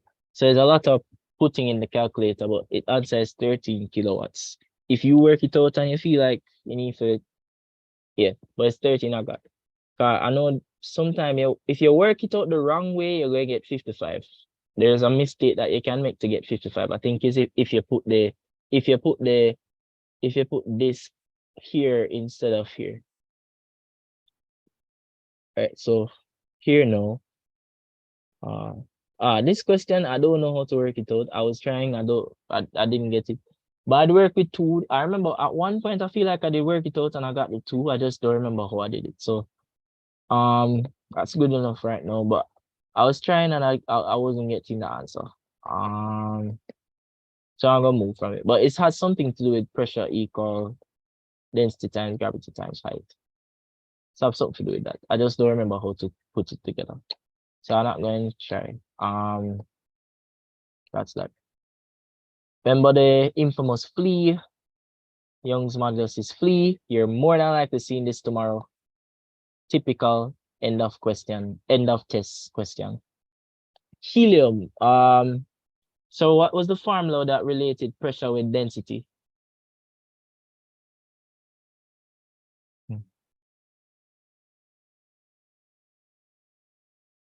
Come guys. Power through.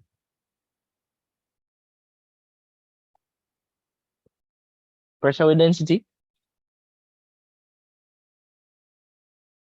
Remember guys, if you sacrifice and go through all of the question then you're more than likely getting the full marks tomorrow. So no. Not that one. I want the one for I know that formula you give me is not accurate because pressure formula is density times gravity times height, not mass. But I'm asking about, so which topic is this? This is gas laws. Here's a helium gas pressure, and you see volume, and yeah, well, density, you see. And there is this formula, we did see it earlier. Remember, I did write all of the thermodynamic, not thermodynamic, sorry. I did write all of the gas law formulas in one time, and I did just remember them, try to remember them. Here is it. Hold on. Yes, same one. Density times mean square speed. This formula is very popular. Right? So pressure is equal to 1/3 density times mean square speed, which means a mean square speed you can calculate with density and pressure, which is what they asked us for. But they asked us for the root mean square speed. So a little more. 3p over density. Right. So if you get for that, when I worked that out, I got 554,000, which is expected because the answer that you're looking for is a root mean square. So you're going to root all of that. Beautiful. And then the SI units would have be or whatever. So that would have been the mean square speed. So you go square root that. When you square root that, you get 744.5 meters per second, which is 745. So that's your root. That's your root mean square speed. Good? Good?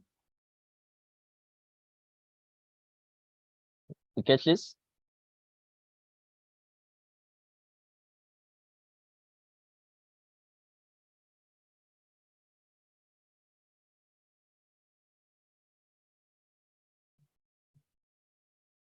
Guys?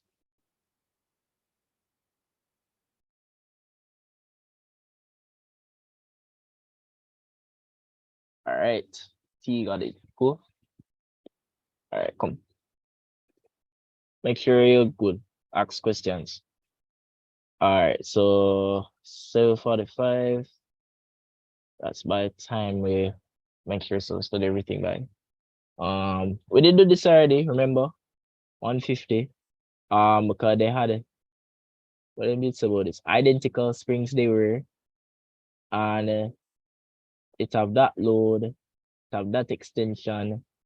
All we did so was the spring constant is force over extension, and then the extension would have been hold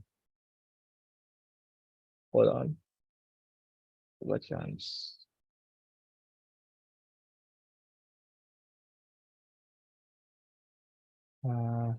Stress.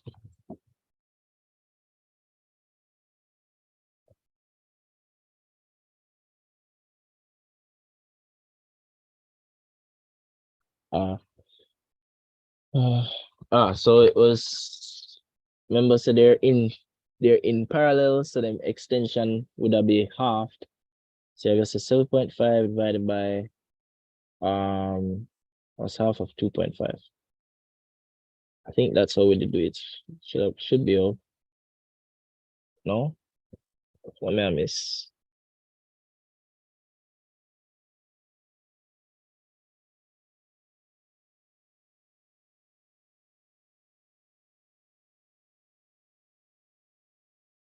Oh, yes.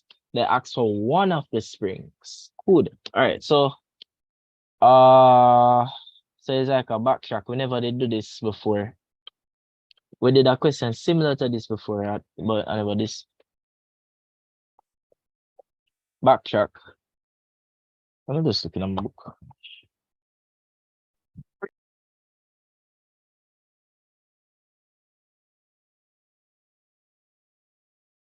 Excellent. So it's the same things that you just have to apply. You're trying to find the spring constant of one of the springs. Cool?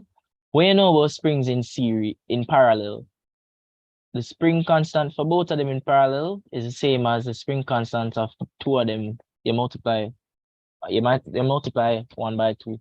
Because if you assume so that they're identical, if you put them together, they're doubling their spring constant. It's like you're putting both of them together, spring constant has doubled, assuming that they're identical. If they weren't identical, you'd have something like K1 plus K2. Remember that, please. And so if that is it, when you have them put together, then what would be it when it's by itself? It would be put together divided by 2. But is that how I worked it out?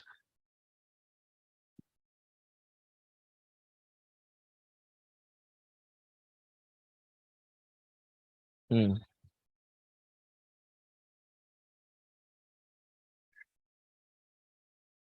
right, fair.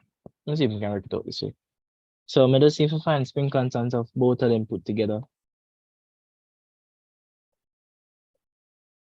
Force divided by extension. I'm making a mistake. It's probably the conversion, as you say. It's conversion, do it though. Yes, that's what you said. Good.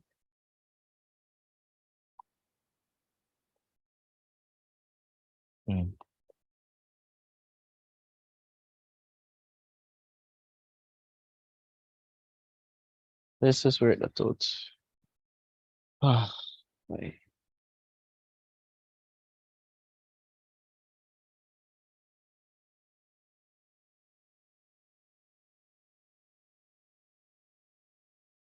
All right, so I'm working it out. So for the extension, I got 0.0125 because that's half of the 2.5, but in meters. So I'm putting now 7.5 over 0.0125. You get something is wrong. Somehow doing wrong.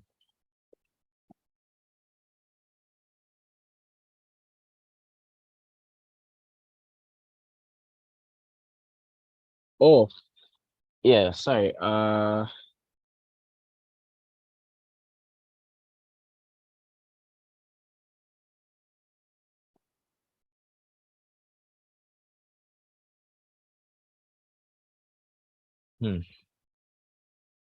Must be tired.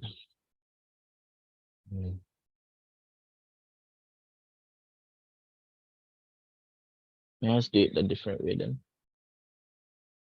All right, so let me show you another way. All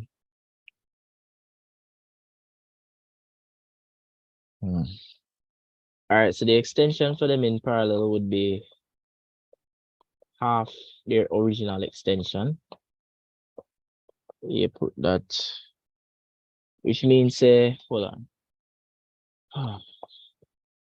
What would they get? They each experience an extension of this.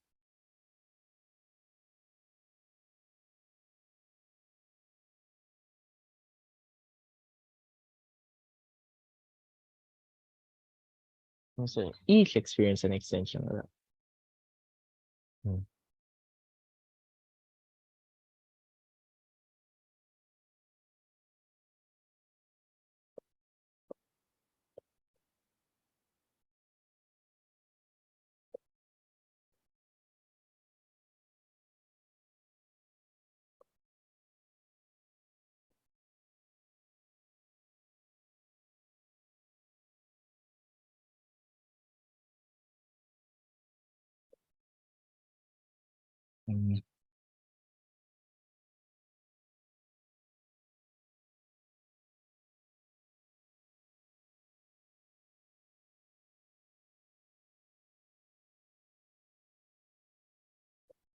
No, they're wrong.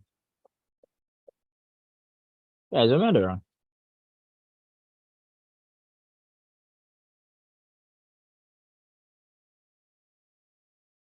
Hold on. Let me check.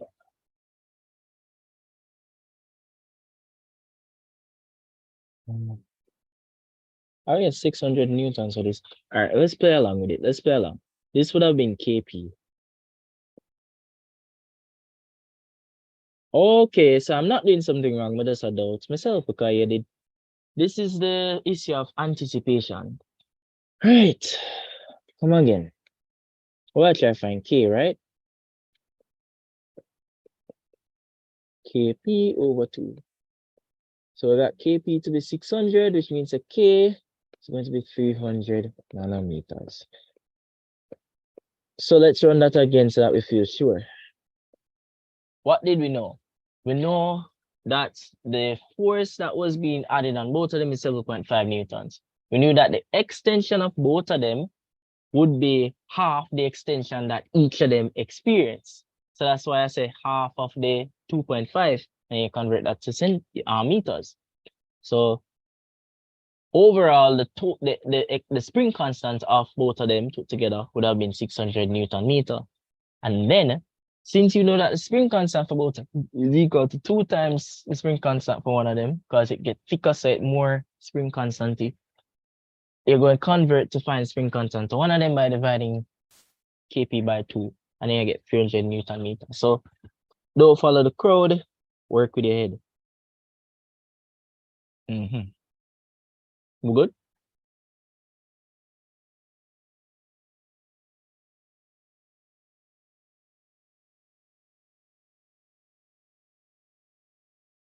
We're good?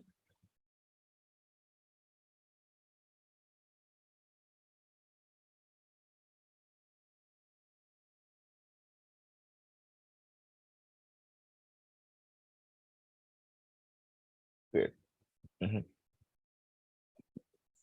There was another question earlier with the series with 150 was the answer, but this is parallel with 300 as the answer. So we're not swatting, we're knowing. Right. This is a typical end question for physics unit 1. How we work it out, we just want area under the graph. So we do the area under the part here, and then the area under the part here, and then you add them up. So the area under this part, so half base being, and notice you get it in millimeters, so you have to convert it to meters. So this would be half of 30 times, you convert that to meters. I can't tell you that is this though, but you know how to work it out and you're good. So half of the base, convert it to meters. So it's 1 millimeters, convert it to meters. And this would be 30 for the height. So half base times height. And then you're going for this length times width. And you add those two things together and you get 0.045. Excellent. Make sure you try it yourself. No man, you got to come again with that. Show me how you get 150. If we have any doubts about the 150, bring it up, guys. We can remember. Teamwork. But you see how I got it though? I said the spring constant for both of them is the force on both of them divided by the extension on both of them. The extension on both of them is going to be half the extension of one of them. Because we know that when you put them in parallel, them get stiffer, so them have less extension. So you half the extension that each of them have, and it gets the spring constant of both of them to be 600 newtons. Now the spring constant of both of them is double 1 because you put them together. So the spring constant of one of them will be half that, and then it's 300 Newton meter. So reason, right? This now, boy. This is a good place to be. Typical repeat question. Let me drink water there.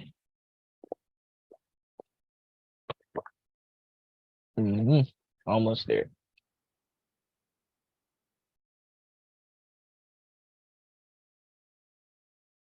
All right, so this now.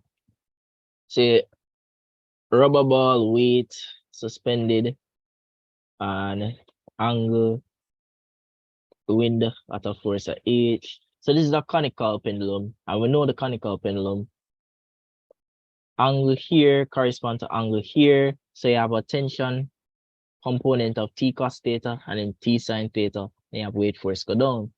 So what the t sine theta we see is equal to the centripetal force. Because one going to the center. And then t cos theta is equal to the weight force. So therefore, t cos theta equal W. So if you transpose, T would be equal to weight over cos theta. Good? We're good? This question, I have to show you this one. We're good? Good? Yes, sir. Good. All right. So we did that. Don't worry, we soon starts enough repeats. We did this already, right? Yeah, meters cube per second square per kilogram. We saw that. We got this one. Number of moles of carbon, 12 atoms is this mass. So you just want to find the number of moles in this mass. So what do you know? The molar mass of carbon is 12 grams, which is same as 0.012 kilograms. Remember, so carbon is the sixth atom, and therefore you double that, you get the mass. Have 12 mass. And so chemistry people, and what else you know is if 1 mole is in this mass, X mole is in that mass, is in that mass that they access for. So you cross multiply 1 times that mass is 0.06 divided by that mass 0.012. And then you do that, you get this. Very good. So that'll be the number of moles in that mass. Okay, good. This question, lovely question.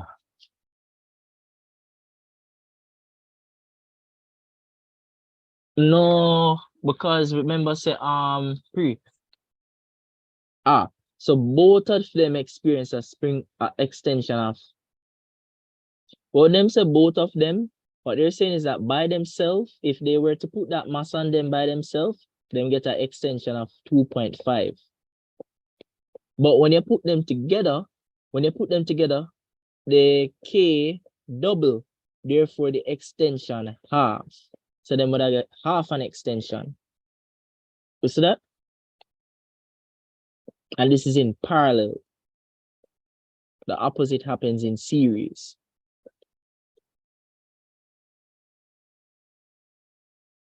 You see that? All right, fair enough. They love to ask these questions. They say, can I even see it? So in parallel, K is equal to the K in parallel is 2 times the original, because remember, say put 2 spring together, so it's stiffer now, so it's more force per unit meter, sorry. Oh, and then because it's a stiffer spring, it extends less. Right. Opposite for the series, K divided by 2. And then you have extension would have been doubled. Because if you have less force force to extend it, it can extend more. I would say that if it had non-identical, so if them do identical, you have to add them up. And if them do identical for this, you have to say 1 over K equal 1 over the K1 plus 1 over the K2. Very important to remember this formula. There is a question with this formula in it, and you have to know it. And we did see it already, I think. This question, lovely question, mad people question though. Like, why would they do this? Fair enough, fair enough. I have it written down already, so I don't have to write all of that. This is 2009, no? Right here, see it here. This question is to cause problem, you see? But it's not that bad. So it's a convergent type question. X is equal to 3 mg, and then y is equal to 7 kg. Right. If you get this right tomorrow, I'm gonna shake your hand. So what happens is that first thing, m here is milli, so 10 to the negative 3, and that's 10 to the 3. Now look how we play with this information.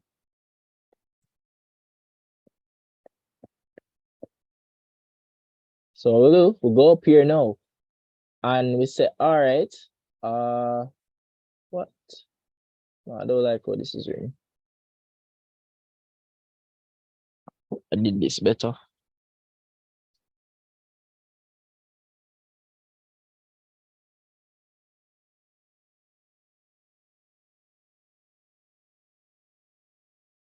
No, sir. This is not how I see it.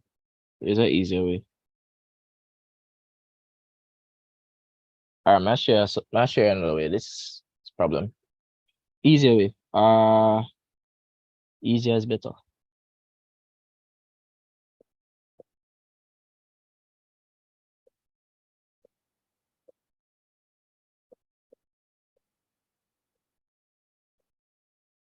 All right, so I'm gonna show you.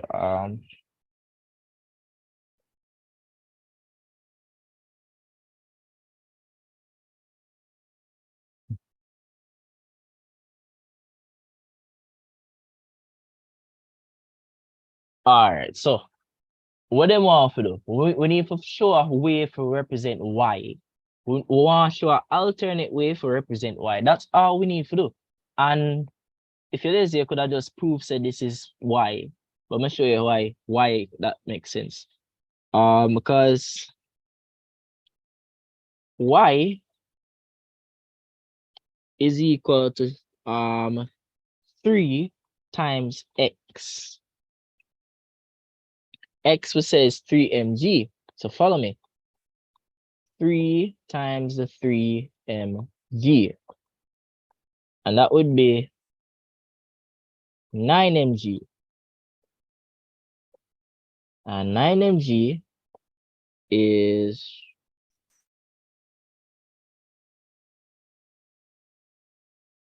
give a chance.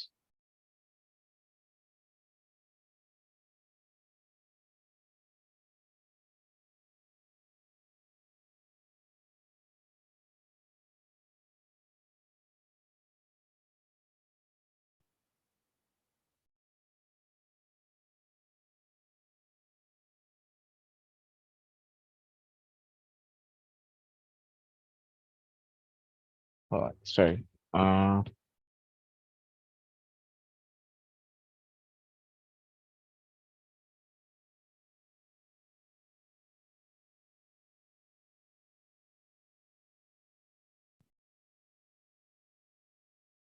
This stress. All right. Sure. Where is it now? It's a convergent problem. I'm sure.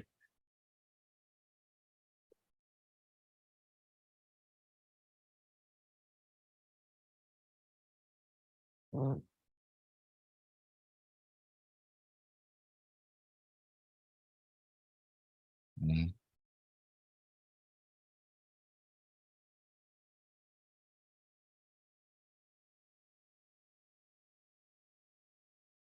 Okay. Yeah, I think this is it. I make it come better.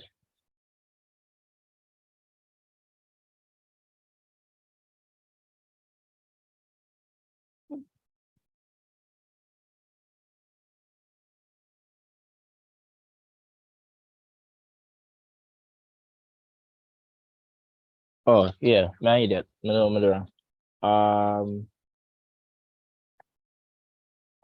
Rub this out. It's not hard. It's just you have to remember. But just a proof that this is the same as y.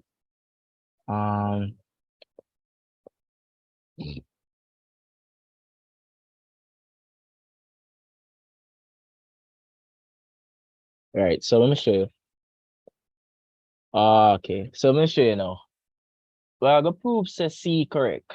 That we're gonna do. I prove say C is correct. We're gonna prove say this corresponds to 9 kg. So I have 3.0 times 10 to the 6 x. X as in the one that we have. And that's the same as saying this times 3 mg. So follow me.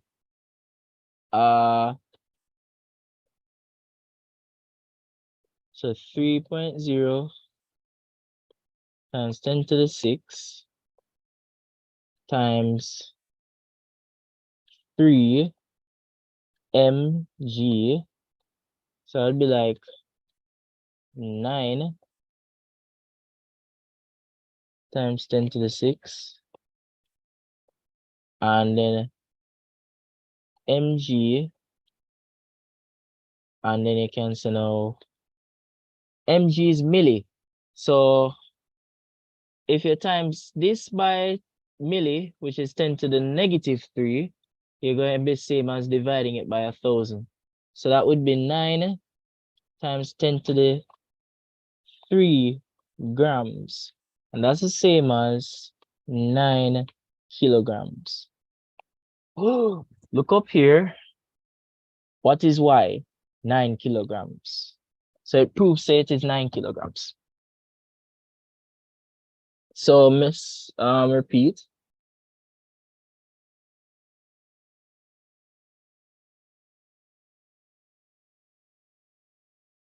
Fair enough. Fair enough. As long as you remember it for tomorrow though. But this. So we see it, but we say X is 3 mg and Y is 9 kg. We just want to prove say 3.0 times 10 to the 6 X is the same as Y. That we want to do. That is it. And then life good. How we do that? We break it down. So all of that times by 3 mg, which is X, and 3 times this is 9 times 10 to the 6 mg, and mg is 10 to the -3. So that would be that divided by 1,000, which is same as 9 times 10 to the 3, and that would be 9 kilograms. We're good? We see it? We catch it? Get it?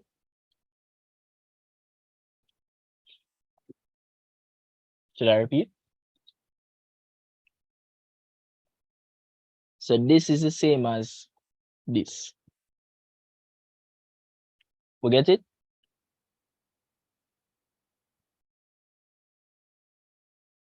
Get it, guys? Yes, no? Yes, sir. Fair. Good. All right. So that once you catch that, you go. You can try to sort it, but it would be good if you remember how to do it. Because the numbers here are very hard to kind of put in your head. Even though when we not doing this, what it's right. This now, a complicated ish. So a trolley moving uniform velocity horizontal path. Then a lump of plasticine is released from a point directly above point P on its path. So you drop something on the moving trolley. Plasticine is vertical distance h and acquires a speed before it lands on top of the trolley. So it up here, so and it a drop down fast and it a go land on the trolley when it reach. And then the Maxus, what is the distance of the trolley from the point P when the plasticine begins to fall? So you want to find this distance before the receiver start fall. So here's the thing. We're gonna assume say acceleration due to gravity is the only force only acceleration acting on it, which means that this is a uniform motion, which means that we can apply equations of motion. So all we need to do is think about equations of motion and find out how we can use them to find D. So but that's not what they want us to do. They want us to show relationship kind of business. So let me show you how I did it. first the distance is equal to velocity times time, right? And no. And so follow me. It's three steps. 3 steps to the good stuff. So distance is equal velocity times time. No, well, we use, I substituted something in for velocity. Because what happens is that velocity is v equal equals at. But if you talk about the initial velocity being 0, as it is when we start, then the velocity here is gt. Because this will cancel out. So gt here. So distance is velocity times time. Velocity will put in gt. So that means the distance is gt squared. We good so far?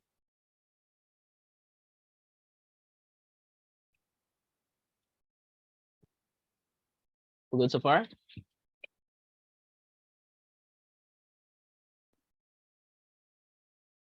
Yes, sir. All right. All right. So we'll make a formula for velocity. I'll put it in another distance formula. Distance equal velocity times time. So we end up with gt squared. And since something fall from a height, you remember that the time to fall from a height is square root of g over square root of 2h over g, right? So that was because time was equal to square root of 2h over g, which means the t squared would be. Sir, wait, quick question. What's that? Sir, you have gt times t is equal to gt squared. How did where did the h come from in g times 2h over g? Because when a body falls from a height, the time it takes to fall from a height. So this is from case 2. You remember case 2? Yes, sir. Right. So remember the time. What we did do is S is equal to U. So going back to our case 2 knowledge, we remember S is equal ut plus half at square. And then we just say initial velocity in the case 2 is 0. So this get cancelled out. S would be height. So height is equal to half gt squared. T, if you solve for t, you'd get t being equal to the square root of 2h over g. So I keep saying, because I want you to make this stick, time to fall from a height is square root of 2h over g.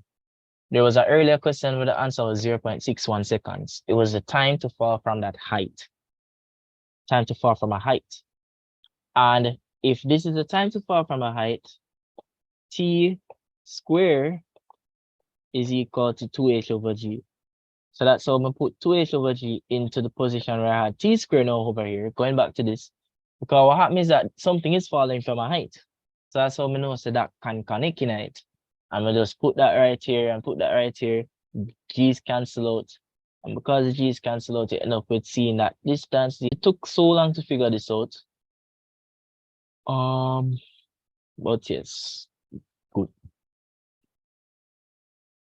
I literally went a couple at this. Like I never figured this out until probably like last year or so. So good stuff. 2h.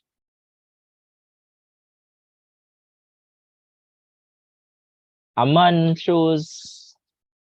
I wonder if live stream's still working because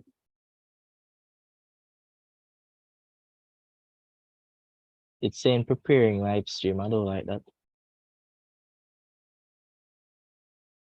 It's supposed to still be live streaming. Oh, ah, boy. Let me check the live stream, card. This is a recording you'd be using if anything, if you get the time. I wonder if anybody on the live stream, card.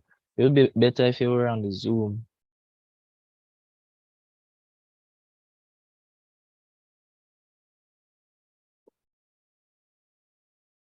Hmm.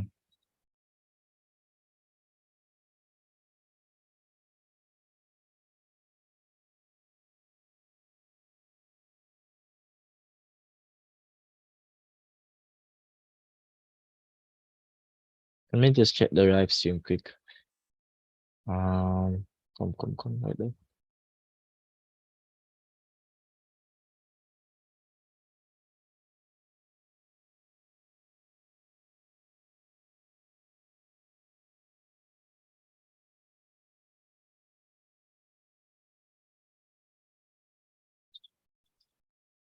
So it's still live streaming. So why that time we're preparing live stream? Sure. All right, cool. A man throws a ball with a velocity v through the air towards his friend 60 meters away. Which of the following graph best represents the vertical component of the velocity of the ball whilst in its motion? So is throwing the ball up, are that themselves?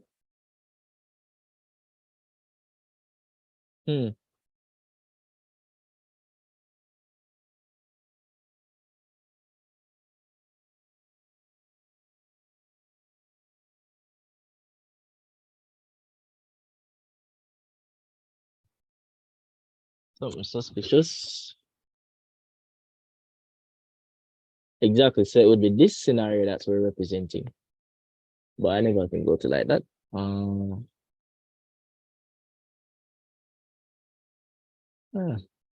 right, I guess it shouldn't be a problem. All right, so remember when you throw it off, it's gonna have a particular velocity. And then as you go up, your velocity decrease because you're going against gravity.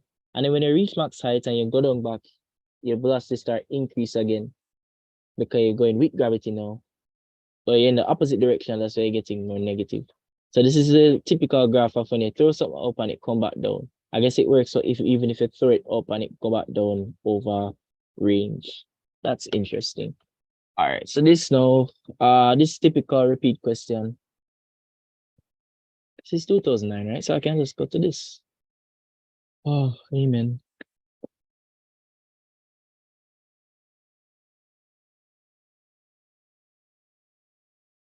Graph for a pendulum. Oh, good question. Let me check. I'll make this go.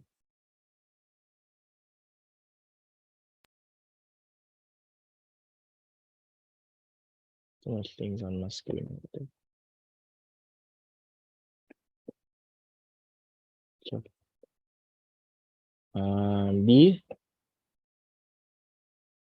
D would be like a simple harmonic motion when you're at the, so when your velocity is 0, you're at the amplitude and then you start off. So this is like simple harmonic motion.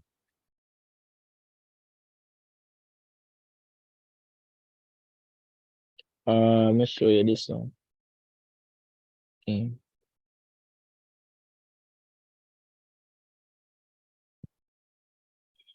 Which number with it? 9.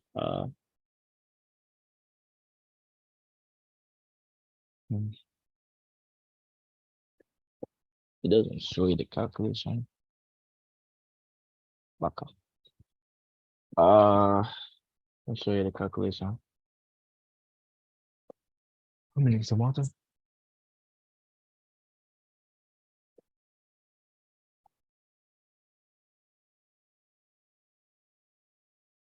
All right, so is Newton's second law. What happened?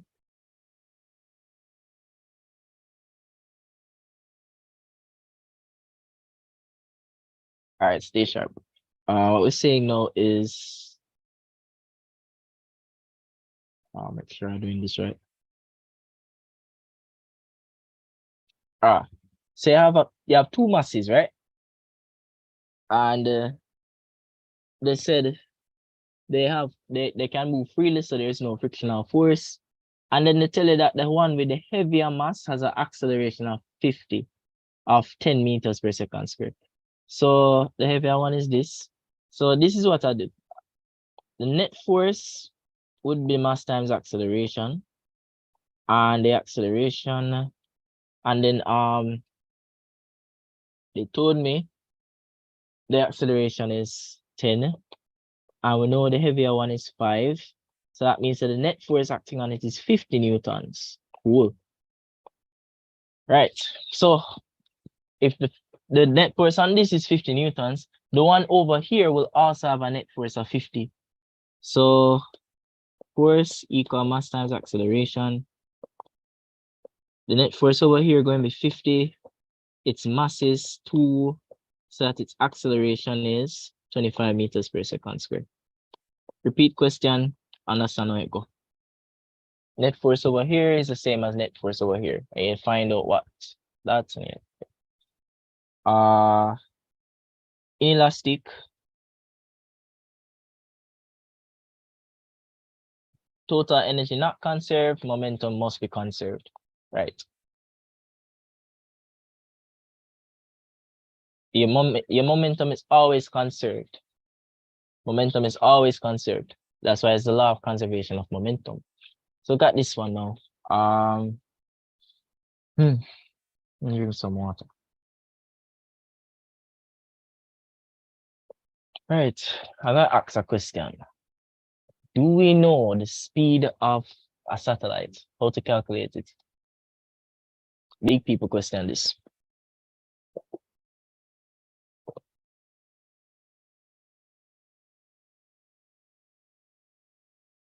Any idea? Prior to that?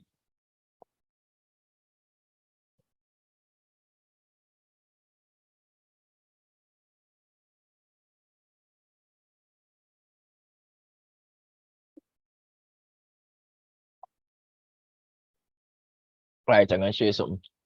So when you have a satellite, let's say this is the Earth. Satellite orbits around the Earth, and it's going to have a force directed to the Earth, and then velocity perpendicular to it. So that's the centripetal force that's keeping it going around the orbit. And so that force is going to be equal to the gravitational force, which we said is Gm over R, Gm squared over R. So how they get the formula for the speed of a satellite is by saying, all right, we know that the centripetal force is equal to this. So centripetal force mv squared over R equal this. And if I solve for v, I get a formula of the square root of g, the mass of the object being orbited, divided by r. I believe it's r squared. Is it? No, it's just r. Right. So because of this now, this is how you find the velocity of a satellite going around orbit. So because of this, we can look at it and say what the question asks. Two satellites, S1, S2, orbit around a planet of radius r. And S1 moves just above the surface and S2 is at a radius of 4r. So let me see if maybe work it out. So let me work it out. Oh, I did. Right. So the formula here. So that's v squared equals square root of gm over r. Same. V would be equal square root of gm over r. Right? Which means that v squared is proportional to 1 over r. And because that's proportional, means that v squared equal to proportional to constant over r. So v squared times r equal k. So therefore, if you had two scenarios, v1 square times r1 equal v2 square times r2. And they said that r2 is 4 times the original r. So I can say v1 square over v2 square equal r2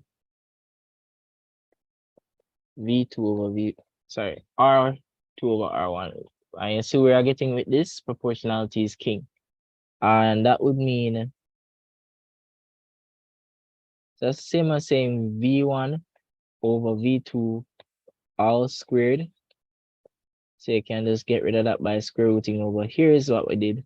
So it's going to be 2r over r, and that's the ratio, which means what this is telling me is that coming from, let me look at the question.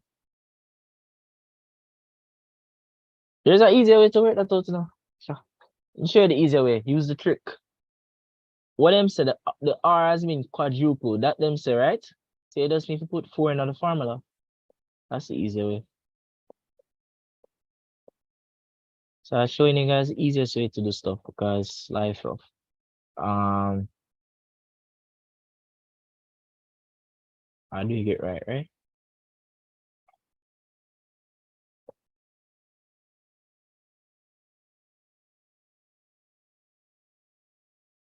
Let's put it in the formula. Wait, let me try that. Square root of a quarter is 2. I don't believe that.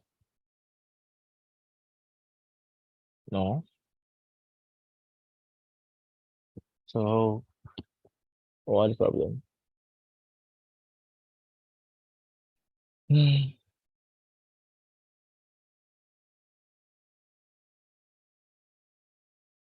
So let me check out something. You could just spot this in there, guys, but hello.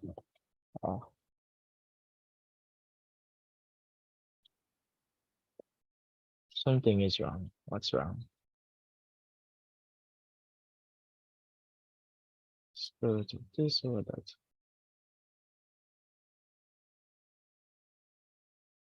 R has been quadrupled, so I'm gonna put 4 right here. So still with me, guys? Still with me?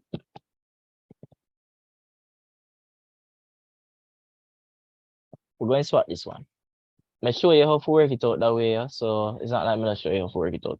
It's correct. I just wondering why I can't get it with this method. We still with me, guys? Still with me?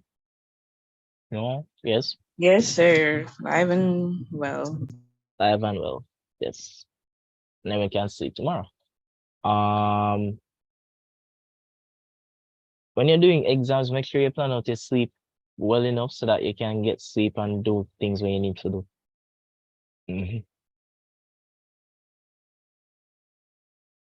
Okay, you still need sleep.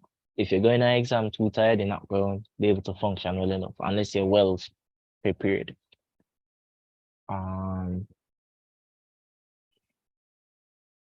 need to figure out why this not working though. Something all right, because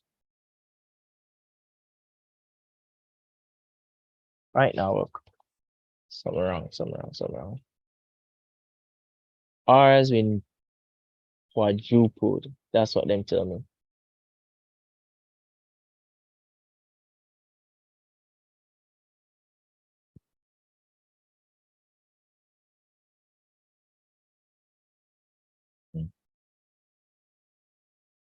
All right, well, I'll just sort this, but I need to figure out why this not work. Something wrong. Okay, I'll just sort that. It's 2. But there's a problem with this. This is what it is, but it's 2. I know that it's 2. I showed you how I got 2 for it, but right now we're the other way. Problems.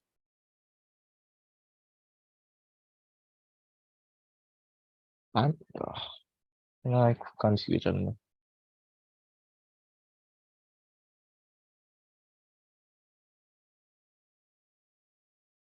Why would it work this way?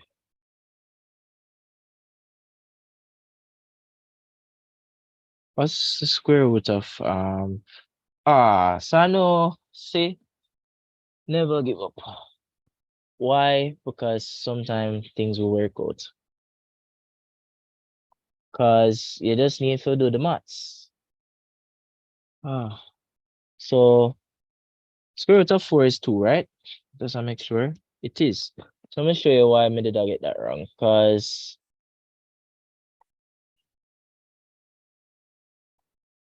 need to take steps, that's why. So make sure someone now gaslight myself with this.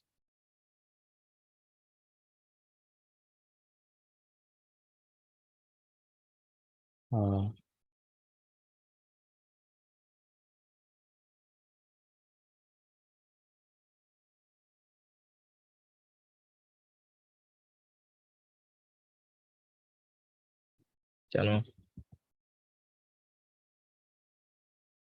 All right, no, I'm not just anymore. Camera. It's probably gonna end up to a point where it make 4 be back on the numerator. That's what I thought was going to happen, but something wrong. All right, whatever. Which of the statements below describes the motion of a geostationary satellite angular velocity is equal to that of Earth? This repeat question. All of them equal because what happened? So you have two pivots, right? And uniform body. When you have a uniform body, weight acts at the center. Now, we don't need to know a lot about this, but let's say we take moments from this pivot. So watch this. Some of the clockwise moments equal some of the anti-clockwise moments. Now let's identify the clockwise moments. Clockwise moments are all the moments that go in this direction. Then you have anti-clockwise moments in this direction.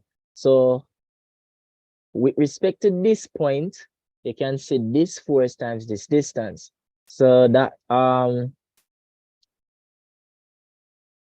me just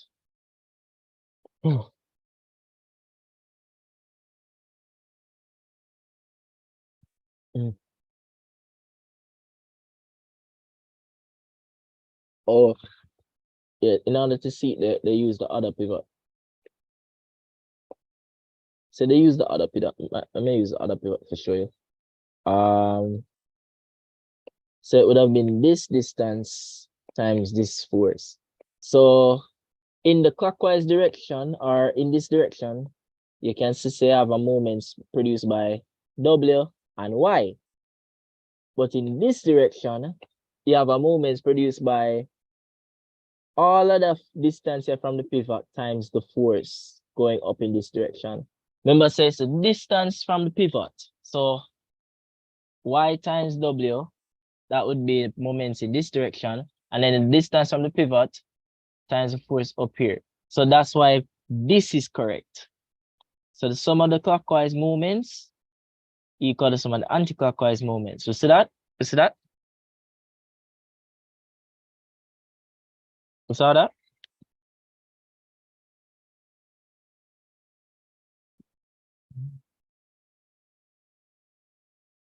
You see that?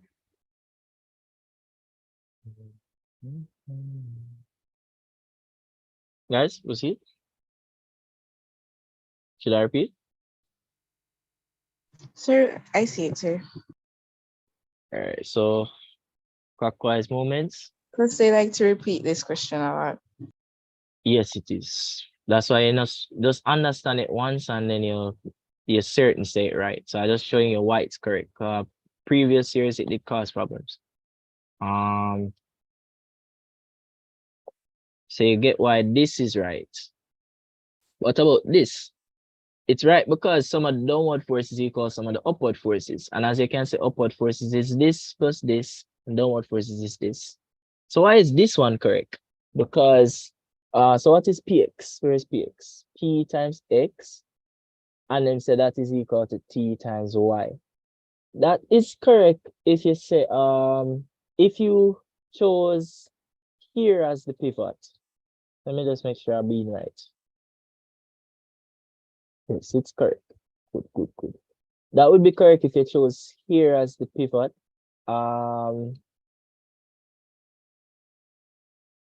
That's it, right? That would be if you are choosing right here as the pivot.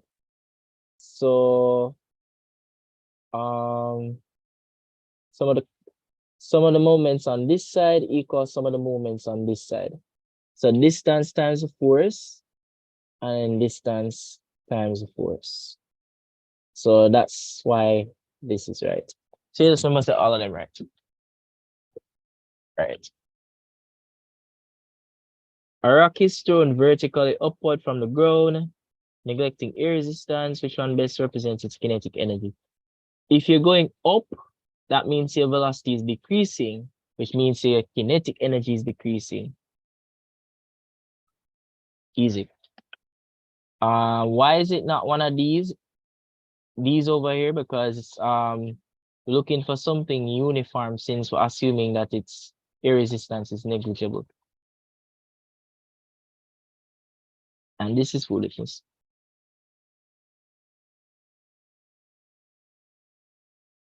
We saw this already. We saw this, right? No, we didn't. So power equal, how it go?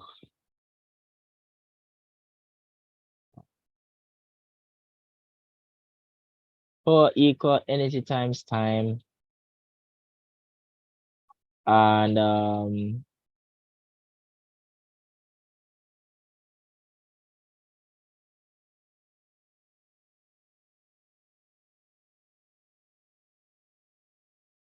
we're trying to find V, right? I don't need to stress anything. I can just go right here. What man? Here it is. But you need to see this. This is repeated a lot.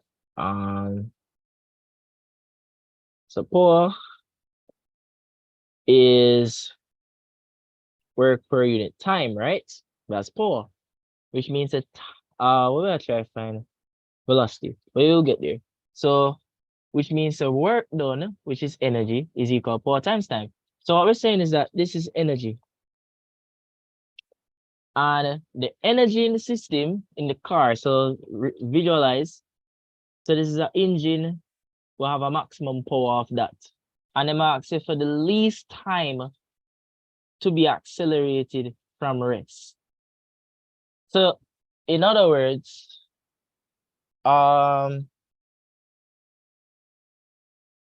if you give it the maximum power, it's gonna get the maximum energy, and therefore the maximum kinetic energy, and therefore the maximum velocity, which means if you move fast, it'll require the least amount of time. So I'm showing you that the least time corresponds to the maximum power. That's why I did that. So we just need to find the time that corresponds to max power, because if you have max power, you have the least time of travel. Okay, you do the work. And looking at it, we see energy from the power formula is equal to PT, and that energy is being totally kinetic because you're using it to move. So now you need to solve for T. So you just bring that over this, right? That's it. MV square over 2 times P. That was it, right? Should be. MV square over 2 times P. Simple thing. And this is much repeated. Lovely bar question. I like this question. I like seeing this question for some reason. So student of await, this is going on a Blue Mountain trip. And they have a starting point and they're going up at altitude of 1,800. They got some high calorie bars, which release 1,000 kilojoules of energy when digested. Assuming that her body has a 10% efficiency, crazy, how many bars will she need to get up that ascent? So first thing, efficiency is the amount of output over input.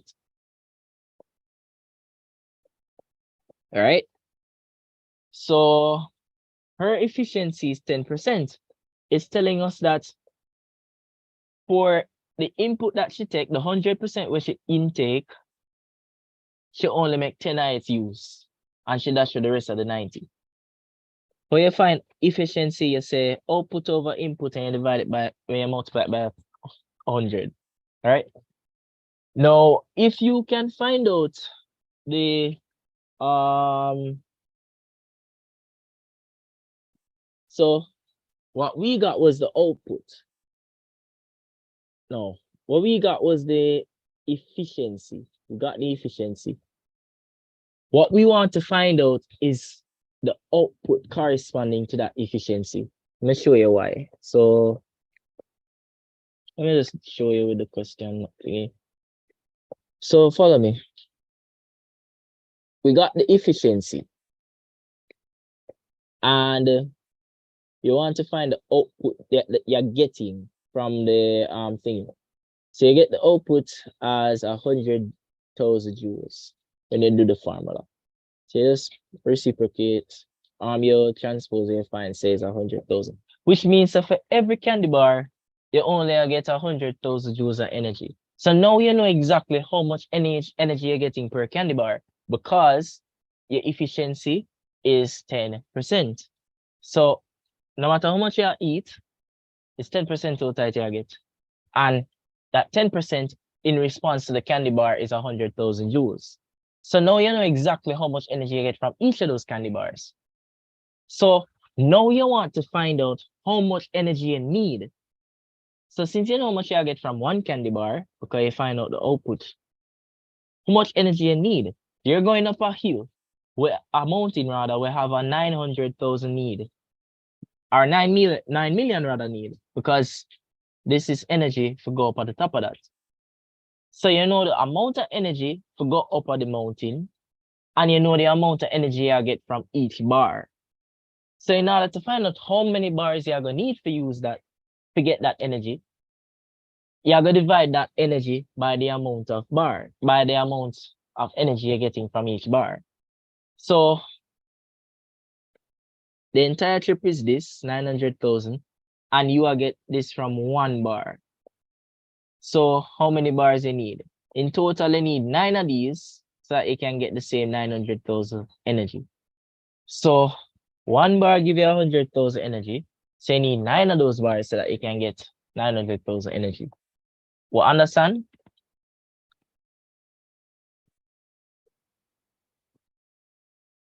You get it?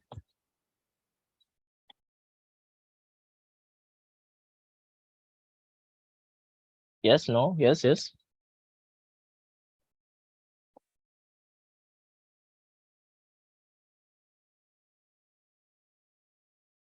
Guys?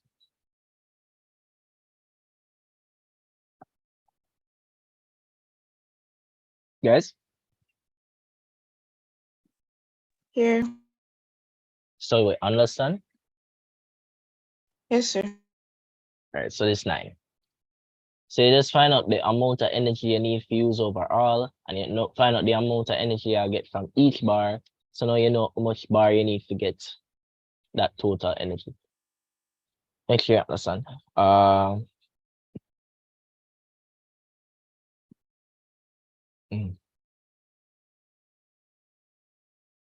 Easy question. What we're trying to find maximum velocity. Maximum velocity is omega times A. And we remember that omega square of a spring is equal to K over M. So two things, omega square of a spring is K over M. Period of a spring is 2 pi square root of K M over K, right? Who can tell me what omega square is for a pendulum? Come guys, dig deep.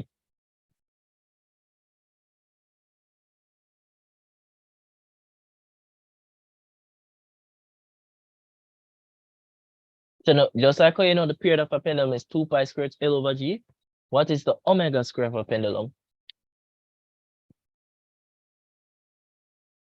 The omega square of a pendulum would be G over L. So you realize the omega square is the inverse of what's in the period formula. The period formula L over G, omega square G over L. The period of a spring is M over K, omega square is K over M. And you realize you need to know this because look what them do. Omega square is K over M, which means that omega is square root of K over M. And the max velocity formula is omega times A. So you have to understand your stuff or you swat it. Right? That is that. You get it?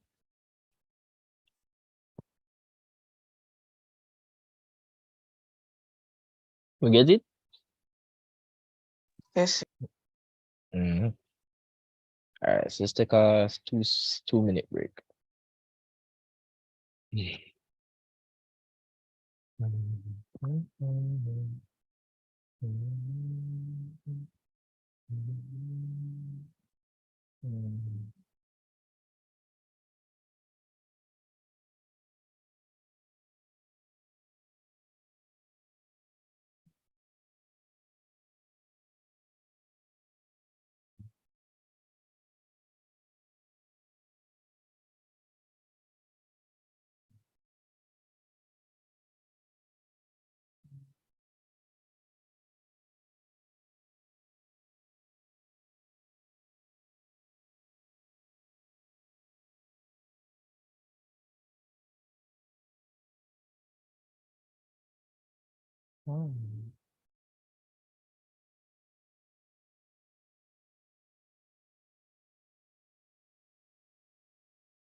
Come.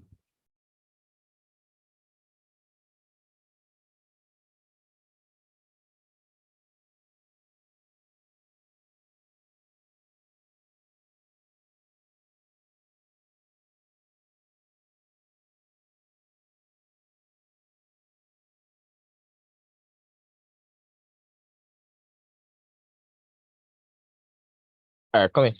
Oh. All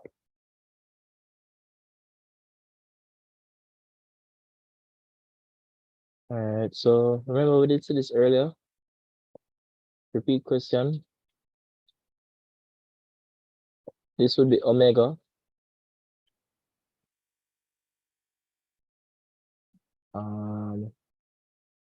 So this would be, what am I asking?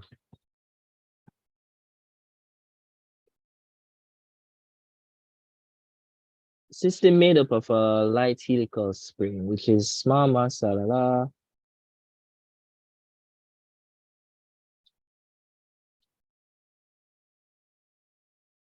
Interesting. Well, let me explain, because if they, so what they did, they're testing resonance here. Remember, resonance occur because you have frequency being equal to the driver frequency, right?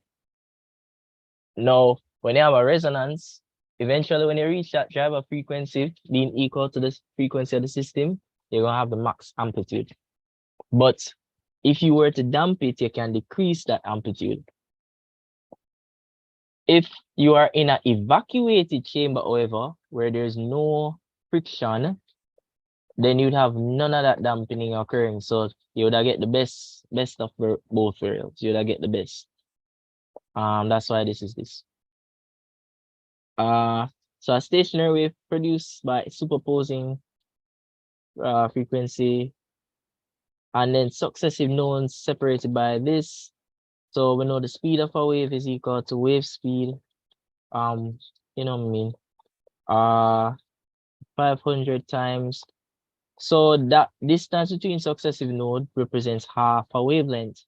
So it will be 2 times that, which is 4. So it end up with 2000 meters per second. We're good?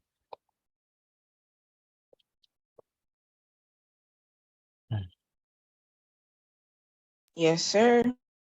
Very good. All right, so we did for this R and S. Be careful with these passive of these answer sheets. Up, down. You see that? Waves direction, up, down. But let's be careful. We should follow and describe the subsequent motion, if any, of the all right, yeah, I can understand why they put this real car. Let me show you. It makes sense because remember, oscillations are going like up and down at that point. It's not like you're actually moving the string. It's just going up and down, and it creates that wave shape. So when it reaches right here, it's stationary, and then this is downwards. So yeah, that makes sense. It's going back to its equilibrium. That's what's happening. It's good though. So you have X and Y, they're out of phase. One of 5 and the next one of 3. If they're out of phase, they're going to cancel with an resultant of negative. No, of 2. But this is oscillation, right? So you know, say the amplitude are gonna be 2 on both sides. So that makes sense.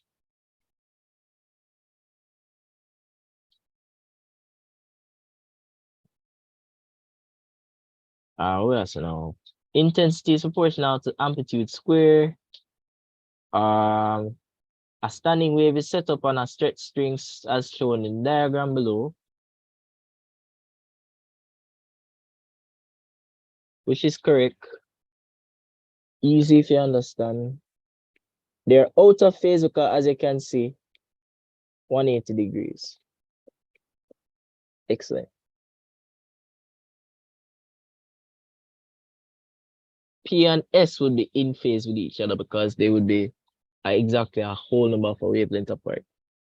So beautiful. And then this now, where on the stationary wave does an antinode exist? P and R, we did see that already. This good one. Oh, we do this already, no? Or no? The mnemonic is fast. We know fast.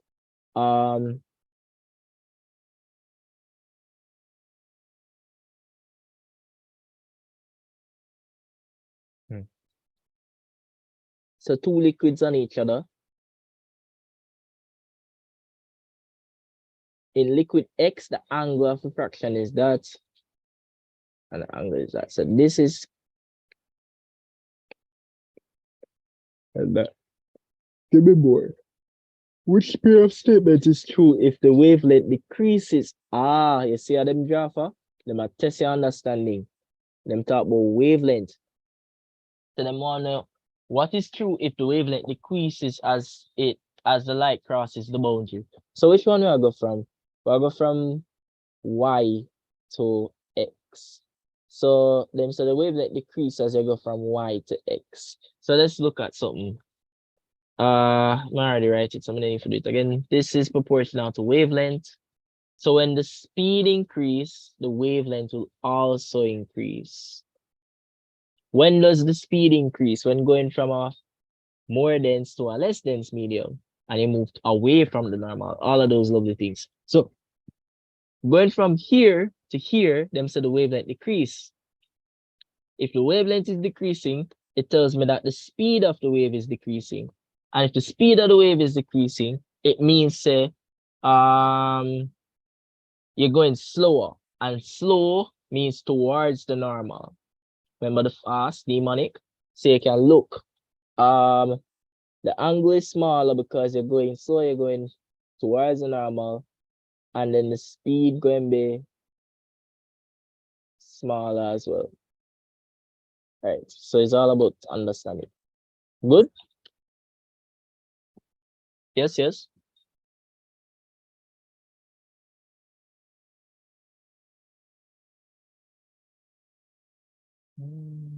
Yes, sir. Young's double slit again. We'll try to find this time. How far apart are the fringes? So we'll try to find Y. We'll have that being yard, so yada lambda times B over A. You realize after a while, the questions can't beat you. You can beat yourself though, if you don't study.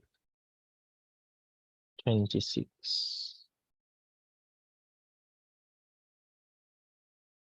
Right. Oh, and it's one of those nice, we can use the trick questions. All right, so what them did say? Young's double slit, light, wavelength 500, and the fringe 2 millimeters apart. So Y was 2 millimeters apart.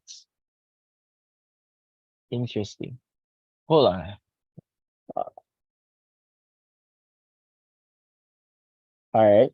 If the light of wavelength is 250 nanometers now, and the slit separation is doubled, right? How far apart are the fringes? So you have to put in those factors and find out how the fringe will get affected. So with them, so that, you know, so wavelength get half, as we can see, and then the distance B never get changed, and the slit spacing will say get doubled. That them say right? Get doubled. All right, so that's gonna be work out to be a quarter. Let me just show it on the thingy. You see that? So you just plug in the thingies. It matches the rest, you get quarter. So therefore, what will I try to find? How fringe space get affected? Them little with the initial fringe space, yes, they did. They said it was 2 millimeters initially. So if it is going to be quartered, hold on. Problem. Oh, yeah. So if it's going to be quartered, oh, you get 1 if you quarter, so not it should be this. So what happened? Yeah. Oh boy. Unless something wrong. Did I make a mistake? No. Never make a mistake. Never make a mistake. Good. So it's quarter, you're going quarter it. So you're quartering the fringe, which was initially 2 millimeters. So you quarter 2 millimeters, you get 0.5 millimeters. We agree? We're good? No, sir. Could you go right again, please? Just for a second. Just All right, good so scroll. this, put in the variables, put in the factors rather, and you get it as a quarter. And Sir, could you show me like the substituting in variables part, like at the bottom of the page, please? all right, here. All right, so we know the formula first, and they said that the wavelength get half. They showed you that the wavelength get half because you got 500, then it went 250. So you realize that that's a halving, and then him tell us say you double the split spacing. So I'm putting those factors. It's half times 1, and that divided by 2, and half divided by 2 is the same as half multiplied by 1/2, because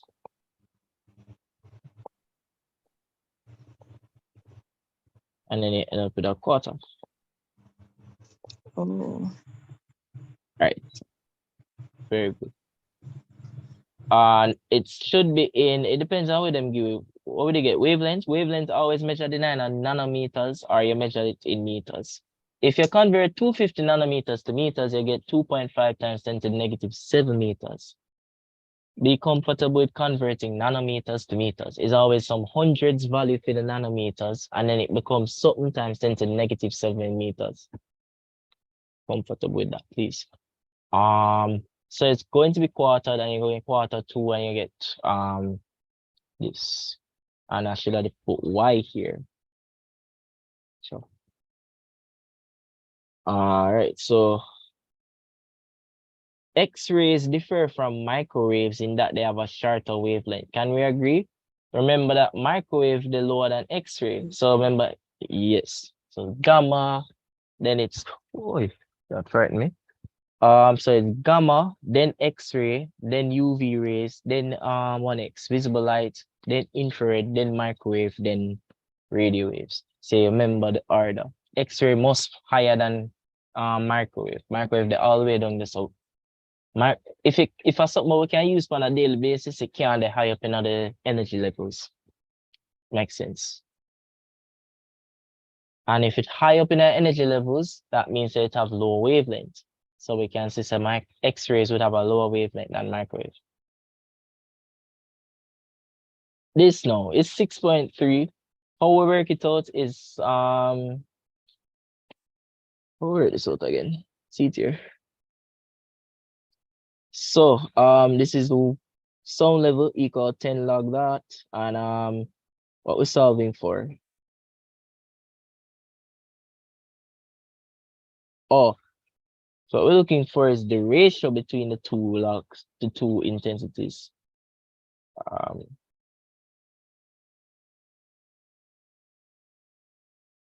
The ratio of the intensities. So you're looking for the I over I naught.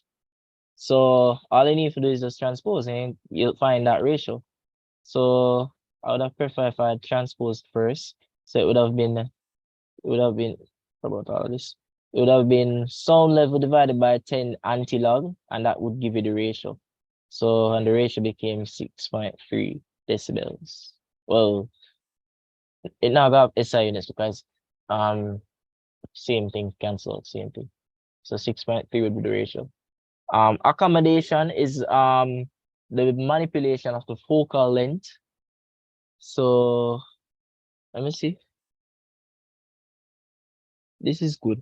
So what happens is that your lens has the ability to change its focal length so that you can manipulate your image distances and your object distances so that you can see things that are closer. Well, you can't manipulate object distance. Object not gonna move just because your eye wants it move. But what you can manipulate is your image distance. So what we do, the lens has the ability to contract and flatten so that we can manipulate the focal length. And by doing that, we can change the image distances, which make it better to see things. And that is accommodation. How we do it is because we have some muscles that attach to the lens called the ciliary muscles. So I saying all of the things where I know them did ask already. So remember those. But we worked this out already, 150 centimeters using the formula UV over U plus V. Right. And it was negative for the 30. This now, the widest temperature is a constant volume gas thermometer. Remember that question, we did have it as a range. So with some 1,007 something, whatever. Work this out to get the 87.8. Somebody tell me the formula.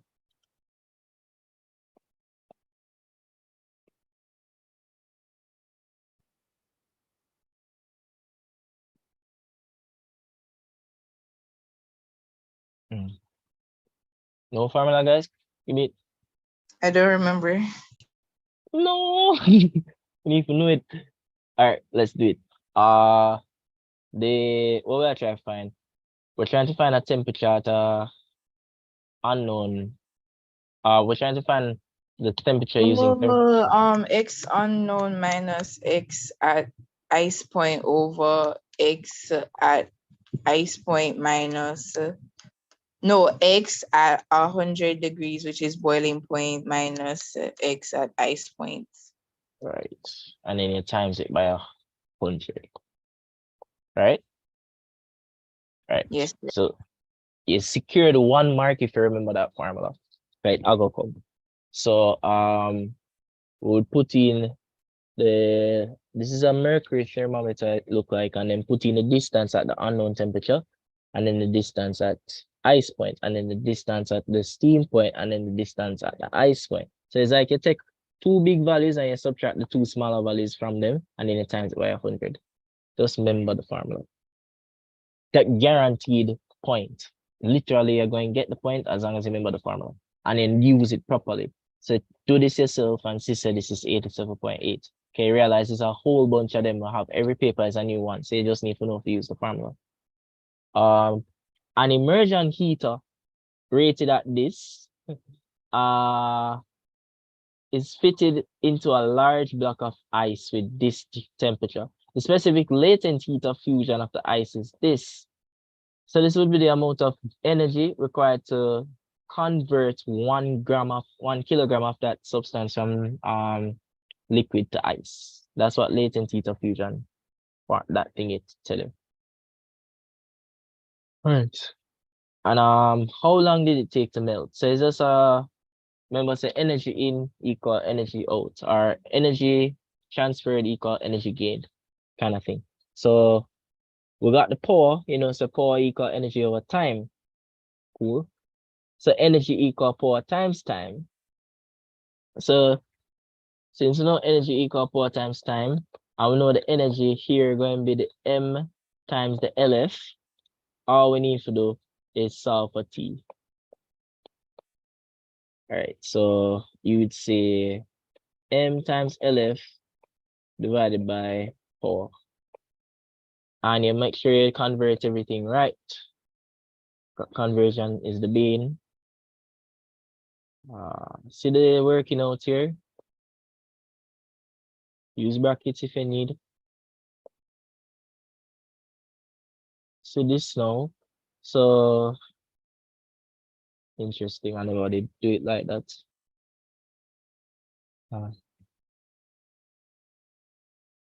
It would give me the same answer though.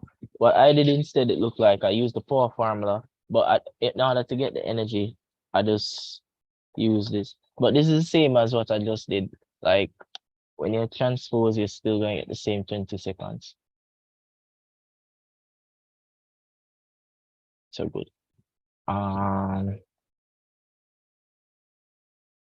That's bio. Which of the following statement true? Repeat question. The triple point is a constant value where all of them exist in harmony.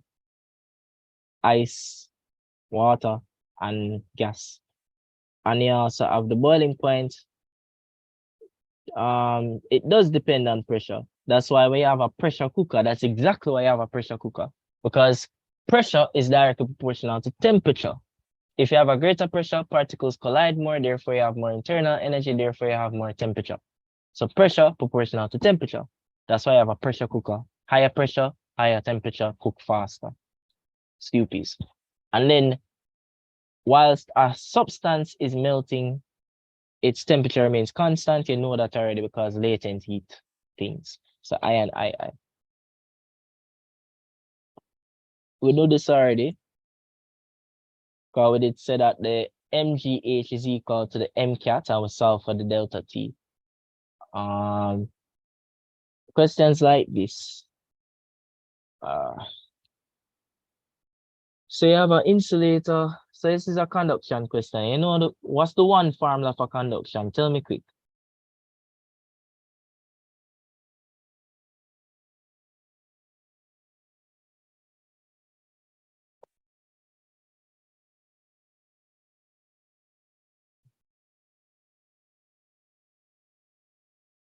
Formula for conduction. Come guys.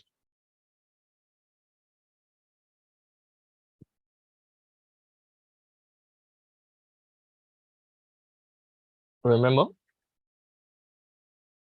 No, sir. All right.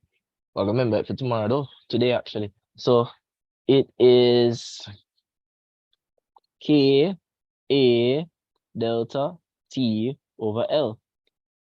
So the rate of flow of energy over time is proportional to the area, it's proportional to the change in temperature, and inverse proportional to the distance it of your travel.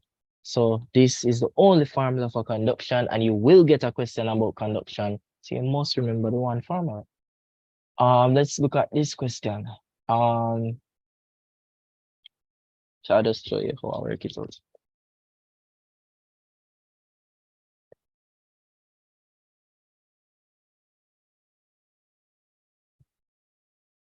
So ironic, I've told you that there's one formula, but there's actually another formula you can remember to make your life easier. Because what they did, they put two structures together. So it's a composite bar, right? And since structures are together, you need to find the K for that entire composite bar. So there's a formula to find the K for the composite bar. It would be 2 times the 2 composite bars multiplying each other over the composite bars K's added to each other. So this is a nice formula to have in your back pocket for these situations, because guess what I do? What did they ask me first? They asked me for a length. Of course it's a length. Which length?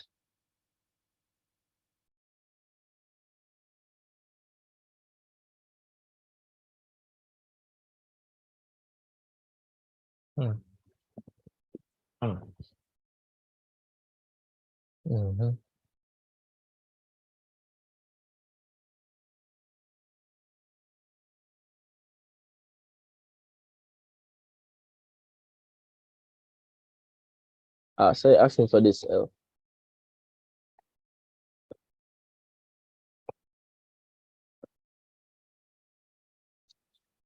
So I found K for both of them first. And when I found K for both of them, I said, all right. We know the formula is this. And wait, why did I do that again? All right. Pay attention.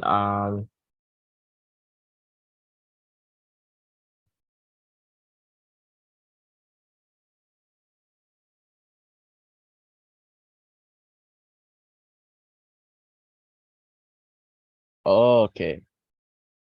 Why did I? Was that necessary?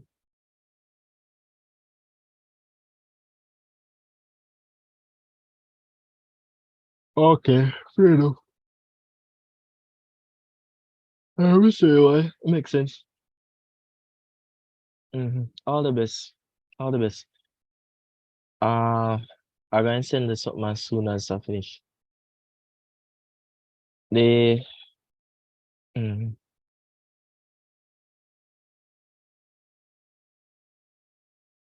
Mhm.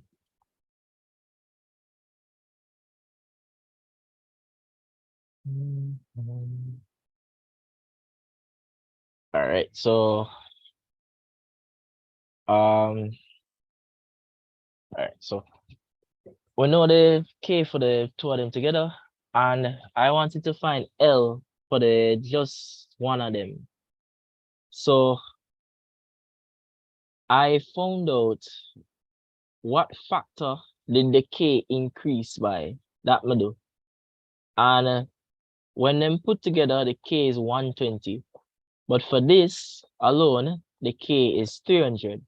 So going from here to here, am I right? Right.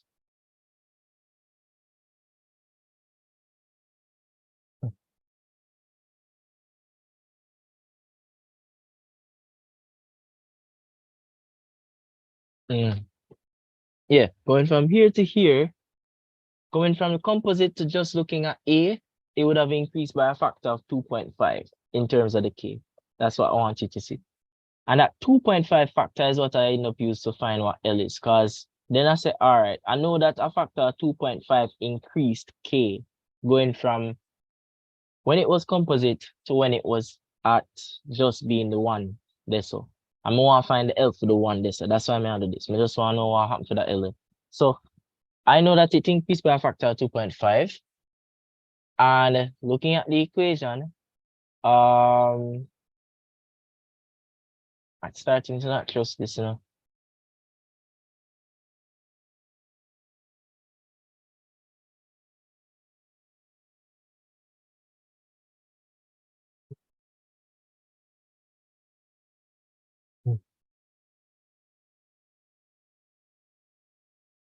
I don't trust this anymore because that's the ratio of K.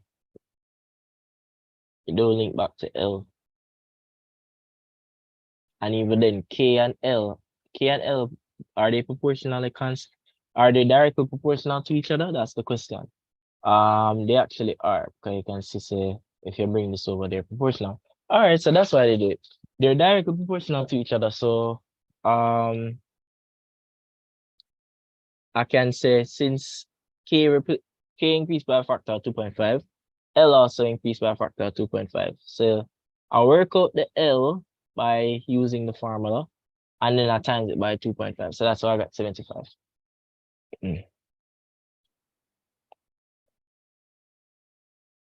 This one. So Stefan law.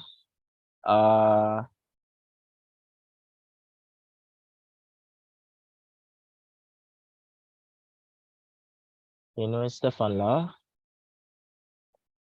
You just need to remember how to use the formula.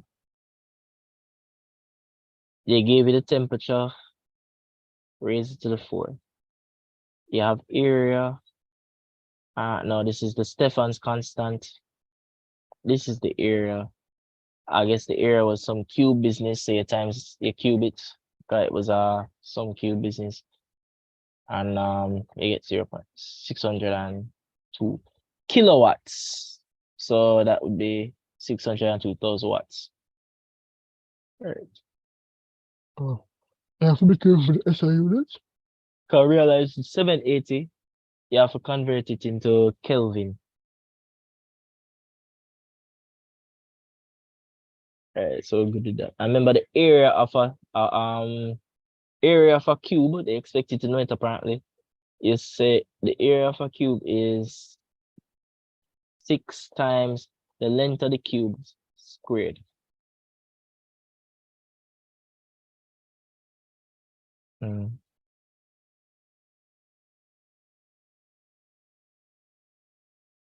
Best represents pressure and mass. If you have more mass, you're gonna have more pressure. Direct proportional.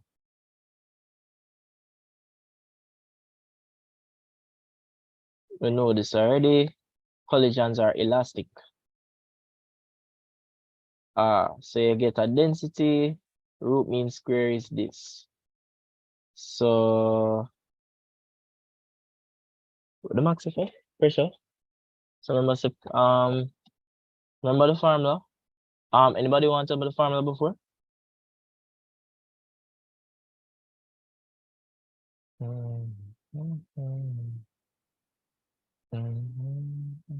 This formula, most remember it. So you can plug in the density, plug in the root mean square. No, notice they gave you the root mean square, which means you have to find the mean square speed. So you have to square that answer, square this. So you have to square it so that you can get the mean square speed, not the root mean square speed. You put it in a little thingy and you get your answer. Put it. What is now? Isothermal. When you have an isothermal, the internal energy is 0. Change in internal energy is 0 because temperature affect that.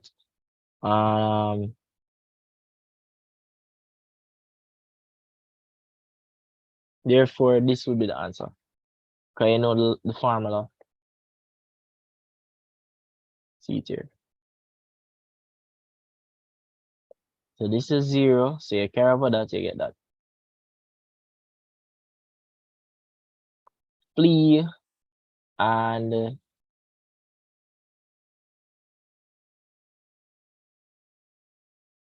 neighboring molecules cluster together and there's a constant transfer of molecules between cluster.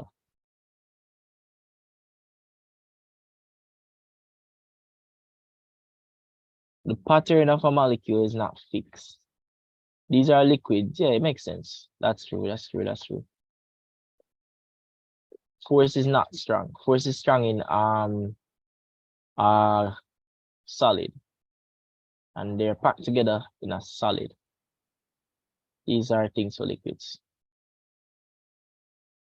All right, so this repeat question. What information can be inferred from the graph?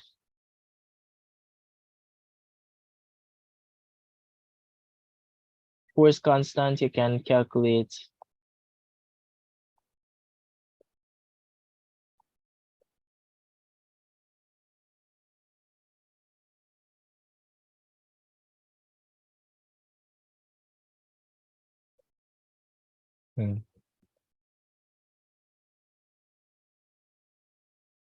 When you do that, to get that. And also, it obeys Hooke's law up to 30 to the x, which is 30. This is called the proportionality limit. Then you'd have the yield point, which is where afterwards it not gonna have any more elastic collision, elastic deformation. Then you have the everything beyond would be the plastic deformation. You have something called ultimate tensile stress, which is when it go reach its maximum stress, and it have the snap point when it eventually does pop. Diamond make under pressure. And then you finish your test with this. All right, guys, we're actually getting closer to easy. Let me take a minute.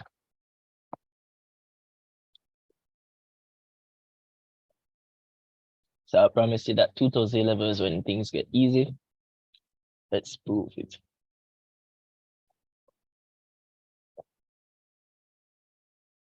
Dimensionless quantities are usually ratios.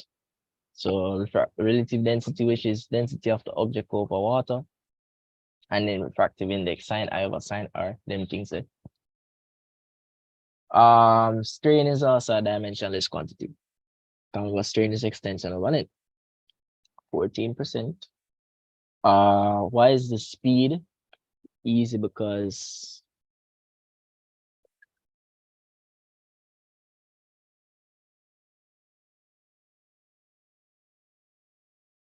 just make it look well complicated. Wow. So you just write out where you get, right? My trick to this, make sure you put the thing then properly and you're going to get your answer. So this times this divided by this. That's what they said. PQ over C or something like that. And then you make sure you cancel out properly.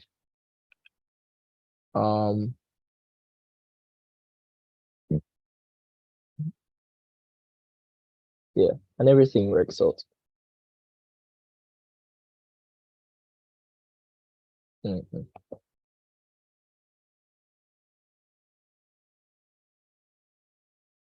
All right, look at this now. All right, I'm gonna take a step to the bathroom and come back.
All right, guys, so with me.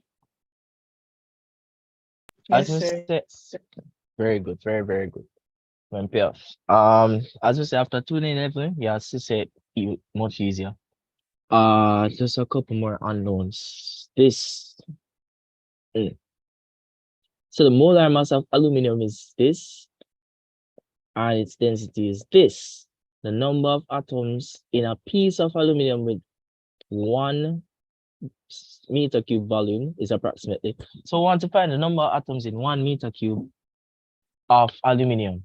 So how I do this? I said, look at what they gave me, see if I can get what I need. So all right, they give me the information. I have the molar mass. The molar mass is the mass in 1 mole.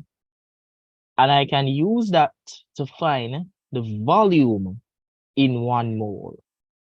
Good. So have the molar mass, which is the mass in 1 mole. So I know that we have density equal mass over volume. I can use the molar mass to find the volume, therefore, in 1 mole. And once I find the volume in 1 mole, what I need to remember is this. The volume in 1 mole, 1 mole corresponds to the Avogadro's constant. So I know the volume in 1 mole, which corresponds to the Avogadro's constant. So in other words, I know the volume in the Avogadro's constant because I know the volume in 1 mole, which is in Avogadro's constant. So I know the volume in Avogadro's constant. And therefore, I want to find the volume in just one atom. So I cross multiply. And when you cross multiply, you times that volume by the 1 and divide by Avogadro's constant, you will get your answer.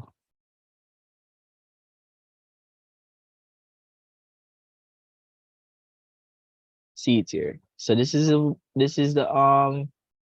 what we define. This was the volume in the 1 mole. And then we say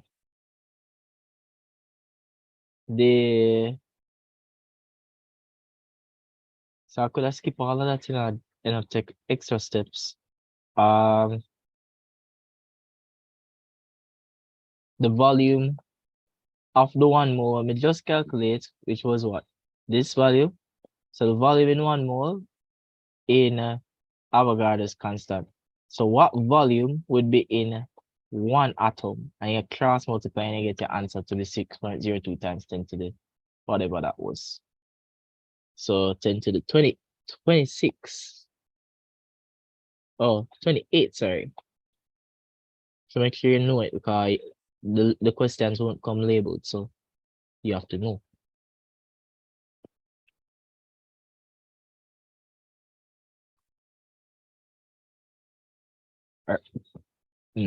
So if the average velocity of a particle is 0, what is the distance it's being traveled? So if there's 0 velocity, it means you'll probably have 0 displacement. But that might not be the case because let's say, remember, velocity is a vector quantity. So if you go forward a particular amount and then you go backward a particular amount, the key thing here is that they say distance. They said distance, not displacement. So the distance may still be a thing. Because you could have go forward 5 and then go back 5 and then your displacement would be 0, but your distance or something. So that's why I would say it may or may not be 0. Because distance doesn't depend on direction. This time to fall from a height, case 2 scenario, 2h over g. Plug that in, you get 0.61 seconds. So the ball fell from a horizontal height. Right.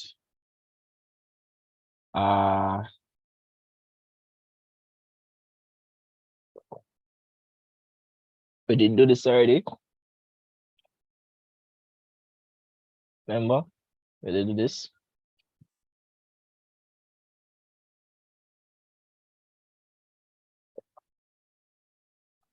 Inelastic collision. Impulse.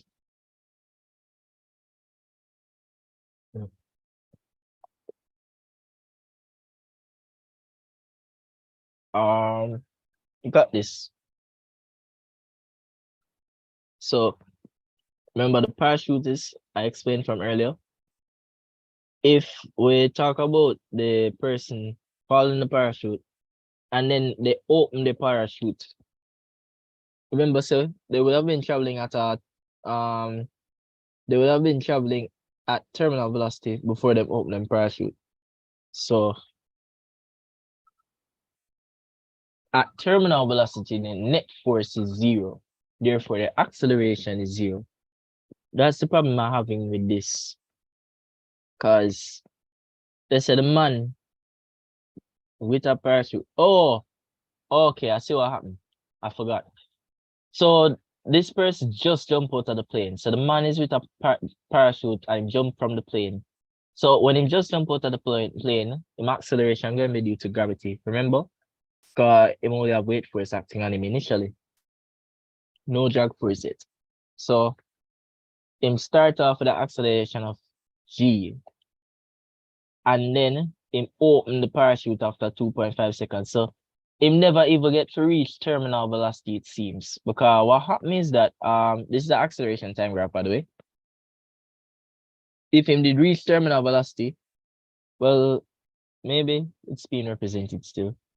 If him did reach terminal velocity, it would have go down to 0. But what I think more so represented is him open the parachute, and when him open the parachute, remember say opening parachute increase surface area, and that increase the drag force greater than the weight force. So the person start have a deceleration. So that's how you saw the deceleration happen. Them reach down to the negative side, deceleration. But then as they decelerate and the volume velocity decrease, so did their drag force, so that the decelerations eventually stopped. So if you don't want to understand, just what it. But I explained it for you, so good. This we saw this earlier, because what happened is that you say cliff, 25% of the energy is lost to overcome friction, and then they ask what is the velocity. Anytime you see questions like this, is energy equal energy kind of thing. So it's mgh equal half mg square v square. You can cancel out masses, but I won't do that. Why? I want to do something else with that. I want to show you, say, all right, first I'm going to find what that potential energy would be. So they say we lose 25%, which means say 75% going left back.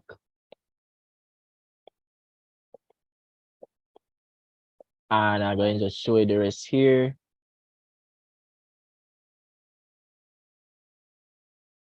So first I find out what the 75% left back is.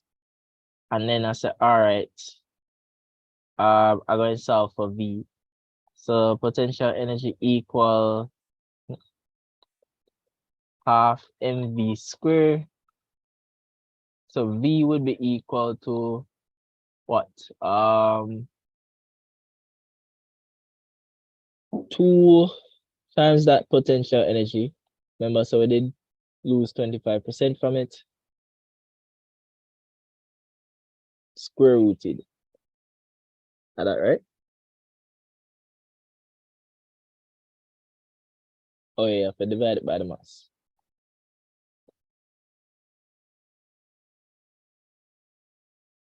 Am I missing something? No. No, the mass did get cancelled out. Or did it?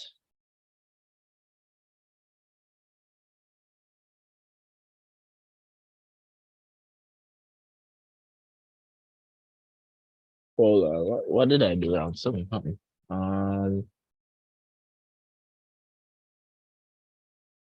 Oh, this is the same thing, but I'm talking about myself in the third person. Okay, I did this a long time ago. So mg then cancel out the mass first, and then yeah, solve for V. So you make a formula just for V. Now this is still representing the potential energy, so that's why I'm put it right here. Cool. And then because the mass and cancel on both sides, so this is still representing that potential energy thing. And then we work it down. I would have preferred if we did do it the other way, where we did just solve for V using the formula, but this worked. 34.3, whatever. 34.3, not 39.6. But so with me, guys, I did show my friend this earlier. Good.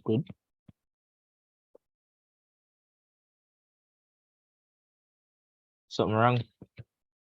There are 2 questions like this, you have to be careful. Most time it's this one, 2ME.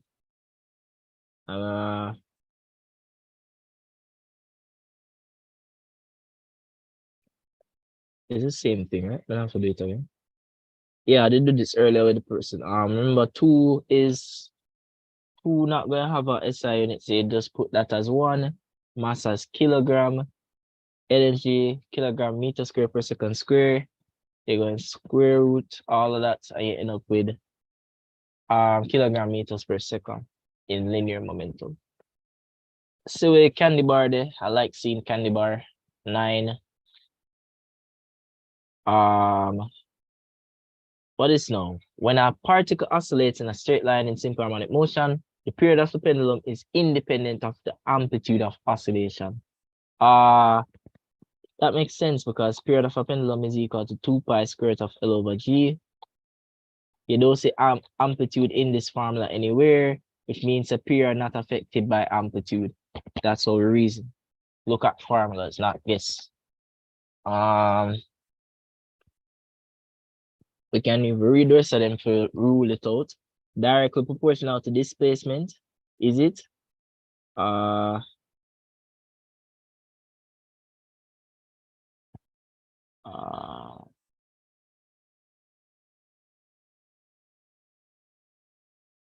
Probably.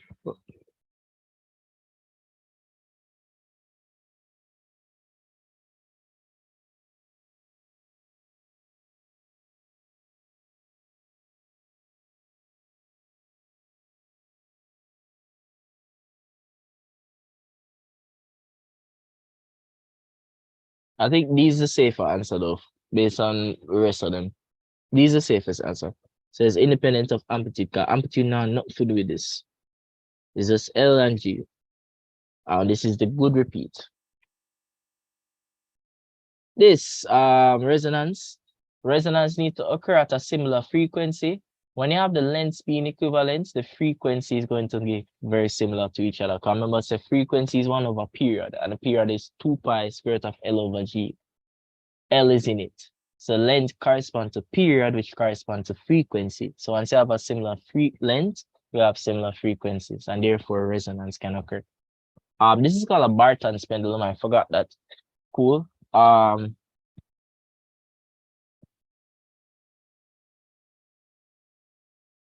Diagram of a rope shown in a snapshot as the wave travels along. Let's not make any mistakes. What happened now? So down, up, down, easy.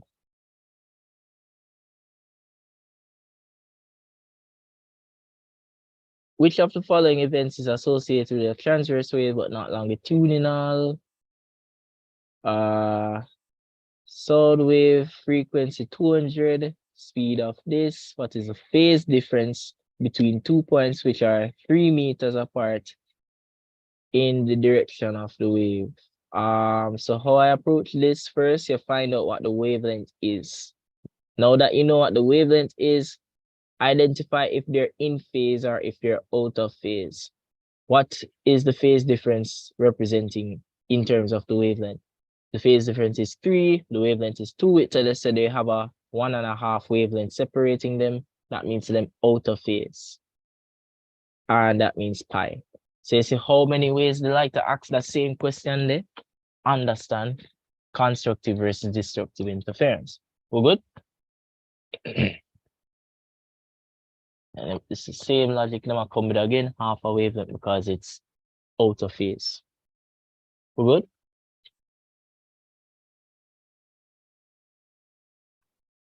Did you work this out? 4. We okay? Yes, sir. Good. All right. So what is now? What is the value of that? You know the ratio already, so you just need to bubble dupes. You work it out, you get the answer. So I'll show you. You know the ratio. We've done it with another one. The last one I think was, what was the answer for the last one? If you're sorting well, what was the answer for the last one where we did to like this? I have to push myself back. Yeah, you just screwed both of them. Yeah. Yeah, but remember there was another question just like this, but with different values. You remember what the answer was for that one? No, sir. It was 9. It was 9. Because that one had 3 and 1 as the amplitude, and then you did say 3 over 1, and you did square it, and it was 9, right? So that's why I'm not sure now if we work out the stuff then so that it's easier to swap questions, right? So this, do that, 4. So this now, stationary, Oh yeah, that one. What happened now? Two currents. Frequency must be the same when you're coherent. And phase difference must be steady. So once you say frequency same, more than likely that are the answer for coherence. Coherence, the wave then must have a same frequency. So what we have now? We did this already? Yes, we did. You get the speed of a wave in a medium, and then max if its refractive index. You don't know the formula. Speed of wave in light over the medium, because it's coming from medium into that medium. So first medium would be light, of course, and then the next medium would be in the medium of question. And then you use the speed sim. 3 point that over that. Put your something them in the brackets. For double slit interference, nice, one of these. For a double slit interference pattern using light, the separation of fringes will increase if, so firstly, when will fringe separation increase? We look at the formula. It will increase when D increases, and it will decrease when the slit space decrease, because they're inversely related. So now that you know how everything related to each other, look at what them say. So when we read the right answers, the screen is moved away from it. So when these increase, this will increase. The slits are brought closer together, which means that A is decreased, which means that this will increase. What about the first one? Blue light is used instead of red light. That means that the wavelength has decreased, because you know blue light have a greater wavelength, smaller wavelength than red light, because 450, 700. And if the wavelength decrease, you see that wavelength is proportional to lambda, to the fringe space.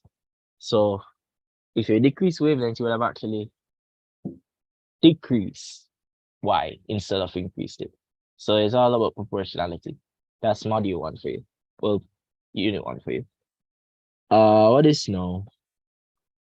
You know lens already. 3. So an object is placed 3 centimeters in front of a diverging lens of focal length 5 centimeters. Interesting. And where will the object be found? So first of all, this will be a virtual image since it's a diverging lens. You can calculate it. And you know that is diverging, which means you have to put the F as negative. Did I forget to do that? Probably. Back up. I'm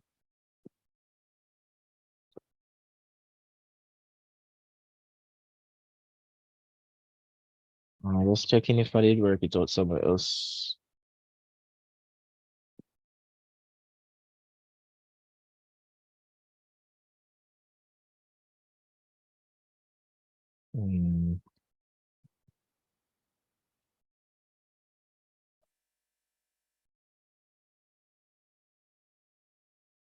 All right, fair.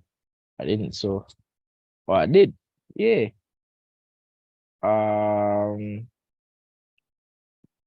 So are there troubles here? Had any troubles? Oh, I should have put that as negative. So when I worked this out, I actually got 10. So just the key things to remember is that it's diverging, so this will be negative, and this will be negative. And you plug it in and you transpose. When I got it, I got 10. If you work it out properly, you should get it as negative 10 to show you that the focal length is negative, so it's going to be diverging.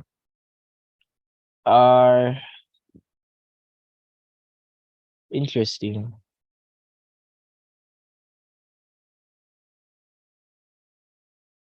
So how am I get 10 for this unless I had the wrong question?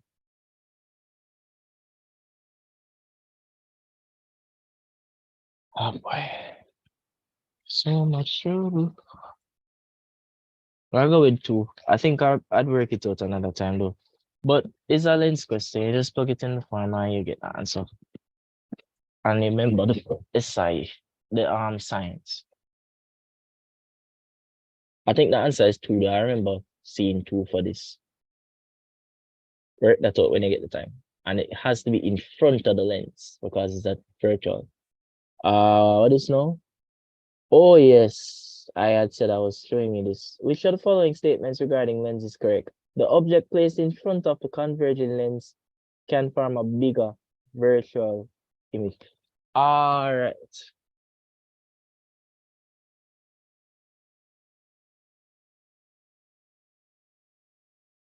So by elimination, you could have get this. But I want to show you something. So this is a lens. And then this now is the focal length, and then this is 2 times focal length. I'm going to show you something that helps me a lot. Not needed, but it helps because you can predict your answers them for lens. When you put an object at the if you put an object at the point beyond the focal length, that object will be seen as, I hope I'm remembering this right. I should be. When you put it beyond the focal length, the object is seen as inverted and smaller.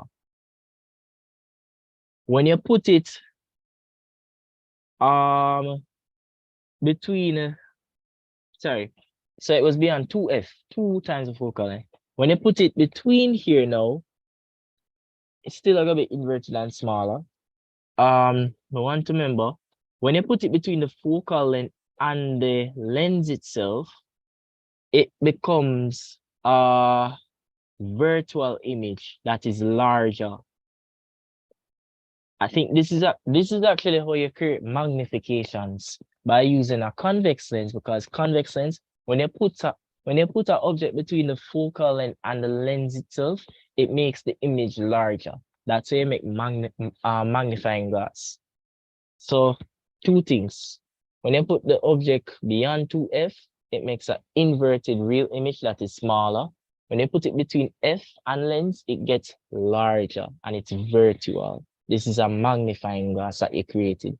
When you put it at f, it creates an image that is at infinity. And that's just 150, good stuff. Thermocouple, rapidly changing temperature. What is now?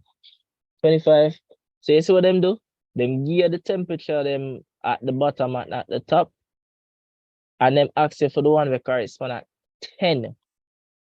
And then you just need to plug that in your formula.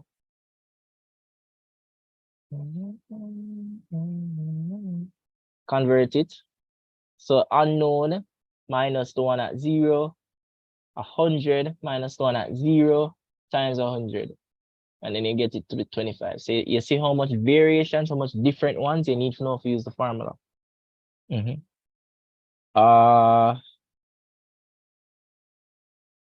This is specific latent heat of vaporization because it's the energy to convert 1 kilogram of water to steam.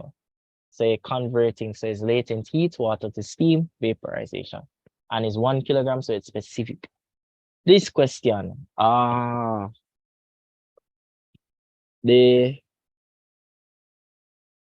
they gave you an electrical setup, and you know that, so you might not know this actually. Energy is equal to VIT. This is a unit 2 type thing. Energy is equal to VIT, VIT. I just remember VIT. And you know, energy equal MCAT. So in terms of the electrical something, the energy in the electrical something are equal to the energy gained by whatever it put it in. And then you can transpose. So C. So this now, that's how they do that. So C would be equal to VIT over MC, M delta. So you have to remember it. Because you don't want to really overthink this. So 250 was the voltage, right? And then I was the 3, and then T, and then so I just want to screenshot this I know a lot of people don't remember this formula. I know it, so. Go good? Go good? Yes, sir. All right.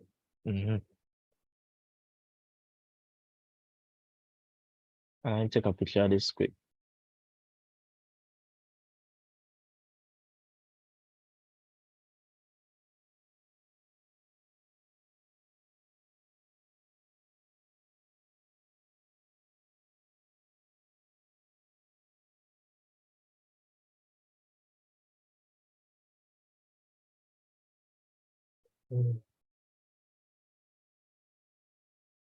And minor guys, sleep is temporary, grade is forever. But don't kill yourself for grades.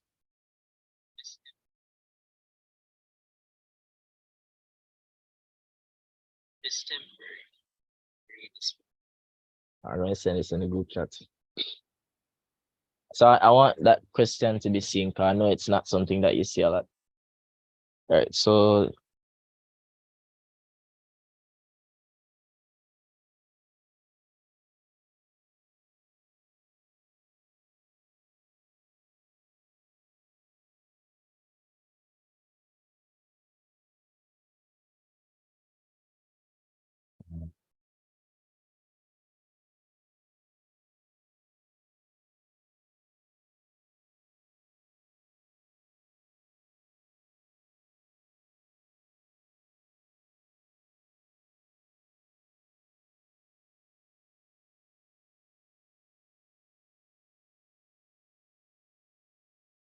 I'm just answering questions in the group chat. So all right.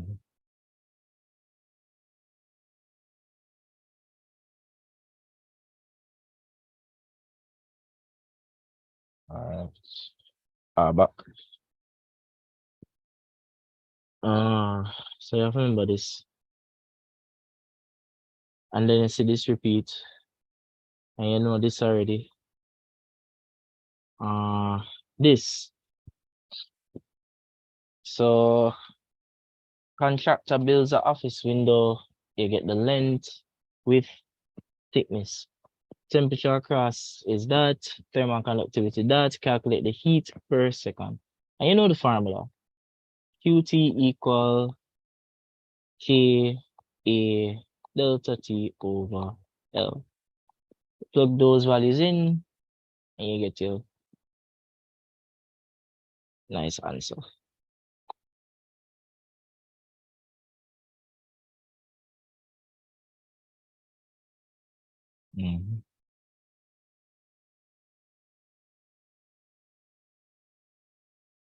All right, that should be good.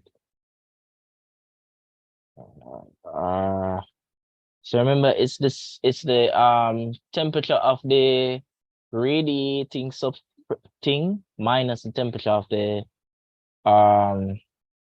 surroundings, and then you raise both of them to the 4. So look, the small black sphere has an absolute temperature of this. It is hung in a circle enclosed walls of higher absolute temperature. That. So T2 is the radiating substance, and then T1 is the one that will end up get the flame. Unless you're wrong. Hold on. Oh, T2 is the surrounding. I need to be careful with this one line because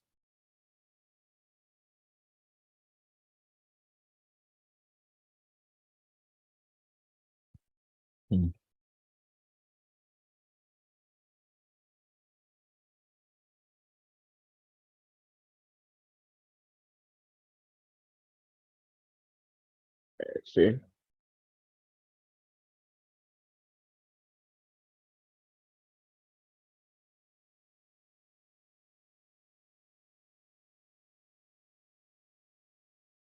So I'm not losing my mind. It makes sense. The radiating thing here is the T2, because they said that it has a higher temperature. So it's the one that's giving off heat. And then the T1 is the thing that's getting heated. And then you raise both of them to the power 4. But why not C?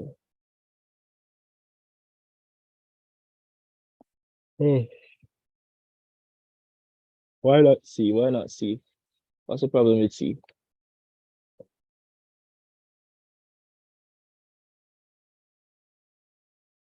Or if not, why not C? Why not D? Because shouldn't it be the same thing?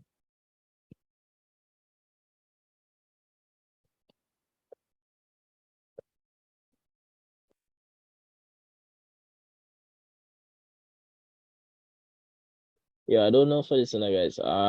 Me would I go with my problem would I go with C because C know as the thing from the book. I'll go with C. But it's what we I'm not trust this though. Avogadro's 1 mole of gas. Mean square speed. No, root mean square speed. So what am I saying? So it's the you find the mean square speed by saying the average squared up speeds and then you root all of that. So it's root mean square speed. So all of the speed them, yeah, square them and you average that and then you square root that. So that's root mean square speed. Good question. What is total pressure based on area of that? And you have a depth and you have a density. So pressure is density times gravity times height. And you just plug in your values and you get your answer. 41. Density, gravity, height. And you plug in and you get your answer. 3.3 times 10 to the 4. What? Why are them having different answers? We disagree with this? All right. Oh, total pressure. Cool. I see what happened. So that was put for the people who would have jumped the gun. Look at it. Them said the total pressure at the base of the container. How we do that? We'll add that with atmospheric pressure, which is what we usually do for the thing called the U-tube. You can find the change in pressure, but then you gotta add that to the atmospheric pressure. So I say you get the total pressure. And you do that, atmospheric pressure is 100,000.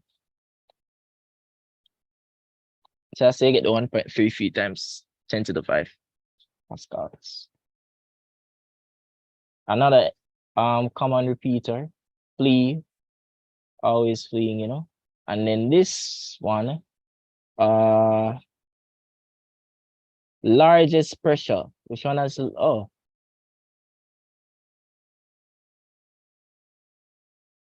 cool. Which one has the largest pressure? How many words again?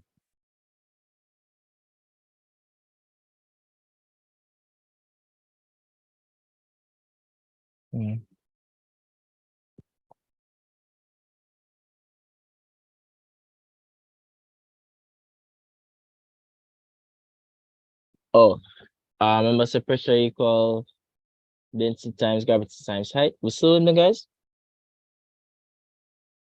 Yes, sir. Nice. So we just look for the one where I gonna have the greatest multiple of both of these two things. So this would be 20, whatever that is. So when we do all of them, we realize that the largest one are up on 3. So it's 1.2 times 30. So we got pressure is the density times gravity times height. So that's density, and you have the height. Gravity now gonna change.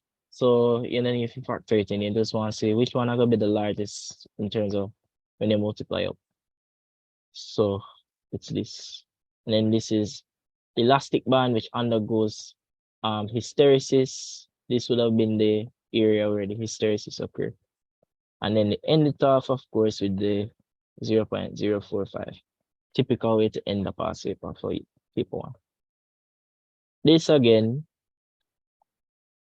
So we're getting to the repeat stage of things. So ready?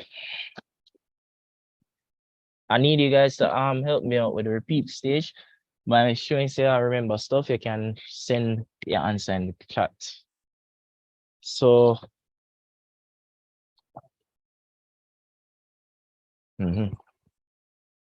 so remember this. We know that the centripetal force equal n sine t sine theta, and then the weight force will be equal to T cos theta. So that means T cos theta equal weight, therefore T is equal to weight over cos theta. We worked this out sometime before. What she do, she get the dog and she take her mass with the dog and her mass without the dog, and she subtract that. So our true value with the dog and our true value without the dog. Oh, it's the suitcase one, not the dog one, sorry. Either. And she subtract. So that was 49. But remember, errors always add up. So even if you're adding or subtracting, you're still adding the two errors them up. So you subtract to get her mass of the suitcase or whatever it is, but the errors them of both measurements must be added as well. Must be added so that you can find the overall error for this subtraction that you did with these two measurements. So those what understand. There's one with a dog, and I think it's similar to this. So you have to be careful. Remember we did do this, it was speed just a while ago. This was 5 just a while ago. Yeah, we did this as well. We're good? We're good?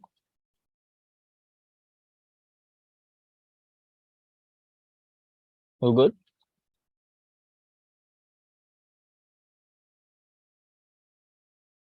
We're good, guys? Good?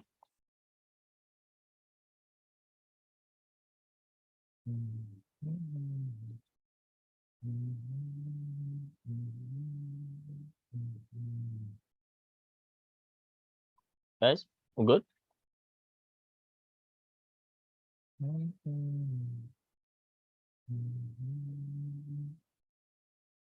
Hello?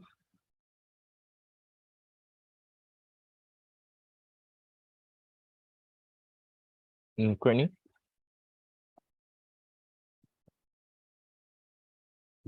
Oh. Alright, let me continue. So this now, we want to find a height of a ball that was released. They gave it a VT graph, assuming that it's undergoing uniform acceleration. You can see the straight line suggesting that it's uniform acceleration since it's a VT graph. You can use equations of motion. So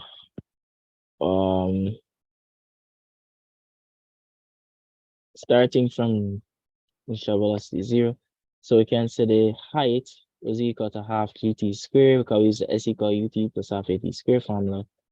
And then you solve for what? So solving for height. T, we just want to find what I'm saying.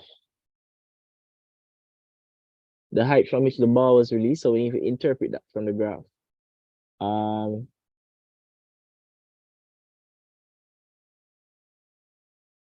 Interesting. So this would be the duration of the fall, and then this would be the hit the ground and then it a rebound. But they choose they actually chose the up as positive in terms of direction and the down as negative. So that's interesting. But same logic. So it's between this period that you're going up to the max height. So I just need to find out height corresponding to this region. So I get the time for that region, 2.0, and you put it in the formula, you get the 20.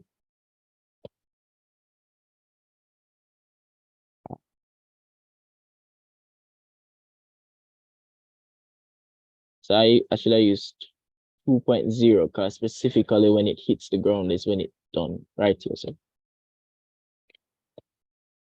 So that's 20 meters. We did this already. Somebody had asked me this, so I'm going to do it now.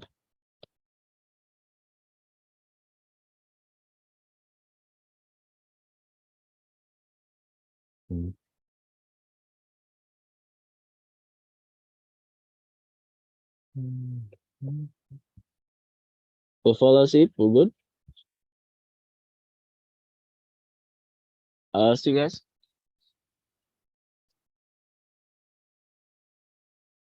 Mm.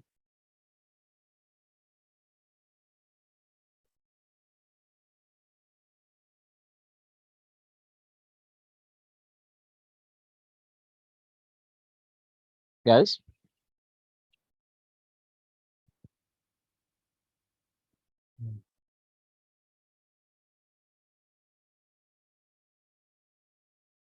Let's know if I'm teaching myself.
Guys, we're gone? We're gone?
Guys?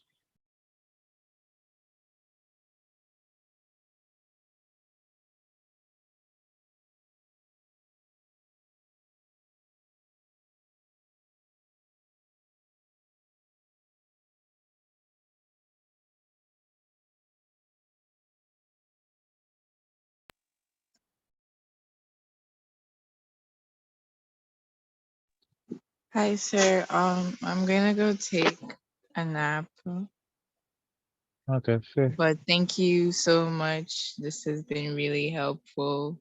I'll watch the recording if I have time. Thank you Yeah, again, sir.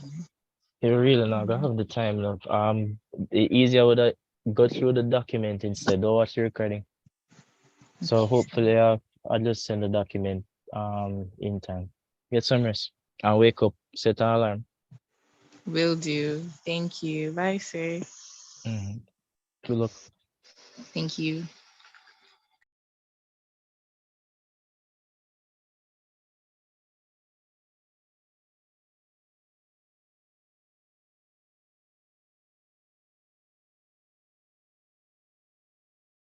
Samir, are you still here?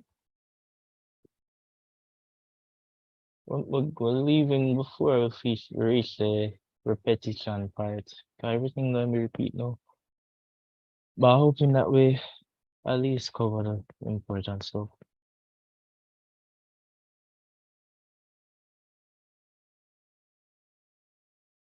I'm going to continue. Let's see if I can go through and just let's see. All right, I'm going to continue.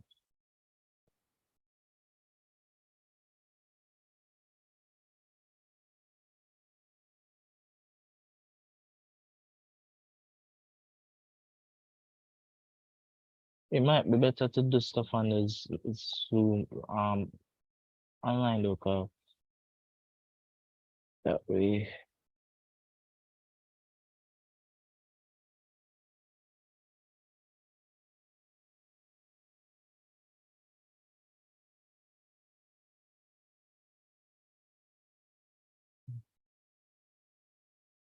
Yeah, respond people faster on online.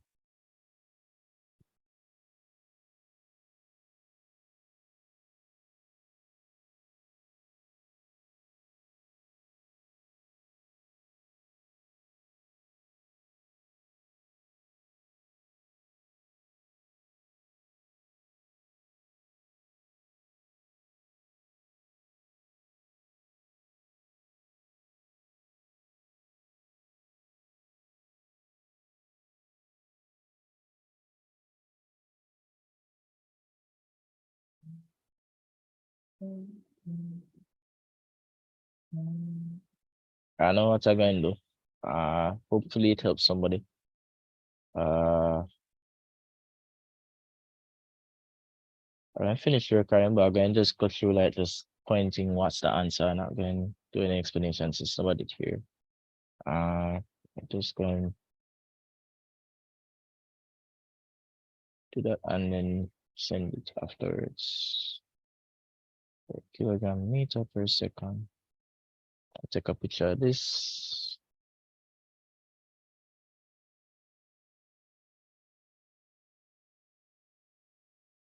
Should I just flash? So I have to.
Trying to answer those things I'm in the group chat already, so that's why on good, you know, as a run.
All right, so I'm gonna speed run through the rest of them, and I'll explain nothing of this so we all the answer.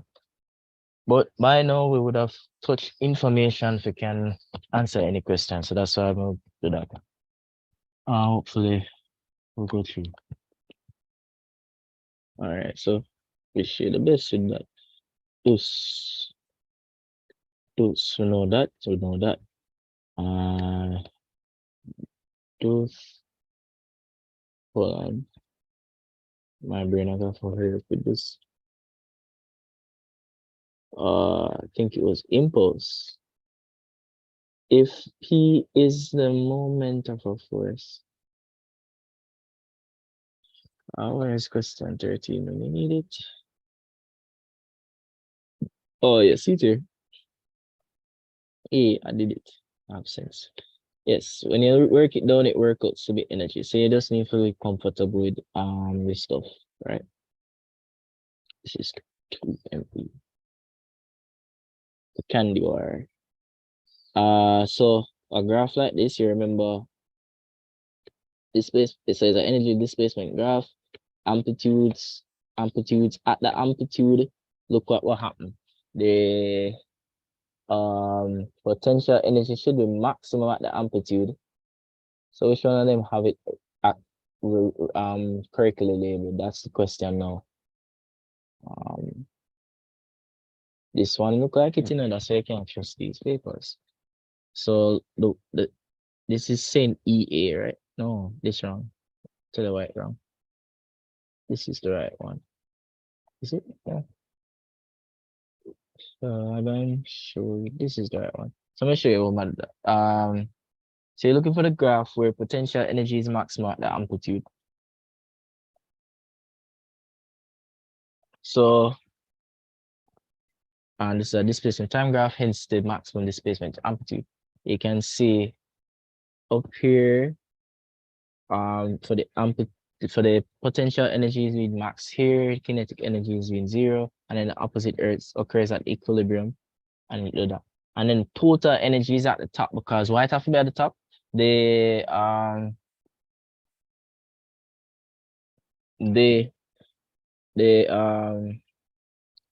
total energy can be represented as maximum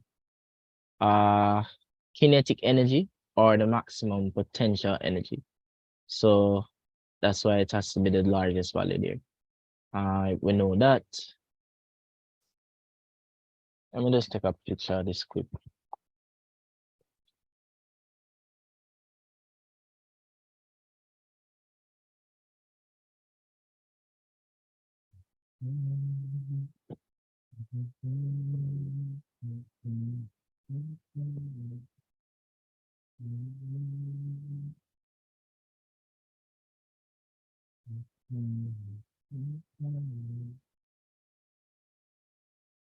All right, so notice for this. Oh shoot.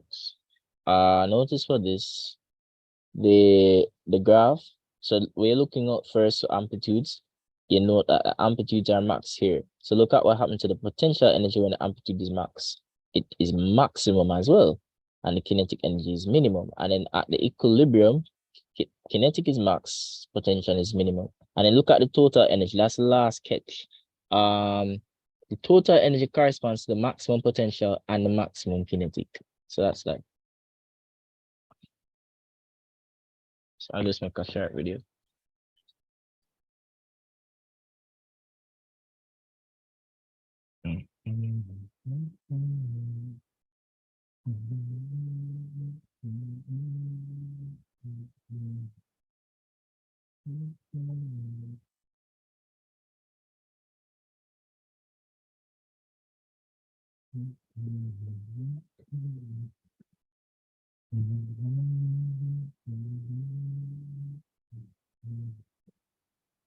All right, quick. We know that's a repeat. We know that. We know this actually, did we? Oh boy. The answer is this. Don't worry about it. It's this. I mean, I think I'd done it already. It's that, bro. This is what 2011. Boy.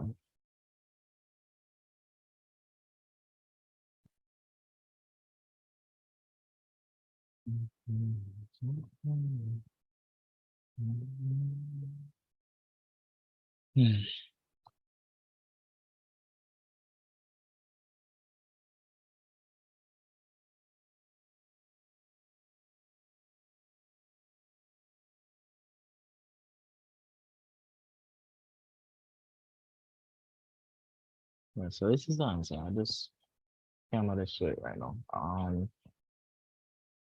We know this. Some of the displacements at the individual points. We know this. This is 7.5 times 10 to negative 11 to the 11, sorry. And just remember that. Don't try to understand. We know this. We know this. This extra distance here is N correction. N correction is the additional distance the wave travels outside. This very important. So the sound going go down, rebound and come up back. So we got the speed to do that, and then we got the time, right? The echo is 0.1 seconds later. So speed going to be equal to distance over time, and then time going to equal to distance going to equal to velocity times time. So it's a 330 times half of that time I will get. So just make sure say C and X 83. It has to be half because you want to find just the depth, right? You got the time to echo, which means say time for go down and come up back. So you have half that time, half the 0.1 seconds. So you get the 83. We know that we can do this. Oh, we did that already. You see the formula here, it makes sense. Just plug it in and you get the answer. So you notice this amplitudes, that ratio with amplitudes, remember I over no matter of fact. You know, I don't really trust this answer, but I'll work with it. I over I1 over I2 was equal to A1 squared over A2 squared. So I always thought that this should have been squared up, but whatever. you can go with that. Accommodation, Tormakupo, 879. We did this already. You know that um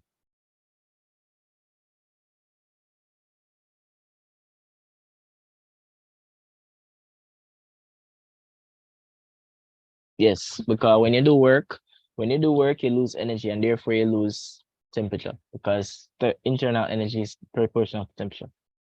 This is correct because you use the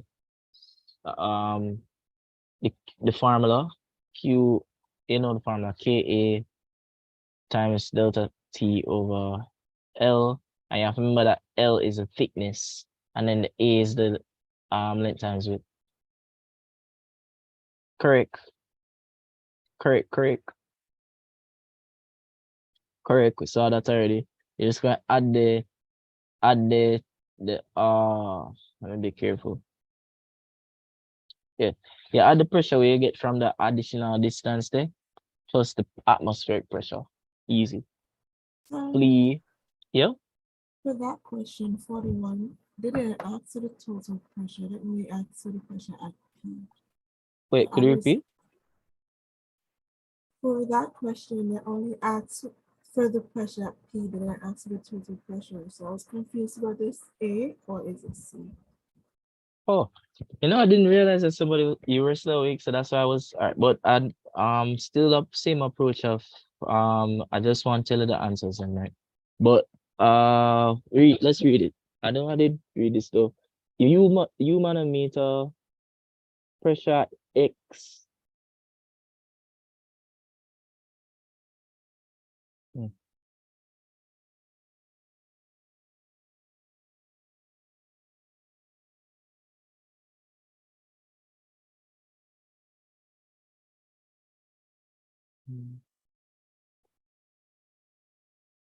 So remember says a depth thing, So at the top here, the pressure is your atmospheric pressure.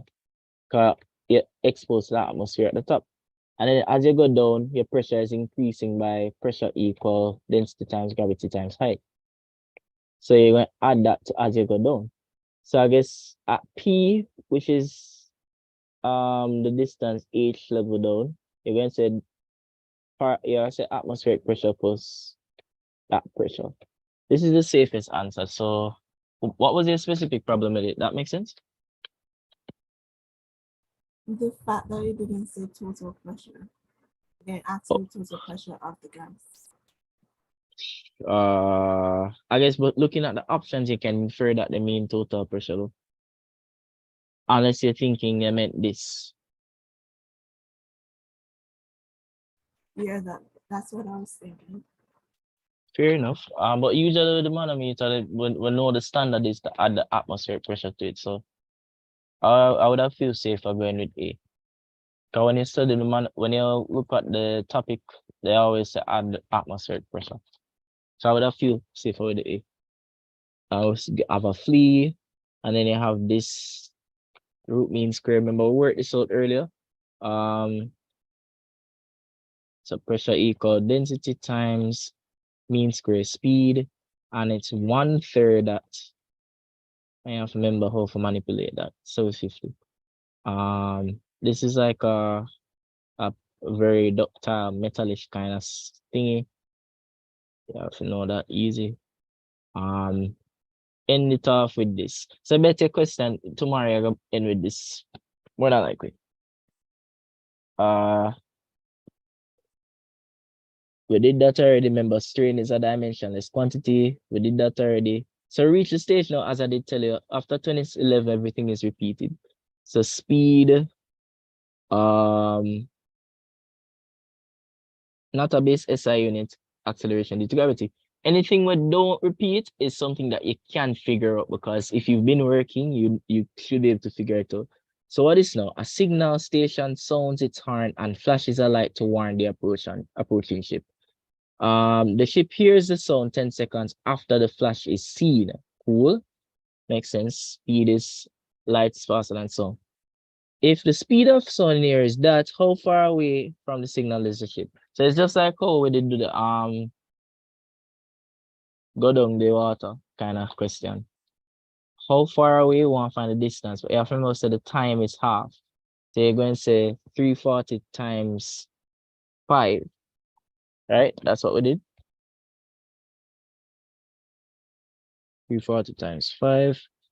No, so no.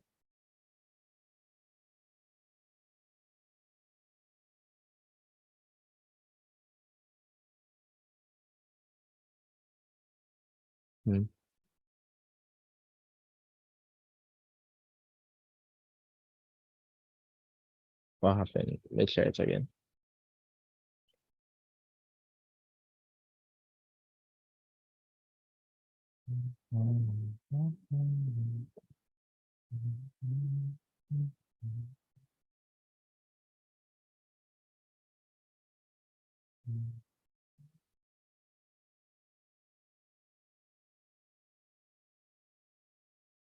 Wait, hold on.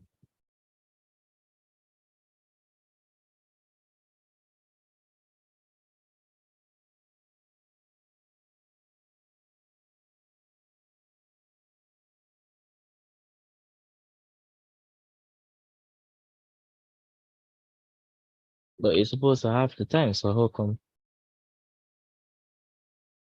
Suspicious.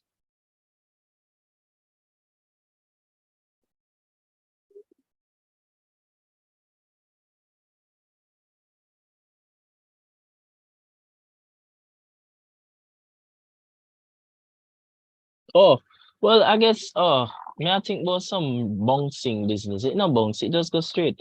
So you don't have to half it. You only half if the sound did have to reflect off of somewhere and go back in your ears.